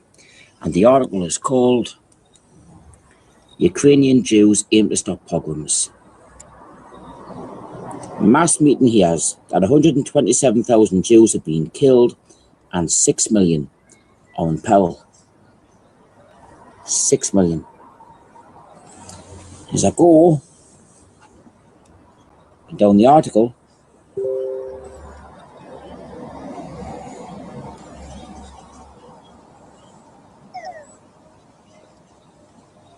there it is. We come out now before the world with a determined slogan, those pogroms must stop, said the President in his annual message. It is only a question of holding these facts continually before the civilized world. We must not permit the world to slumber.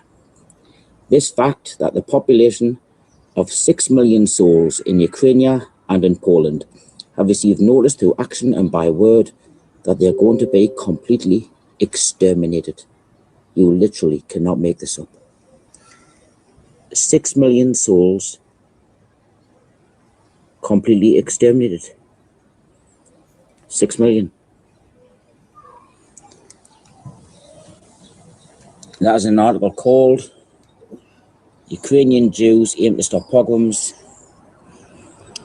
in the New York Times, September the 8th, 1919. This is 13 and a half years before Hitler come to power. Hey up, Tim. Shameless plug. What's a shameless plug?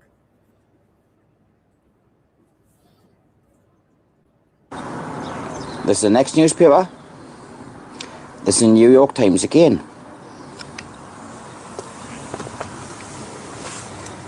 The New York Times.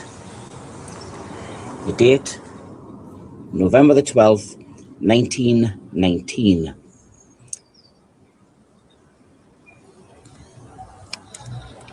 It's page 7 that I want on here. There you go.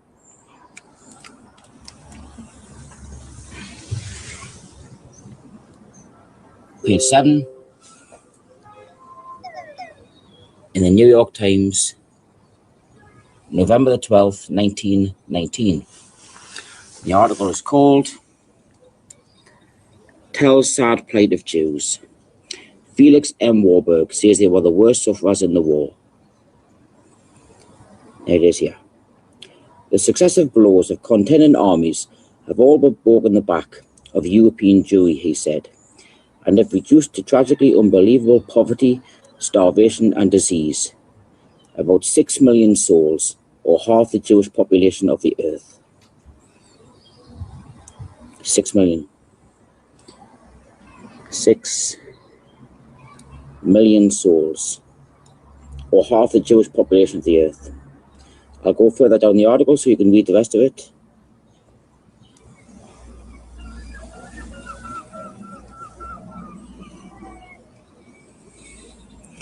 There is again, people. Unbelievable poverty, starvation, and disease. About 6 million souls, or half the Jewish population of the earth. An article entitled, "Tell Sad Plight of Jews," in the New York Times, November the 12th, 1919.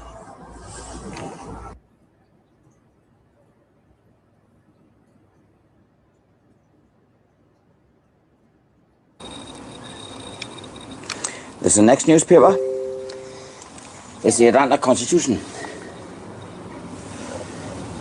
from 1920.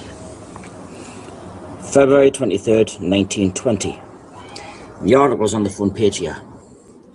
It's called $50,000 Raised in City to Save Suffering Jews. And it goes along the bottom.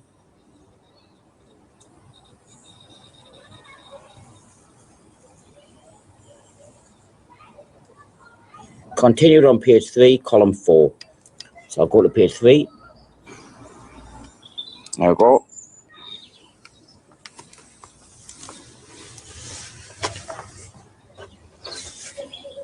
Constitution Atlanta, February 23rd, 1920. There it is. $50,000 raised to save suffering Jews. Continued from first page. I'll go down.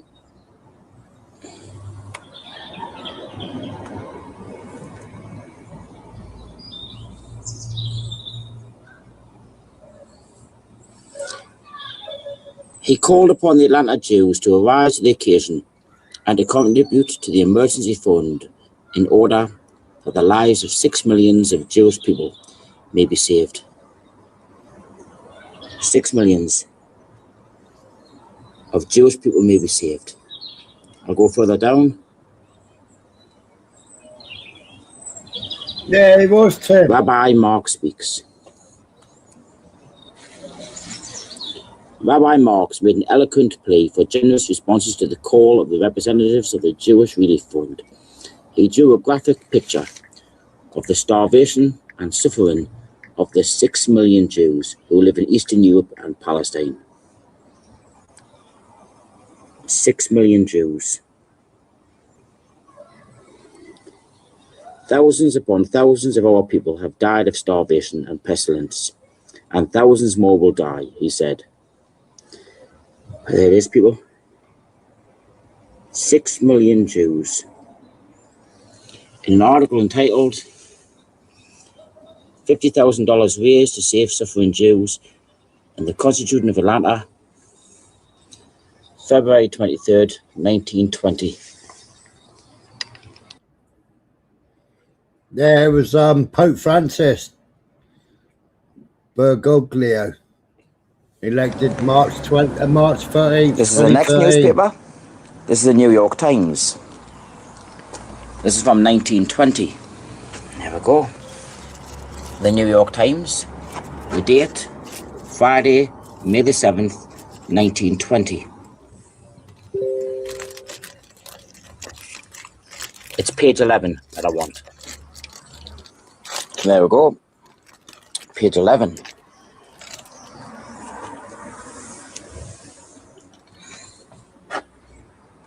Page 11. The article is called "The Jewish War Aid Gets $100,000 Gift." There it is. The Fund for Jewish War Sufferers in Central and Eastern Europe, where 6 millions face horrifying conditions of famine, disease, and death, was enriched yesterday by a contribution of $100,000 from Nathan Strauss, where 6 millions face horrifying conditions of famine, disease, and death. 6 millions face horrifying conditions of famine, disease, and death. I'll just go down the rest of the article if anybody wants to read it.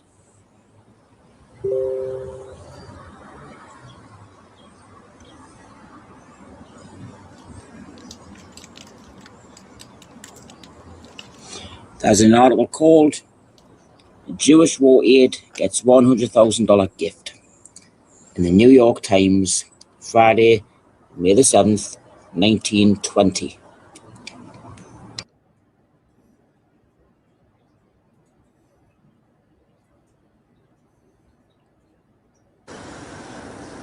Here's the New York Times again. This is 1921. There you go. New York Times, Wednesday, July the 20th, 1921.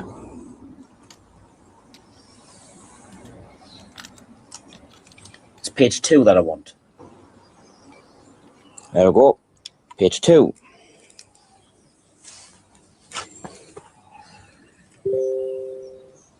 Page 2.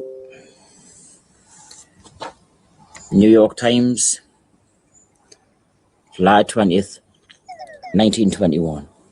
And the article is called Begs America, Save 6 Million in Russia. Massacre threatens all Jews as Soviet power wanes, declares Kreinin, coming here for aid. Look at that. Russia's 6 million Jews are facing extermination by massacre. As the famine is spreading, the counter-revolutionary movement is gaining, and the Soviets' control is waning. Now, this is one of the biggest articles of the lot. This is 1921, 12 years before Adolf Hitler ever set foot in the government. Look at that. Russia's 6 million Jews are facing extermination by massacre. That's an article entitled Begs America, Save 6 Million in Russia on page 2 in the New York Times, Wednesday, July 20th, 1921.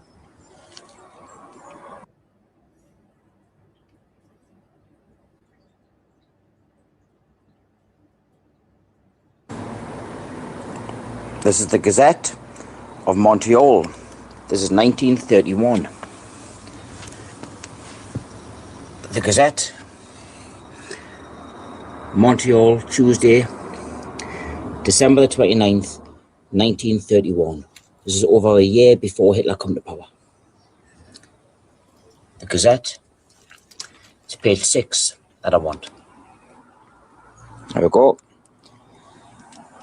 Page 6.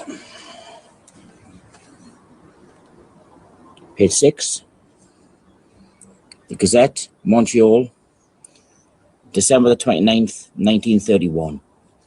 And the article pretty much speaks up for itself. 6 million Jews face starvation. 6 million. Bad conditions in southeastern Europe reported by Rabbi Wise. Fears crisis at hand.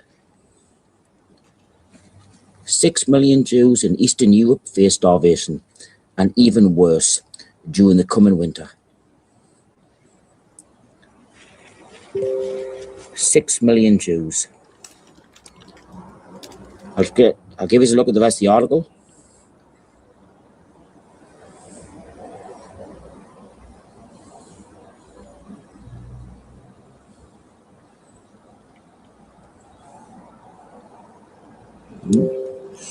The article is called 6 million Jews face starvation. The Gazette of Montreal, December the 29th, 1931. 1.5 years before Adolf Hitler ever set foot in the government. So it goes on and on and on. Required that 6 million Jews must. 20 people claim that Jewish prophecies in the Torah require that 6 million Jews must vanish before the state of Israel can be formed. But the problem here is, for the common man researching this, is it doesn't actually say that at all.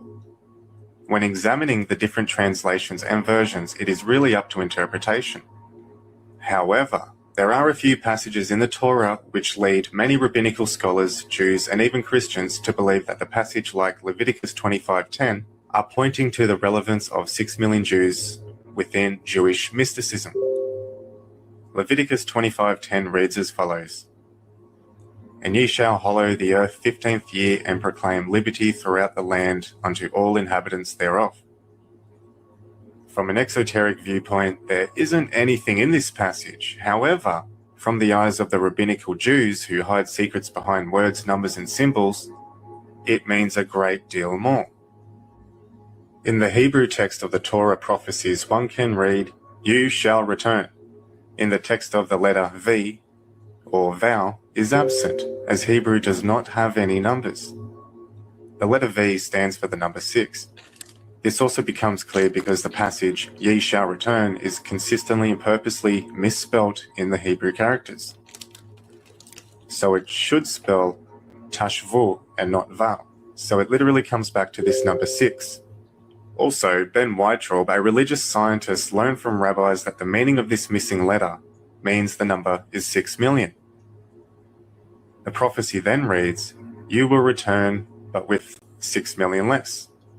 So from the esoteric perspective of the Holocaust, the Jews believe that God created a cleansing, a burnt sacrifice by which the Jews would be able to return to the land of Israel. Through the esoteric deciphering of Talmudic and Jewish texts, one is able to lift the veil and understand what is really going on.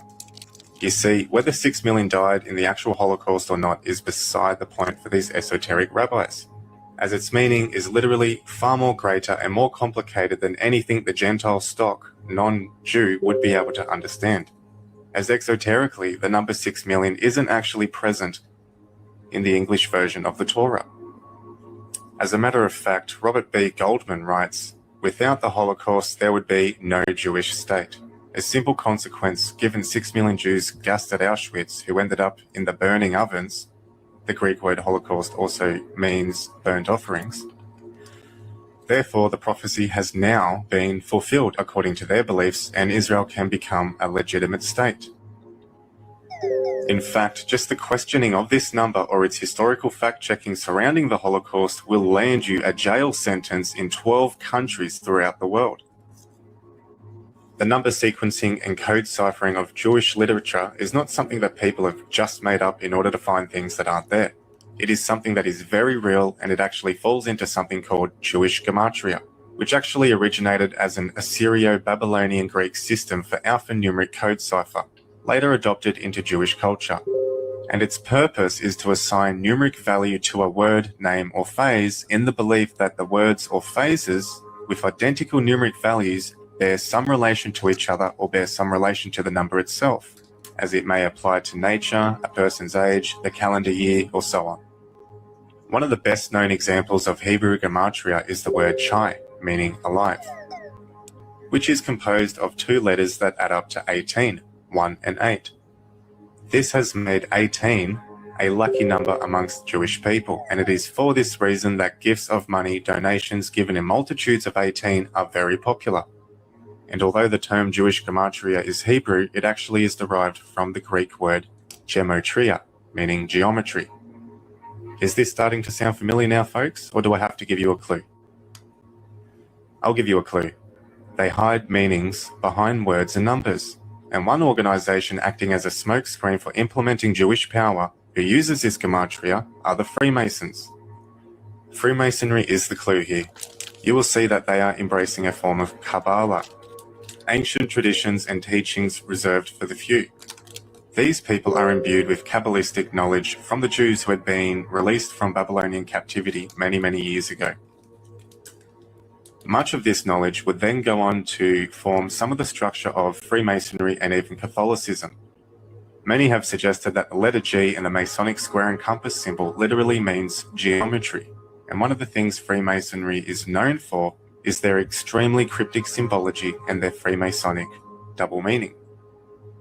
33rd degree Masonic historian Manly P. Hall wrote, "Freemasonry is a fraternity within a fraternity, an outer organization concealing an inner brotherhood of the elect.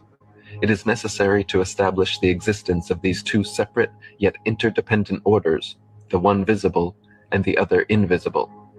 The visible society is a splendid camaraderie of free and accepted men enjoined to devote themselves to ethical, educational, fraternal, patriotic, and humanitarian concerns. The invisible society is a secret and most august fraternity whose members are dedicated to the service of a mysterious arcanum arcandrum, a sacred secret. Those brethren who have essayed to write the history of their craft have not included in their disquisitions the story of that truly secret inner society, which is to the body Freemasonic what the heart is to the body human. In each generation, only a few are accepted into the inner sanctuary of the work. If this topic of Jewish gematria or the origins of Freemasonic cryptology seems a little bit complicated to understand, don't panic because that's the way it's designed. It is not meant to be properly understood by the general public, the goyim. Let's do a little bit of a gematria. On the other side, Aleph, Lamed, Pei. Gematria of Aleph is what? 1. Gematria of Lamed is 30. Good. Gematria of Pei is good. Add them up for me, somebody. 80, 31. 111. Back to the 1. 111.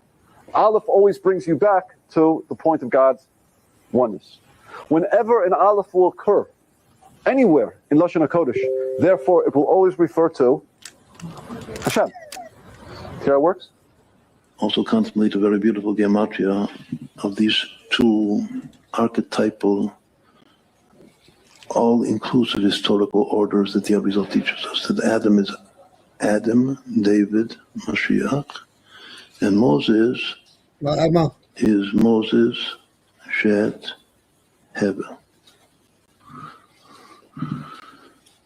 So if anyone will figure this out right now, I'll tell you that it equals 1,499, 1499.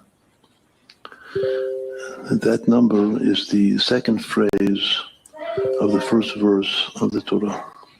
First verse of the Torah is in the beginning. God created heavens and earth. Et hashamayim ve'et haaretz.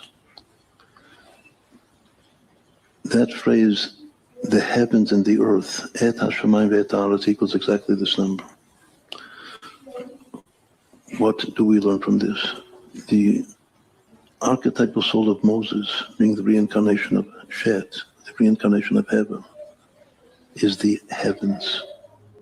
If you follow the roots of political Zionism in history, you will be able to match it up with very interesting headlines and writings found in newspapers and books.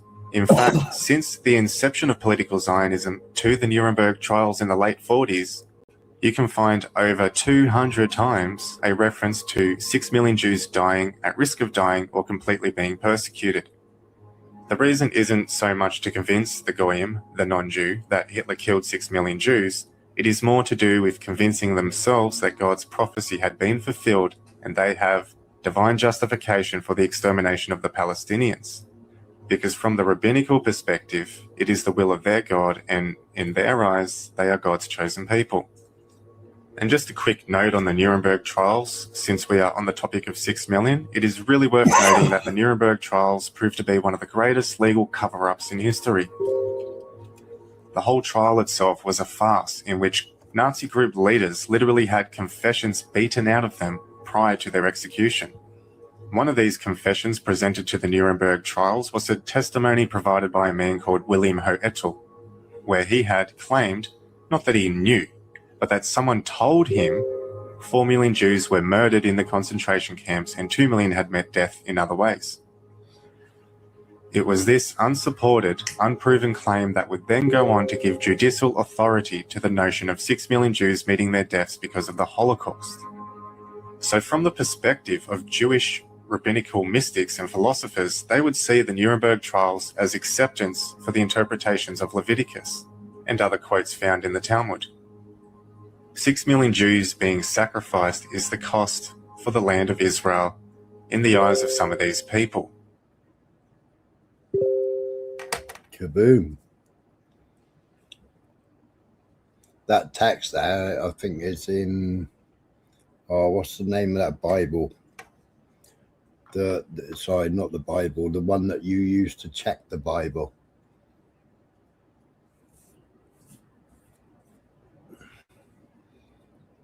Me and Max were talking about it the other day.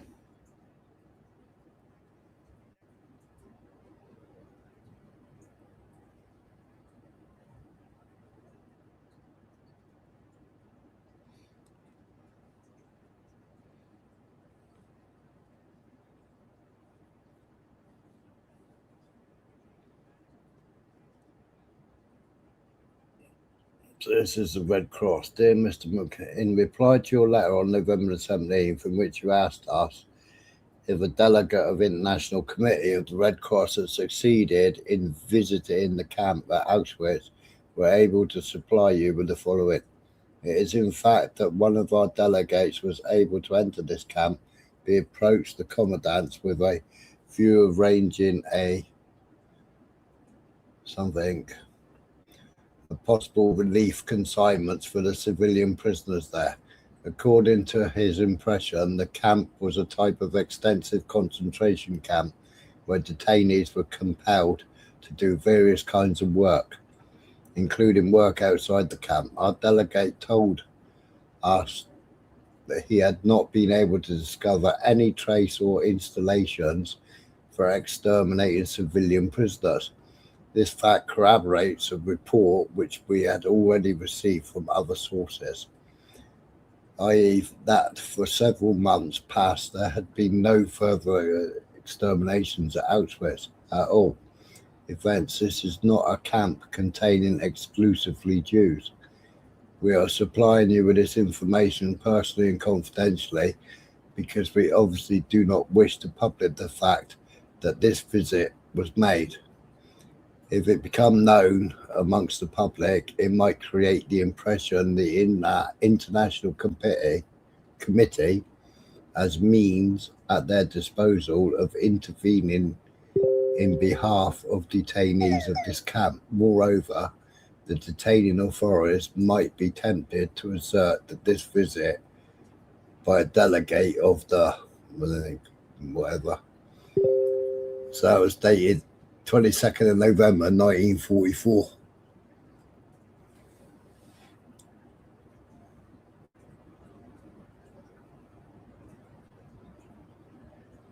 Yeah, that was a funny story, that was. Then you had the one that, somebody used to visit, a bloke used to visit her. No, she used to visit a bloke and give him an apple every day, wasn't it? And they got married years later.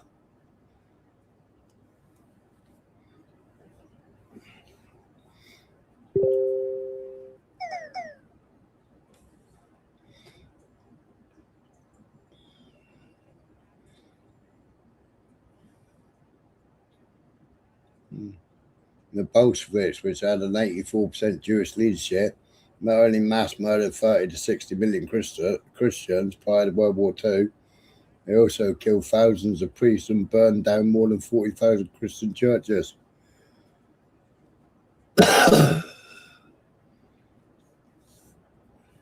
Why isn't that taught?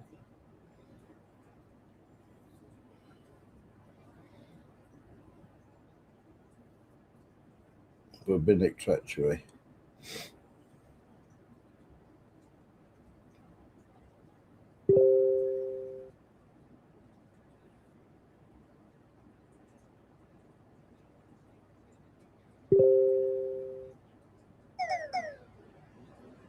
Just type note 1 Theologians 2 to 15.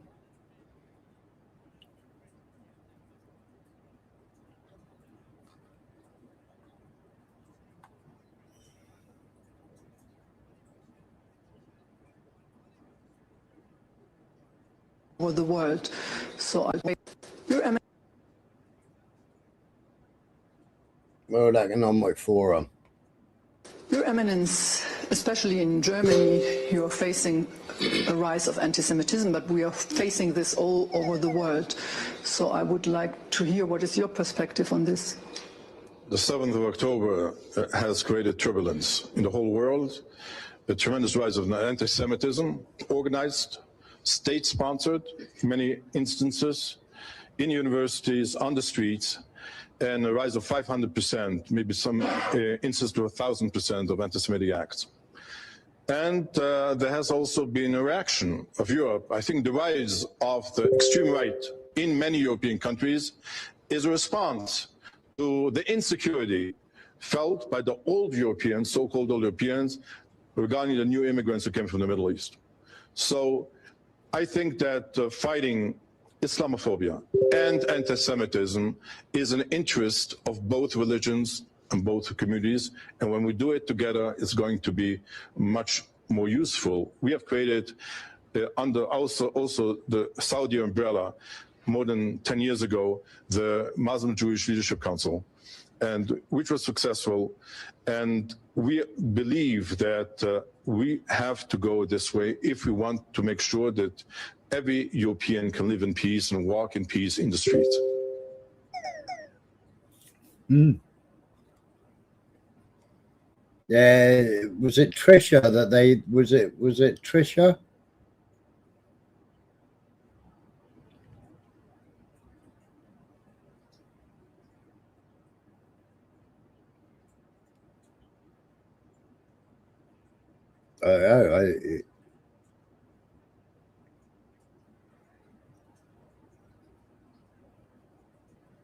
Do you want me to play it again, Blunt? Your Eminence, especially in Germany, you are facing a rise of anti-Semitism, but we are facing this all over the world. So I would like to hear what is your perspective on this? The 7th of October has created turbulence in the whole world, a tremendous rise of anti-Semitism, organized, state-sponsored, in many instances, in universities, on the streets, and a rise of 500%, maybe some instances to 1,000% of anti-Semitic acts.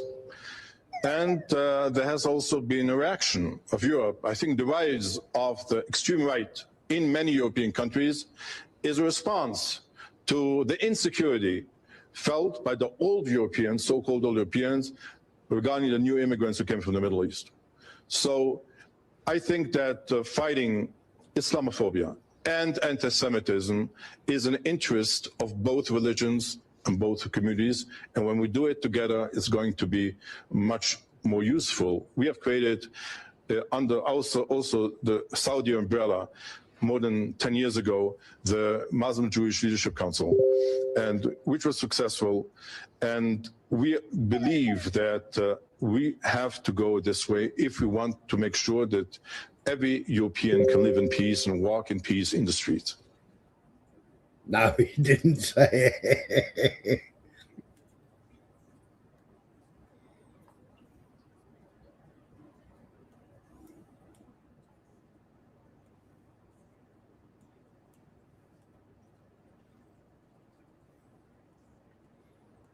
Well, we know it's part of Jewish tradition because it's in the Talmud.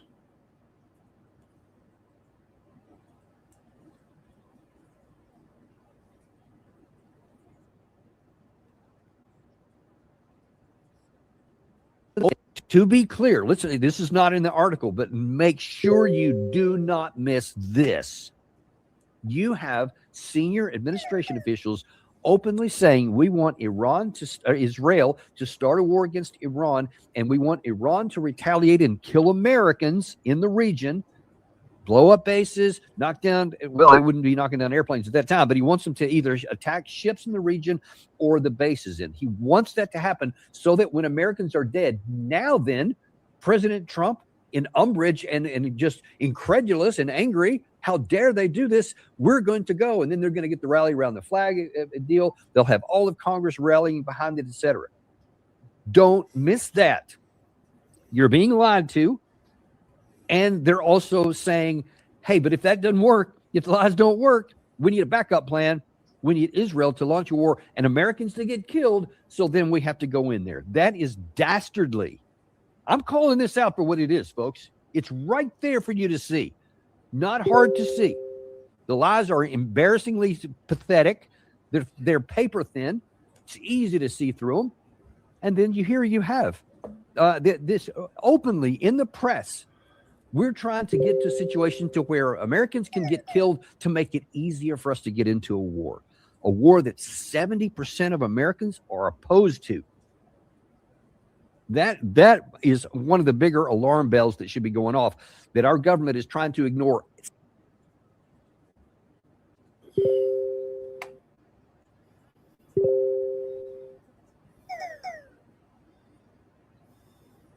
Iran is building a nuclear bomb. Iran is building a nuclear bomb. Iran is building a nuclear bomb.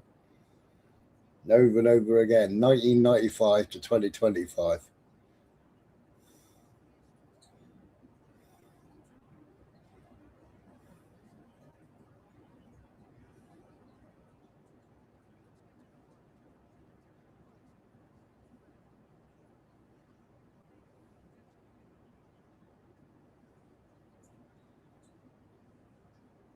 Ah, that was Tyler Alavera, wasn't it? Yeah.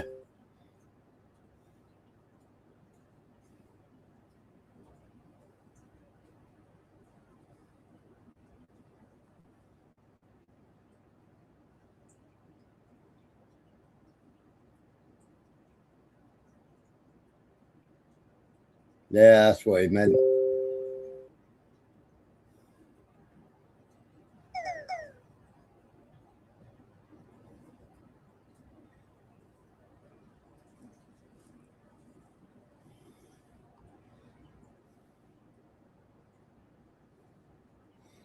Oh, he's funny, he is.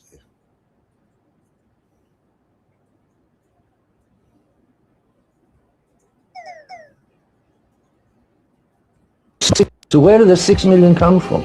They come from the imagination of the Jews. 2 and 2 can also be 6. 2 and 2 can also be 6 million.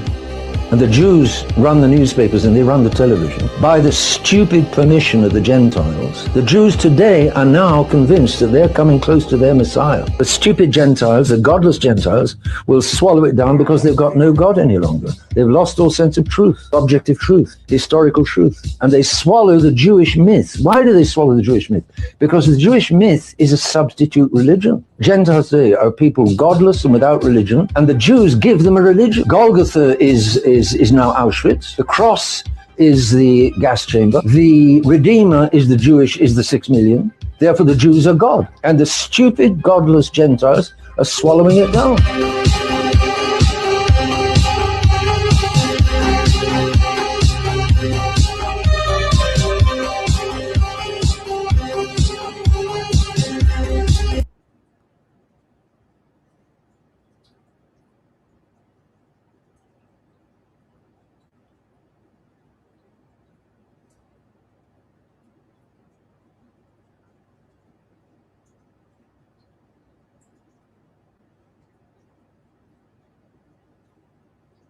The Third World War, they would control the entire world. They would start a world war because the Zionist International Congress at Basel, Switzerland, has called for 3 world wars. At the end of the Third World War, they would control the entire world. 1 billion Christians are fighting a war to the death against 1 billion Muslims, which will leave Israel in charge of the world, which was predicted at the 6th International Zionist Congress in Basel, Switzerland in 1896. After the Zionist Congress in 1896, you had World War I, World War II, and now we have World War III. At the end of World War I, the Rothschilds organized a number of groups called, one was the Royal Institute of International Affairs in London, called Chatham House, and that is the think tank of all of Europe today. And although its headquarters in London, the real headquarters are in Brussels, which is the headquarters of the Lambert family, which is part of the Rothschild family. Start a world war because the Zionist International Congress at Basel, Switzerland. Yeah, there's your one world.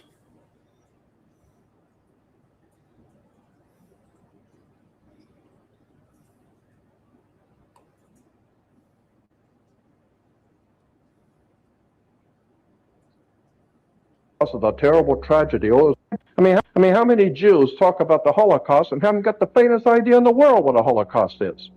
Oh, a Holocaust is a terrible tragedy. Oh, it's a big fire or something like that. It's terrible something. No. That's not what a Holocaust is.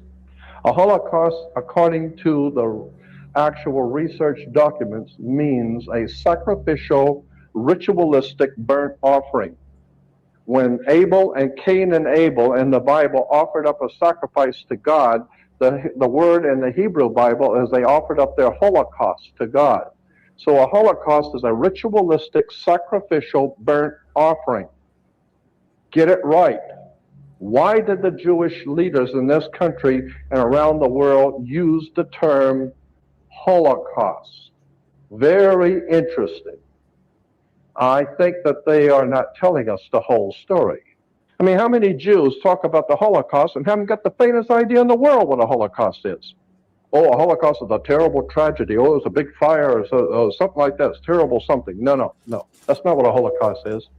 A Holocaust, according to the actual research documents, means a sacrificial, ritualistic burnt offering. When Abel and Cain and Abel in the Bible offered up a sacrifice to God, the word in the Hebrew Bible is they offered up their Holocaust to God. So a Holocaust is a ritualistic, sacrificial, burnt offering. Get it right. Why did the Jewish leaders in this country and around the world use the term Holocaust? Very interesting. I think that they are not telling us the whole story. I mean, how many Jews talk about the Holocaust?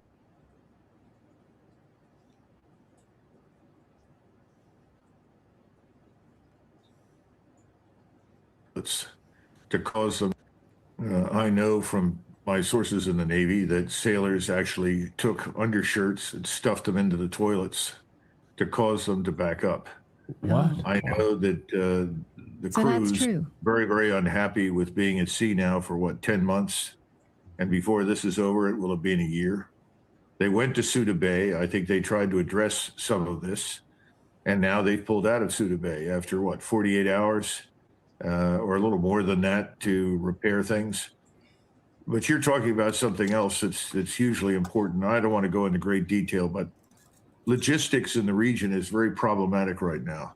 Places we formerly were able to utilize, we can't because of the Huckabee interview, frankly. That particular revelation has turned almost everybody against us in the region. So the Navy is now looking as far away as India and ports there that they can go to as required. Yeah, I find that sometimes. Yeah, how is that blunt? How are they still getting £1,200 a month when they only bought them 10 years ago, 20 years ago?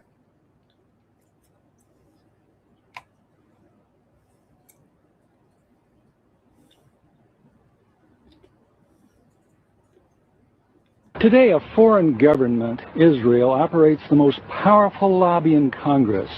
This is AIPAC, the American Israel Public Affairs Committee. Through control of Congress, Israel demands and gets nearly $5 billion annually. No elected official dares criticize Israel for fear the Jewish lobby will accuse him of anti-Semitism, the kiss of death for any politician. The president also knows what Israel wants, Israel gets. To act otherwise is political suicide.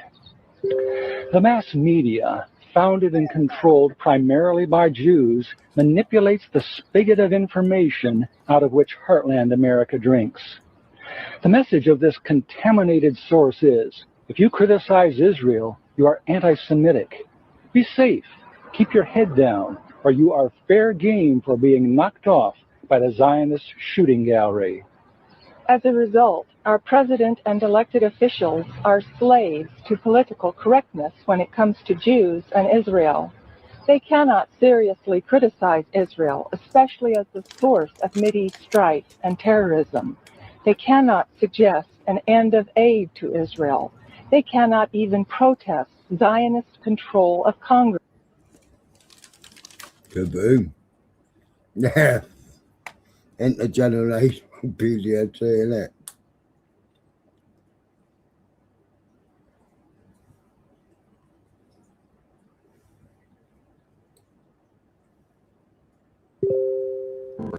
I want to talk to the Trump supporters for a minute.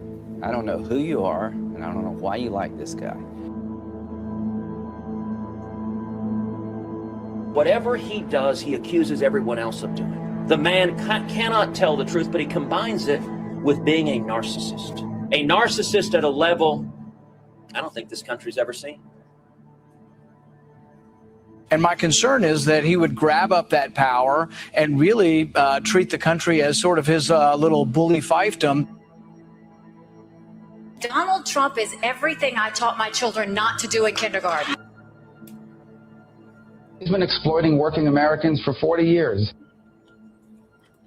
He's a race-baiting, xenophobic, religious bigot. He says he's for the little guy, but he's actually built a lot of his businesses on the backs of the little guy. You know, Donald Trump the other day said that, it, quote, if he tells a soldier to commit a war crime, the soldier will just go do it. And I don't think Donald Trump has even read the Constitution, knows what's in the Constitution. A toxic mix of demagoguery and mean-spiritedness and nonsense. I just cannot support Donald Trump. Donald Trump is a delusional narcissist and an orange-faced windbag. Donald Trump is a con artist. He doesn't know the difference between truth and lies. He lies practically every word that comes out of his mouth. I think he's a kook. I think he's crazy. I think he's unfit for office.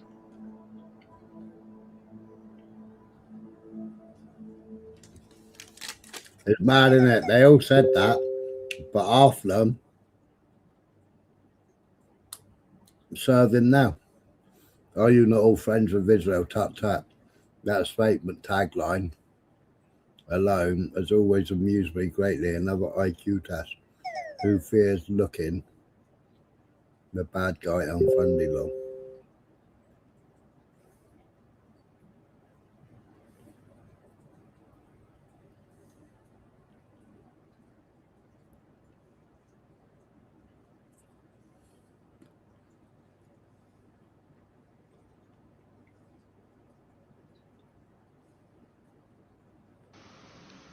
For I proceeded forth and came from God, neither came I of myself, but he sent me.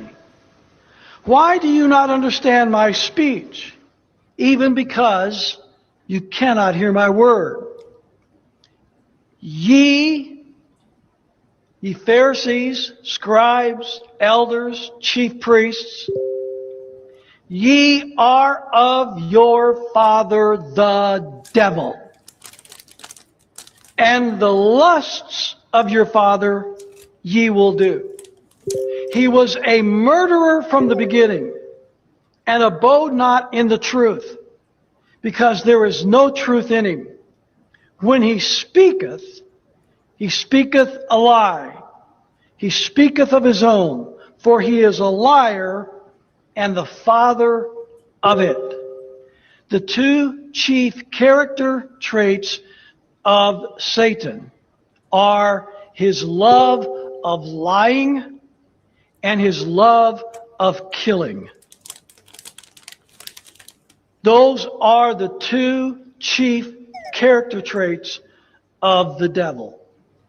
Everything he does involves deceit and death. And because I tell you the truth, ye believe me not. Which of you convinceth me of sin? And if I say the truth, why do you not believe me? He that is of God heareth God's words.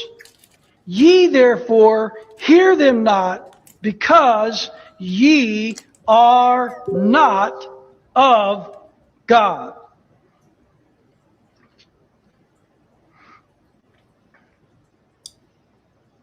Verse 57. Then said the Jews unto him, Thou art not 50 years of age, and hast thou seen Abraham? Jesus said unto them, Verily, verily, I say unto you, before Abraham was, I am. Then took they up stones to cast at him. But Jesus hid himself and went out of the temple, going through the midst of them, and so passed by. That exchange between the Lord Jesus and the Pharisees, scribes, and so forth summarizes the great battle that is being waged today. Mucker. The Jewish Pharisees, scribes, rabbis, elders, and priests were the great enemies of Jesus Christ. It was they who led the Jewish people to crucify Christ and persecute and kill his apostles. The Sanhedrin was the governing council of these men and of the Jewish nation. Here is Albert Barnes' summary of the Sanhedrin.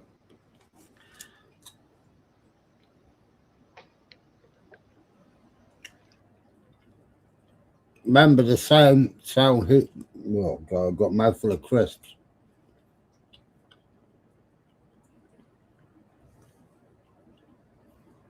I'll explain in a minute. The Sanhedrin was instituted in the time of the Maccabees, probably about 200 years before Christ. It was composed of 72 judges. The high priest was the president of this tribunal. The 72 members were made up of the chief priests and elders of the people and the scribes. Thai sweet chicken. The chief priests were such as had discharged the office of the high priest, and those who were the heads of the 24 classes of priests, who were called in an honorary way high or chief priests. The elders were the princes of the tribes or heads of the family associations. It is not to be supposed that all the elders had a right to seat here, but such only as were elected to the office. The scribes were learned people of the nation elected to this tribunal, being neither of the rank of priests or elders. This tribunal had cognizance of the great affairs of the nation. Until the time when Judea was subjected to the Romans, it had the power of life and death. It still retained the power of passing sentence, though the Roman magistrate held the right of execution. It usually sat in Jerusalem, in a room near the temple. It was before this tribunal that our Savior was tried. It was the Sanhedrin who tried him unjustly and illegally, I might add. It was the Sanhedrin that convicted him and sentenced him to death per the approbation of the Roman government. The counterfeit state of Israel, created in 1948, was created to be the catalyst for a global new world order based upon both religious and political tyranny. The seat of the New World Order is Israel. Shabbatist Jews are attempting to establish a global religious state. Zionist Jews are attempting to create a global political state. Most Christians today are not even aware that the counterfeit state of Israel has re-established the Sanhedrin. Yep. The Sanhedrin is alive in Jerusalem today. The average Christian is totally ignorant of this fact. The Sanhedrin's goal is to replace the United Nations. Pause. In my view, the United Nations doesn't need to be replaced. It needs to be displaced.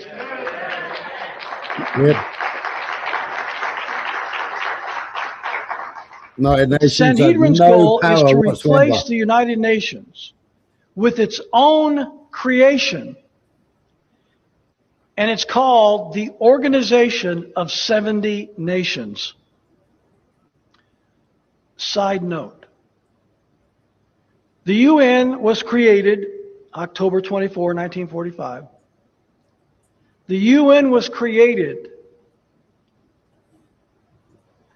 to create the State of Israel.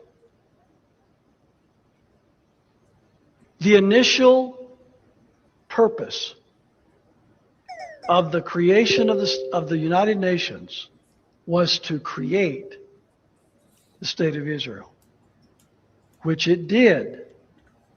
The UN created the Zionist State of Israel on May 14, 1948. God didn't create the Zionist State of Israel. The godless United Nations created the Zionist State of Israel.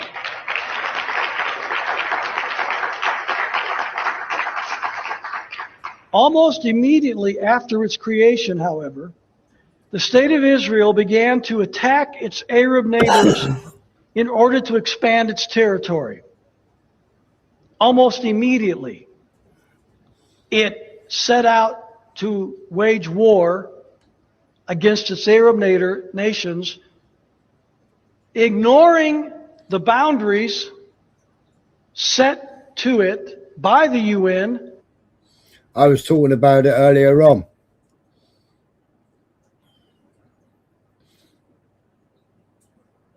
"70 nations, they sacrificed the lamb, which was to replace Jesus. Noahide laws. Anybody that worships Jesus, blah, blah, blah, blah, is an idolatress. And because you're an idolatress, off with your head."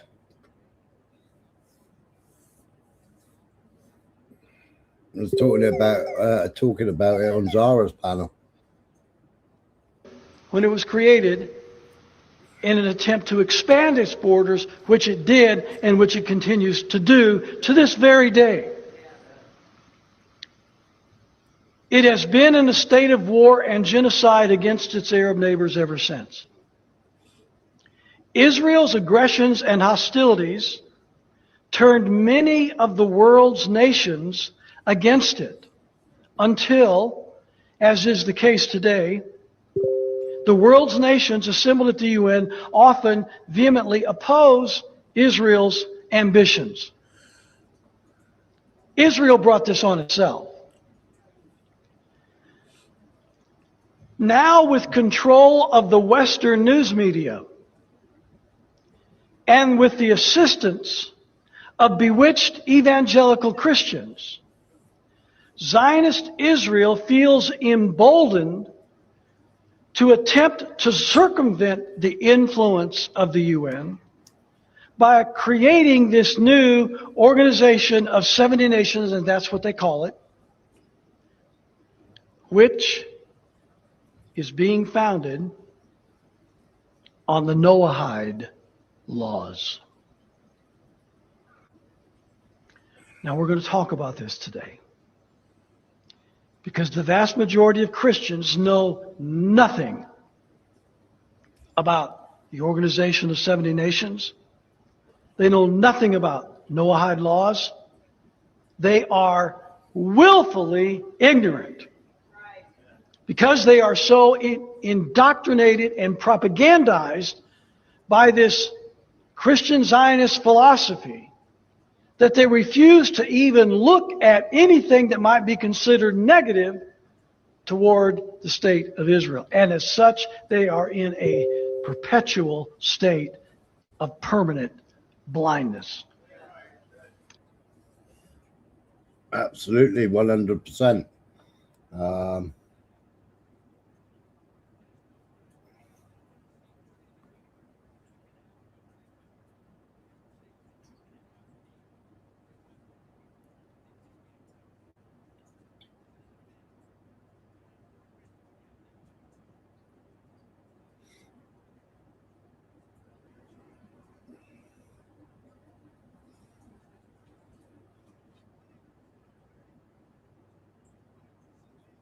That's right, it changed.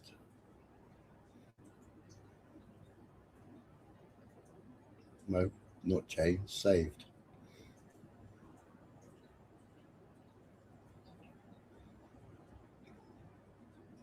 Man, United Nations is all about Saturn worship. Lucifer. Satan.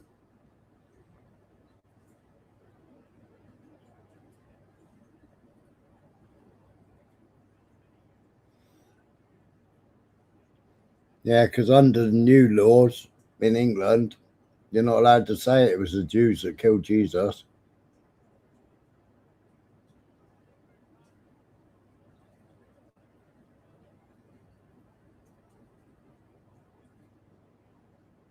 There you go. 70 nations sacrifice on the Mount of Olives.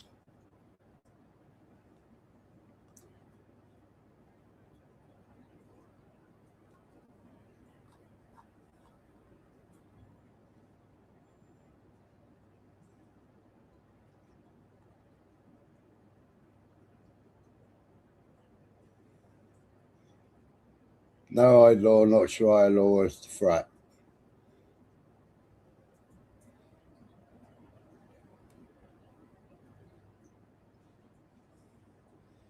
It's all in there. Noahide law has come from the Talmud, not God's holy word.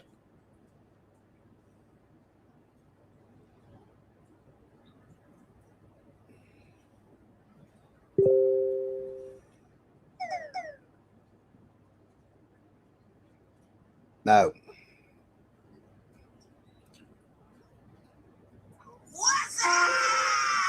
What's that? Lubavitch movement.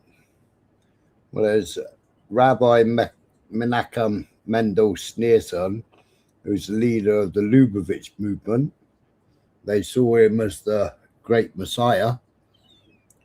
Is Schneerson that Trump prays to.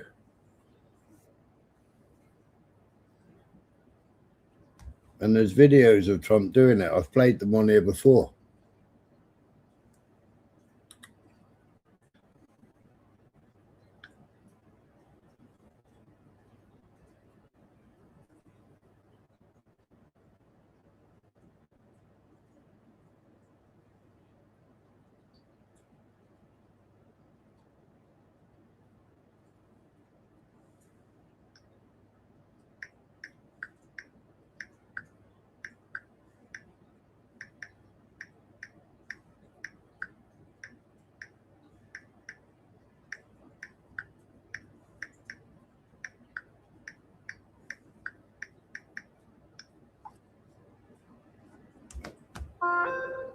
Somebody worrying about thinking I doxed my ex account. My ex account's always been on there.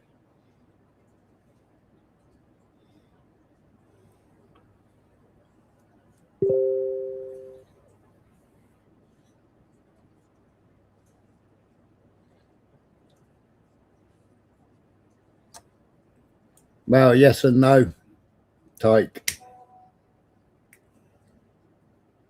Yeah, yes and no. Yeah, basically it was down to the Sanhedrin, wasn't it? And then while Jesus was carrying the cross, he then had the wandering Jew.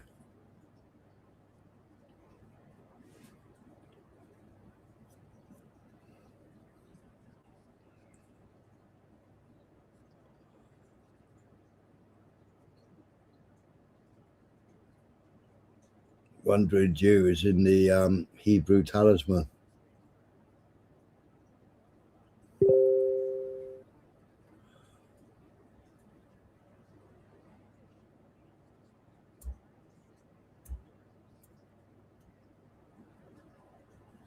And that was written, Hebrew talisman, 1836.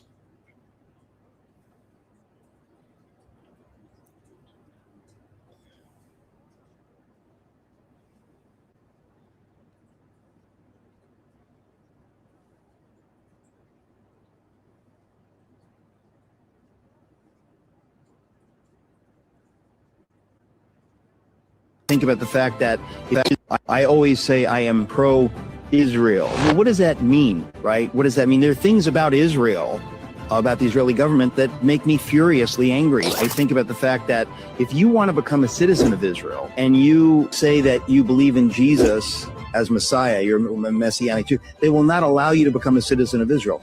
That is a tremendously black mark in the book of the modern day state of Israel. So you can have strong differences with the government of Israel and still be, you know, pro-Jewish, pro-Israel, Zionist. Israel should be able to defend itself. So Eric Metaxas is a very fine writer, and I've enjoyed the books that Eric has written on Martin Luther, on Dietrich Bonhoeffer, and on William Wilberforce. And I've met Eric personally. I've had dinner with him. So Eric is a person who I admire in some ways, but I don't admire Eric's position on Christian Zionism. And it's because I think that he's wrong from a theological standpoint. And he says also that he's upset with some of the things that the government in Israel does. I think that that is very sensible. I think that's the right position to take if you were a Christian Zionist, like he is, but which I am not, and that's not our position at Church and State. We think that Christian Zionism is the wrong position to take about Israel.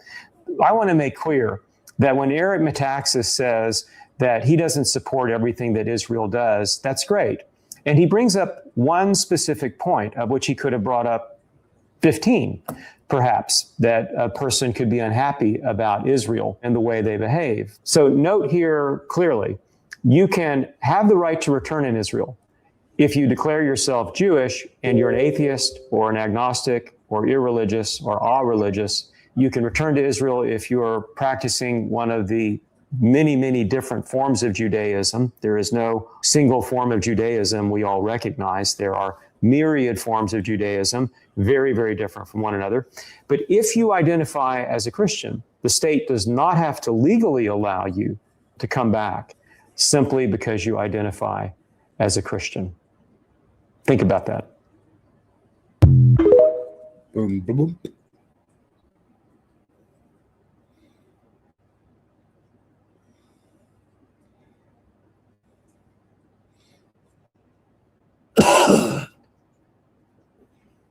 Yeah, so this is where this is the Sanhedrin. This is Sneerson. This is where Trump was seen last time, wasn't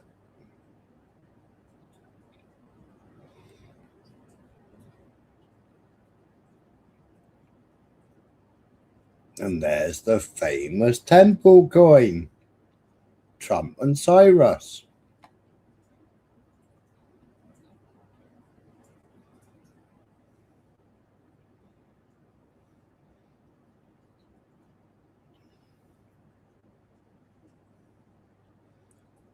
And that there is that's what's on Pahlavi's map of Israel, of Iran, isn't it? The Shah, the one that they want, they want to get rid of the Ayatollah and put the Shah back in that the symbol is on his flag.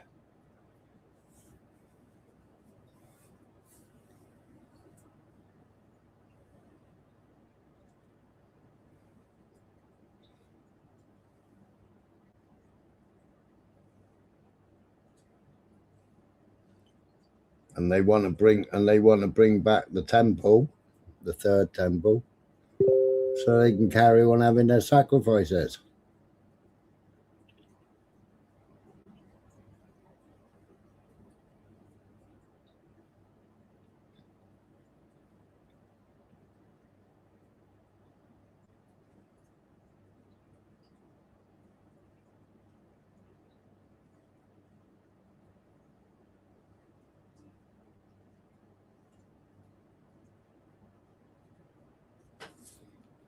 Good, isn't it?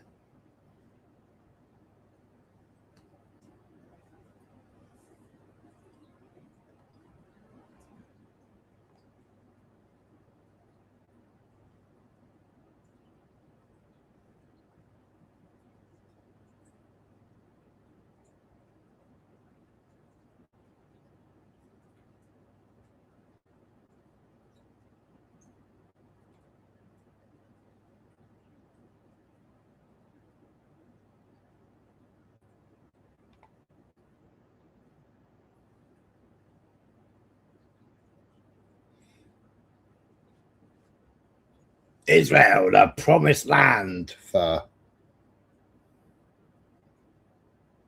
yeah, I'm always talking to myself as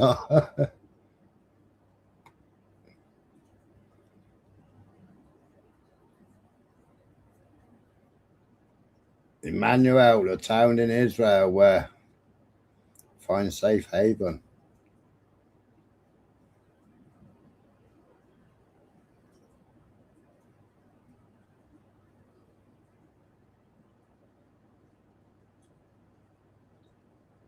Yeah, I believe so, Tim.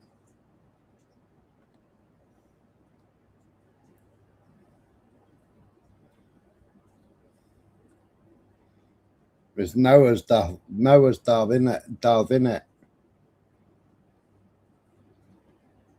And 70 years, and I think that's Sanhedrin, in it? 70, is it?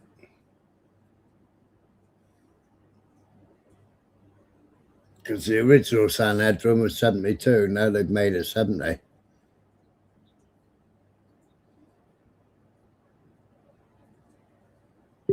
To the time of Jesus, it was 72, wasn't it? Now they've made it 70. 70 nations.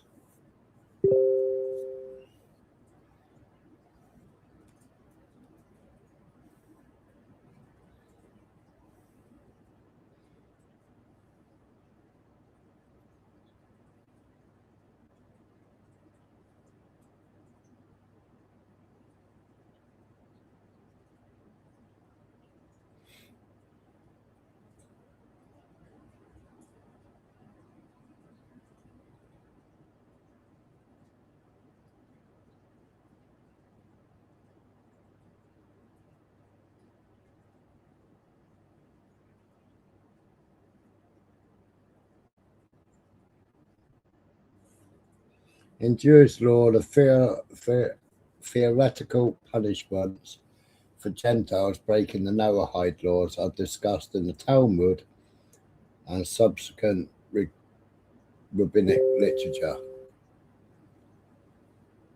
According to the Talmud, Sanhedrin 56a, the primary punishment for transgressing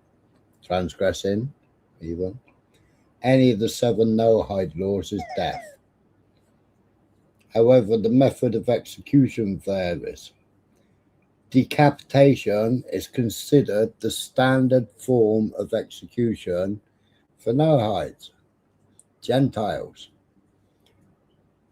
For most offences, as it's seen as one of the lighter forms of capital punishment in Jewish law.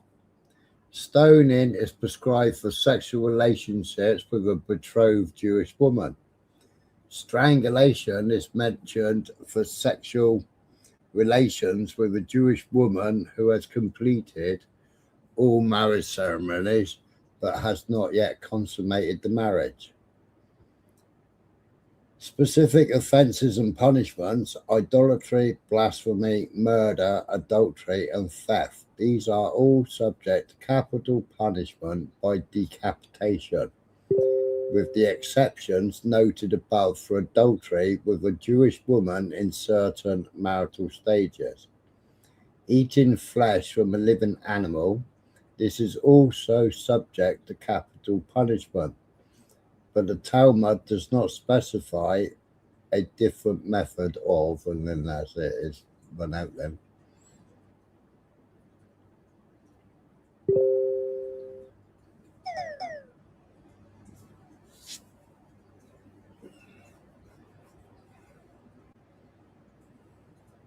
Well, it was the dove that flew. It was the dove that flew from the ark, wasn't it? And then it came back with a branch or the twig.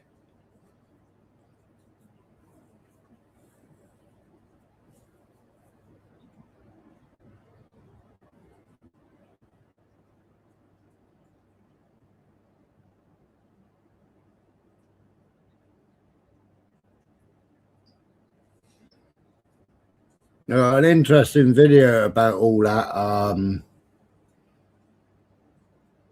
stuff, Tyke. See if I can find it a minute.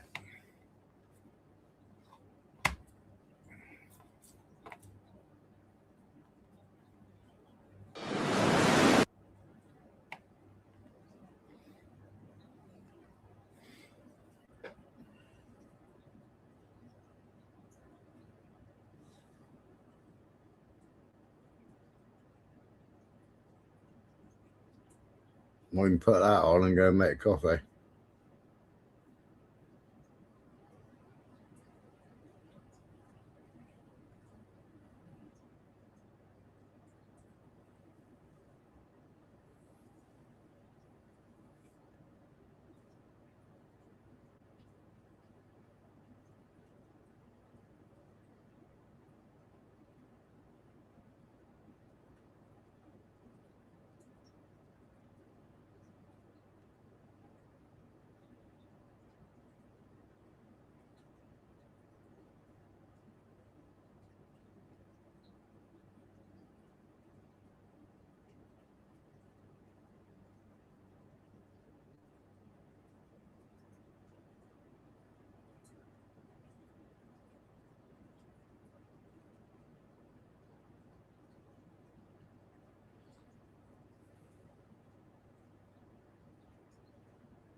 Oh, what was the silly thing called again?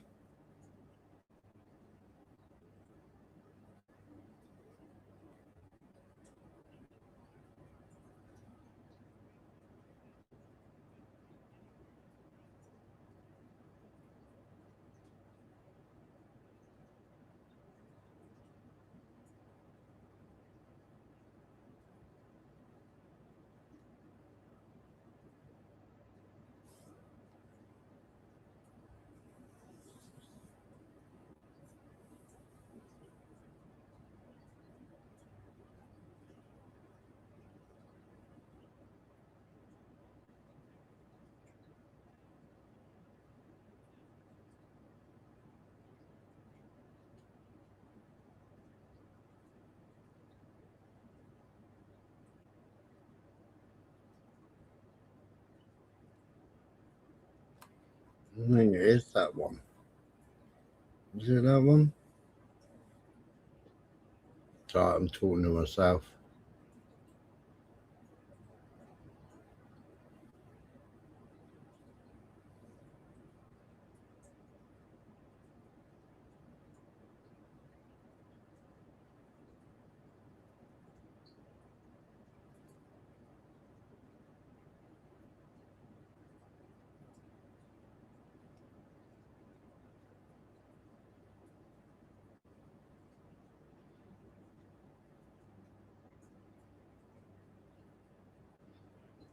No, where's it gone now?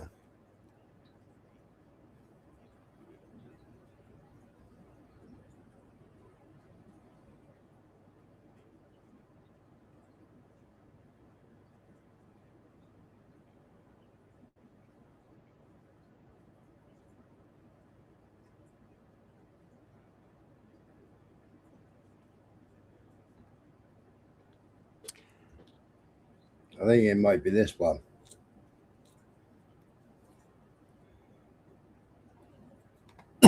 J Slave USA.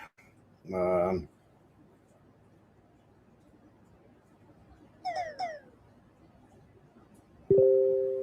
excited to have that conversation with him tomorrow. But right now, we are going to listen to Matt Truella and his sermon on who are the chosen people today. He hits a wide range of topics from a very biblical foundation. And I will stop here and I'm going to let it play like a regular sermon audio, but I may stop in a couple places to bring in some thoughts. Guys, enjoy this. And if you know Matt, reach out to him and thank him for this because it is a treasure. Here we go. This morning, we're going to continue on with the book of Ephesians. So you can turn to Ephesians chapter 2. I'm going to complete chapter 2 this morning. Ephesians chapter 2, we're going to cover verses 11 through 22. Why don't we stand for the reading of God's word? And then we'll go over this passage. Paul says, therefore, remember that you, talking about the Ephesians, once Gentiles in the flesh, who are called uncircumcision by what is called the circumcision made in the flesh by hands, talking about the Jews, that at that time you were without Christ, being aliens from the commonwealth of Israel and strangers from the covenants of promise, having no hope and without God in the world. But now in Christ Jesus, you who once were far off have been brought near by the blood of Christ. For he himself is our peace, who has made both one, and has broken down the middle wall of separation, having abolished in his flesh the enmity. I don't think this is the one.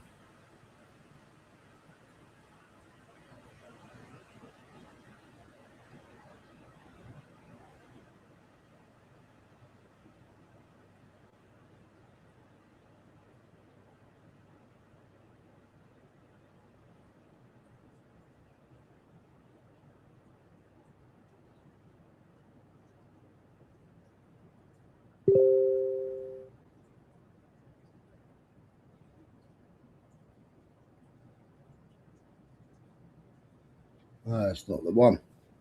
It's not the one. Hang on.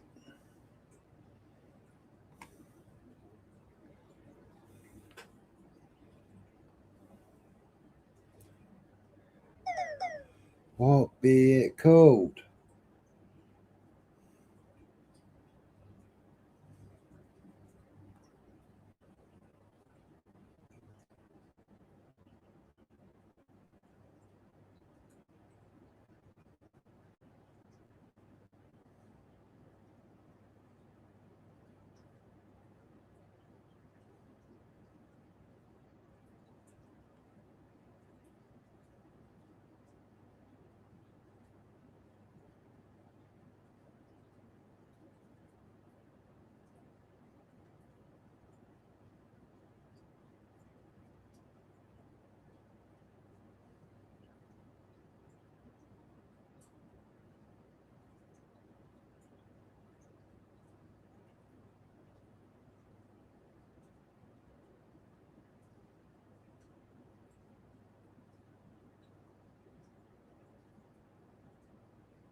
Oh, it's not that one. Let's maybe go all the way back to the beginning now.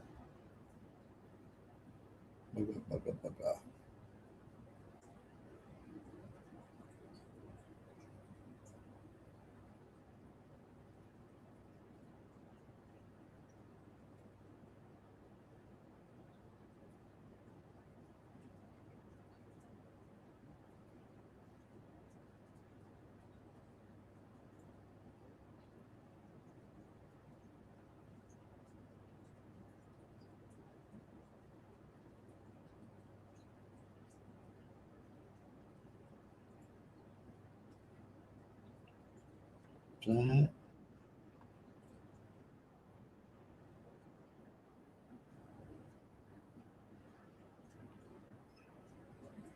All that one.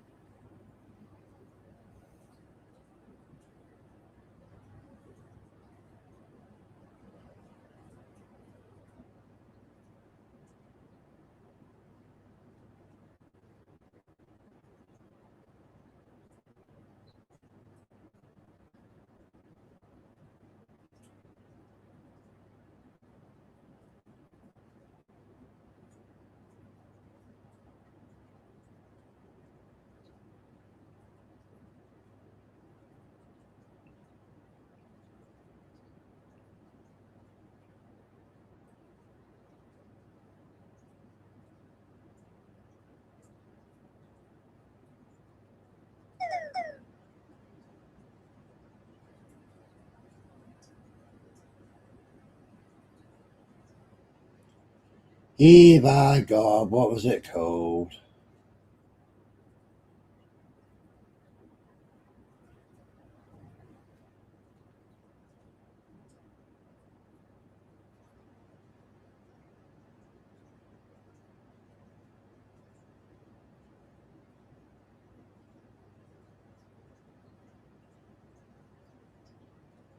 When did I watch it?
There it is.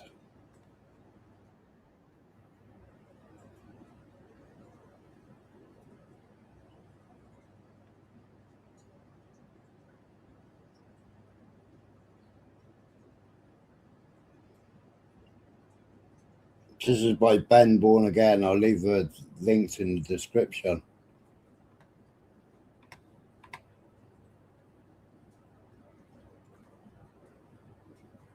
It's mad as poo.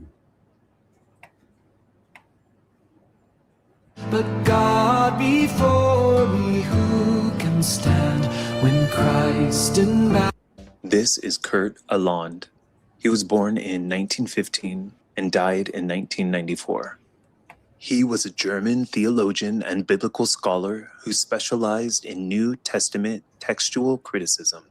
He founded the Institute for New Testament Textual Research. In 1958, Kurt Aland escaped the communist oppression of East Germany by sneaking into West Germany, where he was then able to thrive and make great achievements in biblical studies.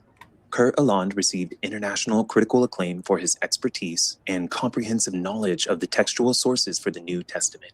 His research was mainly concerned with examining the original Greek New Testament manuscripts and with early church history, specializing on the focus of the early Christian church.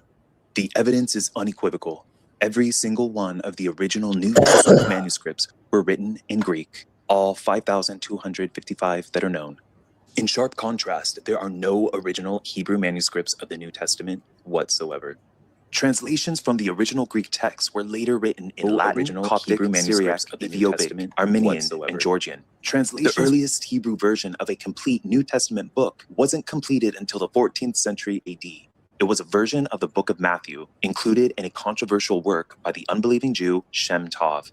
But even then, it has elements from Latin and medieval vernacular languages that prove it is a late translation derived from the known Greek Book of Matthew, rather than reflecting an original Hebrew version of the book. There are existing Syriac manuscripts, different versions of the Aramaic language, but the evidence proves that even these were translated from the original Greek New Testament manuscripts. But this isn't some strange anomaly. The reason the New Testament was originally written in Greek is because nobody was speaking Hebrew as a functional language during the 1st century AD. This makes total sense when you understand the history of Palestine and the history of the Jews. See, nobody was speaking Hebrew then. It was a forgotten language. And when you look at the language, What they use today? Not the language. Completely bastardized language. Palestine was conquered by Alexander the Great, the king of the ancient Greek kingdom of Macedonia, 300 years before Christ was born in 332 BC. This is when the Greek language was widely introduced, where it quickly became the universal language of commerce and trade. But even before this, the Jews had already abandoned their Paleo-Hebrew language of Moses, which in truth was merely just Phoenician. This happened when the Jews were exiled into Babylon between 600 and 500 BC. And in the Bible, God let this happen as their punishment because they started worshiping demons and sacrificing their babies to Moloch. During this captivity, the Jews totally abandoned their original language and quickly adopted the Babylonian language called Aramaic. The people who insist that Hebrew was the language of the Jews during the life of Jesus fail to understand that what most people call biblical Hebrew. So is Aramaic a Semitic language?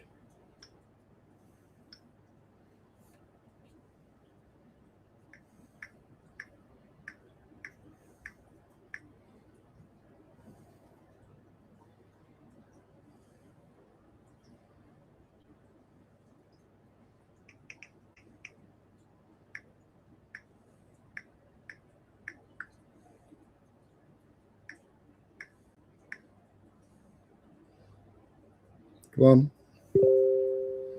Anybody know?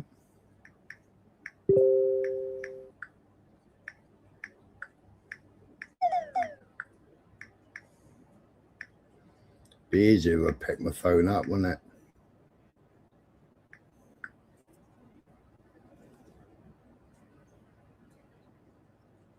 So there's a Northwest Semitic language. Hebrew is really just Aramaic. If you check the word Hebrew in Strong's Concordance, you'll see that during the 1st century AD, what was called Hebrew is actually really just Aramaic, the language the Jews adopted while they were exiled in Babylon. To further prove this point, modern Hebrew script is nearly identical to Aramaic script. Many centuries later, by the time Jesus was born, Aramaic had become very limited, spoken mostly only by the Jews in Jerusalem, while Greek had become very dominant, especially for the majority of the world's Jews outside of Judea, which greatly outnumbered the Aramaic-speaking Jews in Jerusalem. Here's a segment from another video I made explaining the history of the two Hebrew languages. Did you know that there are actually two totally different Hebrew languages? The first Hebrew language was used by the Hebrew Israelites during the life of Moses. We call this Paleo-Hebrew. Unfortunately, it became a dead language in the 4th century BC, hundreds of years before Christ was born. The Jews let it die in favor of the Babylonian language of Aramaic when they were held captive in Babylon between 600 and 500 BC. During the time of Jesus' life and ministry, he and the apostles used the Greek Septuagint Old Testament as their main scriptures. We know this because in the New Testament, Jesus and the apostles quote the Old Testament Greek Septuagint word for word. This is the oldest translation of the Hebrew Bible that still exists today. In 285 BC, King Ptolemy II of Delphius commissioned 72 Israelites, 6 from each tribe, to translate the Hebrew scriptures into the Greek language. By 150 BC, the Septuagint Old Testament became the favorite Jewish translation by even the high priest in Jerusalem, with a copy in every synagogue in the world by the time Jesus was born.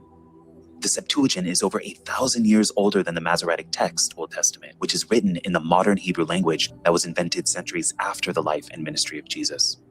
Jesus and the apostles spoke Greek as well as Aramaic, but no one at this time was speaking or writing the Paleo-Hebrew language because it was dead. There were select temple priests who retained some Paleo-Hebrew phrases for their temple rituals, but even this was wiped out and totally lost after the temple was destroyed in 70 AD. The second Hebrew 2.0 language didn't come about until hundreds of years later. In the following centuries after the crucifixion of Jesus, the descendants of the Pharisees, called Masoretes, began writing a new Old Testament Bible in a new invented script that was heavily inspired by Aramaic characters. This new Hebrew 2.0 script was designed to be an occultic, Kabbalistic language for hidden magic codes, divination, and a form of numerology called gematria. It was a strong deviation from the original Paleo-Hebrew script of Moses. This new Hebrew 2.0 language was only a written form of communication. And for many centuries, the common Jewish language was Yiddish, which is a mix of Aramaic and German. It wasn't until recently when a Zionist named Eliezer ben Yehuda derived a new verbal language that is not a true resurrection of the ancient Paleo-Hebrew of Moses, but instead is a mishmash of stolen words from Arabic, Turkic, German, Yiddish, Russian, Ukrainian, and Belarusian. A friend recently asked me, well, if no one spoke Hebrew during Jesus' life and ministry, what about Acts chapter 22, verse 2, where it says that the Apostle Paul spoke Hebrew to the angry mob of Jews? Well, this is a wonderful question, and I was so glad he asked. So let's open my favorite Bible, the 1560 Geneva translation. Let's go to Acts chapter 22, verse 2, where we read, "And when they heard that he spake in the Hebrew tongue to them, they kept the more silence." Okay, so now let's open up Strong's Concordance and look under the word Hebrew. And if we scroll down, we'll see the Greek concordance number for the word Hebrew, as used in Acts 22, verse 2, is 1446. So now then, let's go to the Greek section and find the number 1446, where we see the word Hebrew, or pronounced Hebraise. And further reading proves that in this verse, the spoken Hebrew language is actually considered Aramaic, which is absolutely not the Paleo-Hebrew language of Moses. And then to further validate this, we can read on BibleHub.com, Strong's lexicon for 1446 also defines the Hebrew language as Aramaic. And further down we read, it is important to note that during the time of the New Testament, Hebrew often referred to what we now call Aramaic, the common language of the Jewish people in Judea. Kini Greek was a universal language during this time. Aramaic was limited and very regional, spoken mostly only by the Jews who lived in Jerusalem. There were more Greek-speaking Jews living in Alexandria than the Aramaic-speaking Jews in Jerusalem. The diaspora Jews all spoke Greek. Paul wouldn't have written his letters in a language foreign to his audience. This is why the original New Testament manuscripts were all written in Greek, and this allowed the gospel of Jesus Christ to spread as fast as it did. Okay, so now that we know why every single one of the New Testament manuscripts were written in Greek, we can also clarify that yes, the name of Jesus was and always has been Jesus. If we examine all of the 5,255 known original New Testament manuscripts, we see that every single writer of the New Testament wrote the name Jesus as a son of God. But wait, if the letter J wasn't invented until the 1500s, how could his name be pronounced Jesus using the J sound? The answer to this is so simple. William Tyndale translated the very first English Bible in 1525.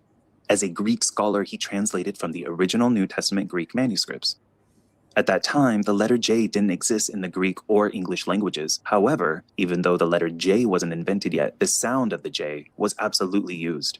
The pronunciation rule was that if the letter I was placed before a vowel, then it would create the J sound.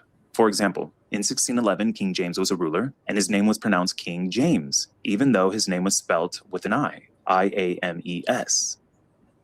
And also, even though the word Jew was written as I-E-W, it was still pronounced with a J sound, exactly as we speak it today. The same rule was applied in Greek during the time of Jesus. This usage of I to represent the J sound before a vowel was part of the linguistic practice of the time, where the letter I served multiple phonetic functions depending on its position in a word. So now we can finally put to rest all the silly ideas that we need to call Jesus something else. Something more Hebrew sounding like Yeshua or Yahusha. God has already told us exactly how he wants us to address his son, as it is clearly written in the original New Testament Greek manuscripts. What many people don't realize is that the name Yeshua is a modern Hebrew transliteration of the ancient name Jesus, and not the other way around. The truth is that the name Yeshua is a bait and switch name promoted by Kabbalah rabbis to trick undiscerning Christians into abandoning the mighty name of Jesus. You know what Israel need today? They need Yeshua. Yeshua. But if you bring Jesus, you bring the wrong guy. Don't bring us Jesus. The mystery behind the most famous and amazing name in the world. Jesus is Yeshua. Yeshua. Yeshua. Yeshua. Yeshua. Yeshua. Yeshua. Yeshua. Yeshua is the real name. Actually, Jesus is the true and correct ancient name of the Savior. We know this because it appears written in this exact form as the same name for the prophet Joshua in the oldest translation of the Hebrew scriptures that still exists today, Septuagint, written hundreds of years before Jesus was even born. And this is why the writers of the New Testament continued in the tradition of writing the same name that the Jews had been using for centuries, the mighty name of Jesus. Here, in my copy of the Septuagint, we see that 300 years before Christ was born, the Jews were using the name of Jesus. This proves that the name Jesus was not a fake pagan name invented by the Romans or Constantine.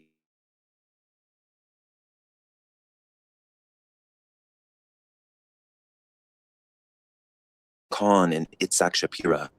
Digging deep into honest research proves that there were more Greek-speaking Jews in the Mediterranean and even Palestine than there were Aramaic-speaking Jews by the time Jesus was born. And remember, Hebrew was a functionally dead language hundreds of years before Jesus was born, and Greek was a universal language of the time during the first centuries BC and AD. And the Septuagint is a witness to this fact. Here is Rabbi Mordecai Griffin, a Messianic Jew, explaining to his congregation not to follow Jesus, but to instead follow Yeshua, who Rabbi Mordecai explains is also a deity in Kabbalah named Memtet. Well, I'm looking forward to the message today, which is about the mystical entity, if you will, Memtet and Yeshua. We don't pronounce the name because the name is similar in power, if you will. So we say Memtet. We shorten it to Memtet and Yeshua. We're going to be explaining why Yeshua is Memtet. Yeshua is Memtet. What is Memtet? Memtet is a mystical being, a mystical entity. In Kabbalistic literature, the manifestation of the Shekinah in the universe is Memtet. Also Yeshua. Shekinah means fanny.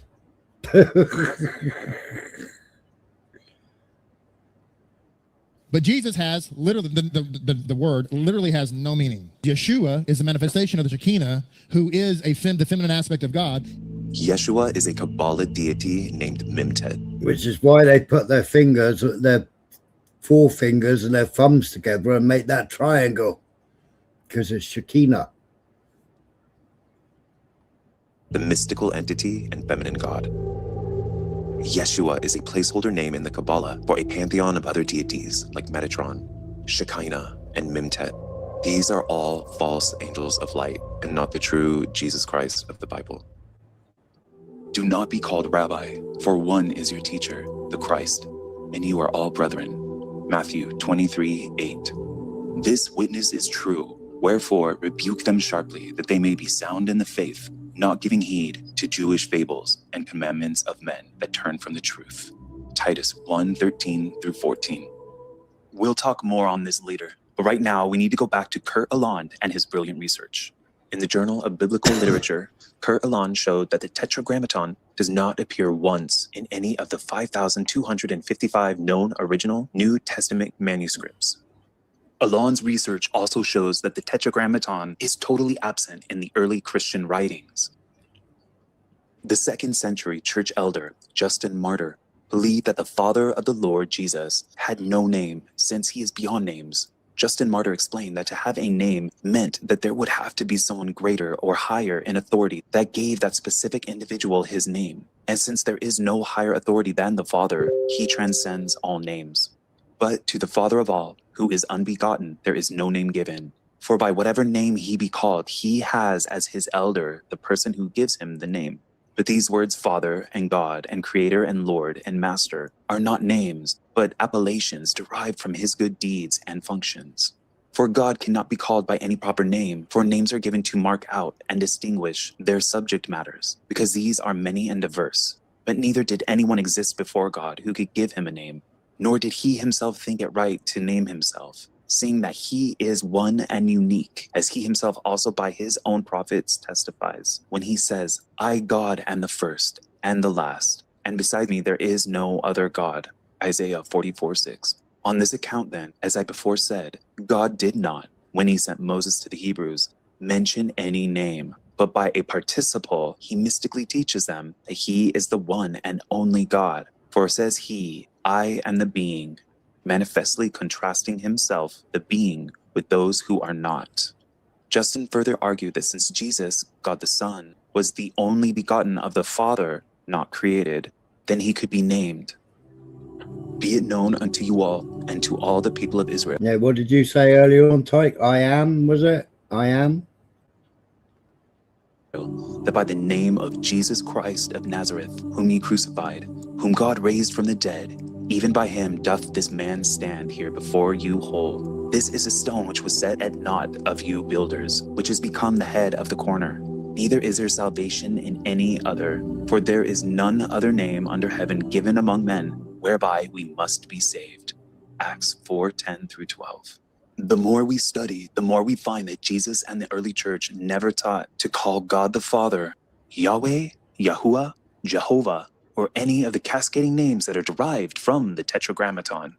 Throughout the entire New Testament, not one single apostle referenced God by a proper first name. They only referred to him as God, Father, or Lord, which is pronounced Kyrios in Kini Greek. Throughout the entire New Testament, Jesus only referred to God as Father, and once specifically used the word Abba, which means father in Aramaic, in Mark 14:36. When Jesus taught his apostles how to pray in Matthew 6:9, he told them to address God as our Father. He never once told them to call upon or pray to a deity named Yahweh or Yahuwah or Jehovah. As Christians, the New Testament manuscripts are not only wholly inspired and God-breathed words of the Almighty Triune God, but they are the number one primary source of reference we have for Jesus. It was a couple of weeks ago. You still here, mate? It was a couple of weeks ago. They all argued with me, didn't they?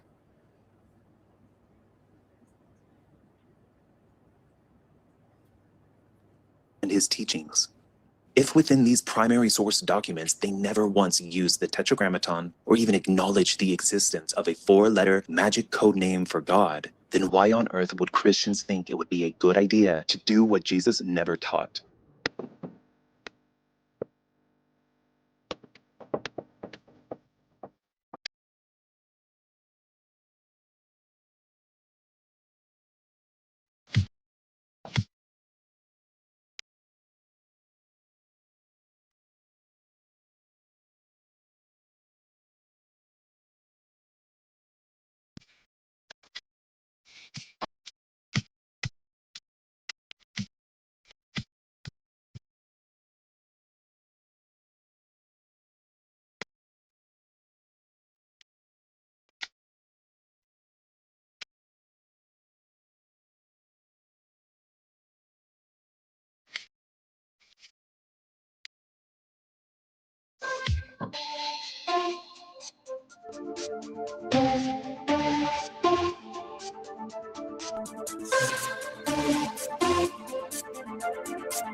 Nomine Satanis Luciferi Excelsis, in the name of Satan, ruler of the earth, king of hell, come forth from the pit, bestow the blessings of hell upon us, for we are your children, and we invoke thee this night.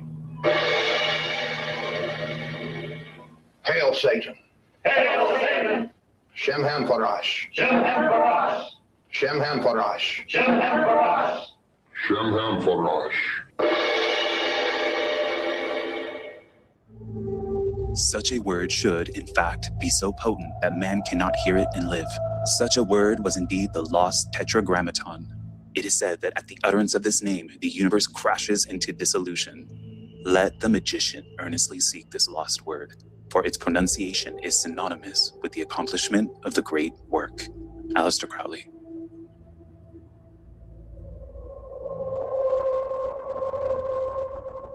Shem Hem Farash is a modern Hebrew term that means the explicit name of the Tetragrammaton. At the online Jewish encyclopedia, we read that it is a Tanaitic name.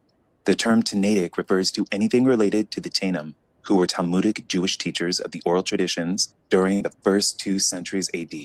Just to give a timeline reference of when the concept of an explicit name of the magic Tetragrammaton was taught was about 400 to 500 years after the oldest translation of the Hebrew Bible was written, the Septuagint, in 285 BC. which also means that the Tetragrammaton wasn't taught until up to 200 years after Christ. Upon further reading in the Jewish Encyclopedia, we read that the Tetragrammaton was not used in the Septuagint, but rather the title Lord was used for God the Father, just as Jesus and his disciples taught in the New Testament. The concept of a magic codename for God called the Tetragrammaton, where we derive all of those Jewish modern Hebrew names from, originates from the Kabbalah, the Babylonian mystery religion that the Jews adopted while they were exiled into Babylon, learning all the sorcery and magic passed down through their oral tradition. Judaism teaches that God has 72 different names hidden within the 4 letters of the Tetragrammaton, and that each of the 72 different names contain different properties of God that are hackable once pronounced properly.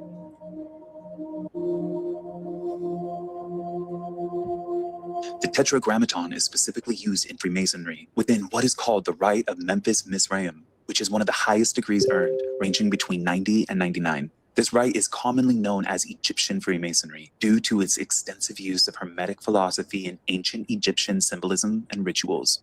It emphasizes esoteric study through Jewish Kabbalah. I found a site dedicated to the Rite of Memphis Mizraim, which describes the initiation of the degree as follows. Initiation must provide a transmutation within the individual, making them realize their inner divinity. It must render the individual a new person, and must comprise the departure point of its true liberation from the human limitations, as well as the awakening of their divine consciousness. Well, this sounds exactly like Aleister Crowley, doesn't it? Sounds very similar to what they were doing in New York tunnels.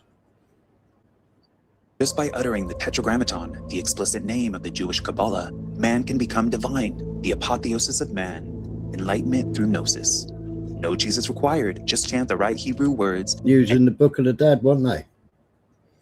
To try and raise the dead. And you too can become a god by hacking his magic 4-letter codename with Jewish Kabbalah magic. In both the Scottish and York Rite, you discover that Masons are on a journey seeking to find the lost name of God. Part of their religion, they say, is that the sacred name of God has been lost. And they tell this whole story of the building of Solomon's temple and the architect, Hiram Abiff, who, in building the temple, lost the sacred name of God. And so they say that Masons are on this search to recover the lost name of God. And finally, when you get to the Royal Arch degree, the Mason is finally told what the secret name of God is, that only Masons can know. And they pride themselves that they alone are the custodians of the secret name of God. And that name can only be whispered among Masons by 3 Masons, each saying a syllable. The name is Jobulon. It is a combination of 3 words, Jehovah, Baal, and Osiris, the Egyptian sun god. Yah, Bel, on. Yah, Bel, on. Yah. And what a Mason is worshiping in the Masonic Lodge is a 3-headed god made up of Jehovah, Baal, and Osiris, the Egyptian sun god, represented by the phallic symbol. Why did that look like? On. Yah. And what a Mason is worshiping in the Masonic Lodge is a 3-headed god made. You see the picture on the right? This one. Does it remind you of somebody? He wears a crown, doesn't he?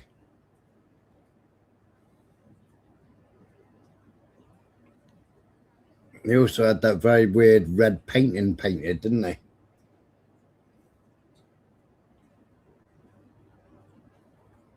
Up of Jehovah, Baal, and Osiris, the Egyptian sun god, represented by the phallic symbol, the sexual worship in Egypt. And they have combined this into a 3-headed monster and say that is the Masonic god they worship.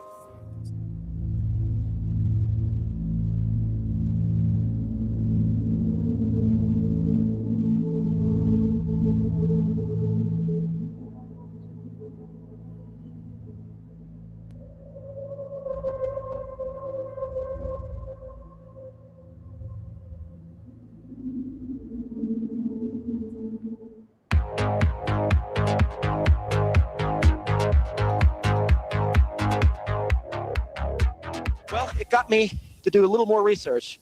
And about 2 months ago, I told Harry, I want to start checking out your Dead Sea Scroll material because they've been hushed up for so long. This is one thing that bothered me for years. What is this big hush-up deal over the Dead Sea Scroll? Is there some key information there that we're not supposed to know? If you look at a Biblical Archaeology magazine, that are the top Dead Sea Scroll scholars are hardcore Catholic priests from the Vatican and hardcore Jewish Orthodox Jews.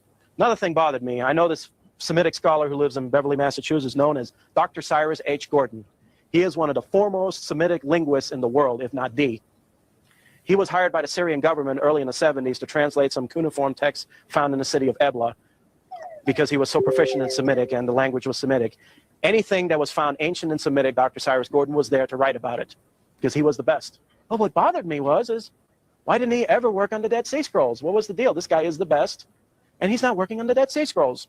When I was a kid in school, I always asked the most absurd questions to the teachers that they would throw me out of class. Just say, give him an A, get him out of here. But these are the kind of questions I asked. Then I said, okay, Harry, I want to look at your Dead Sea Scroll material because some of the earlier books had this nice printed Hebrew block script on it. And with the translation, I said, that's not good enough. I want to see Dead Sea Scroll fragments. He had them. He dug them up and he had them. Well, there's one funny thing I noticed. All these Dead Sea Scroll scholars, these religious scholars, are saying that they date anywhere from 200 to 300 BC to maybe 100 AD to the time of Christ. Okay, well, I've had plenty of other inscriptions, Semitic inscriptions here, from that time era, all written in cursive Phoenician, which you can all come and look at and explain. Nice cursive Phoenician, like this here, beautifully in the Aramaic script. That's what I expected to see. Well, I have every piece of material on the Dead Sea Scrolls, fragments, and I look at them. I noticed something funny. I said, well, maybe there's just one here, and there's just one there. I look at the script on the Dead Sea Scrolls. The first one I look at was not a Dead Sea Scroll, but they say it was a scroll contemporary to that time called the Damascus Scroll, found in the synagogue in Cairo, Egypt. It had this beautiful block Hebrew script. Well, let's forget that one. I go back and look at the most famous scroll that everybody in every Dead Sea Scroll book calls the Temple Scroll. And I looked at that one and other ones, and it is in cursive block Hebrew script as written in the nation of Israel today. And I said to myself, I looked at every single one of them, block Hebrew cursive script. I said, well, maybe this is just an interpretation that a scholar made. No, it's the actual scroll that was found. Another peculiarity I noticed was that all the Dead Sea Scrolls found in Qumran were written on vermilion sheepskin. Vermilion. Okay. All I know in ancient times is that they wrote on papyrus. But I said to myself, okay, they found these scrolls here. It's in Hebrew block script. I look back. I actually really had to say to myself, okay, I know there's something wrong here. I got to look back to the ancient alphabet. Where did the Hebrew block script come from? Well, it started around the 1st century AD. The kingdom of Petra, called the kingdom of the Nabateans.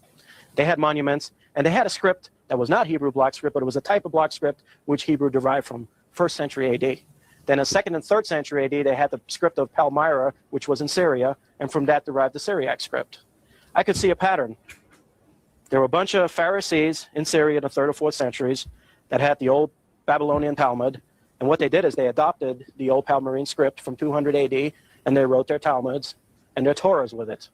And then all of a sudden, you notice about 800 AD, the perfect Hebrew block script in the Torah scrolls comes about. That's the oldest ones you can find. And I said to myself, if these Dead Sea Scrolls stem from 200 BC to 100 AD, why are they written in Hebrew block script? There's something wrong here. And why are they written on vermilion sheepskin? I did a little research on vermilion sheepskin. Those maps that you seen at the lecture of the inner earth and all that from the 1500s, all these old maps from the 1200s, anything written onto the 1500s, were written on vermilion. Then I started getting a clue, well, who could have deposited the Dead Sea Scrolls? And the famous one was the Temple Scroll, talking about the gold of the temple, the treasure of the temple, and all that. Okay, I look back, vermilion sheepskin, the Hebrew block script on the Dead Sea Scroll looked very much like some block Hebrew script that was found around the 10 to the 1100s. Okay, then I said to myself, well, does anybody know who ruled Jerusalem in the late 1100s? You're right. The Crusaders, the Knights Templars, Godfrey from Bouillon, Jerusalem, 1100 AD. And that made sense to me. Written on vermilion skin, block Hebrew script, the Knights Templars deposited there. They took some Pharisee Jewish rabbis with them to codify a history and an Old Testament. They needed something to prove the originality. That's what I came up with.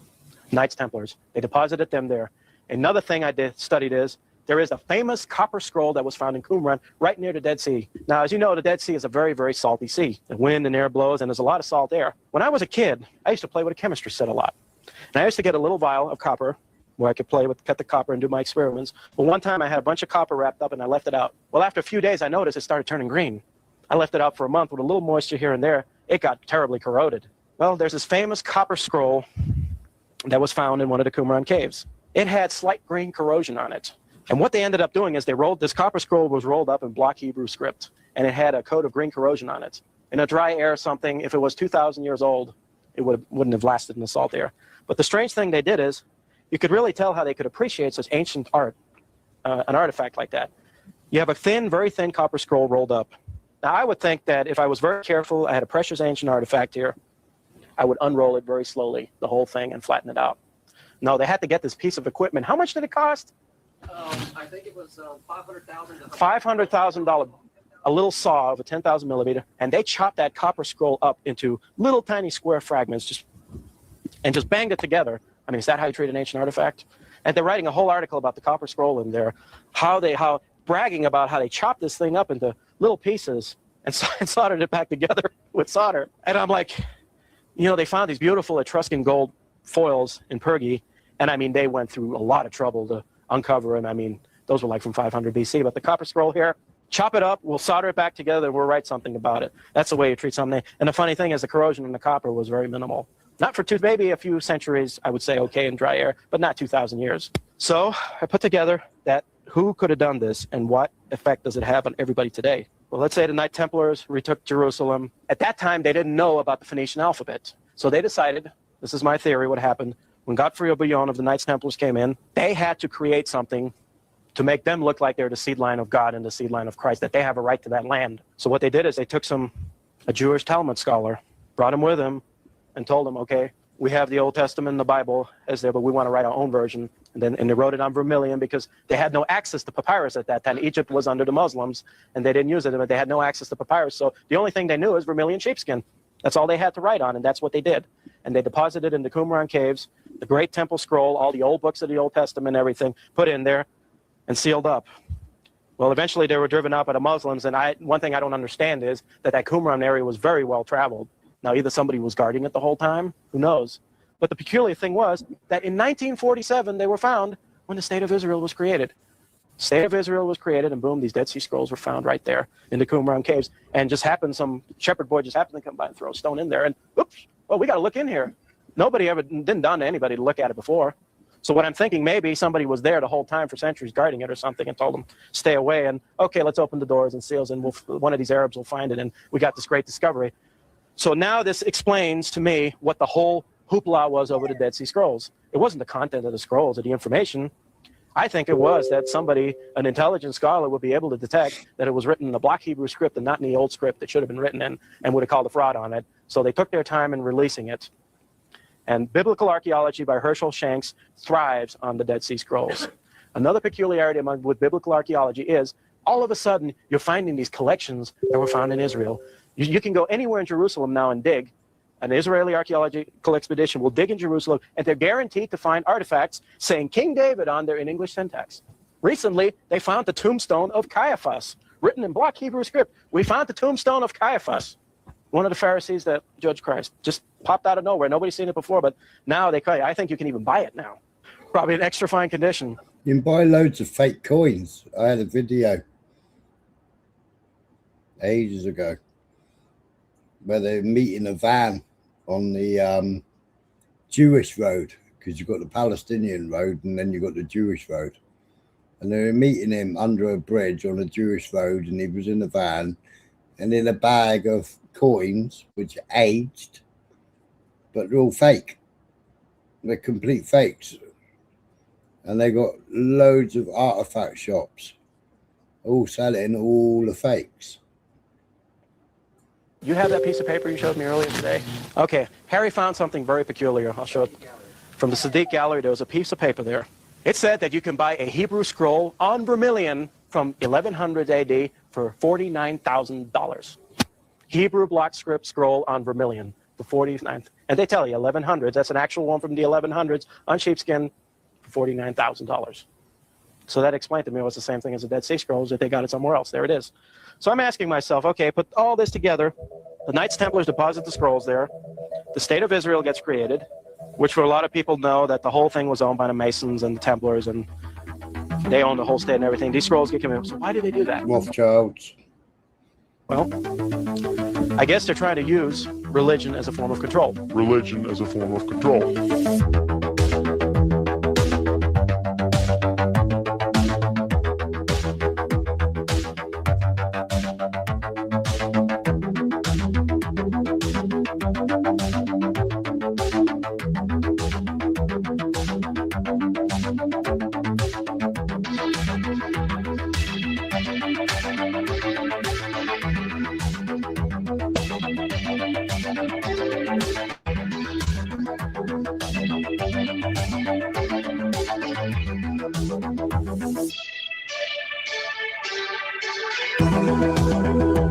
Saturn, your black cube.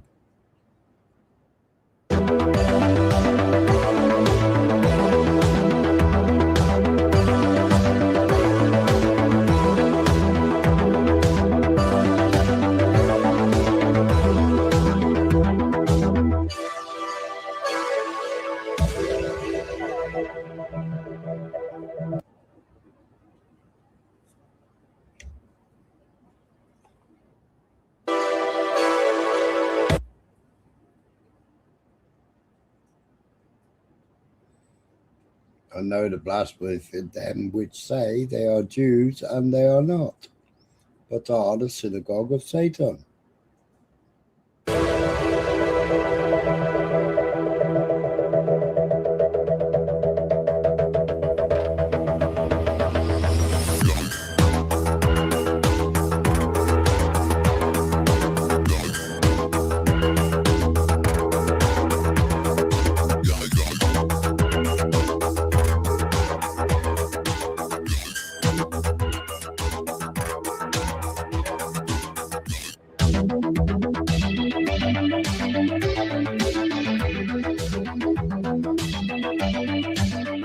It's funny, that's on top of Trump Towers as well.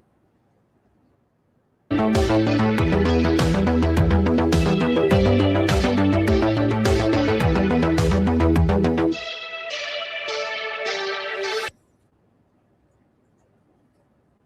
why is it on his hat?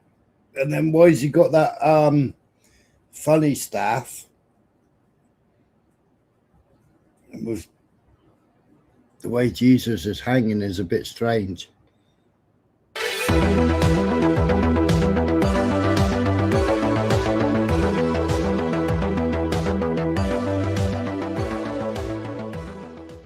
Paul Shafrank's presentation on the fraud of modern Hebrew and the medieval age of the Dead Sea Scrolls blows the lid off the synagogue of Satan's centuries-old plan.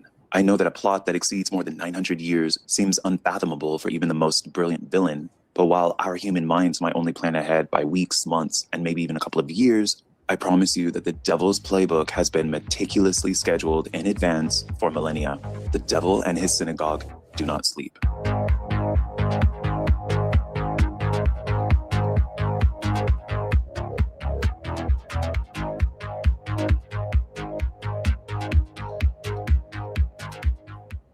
I wanted to showcase historian Paul Shafrank's research and presentation on the Dead Sea Scrolls as a way to lay the foundation for what I'm going to present next. So let's summarize the key points of his research. Modern Hebrew script, as written today in Israel, wasn't actually fully invented until the 9th century AD. That's nearly 800 years after the life and ministry of Jesus. Since the Dead Sea Scrolls contain this exact modern block Hebrew script, they cannot be any older than that. The majority of the Dead Sea Scrolls were written on vermilion sheepskin, not the correct ancient method of papyrus, which also confirms their later medieval origins. As Paul stated, through his research, he has come to the conclusion that the Dead Sea Scrolls were deposited in the Qumran caves between 1000 and 1100 AD. Jerusalem was... I was just about to say that. First few weeks in the womb, you have no sex. And then depending on the hormones or testosterone,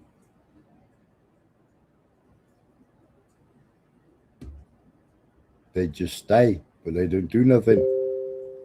Under the control of the Knights Templars during this time period, and most likely working in tandem with the false Jews when they deposited the scrolls, with the intention for them to be miraculously found centuries later. Magically, in 1947, the same year that the Rothschilds' counterfeit political state of Israel was founded, it just so happens that poof, the Dead Sea Scrolls were found, creating a false narrative for the false Jews. And this was all part of the original plan, because without the Dead Sea Scrolls deception, the Masoretic text, what we now call the original Hebrew Bible, which was written in their new modern Hebrew language, can only be dated back to medieval times, instead of being much more ancient as they now falsely claim. There are two main manuscripts for the Masoretic text: the Aleppo Codex, which only dates back to 920 AD, and the Leningrad Codex, which only dates to 1008 AD, all medieval manuscripts. In the book, When God Spoke Greek, author Timothy Michael Law explains that without the Dead Sea Scrolls, the earliest we could date the original Hebrew Bible back to was only 900 AD. Quote, "The most striking impact the scrolls have had on our understanding of the history of the Bible is to provide us with Hebrew and Aramaic biblical manuscripts of far greater antiquity than any we had before. The Leningrad Codex, the oldest complete manuscript of the Hebrew Bible and the basis for most modern editions and consequently almost all modern English Bible translations, dates only to the 11th century AD. The Aleppo Codex dates to the 10th, but is only partially preserved today. Prior to the Dead Sea Scrolls, we could rely only on these biblical manuscripts produced around a millennium after the time of Jesus." When God Spoke Greek, Timothy Michael Law, page 21. Without the Dead Sea Scrolls, the Hebrew Bible cannot be proven to be an ancient translation, which makes their so-called original Hebrew Bible much newer than the ancient and more authoritative Greek Old Testament Septuagint LXX, which was translated 300 years before Christ in 285 BC. Satan's centuries-old meticulous plot to deposit the Dead Sea Scrolls was to create a false history and a false narrative for the synagogue of Satan, his loyal minions who have rejected and hated Jesus Christ from the beginning. This false narrative of the Dead Sea Scrolls was to create proof that the same modern Hebrew block script that is written today in Israel is much older than it actually is. The manufactured Dead Sea Scrolls create a false ancient authority for their invention of modern Hebrew script, a language that they engineered for Kabbalah witchcraft, divination, gematria, which ironically are all things prohibited in the Bible. It wasn't until Christians were eventually bamboozled into abandoning the Greek Old Testament Septuagint and adopted the Masoretic text, the medieval modern Hebrew Bible, that they were then introduced to the concept of the Kabbalah's Tetragrammaton, the magic four-letter code name for God the Father, but in reality is just a magic code name for their demonic god of Kabbalah, from which the plethora of other false names for God are derived from in the false Hebrew Jewish name game. The concept of a proper name for God using the Tetragrammaton was not introduced into the Christian Bible before the Masoretic text. The oldest version of the Hebrew scriptures is the Greek Old Testament Septuagint LXX, like I showed earlier. It was the authoritative scriptures adored by the Jews for hundreds of years leading up to the life of Jesus, being revered and used by even the high priest and found in every synagogue. This makes perfect sense when you understand that the Hebrew language, as written and spoken today, did not exist until hundreds of years after the life of Jesus, just as Paul Shafranc proved in his presentation we just watched.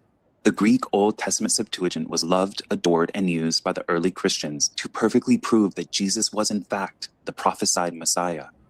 So of course, the unbelieving religious Jewish leadership that sought after the death and destruction of their own Messiah would be outraged and furious over this. And this is when Satan's plan began, to discredit, devalue, and to ultimately attempt to bury the Greek Old Testament Septuagint and to begin rewriting a new Bible in a new Kabbalah language full of magic codes, divination, and gematria, which would eventually trick undiscerning Christians into calling upon the names within the hierarchy of the 72 fallen angels, all found within the Jewish satanic Kabbalah. And the worst part, within their new Kabbalistic Bible, the Masoretic text, they also revised and removed many scriptures that pertain to the prophecies that Jesus fulfilled. It's strange that 72 keeps popping up as well, isn't it? Like all your 33s. The 72 pops up, doesn't it? 72 is the Sanhedrin.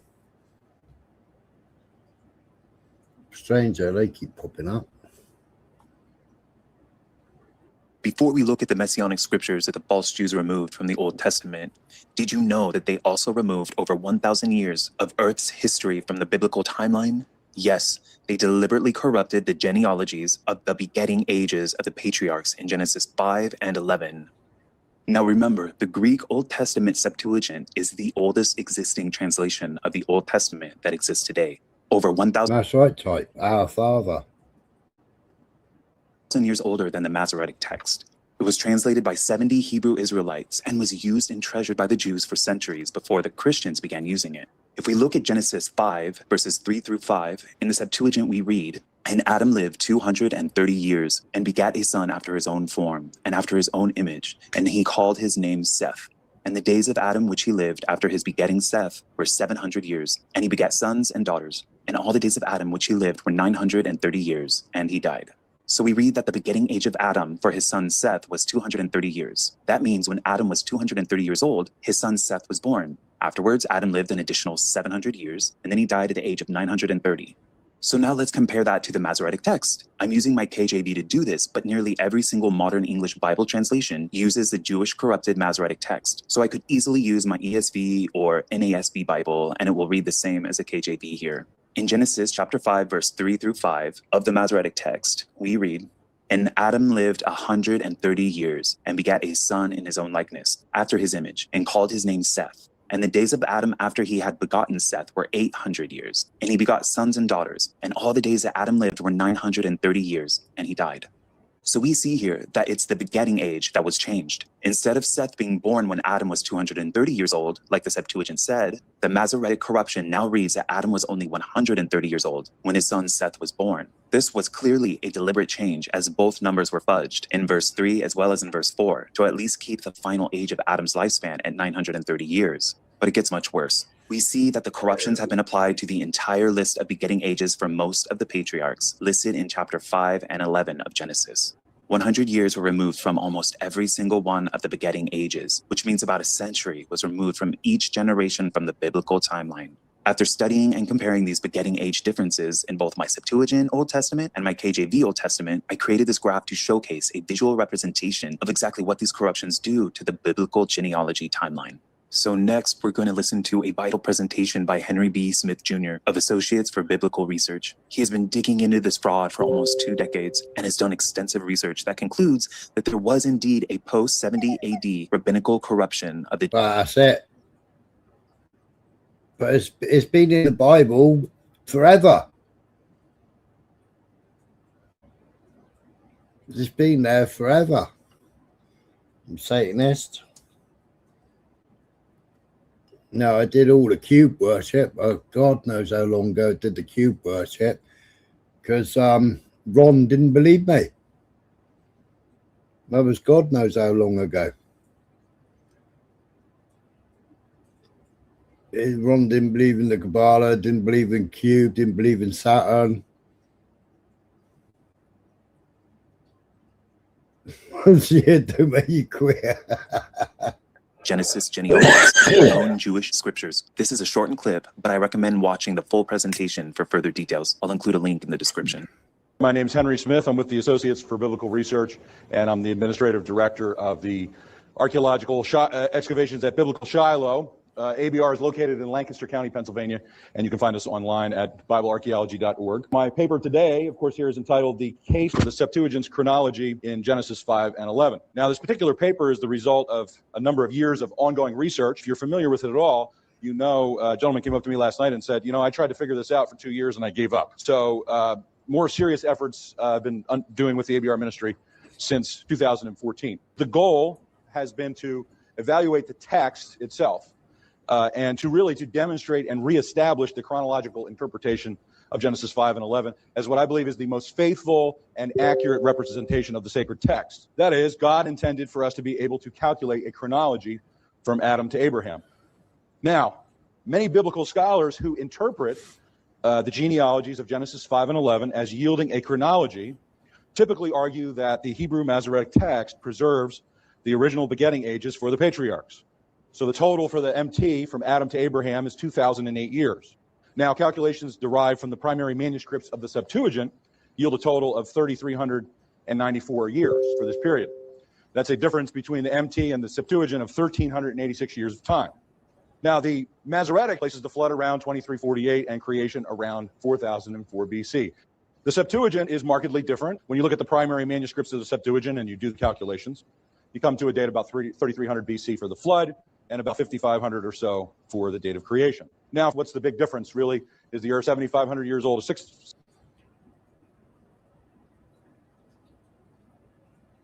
So Iran have just come out and said the martyrdom of the supreme leader of Al Khamenei will be the catalyst for a great uprising against the tyrants of the world.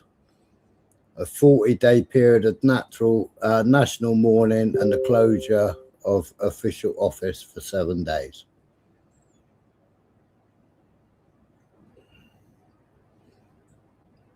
So he was deaded.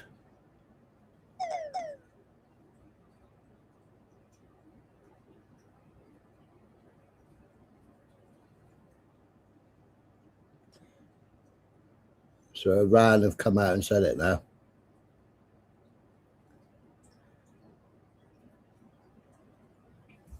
Mm.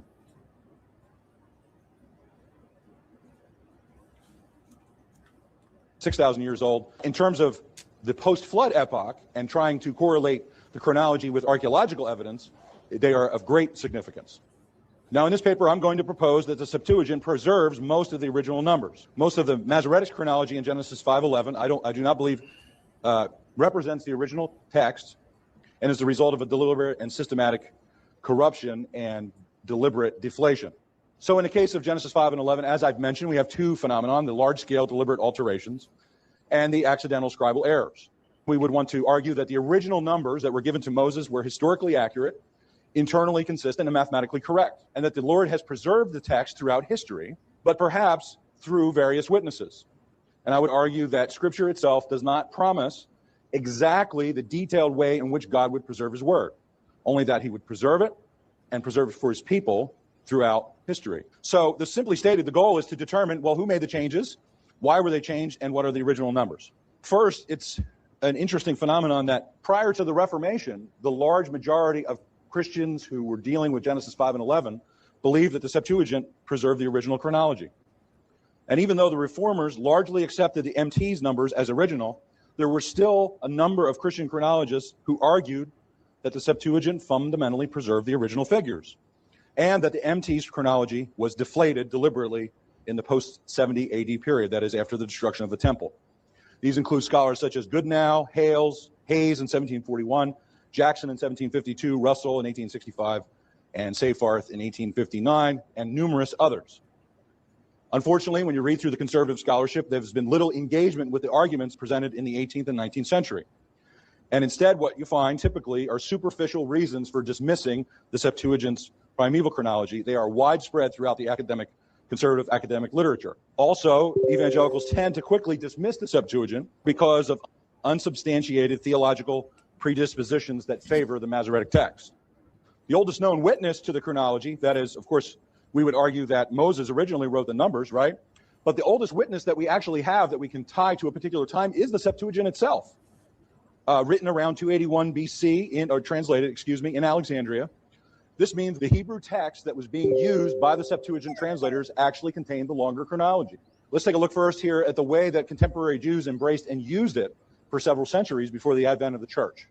And even later, after the advent of the church, the diaspora still used the Septuagint text. Indeed, it's often forgotten that the Septuagint was a thoroughly Jewish enterprise. Septuagint scholars also note the conservative nature with which the book of Genesis was translated by the translators.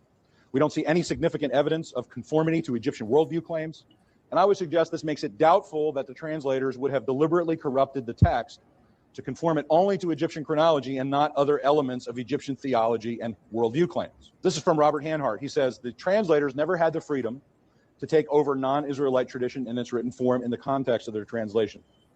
The freedom given to them was not of alteration, but theirs was the responsibility of preservation. You see this throughout the literature in this, on the Septuagint of Genesis in particular, that there's a very conservative treatment of the Hebrew text as it's translated into Greek.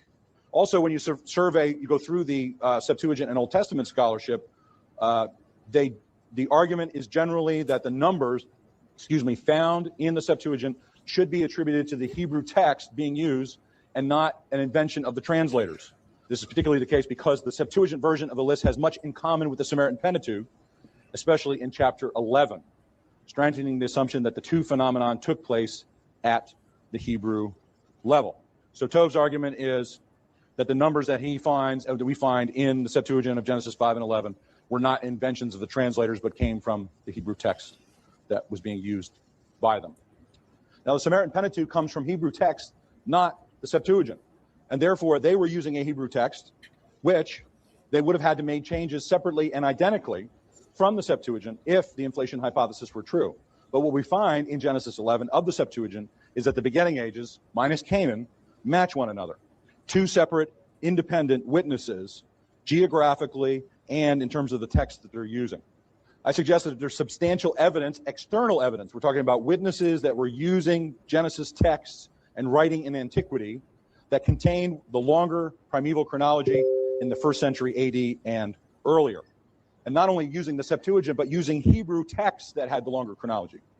These three witnesses include what's called Liber Antiquitatum Biblicarum, which I'll talk about in a moment, Josephus, and the Jewish historian Apollomus. Let's hit the pause button here. So I went through a whole bunch of reasons why, A, I don't think the Septuagint was deliberately inflated, and B, some external witnesses that point to Hebrew texts that had the longer chronology. So now this naturally brings up the question, which is a difficult question for us to grapple with as the church. Now, I totally understand, if you're hearing this for the first time, a hesitation or resistance to the idea that the text may have been altered. For some, the idea is scandalous or even impossible to believe. So in order for someone to be motivated to radically alter the chronology of the text, there have to be a number of things in place. First, there has to be what I would say is an adequate motive. Knowing that ancient Jews, for the most part in handling the text, knew they were handling the Word of God, what is it that could have motivated them to deliberately change the text? That's a very serious charge against them. It's a serious charge against the translators in Alexandria to say they inflated it just as much as it is to say someone else deflated it. What I found in my research is there is actually a strong motive that I think is a viable motive and is probably the reason why French ain't old enough. French ain't old enough, Tyke. It's not old enough. It's only 1,000 years old.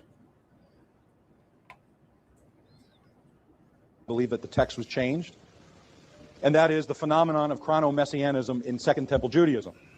And here Beckwith says there's strong evidence to show the Essenes, the Pharisees, and the Zealots all thought that they could date the time of the coming of the Messiah. And this was based on the chronology of Genesis 5 and 11, and depending on your interpretation of the prophecy of Daniel. And there's all kinds of different variations of this in the ancient literature.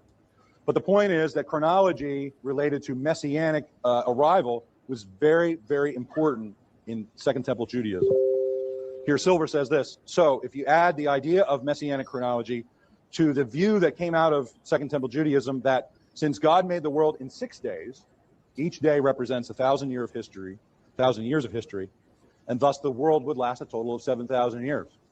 You see, in the early church fathers, this idea actually made its way into the church, and there was different people that argued for it. Africanus argued for it. Eusebius was opposed to it, for example. And even Martin Luther sort of agreed with this idea. Some said that the Messiah would arrive in the 6th millennium and usher in the kingdom in the 7th. Others argued that he would arrive in the year around 4000 AM from creation, which is an idea that's found in the rabbinic literature later on. So now take this idea and combine it with the rabbinic chronology of the Seder Olam Rabbah, which is the official world history based of the Jewish world history. Yeah, and those dates there, they've got some strange connection with the white horse running through London with blood on it. I'll try and find that. It's on the Masoretic text. You'll see that this number for creation is actually even lower, shorter than the Usher date of 4004 BC. And I would suggest that they fudged the chronology here to put Jesus outside the 4,000 year date so that it would put them on the verge of the Messianic visitation. And you can see various critiques in the literature of the Seder Olam. So I believe that the motive was to discredit the Messianic office of Jesus because of this phenomenon of Messianic chronology in the Second Temple period. This motive has strong theological support from the New Testament. That is the opposition that the unbelieving Jews had against Jesus as the Messiah. And this was just one of many ways that they opposed the church's argument that he was the fulfillment of what was promised in the Old Testament. Now, the second pillar of the argument goes to authority. Who is in place in authority to radically change the text? a very serious matter to mess with the Word of God in this way, but somebody did it. And the question of this investigation is to try to figure out who. We have the powerful Rabbi Akiva, who allegedly had 40,000 rabbinic disciples, and he was executed by the Romans in the Bar Kokhba revolt. He had the authority and the power to remove manuscripts from the temple and institute the use of new ones. Indeed, if you read about Akiva, he was a fierce enemy of the gospel, and he may have been one of the key figures in this. We don't know that for sure, but I think this is someone that is worthy of consideration as it relates to this idea. Now, the last part is opportunity. What are the historical circumstances taking place in Israel in the 1st century AD? Well, we have the destruction of a temple by the Romans and the survival of one sect of Judaism, and that is the rabbinic sect. And I would suggest that after the destruction of Jerusalem, it was possible to introduce this deflated chronology. We have a number of ancient authors to whom who attribute this to the rabbis, including Eusebius, Julian of Toledo, in Spain, Jacob of Edessa at the same time. So in Syria and in Spain, 2 ancient authors saying that it was the rabbis who deflated the text, and then Byzantine chronologists in Celis and in Armenia, Bar Hebraeus. So my argument is, when you look at the total timeline that you find in the Masoretic text, you can't find a reliable witness before the 4th century that testifies to the whole timeline. And this is a problem.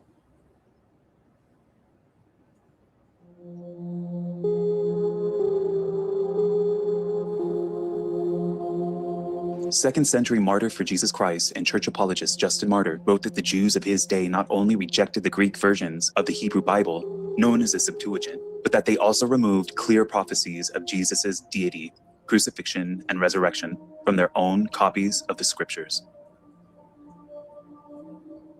All right, let's turn to the book of Hebrews in the New Testament, chapter 10, verses 5 and 6, where we read, "Wherefore, when he cometh into the world, he saith, Sacrifice and offering thou wouldest not, but a body hast thou prepared me. In burnt offerings and sacrifices for sin thou hast had no pleasure." You might notice that there's a footnote attached to this verse, and this footnote tells you that this verse is a direct quote of an Old Testament scripture. The writer of the book of Hebrews here in the New Testament is quoting directly from Psalm chapter 40, verse 6, which is in the Old Testament. So now let's go to the Old Testament section of our Bible and turn to Psalm 46, where we read, "Sacrifice and offering thou didst not desire, mine ears hast thou opened. Burnt offering and sin offering hast thou not required." So right off the bat, we see that the New Testament quote doesn't line up to the Old Testament scripture that is being quoted. Let's examine them side by side and see the difference. This verse in the New Testament is very important because the author is highlighting that Jesus' sacrifice was prophesied in the Old Testament, which describes that his body would be used as a once-for-all sacrifice, in contrast with the repeated animal sacrifices necessary within the Mosaic law. But in Psalm chapter 40, verse 6, instead of referencing the body of Christ, it says something very different. It reads that, "Mine ears hath thou opened," which totally omits the bodily sacrifice of Jesus Christ that the author of Hebrews is talking about. The Bible I'm reading from here is the KJV, and the KJV uses the Jewish corrupted Masoretic text for its Old Testament portion. Psalm 40, verse 6 is one of the scriptures that fell victim to the post-70 AD rabbi revisions to the Old Testament. But if we look to the Greek Old Testament Septuagint, we see that these are the scriptures that the writers of the New Testament were reading and quoting from, as we see here that Psalm 40, verse 6 matches the Hebrews 10, verses 5 through 6 quote nearly word for word. And here again in the New Testament, in the book of Hebrews, chapter 1, verse 6, the author is quoting Deuteronomy 32:43 in the Septuagint, which again matches the New Testament quote. But we see again another corruption in the Masoretic text. The rabbis remove this sentence, "and let all the angels of God worship him." This is an obvious attack on the deity of Jesus, as they are attempting to remove the fact that even the angels would be worshiping the coming Messiah, who was Jesus.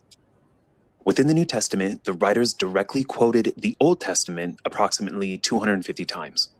And within those 250 quotes, 90% of them don't match the Masoretic text. The Masoretic text only has a 10% accuracy rate when compared to the New Testament. However, the scriptures that Jesus and the writers of the New Testament were reading and quoting came directly from the Greek Old Testament Septuagint. We know this because out of their 250 plus Old Testament quotes, the Septuagint matches nearly word for word 90% of the time.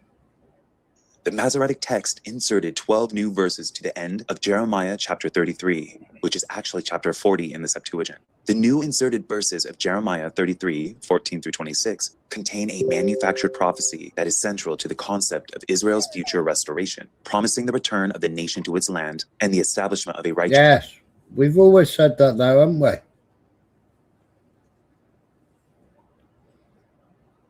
If you want one that ain't corrupted, you've got to get the Ethiopian Bible from the 1800s, I think it is.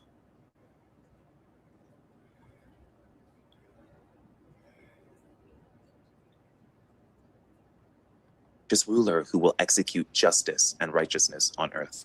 But these verses are not found anywhere in the original Hebrew Bible. Otherwise, the 70 translators of the Septuagint would have included them. Here in Luke 4:18, we have Jesus himself quoting Isaiah 61:1 in the Septuagint, which includes the miracle of recovering of sight to the blind. Jesus is literally telling us he is the Messiah and the fulfillment of all the prophecies. And yet again, this prophetic miracle has been completely omitted from Isaiah 61:1 in the Masoretic text. The Jesus-hating rabbis have attempted to make Jesus out to be a liar by corrupting their very own scripture. Justin Martyr, dialogue with Trypho the Jew. Trypho: whether or not the rulers of the people have erased any portion of the scriptures, as you affirm, God knows, but it seems incredible.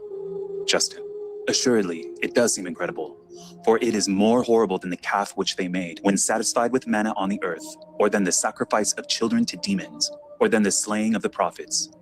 But you appear to me not to have heard the scriptures, which I said they had stolen away. For such as have been quoted are more than enough to prove the points in dispute, besides those which are retained by us and shall yet be brought forward. What we're looking at here is a rabbinical corruption to the Old Testament scriptures that began taking place after Christianity began to exponentially grow and after Herod's temple was destroyed in 70 AD. Does this not make sense, though? How could we not imagine that this would be a plausible scenario, after they not only rejected Jesus Christ as their Messiah, but then they also sought after the death and crucifixion of God in the flesh? And then, to add insult to injury, the Christians, who were growing exponentially in number, were using the Jews' very own, once beloved scriptures to prove that Jesus of Nazareth was indeed their prophesied Messiah, whom they hated and crucified. Something had to be done. So their most powerful leaders hatched a plan.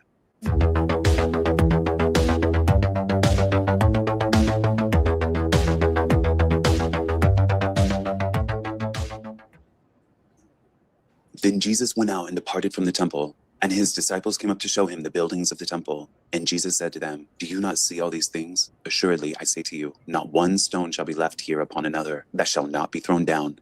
Matthew 24:1-2. After the destruction of the Second Temple in 70 AD, the Pharisees were the only major Jewish sect to survive and thrive, evolving into what we now call Rabbinic Judaism. These were very uncertain times for the Jews, not only with the destruction of their temple, but Christianity was growing fast. This was seen as a threat to the unbelieving Pharisees, and a deep resentment was festering from the fact that the early Christians were successfully using the Jews' very own, once beloved scriptures to prove and confirm that Jesus Christ was indeed the prophesied Messiah. The Messiah that they not only rejected, but also sought his death and crucifixion. Well, Hinduism, I mean, that's the same as the Church of Scientology as well. That's just all a cult, that is.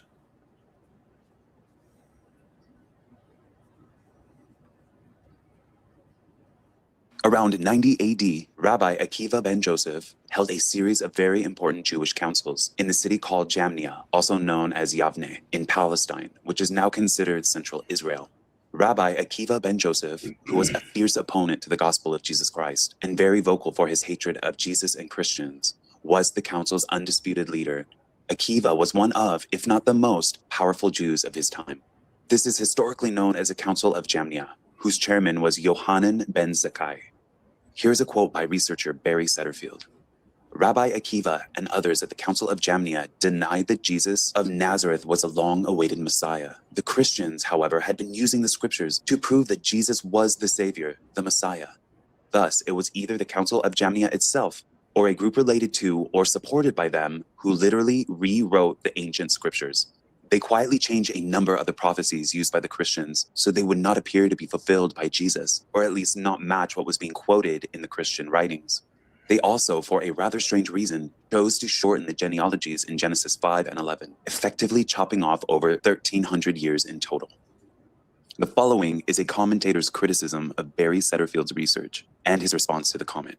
Commentator: you should check out your material more accurately. There's absolutely no historical evidence for a council at Jamnia doing what you claim it did. This council was first introduced in 1871 by a historian named Grates as a mere hypothesis, for which we find no actual evidence. Setterfield's response: nice quote from Wikipedia. Anyone can contribute there. My sources include Professor Siegfried Horn, Professor of Archaeology at Andrews University, and Dan Gruber, who has authored a book about Rabbi Akiva. There are a number of other authoritative sources apart from these two people. Wikipedia is probably not your best source of action for determining events. It tends to be politically correct rather than factually correct in some matters. This appears to be one of them. There are a large number of Jewish folk who would like to get rid of the council at Jamnia, as it is rather devastating to some of their beliefs. Evidently, the Catholics have now joined them in their denial. For the Jewish, they would want to claim their canon was far more ancient. And for the Catholics, the same. For the Proto-Masoretic text originated at the Council of Jamnia, and the Catholic Church would rather claim their texts go back to the most ancient Paleo-Hebrew, but they don't. The Masoretic text is the final product of the rabbinical revisions that took place after 70 AD, and more specifically after the Council of Jamnia post-90 AD.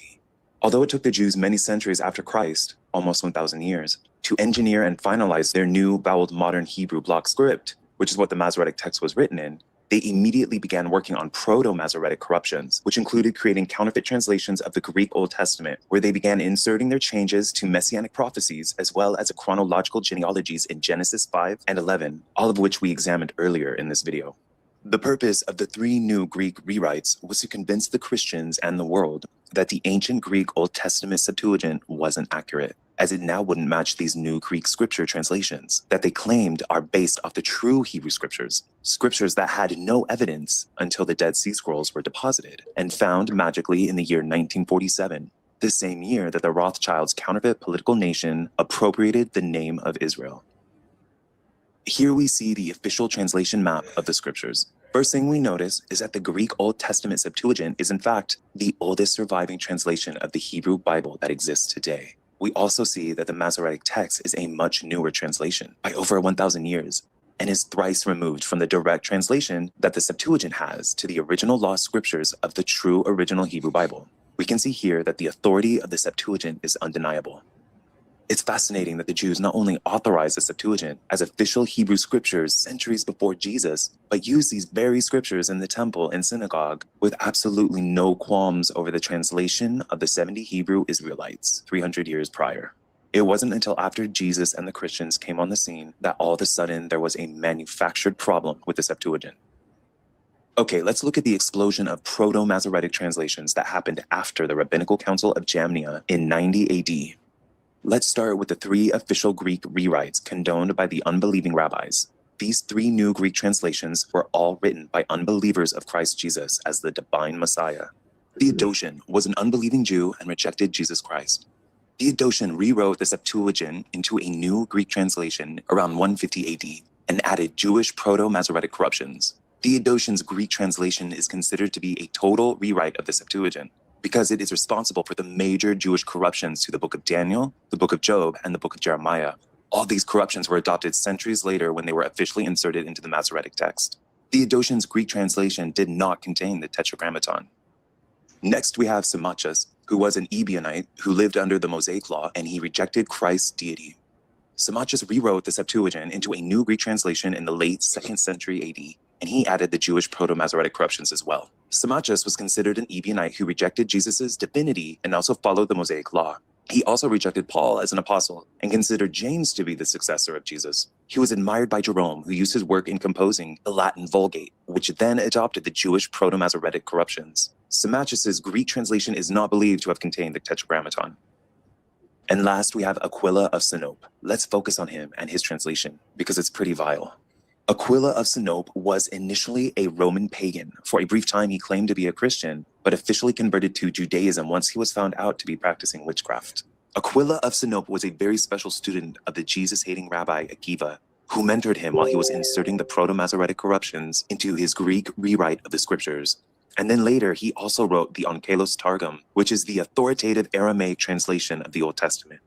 Aquila of Sinope is also known as Onkelos, who is featured in the Babylonian Talmud. I made a video exposing some of the most satanic scriptures in the Talmud. And Aquila of Sinope, or rather Onkelos, makes a grand appearance in one of the most hateful chapters. Here's a clip from the video. The Jewish Talmud also teaches in Gittin 57a verses 3 through 4 that a sorcerer named Onkelos raised Jesus Christ from the dead using witchcraft. And Jesus even tells Onkelos himself that he is in hell boiling in hot feces. Onkelos then went and raised Jesus the Nazarene from the grave through necromancy. Onkelos said to him, "Who is most important in that world where you are now?" Jesus said to him, "The Jewish people." Onkelos asked him, "Should I then attach myself to them in this world?" Jesus said to him, "Their welfare you shall seek, their misfortune you shall not seek. For anyone who touches them is regarded as if he were touching the apple of his eye." Onkelos said to him, "What is the punishment of that man?" A euphemism for Jesus himself. "In the next world." Jesus said to him, "He is punished with boiling excrement." As a master said, anyone who mocks the words of the sages will be sentenced to boiling excrement. And this was his sin, as he mocked the words of the sages. The Jewish scriptures tell us that they believe Jesus Christ, God in the flesh, is actually in hell boiling in poop and can be summoned through witchcraft by such necromancers named Onkelos. I'm just trying to think of what other religion speaks so demonically about Christ Jesus. Not even the official satanic Bible mentions Jesus by name, let alone says he is in hell boiling in feces. If Christians would only read their Bibles, we would know that in 1 John 2:22 through 23, it reads, "Who is a liar but he who denies that Jesus is the Christ? This is the Antichrist, he who denies the Father and the Son. No one who denies the Son has the Father." It is vital to understand that the Word of God tells us that Christians and Jews do not worship the same God. Rabbinical Judaism does not worship the God of Abraham, because if they did, they would accept his son, Jesus the Christ. Aquila of Sinope, aka Onkelos, was an unbelieving Jew and rejected Jesus Christ. Aquila of Sinope rewrote the Septuagint into a new Greek translation in 130 AD and added the Jewish Proto-Masoretic corruptions. He was being mentored by Rabbi Akiva, who was fiercely opposed to Jesus Christ. Aquila inserted the Tetragrammaton into this Greek rewrite, making this the first Greek Old Testament translation which contained the explicit name of Hashem, their Kabbalah god. Aquila's corrupted Greek translation was deliberately and falsely called the Septuagint to trick undiscerning Christians into believing the Tetragrammaton was used in the original ancient Greek Septuagint, even though it was not. Aquila's translation of the Old Testament into Jewish Babylonian Aramaic, called the Onkelos Targum, would be used centuries later as a foundational source for the Masoretic text. Okay, now let's look at the two early church Christians who helped introduce the Proto-Masoretic corruptions into the Christian scriptures through what I call Hebrew idolatry. Origen and Jerome are the two little rascals who came under the influence of the unbelieving Jews of their time. Let's start with Origen of Adamantius. Origen was born in 185 AD and lived till 253 AD. Origen was an early Christian scholar and was one of the most influential and controversial figures in the early church. Origen studied at the Platonic Academy of Alexandria, where he was a student of Ammonius Saccas, the founder of Neoplatonism, which teaches that the soul can ascend through apotheosis. Neoplatonism and Kabbalah share many similarities in their foundational teachings. Origen moved to Palestine in his youth, where his fascination with the Hebrew language developed and turned into an obsession, and then ultimately became an idol for Origen. The Hebrew language of this time was much closer to being Aramaic, because modern Hebrew wouldn't be fully invented until centuries later by the Masoretes. And we know that during the 1st century AD, what the Jews called Hebrew was actually Aramaic. Regardless, Origen became obsessed with Hebrew, as he began fellowshipping with unbelieving Jews to learn their Aramaic-inspired language from them. Unfortunately, Origen fell victim to the plot of the rabbi revisionists to confuse Christians with their 3 new Greek rewrites of the Old Testament. Instead of trusting in the ancient original Greek Old Testament Septuagint that the Christians had been successfully and happily using for roughly 200 years, he let the unbelieving Jewish rabbis convince him that it was a Septuagint that was inaccurate and needed to be revised to match the Proto-Masoretic corruptions. I guess he didn't mind that the Proto-Masoretic corruptions made Jesus and the apostles liars within their New Testament quotes, as his main concern seemed to be making an idol of the so-called Hebrew language and to receive acceptance among the unbelieving Jews. So Origen hatched a plan. His so-called brilliant plan was to compare, combine, and then mishmash many different manuscripts with a 6-column project known today as the Hexapla. For each column, Origen used the 3 Proto-Masoretic Greek rewrites by the unbelieving Jews, Theodotion, Symmachus, Onkelos the Necromancer, the ancient Greek Septuagint, a column of Greek words that had been transliterated from Hebrew, and the final column was some form of Hebrew in a manuscript which nobody exactly knows what it was, as no original fragments of the Hebrew column in the Hexapla have survived. Even though modern scholars praise the Hexapla as a monumental biblical textual achievement, what it really did was just muddy the waters and create a backdoor for the Proto-Masoretic corruptions to be inserted and accepted as valid by the Christians, which eventually happened through Jerome's Proto-Masoretic Latin Vulgate, which the Catholic Church eventually officially adopted. All right, so Jerome is the last little rascal we're going to look at who helped to insert the Proto-Masoretic corruptions into the Christian Bible. Jerome was born in 345 AD and died in 420 AD. Jerome was an influential and controversial figure within Christianity during the 4th century. He began translating the Bible into Latin in 382 AD, commissioned by Pope Damasus I to revise the Vetus Latina Gospels used by the Roman Church. Jerome also worked in Rome as a spiritual advisor and Bible interpreter to rich widows, which is where he derived most of his finances from.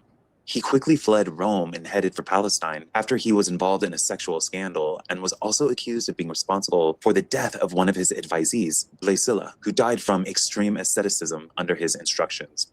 Jerome completed his Latin translation of the Old Testament by 405 AD, and his work became known as the Vulgate, in which he specifically chose the Proto-Masoretic corrupted text over the Septuagint, as he idolized the Hebrew language and considered it a final authority. Jerome had become obsessed with the Hebrew language just as Origen was, who Jerome looked up to. Jerome frequently spoke of the Veritas Hebraica, the Hebrew truth. The Catholic Church gradually adopted Jerome's Latin Vulgate as its official Bible several centuries later at the Council of Trent. It's unfortunate, though, that Jerome held the so-called Hebrew truth in higher regard than the truth of the writers of the New Testament, as his Latin Vulgate translation, like the Masoretic text, makes Jesus and the apostles out to be liars. Okay, we've made it this far to the Latin Vulgate, through which the Catholic Church officially adopted the Proto-Masoretic corruptions to the Christian Bible. But what about King James? Why did he choose to use a corrupted Masoretic text for his 1611 Bible translation, the text that makes Jesus a liar? Well, it turns out it was the same reason that Origen and Jerome abandoned the Septuagint as well: Hebrew idolatry. I have a facsimile of the original 1611 King James Bible, and it's got a lot of historical goodies, like this letter to the reader from the original translators of the KJV, and it's incredible what it says about the Septuagint. But when the fullness of time drew near, that the Son of Righteousness, the Son of God, should come into the world, whom God ordained to be a reconciliation through faith in his blood, not of the Jew only, but also of the Greek, yea, of all them that were scattered abroad, then lo, it pleased the Lord to stir up the spirit of a Greek prince, Greek for descent and language, even of Ptolemy, Philadelphus, king of Egypt, to procure the translating of the book of God out of Hebrew into Greek. This is a translation of the 70 interpreters, commonly so called, which prepared the way for our Savior among the Gentiles by written preaching, as St. John Baptist did among the Jews by vocal. For the Grecians, being desirous of learning, were not wont to suffer books of worth to lie molding in king's libraries, but had many other servants, ready scribes, to copy them out, and so they were dispersed and made common. Again, the Greek tongue was well known and made familiar to most inhabitants in Asia by reason of the conquest that there the Grecians had made, as also by the colonies, which thither they had sent. For the same causes also it was well understood in many places of Europe, yea, and of Africa too. Therefore, the word of God being set forth in Greek becometh hereby like a candle set upon a candlestick, which giveth light to all that are in the house, or like a proclamation sounded forth in the marketplace, which most men presently take knowledge of. And therefore that language was fittest to contain the scriptures, both for the first preachers of the gospel to appeal unto for witness, and for the learners also of those times to make search and trial by. Okay, I'm just gonna pause right here. So the next part is where they try to discredit the Septuagint, right after they praise it and confirm its divine credibility and authoritative existence. And then notice too how the KJV translators bring up the same culprits of the Proto-Masoretic corruptions that we just learned about. They go on to praise their corrupted texts as if they were more credible than the ancient Septuagint. It's wild. Okay, resume. It is certain that the translation was not so sound and perfect, but that it needed. So do you still believe in your KGV, Rob? Needed in many places correction. Notwithstanding, though, it was commended generally, yet it did not fully content the learned, no, not of the Jews. For not long after Christ, Aquila fell in hand with a new translation, and after him Theodotion, and after him Symmachus. Yea, there was a fifth and a sixth edition, the authors whereof were not known. These with the 70 made up the hexapla, and were worthily and to great purpose compiled together by Origen. Howbeit, the addition of the 70 went away with the credit, and therefore not only was placed in the midst by Origen, for the worth and excellence thereof above the rest, as Epiphanius gathered, but also was used by the Greek fathers for the ground and foundation of their commentaries. Yea, Epiphanius above named doeth attribute so much unto it, that he holdeth the authors thereof not only for interpreters, but also for prophets in some respect.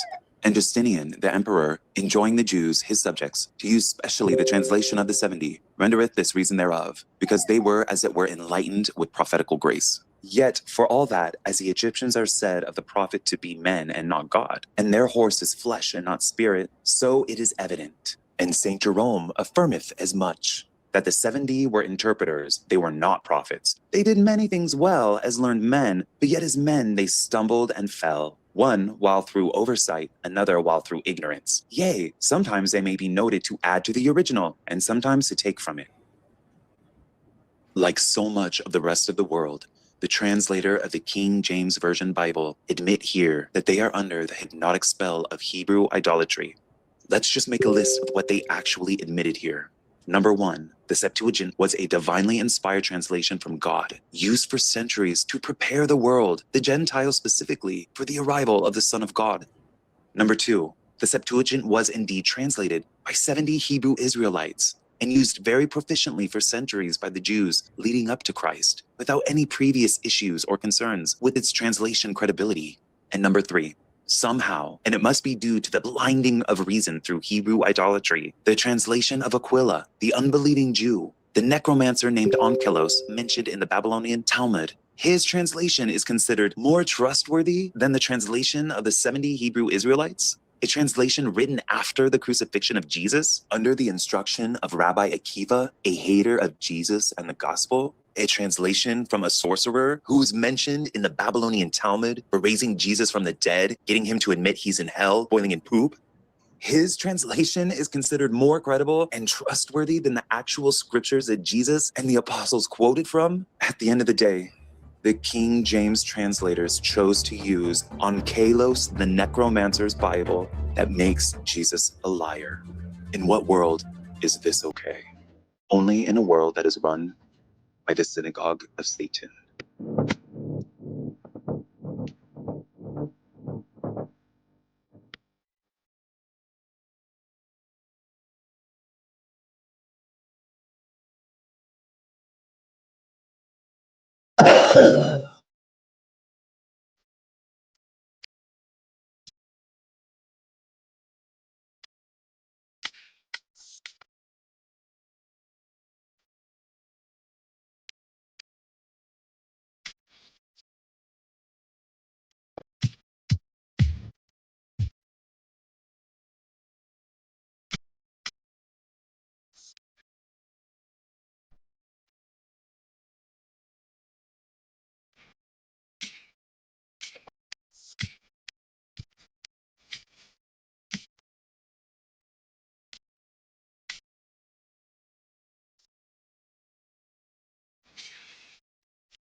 Like I've shown in previous videos, rabbinical Judaism isn't the religion of the Old Testament, like many people assume.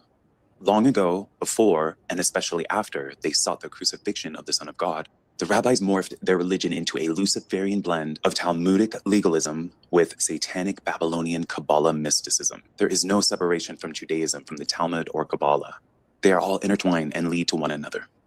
Within this Luciferian religion, having a magic divine and holy language in which they are the only keepers of is vital. The modern Masoretic Hebrew language is their powerful magic language. It is their idol. Judaism, through Kabbalah, teaches that speaking this magic language properly can invoke godly powers. It's a formulated system used to hack into the divine and to become like gods, to do what thou wilt.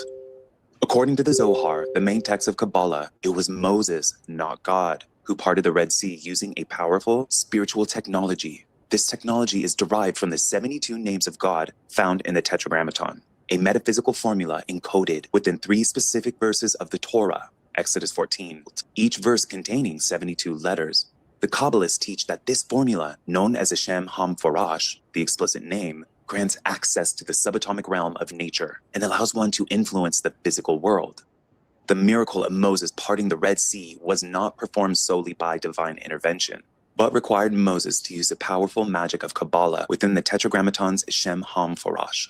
The Kabbalist rabbis who rewrote their scriptures into what would become the corrupted Masoretic text needed a set of scriptures that would be compatible with this metaphysical technology of the Shem HaMforash. Their true ancient scriptures needed to be revised in order to successfully perform their Kabbalah gematria magic. For example, we read on Chabad.org. The 3 consecutive verses from Exodus 14, 19 through 21, each contain 72 letters, an obviously rare phenomenon. The letters of these 3 verses can be arranged as 72 triplets of letters, but we are taught in Kabbalah that if we reverse the order of the letters in the middle set, the 72 triplets become 72 names of God, as we see here in this magical graph of the Shem HaMforash. Side note, you'll notice that in the Jewish name game, they are to refrain from spelling out the full word God and instead write G-D. Another article on Chabad.org explains, so it is with the comprehension of the blessed holy names. There are names in charge of prayer, mercy, and forgiveness, while others are in charge of tears and sadness, injury and tribulations, sustenance and income, or heroism, loving kindness and grace. If one does not know how to concentrate on the very name, which is the key to the answer of his request, then I must be getting tired. I'm looking at it and I've read it 3 times now. I work for some quackers. I'm sitting there thinking about ducks. Duh, Quakers. Yeah, weird. And yeah, I mean, yeah, I've been like some of the stuff that I've been checking is via the NIV. And like, I don't know.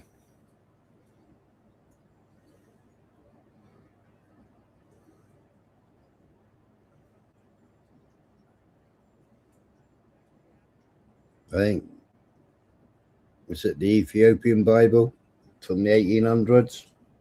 I don't know.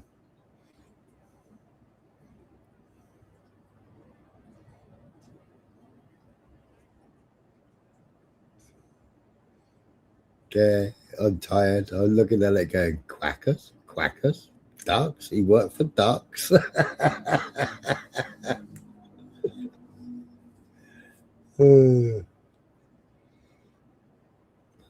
who is to blame if the request is not granted? It is his own foolishness and ignorance. As it is written, a man's folly subverts his ways, and his heart rages against G-D. Proverbs 19:3. One must therefore familiarize oneself with the ways of Torah and know the purpose of the holy names. We should be expert in them. And when he needs to request something from G-D, he should concentrate on the name designated to handle that request. If he does so, then not only will his request be granted, but he will be loved in the heavens and beloved in the world. He will inherit both this world and the next.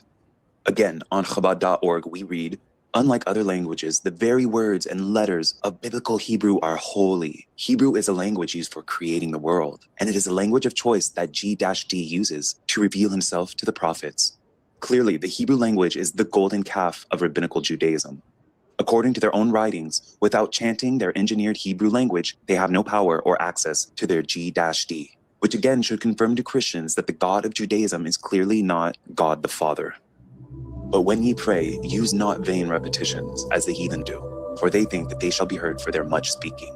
Be not ye therefore like unto them, for your Father knoweth what things ye have need of, before ye ask him. Matthew 6. 7 through 8.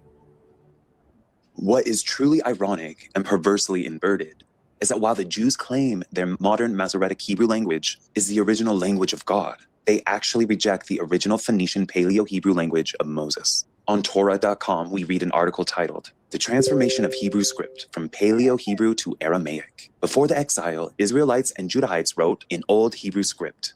During the Second Temple period, Aramaic script slowly replaces Old Hebrew, to the extent that the rabbis even disqualify a Torah scroll written in Old Hebrew. Wow, this tells us everything we need to know. If the rabbis can't practice their gematria Kabbalah magic using their Masoretic Aramaic script Hebrew, then the Torah is of no use to them and must be disqualified. After I read this and looked at the Old Testament translation map again, I now highly suspect that these lost versions of the scriptures weren't actually lost, but perhaps were destroyed. But that's just a guess on my part.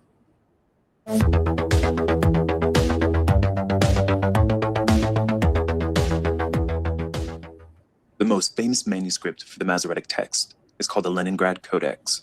And as you can see, it has the hexagram on it, which most people are told is a Star of David. But in reality, there is no Star of David mentioned once in the Bible.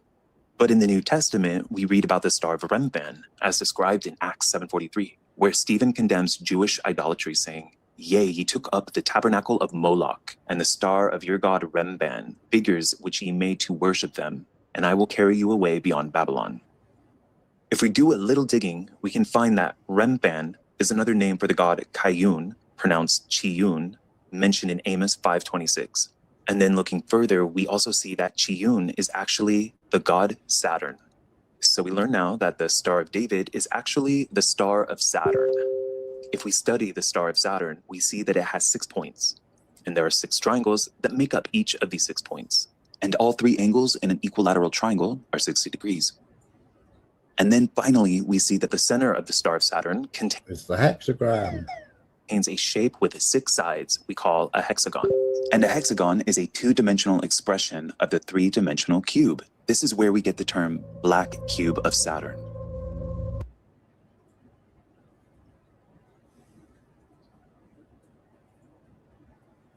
And you can see it on Saturn, can't you?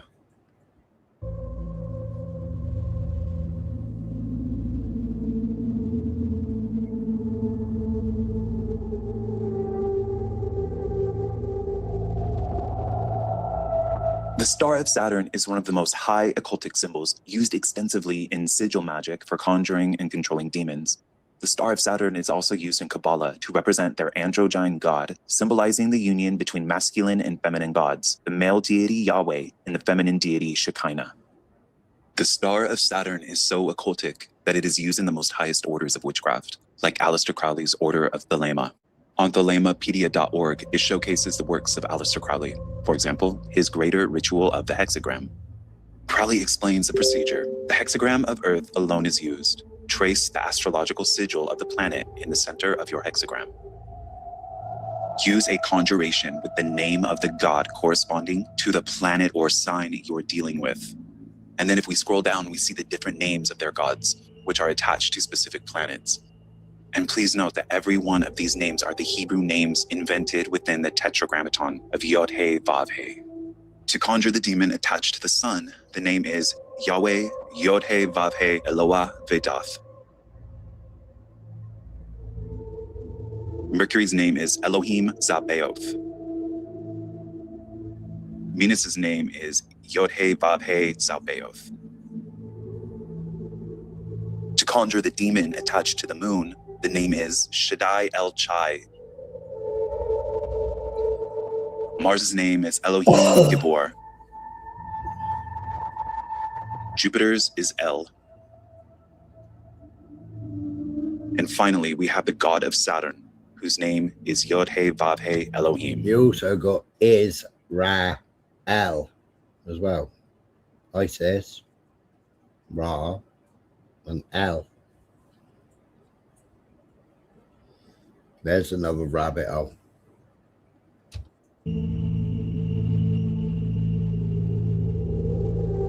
These are all the names that the Jews have tricked Christians into believing are names for God the Father. But in actuality, these are the names of the wandering stars, or more specifically, fallen angels. all derived from the Hebrew Kabbalah Jewish name game. We must remember that these Kabbalah names of the Tetragrammaton and the Tetragrammaton itself were never used in the oldest translation of the Hebrew scriptures, the Septuagint. These names are an invention of the modern Hebrew occultic language of the Masoretic text, the medieval Bible of the Jewish Kabbalists. Okay, looking back to the Leningrad Codex art, I noticed something else peculiar. The Star of Saturn isn't created with lines, it's created with spiraling Hebrew words. This reminded me of something else I had come across in my research on Jewish Babylonian Kabbalah magic called incantation bowls. These incantation bowls are a form of Jewish witchcraft that flourished during the 6th to the 8th century, the exact time when the Masoretes were creating their new occult Hebrew language. The incantation bowls were designed to capture a demon through the use of written script inscribed in a spiral, where the demons would follow the inscribed charms that spiraled.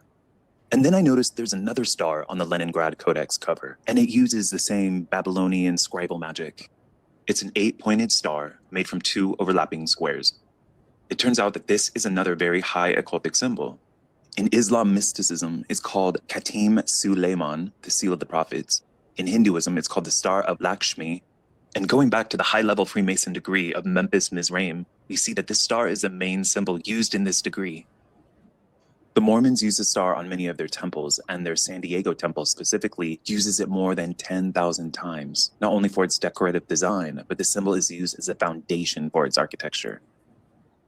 The Mormon Church calls this 8-pointed star the seal of Melchizedek, which I find very interesting because there is an anomaly regarding Melchizedek introduced within the Masoretic text corruptions. If we compare the corrupted Genesis genealogy timeline of the Masoretic text to the original timeline in the Septuagint, we see something very interesting regarding Shem. According to the Masoretic text chronology, Shem is still alive at the same time that his great-great-great-great-great-great-grandson Abraham is alive, as opposed to the original Septuagint timeline that says their lives are at least 600 years apart. Upon further digging, we find out that the corrupted Masoretic timeline was deliberately manipulated to allow for Shem to be alive while Abraham was also alive, because the Jews used this to refute the book of Hebrews in the New Testament by claiming that Shem is Melchizedek, who conferred priesthood to Abraham. But this is a fiction created by the Jews circa 160 AD as part of their anti-Christian revisions to scripture to oppose the idea that Jesus was a messianic type of Melchizedek as described in the New Testament book of Hebrews. I want to circle back to the Mormon religion, since I was born and raised as an active Latter-day Saint. Let's talk about the Mormons' founding prophet, Joseph Smith, and his ties to the Jewish Kabbalah. It is well documented that Joseph was born into a highly occultic family that practiced ceremonial magic and necromancy within treasure digging and glass looking. I thank God I left the church before I ended up participating in the Mormon Temple Endowment Ceremony, which founder Joseph Smith plagiarized from Luciferian Freemasonic rituals he learned upon becoming a Freemason himself.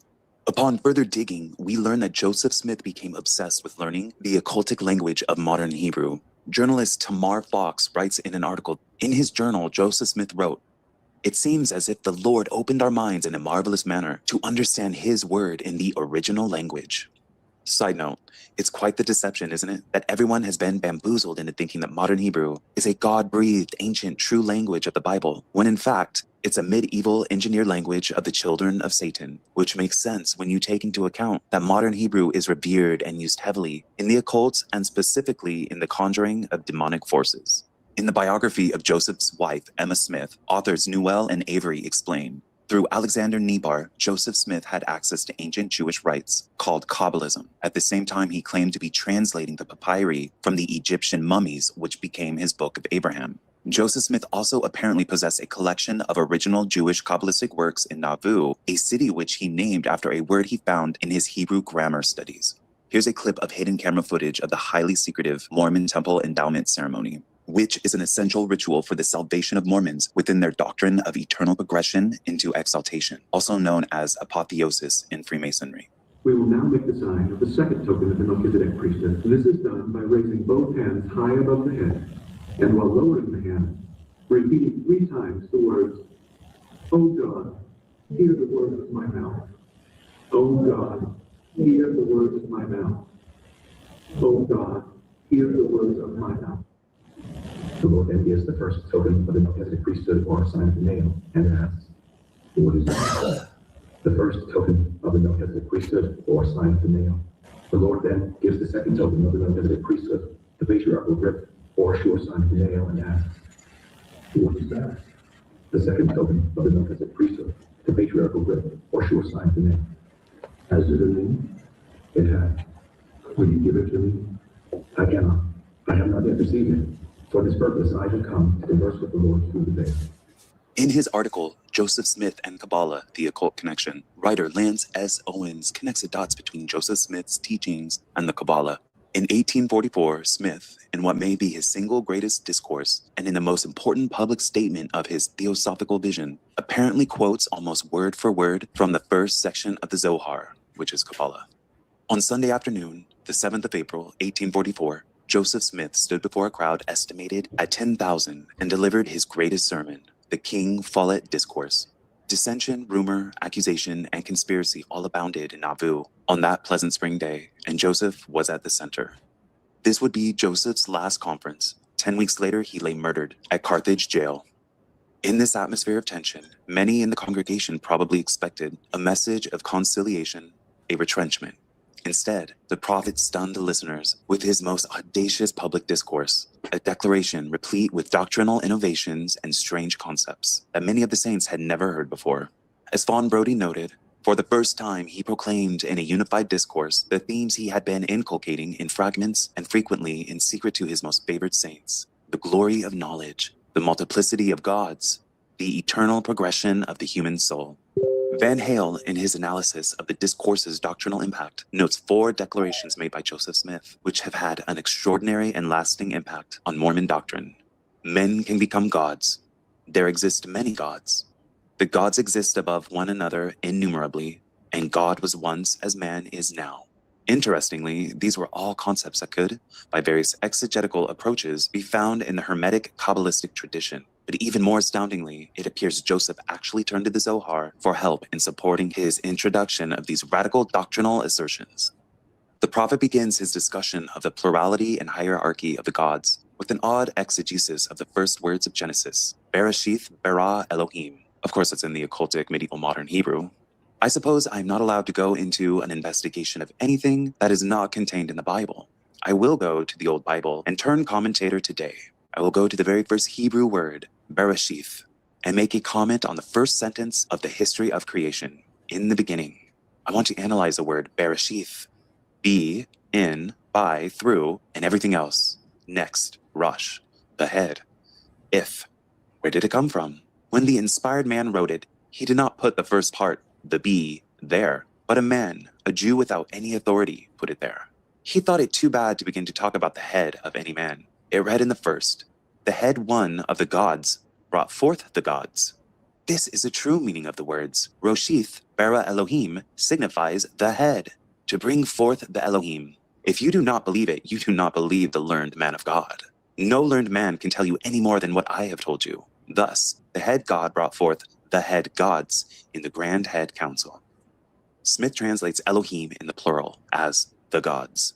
The word is indeed in a plural Hebrew form, but by the Orthodox interpretive conventions Joseph was taught in his Kirkland Hebrew class, which remain the norm, it is read as singular.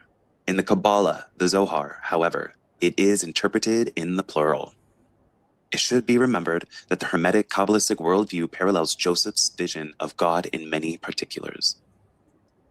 We will place you in the garden, and we will there command you to multiply and replenish the earth, that you may have dwelling with posterity. Jehovah introduced Adam and Eve into the garden which we prepared. It shall be done to him. The brethren will follow Adam, and the sisters will follow Eve, and we will introduce you into the garden.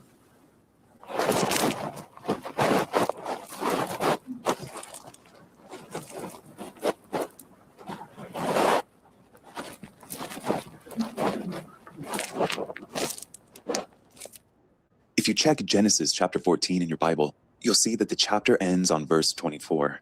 But Joseph Smith took the liberty of adding 15 additional verses to the chapter. In the Joseph Smith translation of the Bible, the JST, verses 25 through 40 have been added to Genesis chapter 14, and these new verses pertain to Melchizedek. In these additions of scripture, Joseph teaches that Melchizedek was righteous since childhood, and after being approved by God, Melchizedek was ordained a high priest after the order of the covenant which God made with Enoch. For God, having sworn unto Enoch and unto his seed with an oath by himself, that everyone being ordained after this order and calling should have power by faith to break mountains, to divide the seas. According to what about splitting the moon? Yeah, there's somebody else on YouTube as well. Jehovah.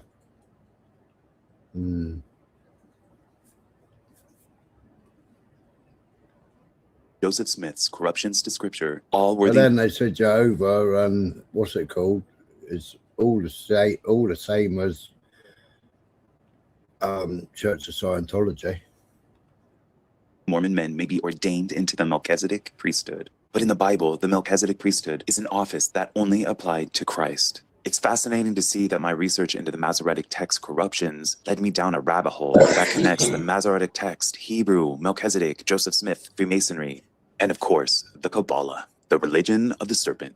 Joseph Smith was really good at deceptively slipping in Hermetic and Kabbalistic principles into the Bible, corrupting it just enough to be completely heretical.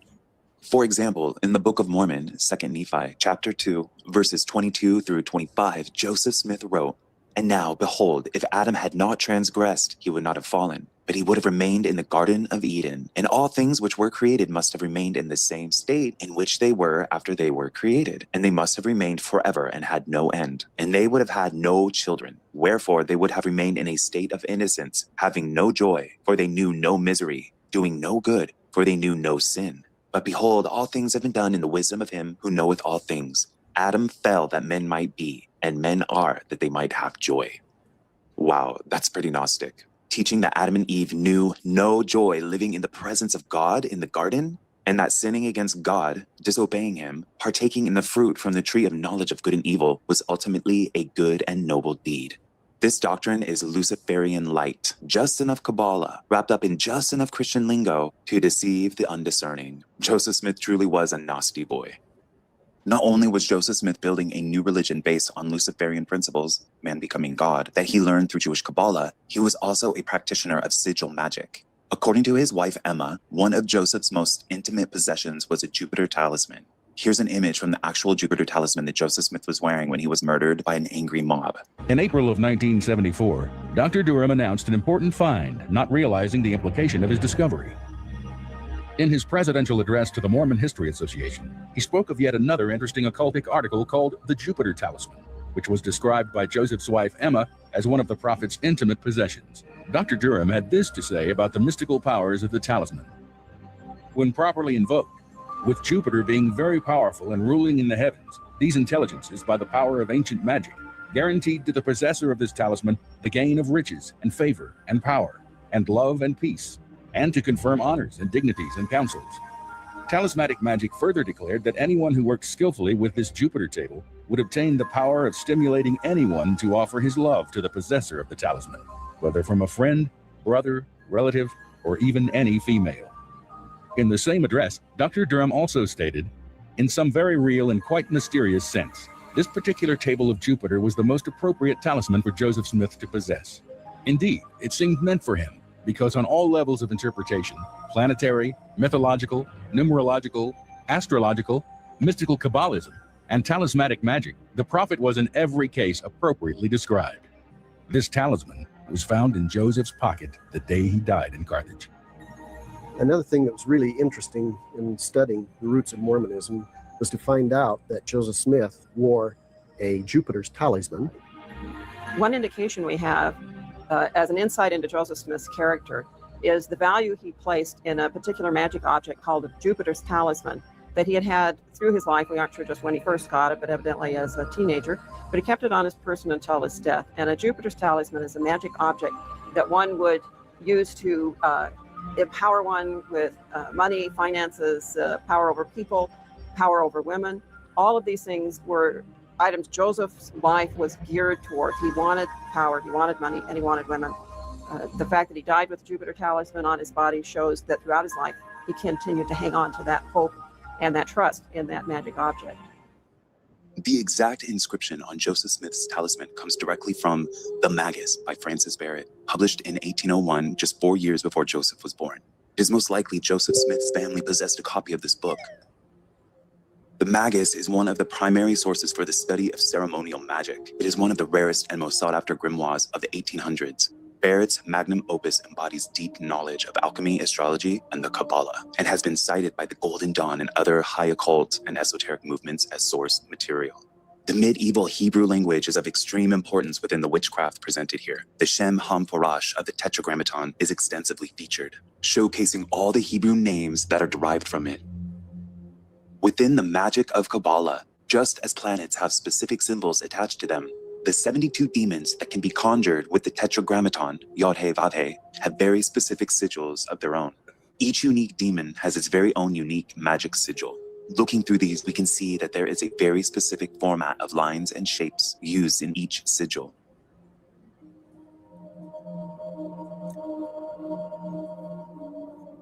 Circles and triangles seem to be a common occurrence, used as the ending of the line's path. The reason that I've taken you on this journey into exploring the sigil magic of Hebrew and Jewish Kabbalah is because I believe that the Masoretic text, specifically the Leningrad Codex, is doused with high Kabbalah sigil magic. The hexagram and seal of Melchizedek are just the tip of the iceberg. Let me show you.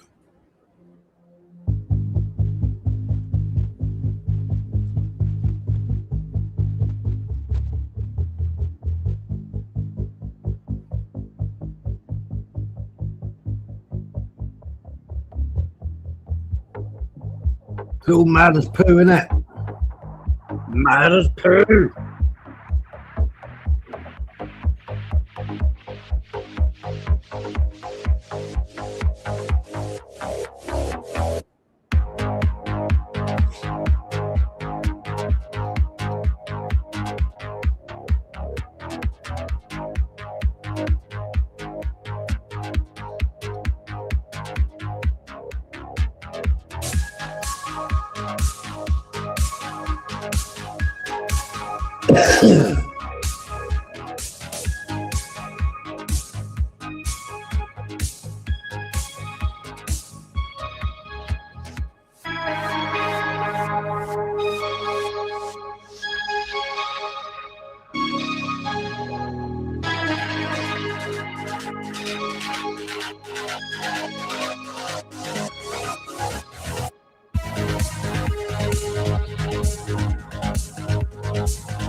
Right.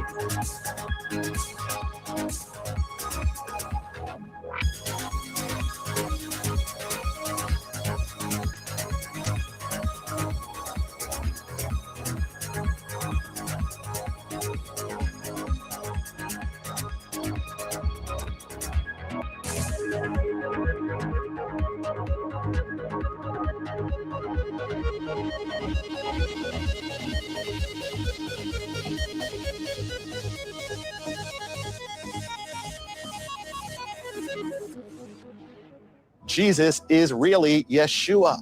Yeshua is Memtet. Yeshua is Memtet. Shem HaMephorash. The name is Jobulon, Jehovah, Baal, and Osiris. Yah, Bel, on. Yah, Bel, on. Hail Satan. Hail Satan. Shem HaMephorash. But if you bring Jesus, you bring the wrong God. But Jesus has literally, the word literally has no meaning. Yeshua is a manifestation of the Shekinah, who is the feminine aspect of God. Jesus is really Yeshua. Shem HaMephorash. Shem HaMephorash. Shem HaMephorash. Shem HaMephorash. Shem HaMephorash.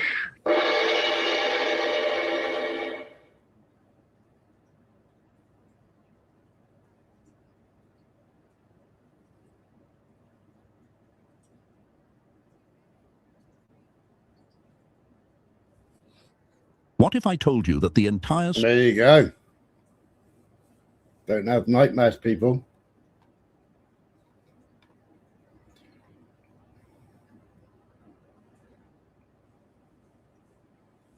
Don't have nightmares.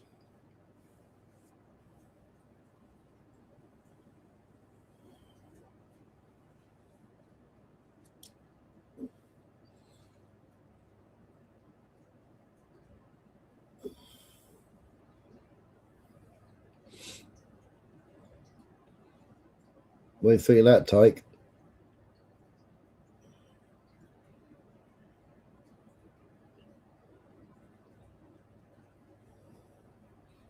Tyke's just thrown his Bible out the window.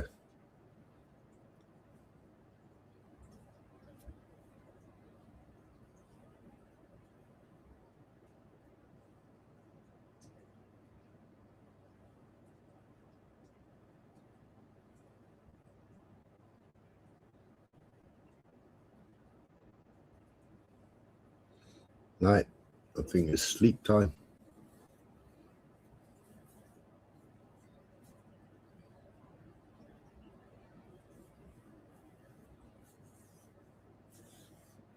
Sleepy time.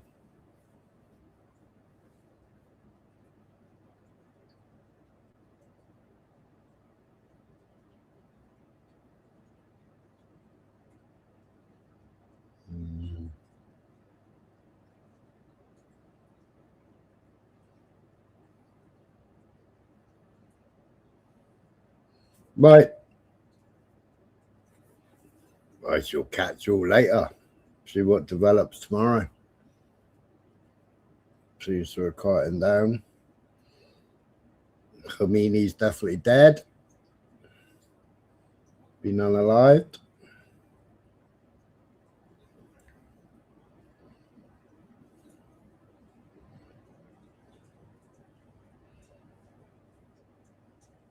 Has he? Or has he gone to Valhalla? Who knows? Who knows?